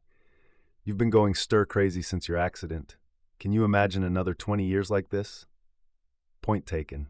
Jeff pulled a face, but he didn't get his usual look of determination, the one that said he was ready to go to work. That wasn't a good sign. Cade turned to Kip. "You gonna make it through for 6 months or so until we can get the business up again?" Kip shrugged one shoulder. "I've got some savings. I'll survive." "Good." Cade turned to his dad. "What about Les, Sam, Mac, the others?" "Les is already semi-retired. He'll be all right. He works to keep from going crazy, not because he needs the money. Sam's going to be in a tight spot. He and Julie have had a few things come up lately. I hate to think we might lose him." He ran his hand through his thinning hair. "But I guess I have to be prepared." "Yeah, unfortunately." Cade would need to think about some way to keep money coming in for all the mechanics until they could get the business off the ground again. A man who had been wandering around the building remains, and therefore must have been with the police or fire department, approached them. He greeted them when he was only a few feet off. "Well, it's too hot to get in there and check it out, but I'll be checking it over for signs of arson later today." He talked about how soon he thought they could get in to clear away the debris and rebuild. "I don't know what we're going to do about it yet, anyway," Jeff said when Cade thought the reopen date looked eons away. "If you don't reopen," Jason said, "you let them win." "Them, who?" Kip asked, amused. "Them, whoever it is causing all these problems. Put the pieces together, Kip. The cops are working all the angles, and it's only a matter of time until they figure out who's behind it." Cade turned back to Jeff. "I gotta get back to the hospital. Dani will be wondering what's keeping me." Kip perked up. "Dani, what's she doing there?" Cade felt his mouth tighten. Just the thought of how seriously ill she'd been the previous night still made him sick. She wasn't exactly on firm ground now, either. The stress has been bad on her, real bad. She's going to be there for a while. I'm only here because I had to go home and clean up. Kip's brow furrowed. "So you were at the hospital all night?" "Yeah, and just so you know, those easy chairs in the rooms, they're not as comfortable as they look. I hope she feels better soon. She's already doing better. They'll keep her for observation until she delivers the babies." Cade turned to his dad. "I gotta go, but you let me know if you need anything. Did the lieutenant stop by for those invoices? They weren't on my table." "Yeah, your mom handed them over. They'll try to lift some prints, but you know, we were all touching them, so it's probably not the miracle cure." Cade grimaced. "Tell me about it. See you guys later." And he turned and left. He arrived back at the hospital and found his mom filling Dani with stories about when he was a toddler. He thought perhaps he shouldn't have taken the time to stop by the ruins after all. Had they started in his teen years and worked down, or did he get there in time to be saved from utter embarrassment? Dani eyed the bag he brought with him. "What do you have?" "Stuff." His mom excused herself, stopping to kiss each of them on the cheek, and Cade took over the chair beside the bed. "What kind of stuff?" Dani asked once they were alone again. He reached into the bag and pulled out a box of raisinets and set them on the tray. Then he removed a couple of books, his tablet, and the card portion of the Trivial Pursuit game along with a set of Go Fish cards. She lifted an eyebrow. "It looks like you're ready to settle in for the long haul." "I live to serve." Dani smiled, then grew more serious. "What about work, Cade? I know you need to be there right now." Cade felt his heart clench. He didn't want to tell her. "Don't worry about it. No one's going to miss me there." Her eyes narrowed as she studied him. "Okay, spill. What are you keeping from me?" He pulled out the trivia cards and removed the elastic around them. "You don't need to worry about me missing work while you're here." "What? Did you and Jeff have a falling out in the hour you were gone? Are you fired?" She lifted her brows, not looking the least like she thought it possible. It was no use putting it off. She wasn't going to give up. "No, there's no building left." He swallowed to clear his throat when his voice came out scratchy. "We had a fire last night." The conversation went downhill from there. Night fell, and Cade sat in Dani's hospital room, holding her hand and watching Star Trek reruns. It was day 2, and the doctor figured they would only be able to eke out a few more before taking the twins' C-section. And that was best-case scenario. Even though the treatments they had been giving Dani should ensure the baby's lungs were fully developed by now, Cade was still worried about them being born 6 weeks early. If that wasn't enough, his mind reeled with thoughts of who was behind all of the trouble at the shop. The most he could figure was someone was worried about being caught in their embezzling, and the problems were an attempt to cover up. But that didn't explain why the perpetrator thought sabotaging Jeff's truck was an obvious first step. What had that been about, anyway? And was the threat of being caught worth the additional trouble they were going to get into with arson and attempted murder charges? Cade pretended to pay attention to the television show, but his mind was constantly being drawn away, back to the question of which employee was stealing the money. The police had picked up the paperwork more than a day earlier. What was taking them so long? Though he knew if he couldn't come up with any answers by now, he shouldn't expect the police to manage it so quickly. The waiting chafed. Cade's cell phone rang. He glanced at the caller ID and saw his dad's number. "Hey, any news?" he asked. "Yeah," Jeff's voice was grim. "The police think it's Kip." Shock flowed over Cade. Kip, sure, he'd been an awful bullying kid, but he'd grown out of it. Or at least Cade had thought so. He'd thought they were friends now. It seemed impossible. There must be a mistake. Are you sure? They seem to be. Did you know he has a record? Apparently they haven't been able to convict him of anything since he turned 18, but he broke into some cars, and there were suspicions he was involved in a home burglary. Really? Cade's thoughts all flew apart, making the new information hard to synthesize. I know, I'm still trying to wrap my head around it all, Jeff said. I trusted him.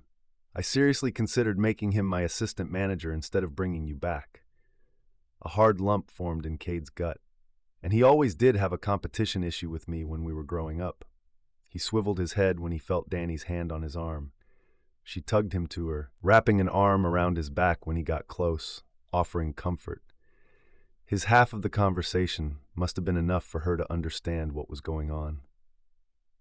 Your mom is taking me to the police station. Would you like to meet us there? They have some extra items they'd like to have us look at. Yeah, hold on. Cade covered the receiver with his hand and looked at his wife. Do you mind if I take an hour or so and head to the police station? No, you go. She rubbed a thumb along his chin. I want to know everything when you get back. Cade returned to the phone. I'll meet you there. See you soon. He hung up and leaned in to kiss his wife. I won't be long. Promise. Love you. Love you more. Impossible. In the morning, Dani's blood pressure was even more elevated, and the doctor took her into an emergency C-section. Cade's heart raced as he scrubbed up before he joined her in the delivery room. Had they waited too long? Would she be okay, or would there be complications? They had been preparing the babies for the possibility of them coming early, but would it still be way too soon? He joined Dani in the delivery room as they were preparing her stomach for the surgery. He was happy to duck behind the barrier they would erect between her and the incision. He didn't think he could handle watching them cut into her. Just thinking about it was almost too much, so he focused instead on her. Hey, sweetie, he said, taking her hand as he joined her. Looks like they're about ready. How are you feeling? Has the medicine kicked in? She responded, and they made idle chit-chat while they waited for the sound of a baby's cries. It seemed to be taking forever. So my parents are waiting downstairs to meet their first grandchildren, Cade grinned at her. I think the idea has grown on them. Mom is thrilled to have a couple infants to snuggle. She's great. They all are. Cade tried to keep her distracted, but he kept half an ear tuned to what they were saying on the other side of the divider, so he knew when the first baby was pulled out and was relieved to hear the first cry a moment later. It's a boy, the doctor announced. A nurse popped around the divider with the hastily wrapped baby to show them before whisking the baby away to the NICU. Less than a minute later, another nurse brought the girl as well. A burst of love shot through Cade as he held Dani's hand. Her eyes shone in the bright operating room, and the scent of antiseptic and the tang of blood filled his nose. He would always remember those scents, and that for once they brought joy instead of pain, unlike when his grandparents and Chessa had died. Soon they had Dani all sewed up and settled in a hospital room to recover, and Cade went out to let the family know everything was well. Good news, both babies are doing terrific. They are still being checked out, but we'll be able to visit them in NICU in a little while. And Dani is doing well. Ending the pregnancy is generally a complete cure, so other than the healing for her incision site, she should be fine. We will be able to go back and visit her soon. Cade accepted everyone's congratulations and hugs, grateful to be part of the family again, and so sad that he had kept himself out of it for so long. Who knew but that his father might have come around faster if Cade had put himself in his path sooner? On the other hand, Dani had a lot to do with his father's change of heart. He wouldn't have paid the least attention if his father hadn't said, "Well, hello, Lieutenant. Any news?" That was guaranteed to rivet Cade's attention. He waited, tapping his toe for a long moment while his father made non-committal statements like, "I see," and "of course." Finally, Jeff hung up and turned to the rest of the family. "Haddock, he said Kip's car was located at the marina, but his boat is gone. The Coast Guard will keep an eye open for him. and all of the marinas up and down the coast will be alerted to watch for him. But it appears he's left the area. Cade should have felt relief that he was gone, but he would be more secure if Kip were in police custody instead. I still just can't believe he's the one who's responsible for all of this. The betrayal and hurt were so strong, he didn't think he'd be able to look at it objectively anytime soon, if ever.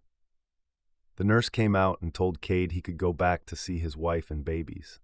He was more than ready to visit them. Dani was sleeping, lying in the bed, her face a bit pale, but he looked at the monitor behind her and saw her blood pressure was closer to normal than it had been in weeks. She roused slightly, asking for water. He helped her drink with a straw, then she fell asleep again, leaving him to wonder if she would remember waking in the first place. Nearly an hour passed before he felt like she was truly alert enough to recall their conversation. He decided to keep the news about Kip until she was feeling better. Eventually, she was moved to a regular room, and Cade was allowed to visit the babies in the neonatal ICU. The two cribs stood side by side, Chessa frame, Michael frame. He wore a gown and booties, had scrubbed himself within an inch of his life, and was thrilled when the nurse allowed him to pick up his baby girl. She was so perfect, her incredibly tiny hand curled in a fist by her face, her mouth stretching in a yawn, and her eyes, when they finally opened, were the same blue as her mother's. The doctor came by to visit a little later. "You'll be happy to know their lungs are doing great, and everything else checks out," she said after consulting the chart. "We'll keep them for monitoring for a few days, but if there aren't any other problems, they should be home before you know it. Possibly even a week or two." "Really? How is that possible? I thought they usually stayed almost to their due date. If there had been complications or their lungs weren't so well developed, you'd probably be right. But as it stands, they're amazingly strong." She gave his shoulder a squeeze. "Must be good genes." He smiled until she left the room. Her words stung, seeing as how they weren't his genes. He didn't know anything about their biological father, but it couldn't be helped, so he'd have to focus on the future instead. As he brushed the pale fuzz on Chessa's head, he vowed that regardless of biology, no father would ever love his children more. As his heart filled with love for this little one, he thought that really wouldn't be a hard thing to do. Cade bundled Chessa closer, touching her petal skin, brushed the pad of his finger across the red, irritated patch above her left eye, then feathered it over the halo of hair on her head again. "Hey there, sweetheart. Your mama and I are so excited you're here. You and your brother sure didn't make it easy for her, but maybe it means you can be good now." She yawned, pumped her tiny fist, and he smiled. "Is that disagreement? No fair when you're only hours old. You should behave for at least a few days because Daddy says so." He cuddled her for a long while, then switched to her brother. Michael had more hair and more of the red, dry patches of skin than his sister, but the same sweet baby nose and moo of a mouth. "Sweet Michael, you've already been such an active boy. Are we looking at football star material here?" he chuckled. "Your mom would probably slug me if she heard me put those thoughts in your head already." His ears were perfect. Surely more perfect ears never existed before, and Cade couldn't recall ever paying attention to anyone's ears unless they were funny looking. "I know it's been a rough row already, but I'm going to do everything I can to make things go smoother for a while. I still don't know what Grandpa is going to do about the business, but whatever the case, we'll manage. I'm going to be the best daddy I can, and I hope I measure up." After the stress and horror of the past few days, the hours spent with his children brought Cade tremendous peace, even if he had no idea how they would pay the medical bill, especially if he didn't have a job anymore. Dani stayed in the hospital for 3 days, and the twins continued to get stronger and happier every day. Because of the doctor's diligent preparation and some amazing good luck, they were able to bring the babies home after only 8 days in the NICU. Dani, Cade, and Sheila took turns sitting at the hospital with the twins during their stay, though Dani took on the lion's share. One thing Dr. Justice couldn't complain about was that Dani was up running around too much, since she spent most of her time sitting with her feet up, with one of the babies tucked against her chest. Moving around too much wasn't even a temptation, thanks to her healing incision. Still, she looked forward to going out in public again and being able to be active. They brought the twins home on Wednesday, and Cade took the afternoon to get them all settled, then took turns with Dani in holding the babies. In the evening, he carried his son into the backyard to sit in the shade. "I thought maybe I'd see your wife out here. She used to spend a lot of time in the yard." Cade looked up to see his father hobbling through the back door with a walker. "She's asleep. Her meds knock her out. You're doing well with that." Jeff frowned. "Not really, but I'll get there." He struggled over to the porch swing and maneuvered into place, flopping into it with a sigh. "It's exhausting, and I only traveled 20 feet. Hang on, it'll get better." "I know." They sat in silence for a long moment before Cade asked, "So, have you decided what to do about the business?" Jeff nodded emphatically. "Yes, I'm going to reopen. We'll look for somewhere to rent until we can rebuild. Monday, we'll have to start making plans." Relief washed over Cade. He had not been looking forward to a job search right now. "Good. I really think it's the right decision. Now if we can keep Kip from attacking it as soon as it's set up again." "No word from the police?" Jeff asked. "I was hoping to hear something by now." "I know. I spoke with the lieutenant about an hour ago. There's no sign of Kip anywhere." Dani chose to believe Kip was gone for good, but Cade would feel better when the police had him in custody. Chapter 22. Your hair is getting shaggy, Dani said, stopping behind Cade and running her fingers through the hair at his nape. He sat over his dinner after a long day of phone calls and cleanup. She had already eaten since he had worked even later than usual that night. Dani worried this was becoming a pattern. Since the twins' birth, Cade had been spending most of his time trying to find a temporary home for the business and arrange for boat owners to pick up the ones they had in the sheds behind the burned-out building. He'd hardly had any time to spend with her and the babies.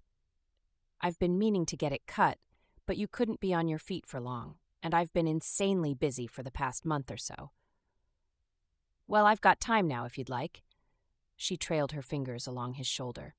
He smiled, took her hand from his shoulder, and gave it a squeeze. "I'd love that." Dani retrieved her box of supplies from the salon and pulled out her favorite pair of shears. While Cade finished his meal, she took a chair out onto the back porch, then stopped to check on the babies, who were both sleeping like angels. She touched Chessa's rose-petal cheek and adjusted the blanket on Michael. After shutting the door behind her, she retrieved the baby monitor from her room and returned to the kitchen. "Are you ready yet?" He stood from the table, scraped his plate, and took a final bite. Cade turned to Dani and, after swallowing the last bite, said, "It was delicious, thanks." He pressed a kiss to her cheek. "You're welcome." It had been nice to be allowed to stand and cook for a change, so she'd been taking advantage of it the past couple of days. She led him out to the porch and indicated he should sit. She sprayed his hair with a water bottle and combed it out, chattering about how a couple of the girls from the salon had swung by to meet the babies. He talked about haggling with insurance agents and trying to get things arranged to replace the client's boat that had been burned in the blaze. "It's going to be a while before we get everything back online," Cade said, as Dani ran her fingers through his hair, checking to ensure there weren't any more stray hairs she'd missed cutting. "It sounds like quite the hassle." "It will be." Dad said he has someone drawing up plans for the new building, and someone else is lined up to move in and start cleaning up the lot as soon as we get the okay. "And when you get the worst of the hassles straightened out, will you start coming home earlier at night?" She let her hand fall from his head onto his shoulder. She didn't want him to feel like she was criticizing him for doing what needed to be done, but she missed him and wished he were around more. The babies were so tiny still, and they wouldn't be that way forever. He stood and turned, pulling her into his arms. She slid her shears into the back pocket of her jeans, then threaded her arms up around his neck, enjoying the closeness, though she was still careful about protecting her stomach incision, even though she was feeling much better. "I want nothing more than to be back home with you at a reasonable hour." He pulled her closer, then tipped his head and took her mouth with his. "Thank you for the haircut," he murmured against her lips. You're welcome, she answered as she smiled, tipping her head to encourage the kiss. What should we do tomorrow? She asked without lifting her lips from his. I have a few people to visit, some buildings to tour. She pulled away and gave him a disgusted look. It's Saturday tomorrow. You've already worked like 60 hours this week and you don't even have a shop. I know. He bent his head so they touched foreheads. I'm sorry. Believe me when I say that by the end of next week, we should have most of this stuff taken care of, and I'll be able to be around a lot more. But then you'll have a new building, new inventory will flow in, you'll have to organize the parts center and accessory displays, arrange for the new boats to be delivered, buy new tools. She stopped when he placed his fingers over her lips. I'm sorry this has been so hard for you. I promise to wrap up the day early tomorrow so I can spend more time with you. Yeah, she'd believe it when she saw it. She didn't say it, though.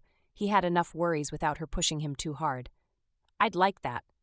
Crying crackled over the baby monitor and she sighed. No rest for the wicked. Bring the chair in, will you? She stepped away from him and headed inside. It was dinner time for the babies. Dani combed her hair, still appreciating that she'd been able to stand longer than when she was pregnant. Being allowed to stand for extended periods of time was lovely, though she wasn't up to going back to work in a salon full-time. She heard the outside door open and close and smiled to herself. Cade was back even earlier than she'd expected. Hey, Han, I haven't started dinner yet, but I have some steaks defrosting in the fridge, she called out to him. She put on some mascara, then grabbed her lip gloss, wondering why he hadn't responded. She rounded the corner from the bathroom and walked the 3 steps of hallway before the living room came into view and froze. Kip sat at the table with Michael cradled in his left arm. In his right hand, the light glinted off a black revolver. She froze. He'd gotten away from the police, so why was he back? She didn't ask, though. Instead, how did you get in? The door had been locked. I knew where Gran kept the spare key as well as the next person. You should have found a new hiding place. He stood smoothly, not taking his gaze or his gun from her. Get Chessa. We're going for a ride. What do you mean? Her mind raced as she tried to figure out how to summon help. She had her cell phone in her front pocket, but doubted he'd sit idly by while she pulled it out. A parody of a smile flashed at her, carrying an edge of cruelty. I've found someone who's willing to pay good money to adopt our children. It'll be heartbreaking to give them up, but we'll manage. False sorrow dripped in his voice. Her stomach turned at the thought that she could lose her babies. My children, you mean, and I'm not going to sign any adoption paperwork. Her pulse jumped in her wrists and chest, and she felt her hands start to sweat. Was there someone else in the house? Anyone she could call out to for help? You'll do whatever I say or our children will die. He turned the gun from her to the baby in his arms and cocked it. Cold dread washed over her, and she took an involuntary step, her arms stretching out to him. Don't do that. What do you want? I told you, go get Chessa. Nice name choice, by the way. She was such a beautiful girl. Her potential was limitless. It's too bad she died so young. Let's hope her namesake fares better. Dani didn't want to turn her back on Kip. There was something cold and calculating in his eye, something she'd never noticed before. She didn't dare refuse, however, so she turned and moved as slowly as possible to pick up Chessa from her crib. If she dragged things out, would someone arrive? Would she find a way out of this? He followed close behind her, so using her phone was out of the question. No, grab the diaper bag. You might want to stock it first. Make sure there's plenty of supplies, as it could be a day or more before we get the babies to their new loving parents. Why are you doing this? Dani asked as she stuffed more diapers into the bag. She wished she had done so before picking up Chessa, as it wasn't a simple task one-handed. The door to the main house, only feet away, was unlocked. She'd have made a break for it if he hadn't been carrying Michael. I told you I need the money, and since the babies are mine, I figured I had as much right to decide what happens to them as you do, and I don't want Cade raising them. His mouth turned down in a scowl. He would soldier on and stick by you, even after your disgrace. He always has to do the right thing. That's our Cade. Dani fumbled the bag, dropped it in her surprise at his words, then had to lean over and pick it up from the floor, still cradling Chessa against her. "No matter how many times you say you're their father, it doesn't change the truth," she said. Her mind was spinning from what he'd said, though. Kip knew about the attack. The thought made her wonder how many other people knew. She stood and faced him again, then froze when she saw he held out her bracelet on one finger, the bracelet Cade had given her only days before the attack. The same bracelet which had been stolen from her wrist the night she'd been attacked. Her stomach churned and she felt lightheaded. He smirked. "All this time you didn't have the faintest clue, did you?" Dani sucked in a breath, realizing her lungs were burning. She looked him in the eye. "You raped me? Why?" She wanted to pummel him, stomp on his feet and kick him in several sensitive places. Instead, she stayed where she was, watching him gloat as she tried to stop her head from spinning. "There'll be time to discuss it later. For now, we need to go before anyone else gets home. And don't think about screaming. I saw Sheila and Jeff drive off a while ago. We're all alone, sweetheart." She shuddered at his use of the endearment. If Jeff had left too, they'd be gone for a while. Maybe they were meeting Cade to see the prospective buildings. Again, she looked at Michael, snuggled in Kip's arms, and moved past him as directed. There were so few choices, and none of them were good. She turned around in time to see Kip set the bracelet on a folded sheet of paper on the kitchen table. The note hadn't been there before. Her heart lurched. He'd left a note for Cade, probably just to taunt him. Would it be enough, though? Would knowing who was responsible make a difference? When they reached a blue and white van with stickers from a rental company on it, he set the babies on the floor and then grabbed Dani's arm, turning her away from him and pulling out a roll of duct tape. "Wait, the car seats are in the house. We need to get them. Their new parents will take care of it." He wrapped her wrists together behind her back. "Sorry about the tape. It's so you don't get any smart or stupid ideas," he said. Then he steadied her as he made her step up into the back of the van. "Lie down there." He assisted her to the position, pushing her to her knees and then onto her side, but not knocking her on her face, at least. She would definitely have bruises on her knees and shoulder. Dani was desperate for a diversion, anything to slow him down, but the car seats are so close. Forget it. No time, and the brats will be fine where they are. He slid the door shut and walked around to the driver's door. "Where are you taking us?" she asked after a few minutes. From her spot on the floor, she'd already gotten lost in the twists and turns he'd taken, and the windows were too high up to see many buildings. "You'll see when we get there. And if you don't shut up, I'll duct tape your mouth." The thought didn't excite Dani at all, so she stopped talking. If an opportunity came up, she wanted the chance to scream later. She had to think of a way out of this mess. After a while, she glanced up and caught his gaze in the rearview mirror, which was turned to catch her reflection. "Shouldn't the mirror be looking out the back window?" she asked, and her voice came out scratchy. "It's not likely to do you much good like that." He chuckled softly, in his charming way. Now things were going his way. He appeared to be back to his gregarious self, which seriously had her wondering if he was schizophrenic. "I have it where I want it. You look all sweet and helpless, but I remember how resourceful you can be." Dani held back the revulsion flowing through her at the reminder. She hadn't felt plucky or resourceful. She'd felt powerless. One of the babies started to cry. Michael, she decided after a moment, though she couldn't see either infant. "What's wrong with the baby?" Kip asked after the crying continued for several seconds. "He's getting hungry, and if he doesn't get to eat soon, he's going to get very cranky. I guess he'll have to deal with it for a while, won't he? I can't let you take care of him yet." It broke her heart to listen to Michael cry, especially knowing she could have helped him. She tested her arms again, but the tape held her securely. Ropes might have been better, she thought. Once he gets howling, it can go on for hours. "Just saying." "Thanks for the warning. I'll keep it under advisement." It was unclear if he didn't believe her, didn't care the baby would really begin wailing soon, or was happy to let the baby's wails torture her. Dani studied the angle of the sun coming through the windows. It was early afternoon, and they were headed south. She wondered how far he was taking her, as she felt the vibrating of her cell phone in her front pocket. She'd had the ringer turned off so it wouldn't disturb the babies earlier. Was there a way to answer it, she wondered? She twisted her arms and was able to slide a couple of fingers into her front pocket and tried to slide it out. The vibrating stopped, and she wasn't making any headway.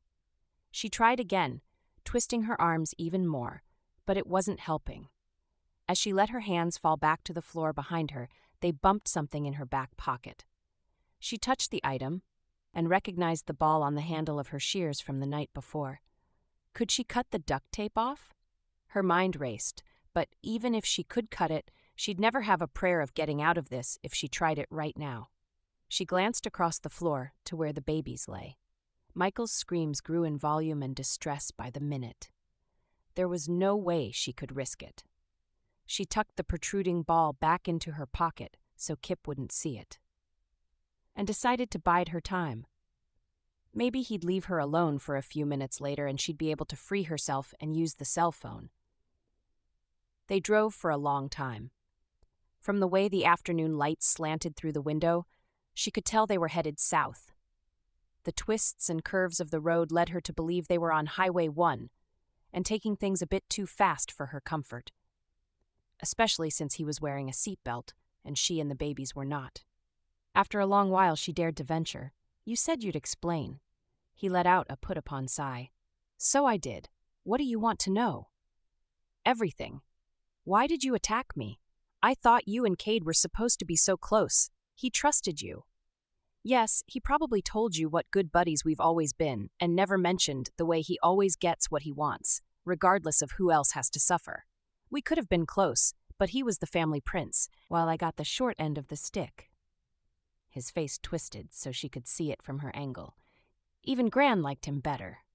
"Are you saying you attacked me because you were suffering from childhood neglect?" Her complete non-sympathy for him dripped from her words, but she couldn't help herself. He shrugged, and she caught the movement of the edge of his shoulder. "You're quite beautiful. You were Cade's, and it didn't appear that I would be able to convince you to leave him for me. I figured getting to you first would be enough, even if he didn't know. For a while that was enough for me, but then you two got married, and he was welcomed back into the bosom of his family like he was some sort of hero to fix all of their problems. It hasn't exactly been easy for him, you know," Dani said through clenched teeth. And his description of Cade's return to the fold wasn't accurate either, at least not as far as Jeff was concerned. That had been far more complicated. Right, poor Cade grew up in a big house, living with Gran to spoil and support him all the time. He worked for his dad in the business through school, got perfect grades, Mommy was there baking cookies, and Daddy made way for him in his company. Then Chessa died, and it all fell apart.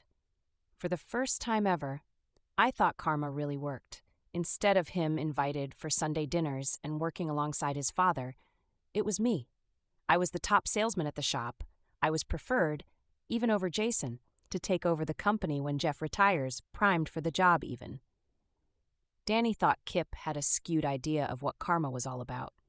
If that's true, then why did you try to kill Jeff? Killing wasn't my intention. The accident was only supposed to distract him so he wouldn't keep digging and realize I was stealing from him. In the mirror, she saw him frown. It worked for a while. Unfortunately, it backfired when he brought Cade back. If anything, he should have turned things over to me more. Everyone expected it. Jason should have left it alone, but I cost him his girlfriend, and that was satisfying. She fought to keep the venom out of her voice. "So you're responsible for the pictures of Jason, too?" I couldn't let him get away with it. He's always sticking his nose in where it doesn't belong. He pounded his fist on the steering wheel, then took a corner wide, terrifying Dani into wondering if they were about to plunge off the side of a cliff. She couldn't tell where they were. Meddling idiot wouldn't leave it alone. I should have killed Cade instead of burning the shop. Then I could have swooped in and saved the day. That was a mistake. Her mind raced. Was Kip going to kill her as soon as he got her signature on the baby's adoption papers? Would he bother to wait when he could have the papers forged? She had to get out of this. But how? She'd need both arms free to carry away the babies, and there was no way she would leave one or both behind for him to sell or hurt. A few minutes later, they came to a screeching stop, and Dani slid across the floor, hitting her head on the sharp base of the seat. Pain blossomed along her forehead, and she sucked in a breath between her clenched teeth, trying to hold in her anger and fear. "We're here," Kip announced cheerily, and hopped out the driver's door. A moment later, he rolled back the side door and picked up the babies, one in each arm. "Looks like you had an accident there. I'm afraid it's bleeding some, Dani. Sorry about that." His voice wasn't the least convincing. "I'll be back." He took off with the babies. "Where are you going?" she asked as terror gripped her. Was he taking them away now? Would he leave her here? "You'll see," he called back over his shoulder. "Patience, I'll be back for you. Scream if you'd like. There's no one around for miles." The sound of waves breaking against a shore was all Dani needed to know she wasn't going to like the location. Was he going to drown them? Murder, suicide? Worst-case scenarios flew through her mind. Then she decided he didn't seem suicidal. Maniacal, yes, but not completely desperate. Several minutes passed as she lay on the floor. Her shoulder really hurt, and her forehead throbbed. She also thought she was bleeding quite a bit. She felt it ooze down her forehead and mat in her hair. Or was that her imagination? Finally he returned, without the babies. He hooked a hand under her arm and pulled her out of the van, bumping her hip against the sliding door, and her legs fell to the ground, bruising a knee and ankle, though he held onto her arm tight so her upper body didn't follow suit. She looked over to see his cabin cruiser was moored at a dock. A glance around her said he was right. No one was nearby, no cars, no buildings, not even a sign of life on the water. And he was taking her onto a boat where she'd be unable to run away. They could go anywhere from here and would be nearly impossible to find. Her stomach turned and she fought down her rising panic. She had to live so she could figure out how to get out of this alive. If it was even possible. Cade whistled as he came up the back path to his home. He looked forward to spending an afternoon snuggling up with his wife and babies. Michael had been difficult the previous night, fussing and whining from 2 to 6, so he hoped things were better today and Dani had gotten some rest. Getting off bed rest had improved Dani's attitude and outlook. She was more like the woman he had fallen in love with, despite being sleep-deprived and distracted by the twins. Well, he amended as he pulled out his key to unlock the door. More like being sleep-deprived by Michael. Chessa was as sweet as her namesake and didn't fuss nearly as much as her brother. He hoped it was true in the future as well. "Dani, where are you?" he called when he entered the kitchen and didn't hear any noises. The place was too quiet. He paused, getting a very bad feeling. Then his eyes fell on the table. His stomach clenched. He'd know that bracelet anywhere. He crossed the space in 2 ground-eating steps and snatched it up. Yes, it was the same bracelet. How had she gotten it back? The paper under it had his name on it. He lifted it and flipped it open. "Cade, I have your wife and my babies. I might return Dani to you later." "Maybe. Kip, my babies. Kip, the bracelet." Cade's stomach heaved and he rushed to the bathroom to lose what remained of his lunch. Kip had been her attacker. It had been Kip from the start. He'd trusted the man, brought him into his home, introduced him to Dani. Cade heaved again. After a long moment, when he was sure he was done, he stood, rinsed his mouth in the sink, then returned to the kitchen, looking down to see the note was still in his hand, scrunched up along one side. Where had Kip taken Cade's family? Why? Why would he do that? He thought of the night Dani was attacked, then he remembered the tracking software on their phones. He pulled his out and scrolled to the software. If she had it on her, if Kip hadn't found and disposed of it, maybe there was hope. It seemed to take forever for the software to load, then locate Dani's phone. When it did, Cade's first response was glee. He could find her. His second response was a groan. They were nearly an hour away now. Would he be able to catch up with them? He didn't know, but once again he jumped up, heading for his car while he speed-dialed Haddock. Dani stumbled as she stepped into the boat and fell to her knees on the hard flooring. Again, Kip kept her from landing on her face and breaking her nose, but his grip on her upper arm was anything but gentle. "Get up. Do you think this is a joyride or something?" He yanked on her shirt. Hearing Michael's wails below deck, She struggled to stand again, her knees aching terribly and tears coming to her eyes, but she managed. When she was sure she wouldn't fall again, she turned to look at him over her shoulder. "What happened to the fun, sweet guy who used to come over to our place for dinner?" His grin was feral. "I can be anything you want me to be, baby. It's why I'm so popular with the ladies." His hand released her arm and slid down her back. She pulled away, disgusted by his touch. "What?" he asked. "Not what you're looking for? Would you rather I be self-effacing and polite like Cade? What will it take for you to respond to me like you do to him, Dani?" She glared. "Drop dead."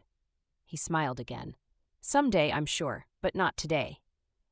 He yanked on her arm again and forced her down the stairs, then closed the hatch on her. A look reassured her that the babies were lying on the bed, perfectly safe, though Michael was still howling up a storm. The diaper bag lay beside them.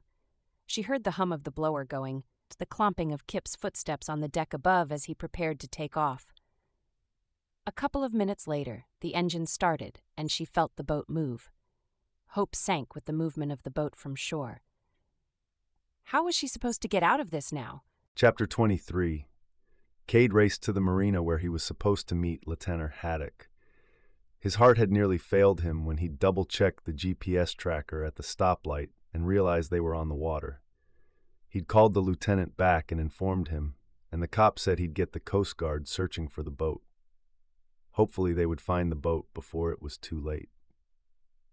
Dani pulled herself up off of her knees again, which was no mean feat with her hands taped behind her back, and the motion of the boat shifting below her as it headed out to sea. She elbowed her way off the floor to the bed. She had to get her arms free and take care of the babies. She waited until she was sitting on the bed before she dug into her pocket for the shears, not wanting to risk losing them if she fumbled. It took some serious maneuvering to slide the scissors from her pocket, then rotate them around so they caught the tape between the blades. Dani sucked in a breath as she sliced her arm with the sharp points, but the duct tape had been cut. It wasn't the first time she'd cut herself with the scissors, and she prayed it wouldn't be the last. With a little yanking, she ripped the last half an inch or so of tape and freed her right wrist. As she brought both arms in front of her again, her arms and shoulders ached. She yanked the duct tape from her other wrist and hissed at the pain. The engine roared above her, and Dani doubted Kip could hear the babies crying. Both were wailing now. Michael had been given time to build up his yowling. Dani pulled out her phone, hoping it would still work, but there was no signal.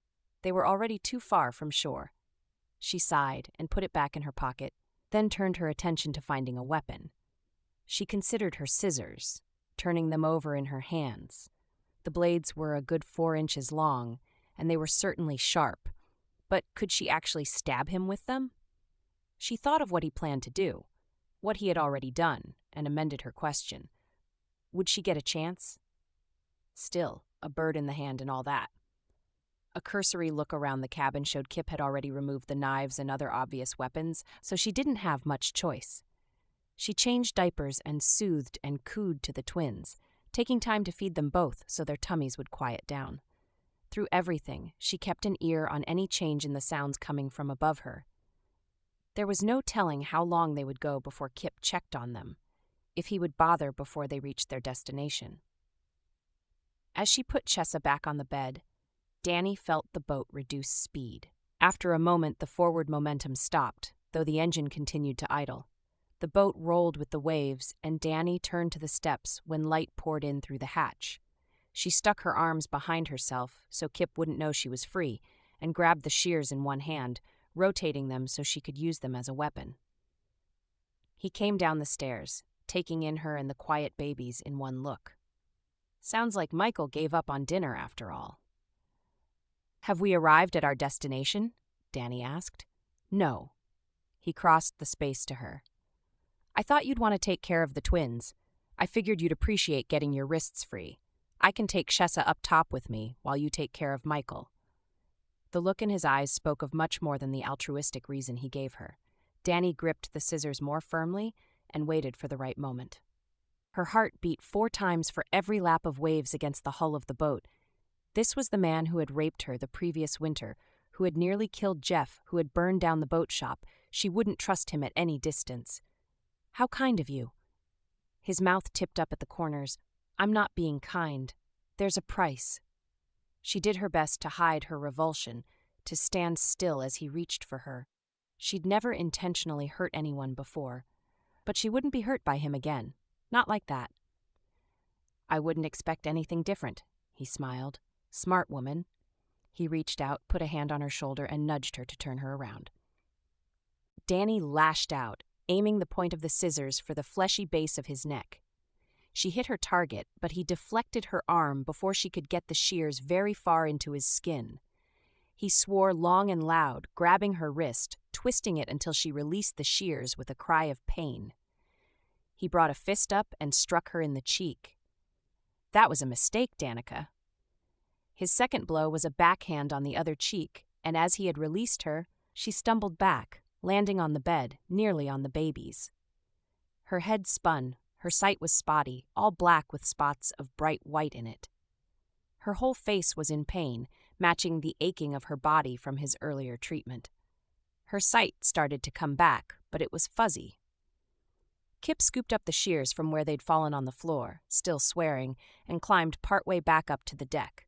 Though she couldn't see his hands, from the movement of his back and arms, she could tell he was tossing them into the ocean. He returned, grabbed her by the shoulder, and twisted her around again. "I should have checked you for weapons." He picked up another roll of duct tape from under one of the nearby benches and retied her wrists. "Stupid women don't know what's best for them." He pushed her back on the bed, away from the twins this time. "Apparently you've already taken care of the brats. Just as well, since I won't give you another chance. Next time you try to fight back, I'll kill you." The dark hatred in his eyes said he was serious. Dani felt despair wash over her as he stepped closer again. "What else are you hiding from me?" He began to pat her down, his touch anything but clinical, and found her cell phone. He smirked. "Not likely to help you out here, but I'll take it anyway." He slid it into his pocket, then loped back up the stairs, shutting the hatch behind him with a loud bang of finality. Her left eye swelling, her whole face throbbing, Dani burst into tears as she heard the engine gear up and felt the lurch of the boat moving quickly across the water again. She'd managed to defend her virtue against him this time, at some expense. But how long would it last?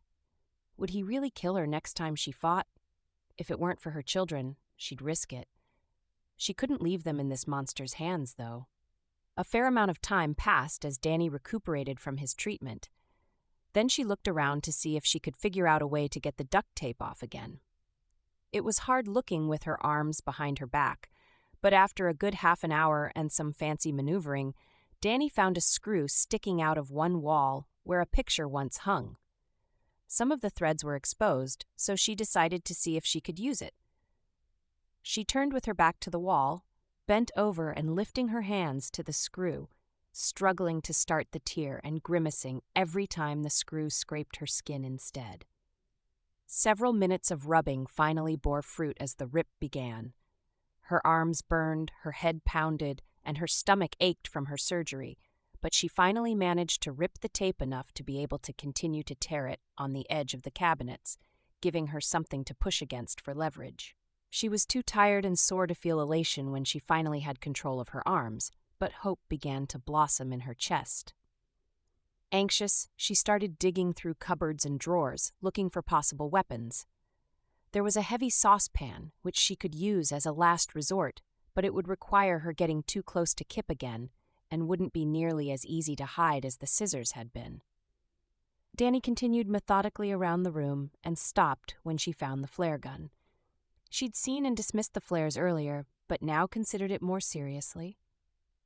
They had to put off a lot of pressure in order to pop the flare so high in the air, right? She loaded one of the flares, then stuck a second one in her back pocket. There were several more in the cabinet, but if she couldn't stop him with two, the rest would be useless anyway. She double-checked the mechanism, then held it behind her back. She didn't have time to lose. The manholes showed nothing but water in every direction, but she could tell by the sun that they were headed north, so they weren't headed to Mexico. That didn't make her feel any better about it. She rushed up the stairs, banging the hatch door open, and pointing the flare at the captain's chair. She paused when Kip wasn't sitting there, then reoriented herself. Kip had left the boat moving. The wheel latched into position with a bungee cord, but stepped back from the controls to dig through a bag on the floor. He looked up as she came through the hatch and moved for his gun. She pointed the flare gun at him. "Don't think about it." He stood tall from his crouched position. "Come on, Dani. You wouldn't actually shoot me. It's nothing compared to my revolver anyway. Want to bet?" "I wish you hadn't made me do this." He grabbed his gun and was raising it when she shot the flare gun at him. The force knocked him back against the seat behind him, then a bump as the boat went over a wave, knocked Dani to her knees. She caught herself with her hands and looked up again. He was nowhere to be seen. Dani stood from the deck, aching everywhere, and hauled herself into the captain's chair. She disconnected the bungee, slowed the speed, checked the compass, and felt a dark pleasure at the thought of leaving him to drown.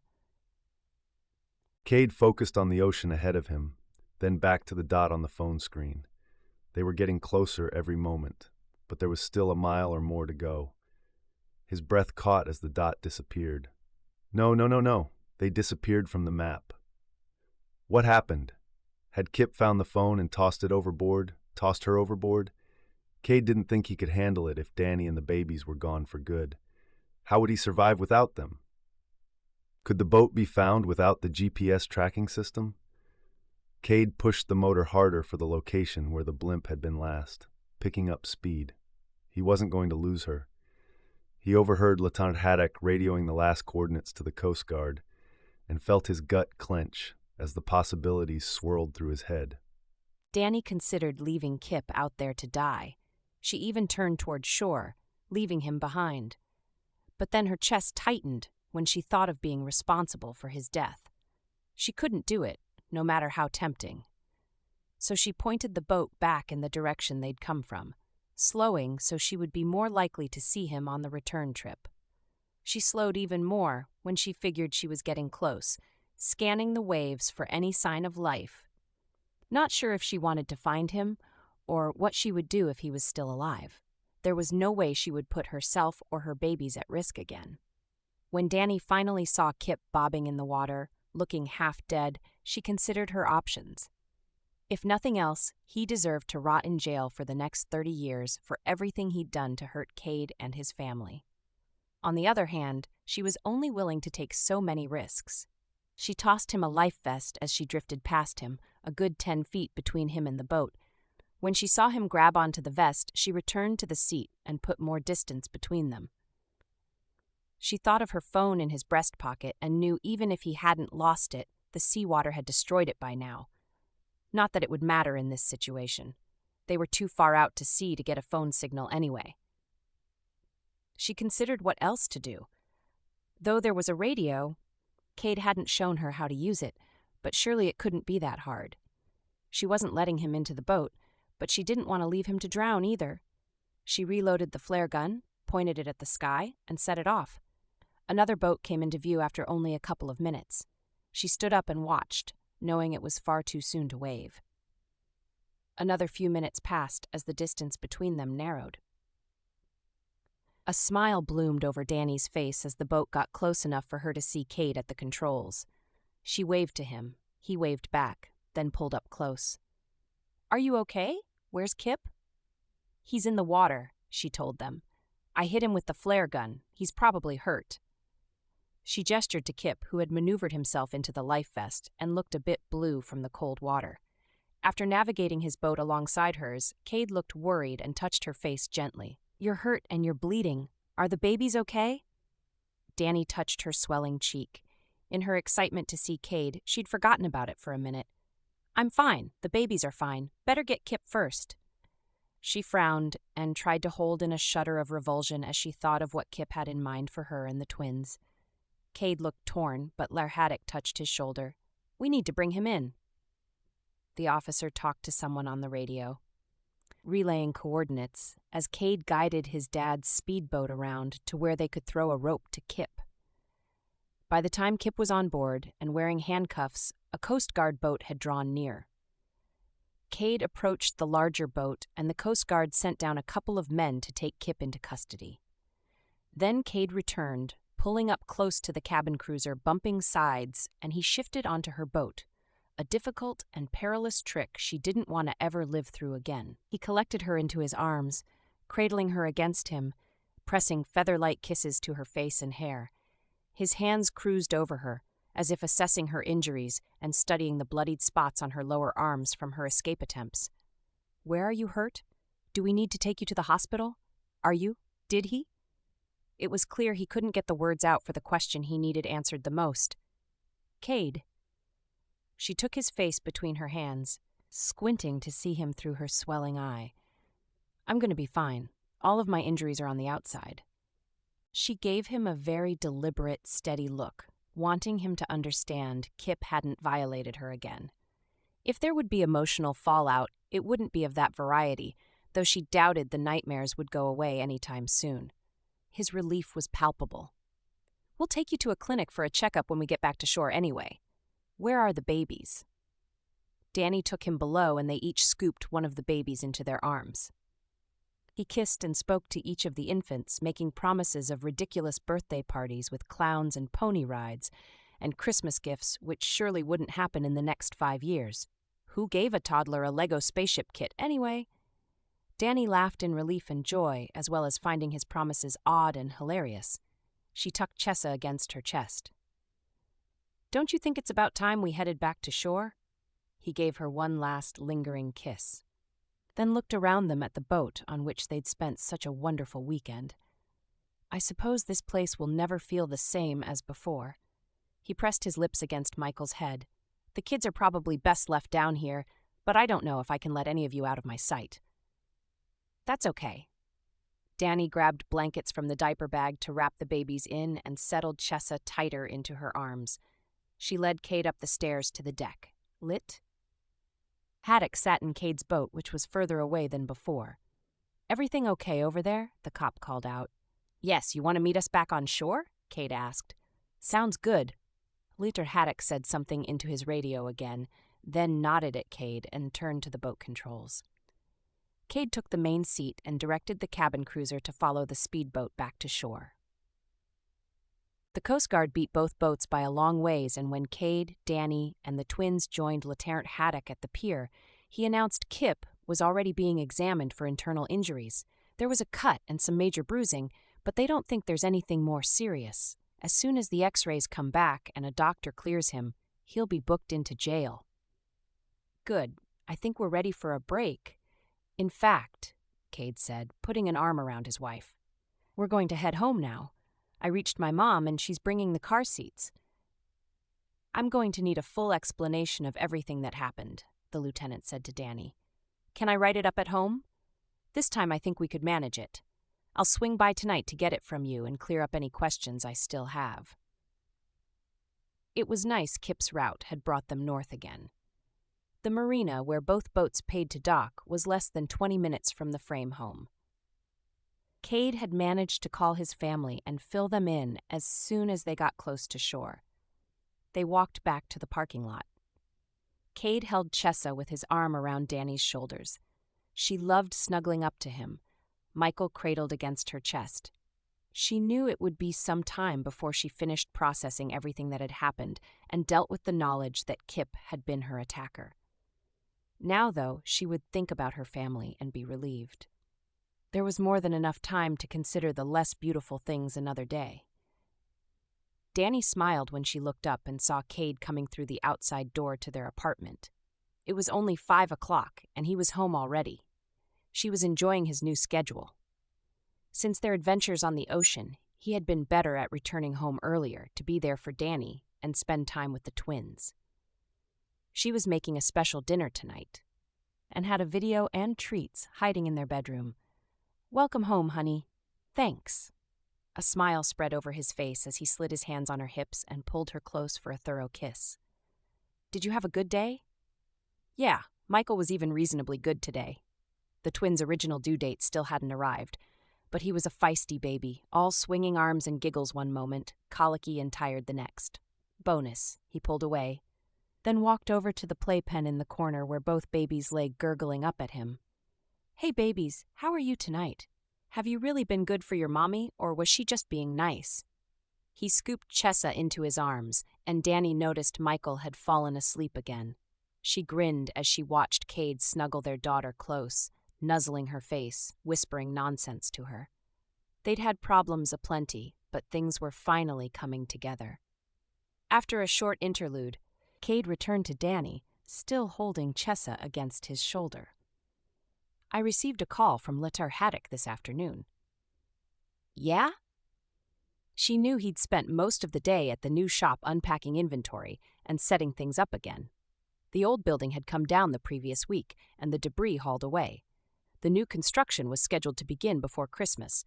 With lots of luck and good weather, they'd be back in their old location by spring. He said they found the original pictures of Jason and that girl on Kip's computer. They also have proof that the items in his apartment came from the thefts at the office. With everything mounting, Kip copped a deal today. He'll be sentenced officially in a few days, but he's not going to be on the street again for a very long time. Good. She was as glad to have it over so soon as she was to know Kip wouldn't be a threat anymore. The flare gun had broken one of his ribs and knocked the wind out of Kip, in addition to knocking him off balance, so he ended up in the water.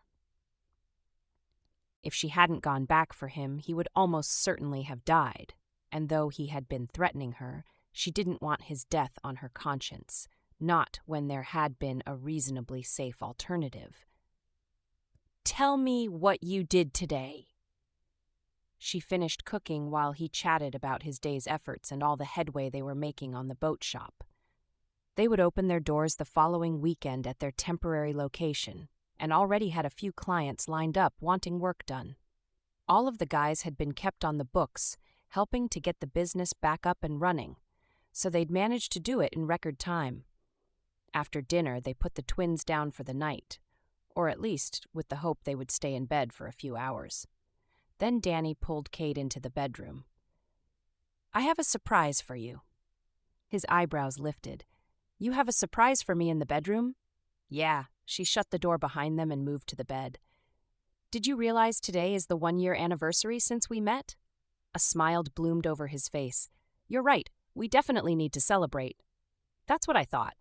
Dani slid onto the bed, then grabbed the remote control from her nightstand. "So I rented Soylent Green." She pulled open her nightstand drawer and handed him a box of Raisinets and a package of microwave popcorn. "Care to do the honors? There's soda in the fridge, too." "You want to snuggle and watch a movie?" "Yes, please. And this time I won't feel compelled to hide when I want to catch another look at you, or tell myself I'm sorry you started talking to me, but then didn't move closer." He kissed her quickly, then excused himself to pop the corn and pour them each some soda.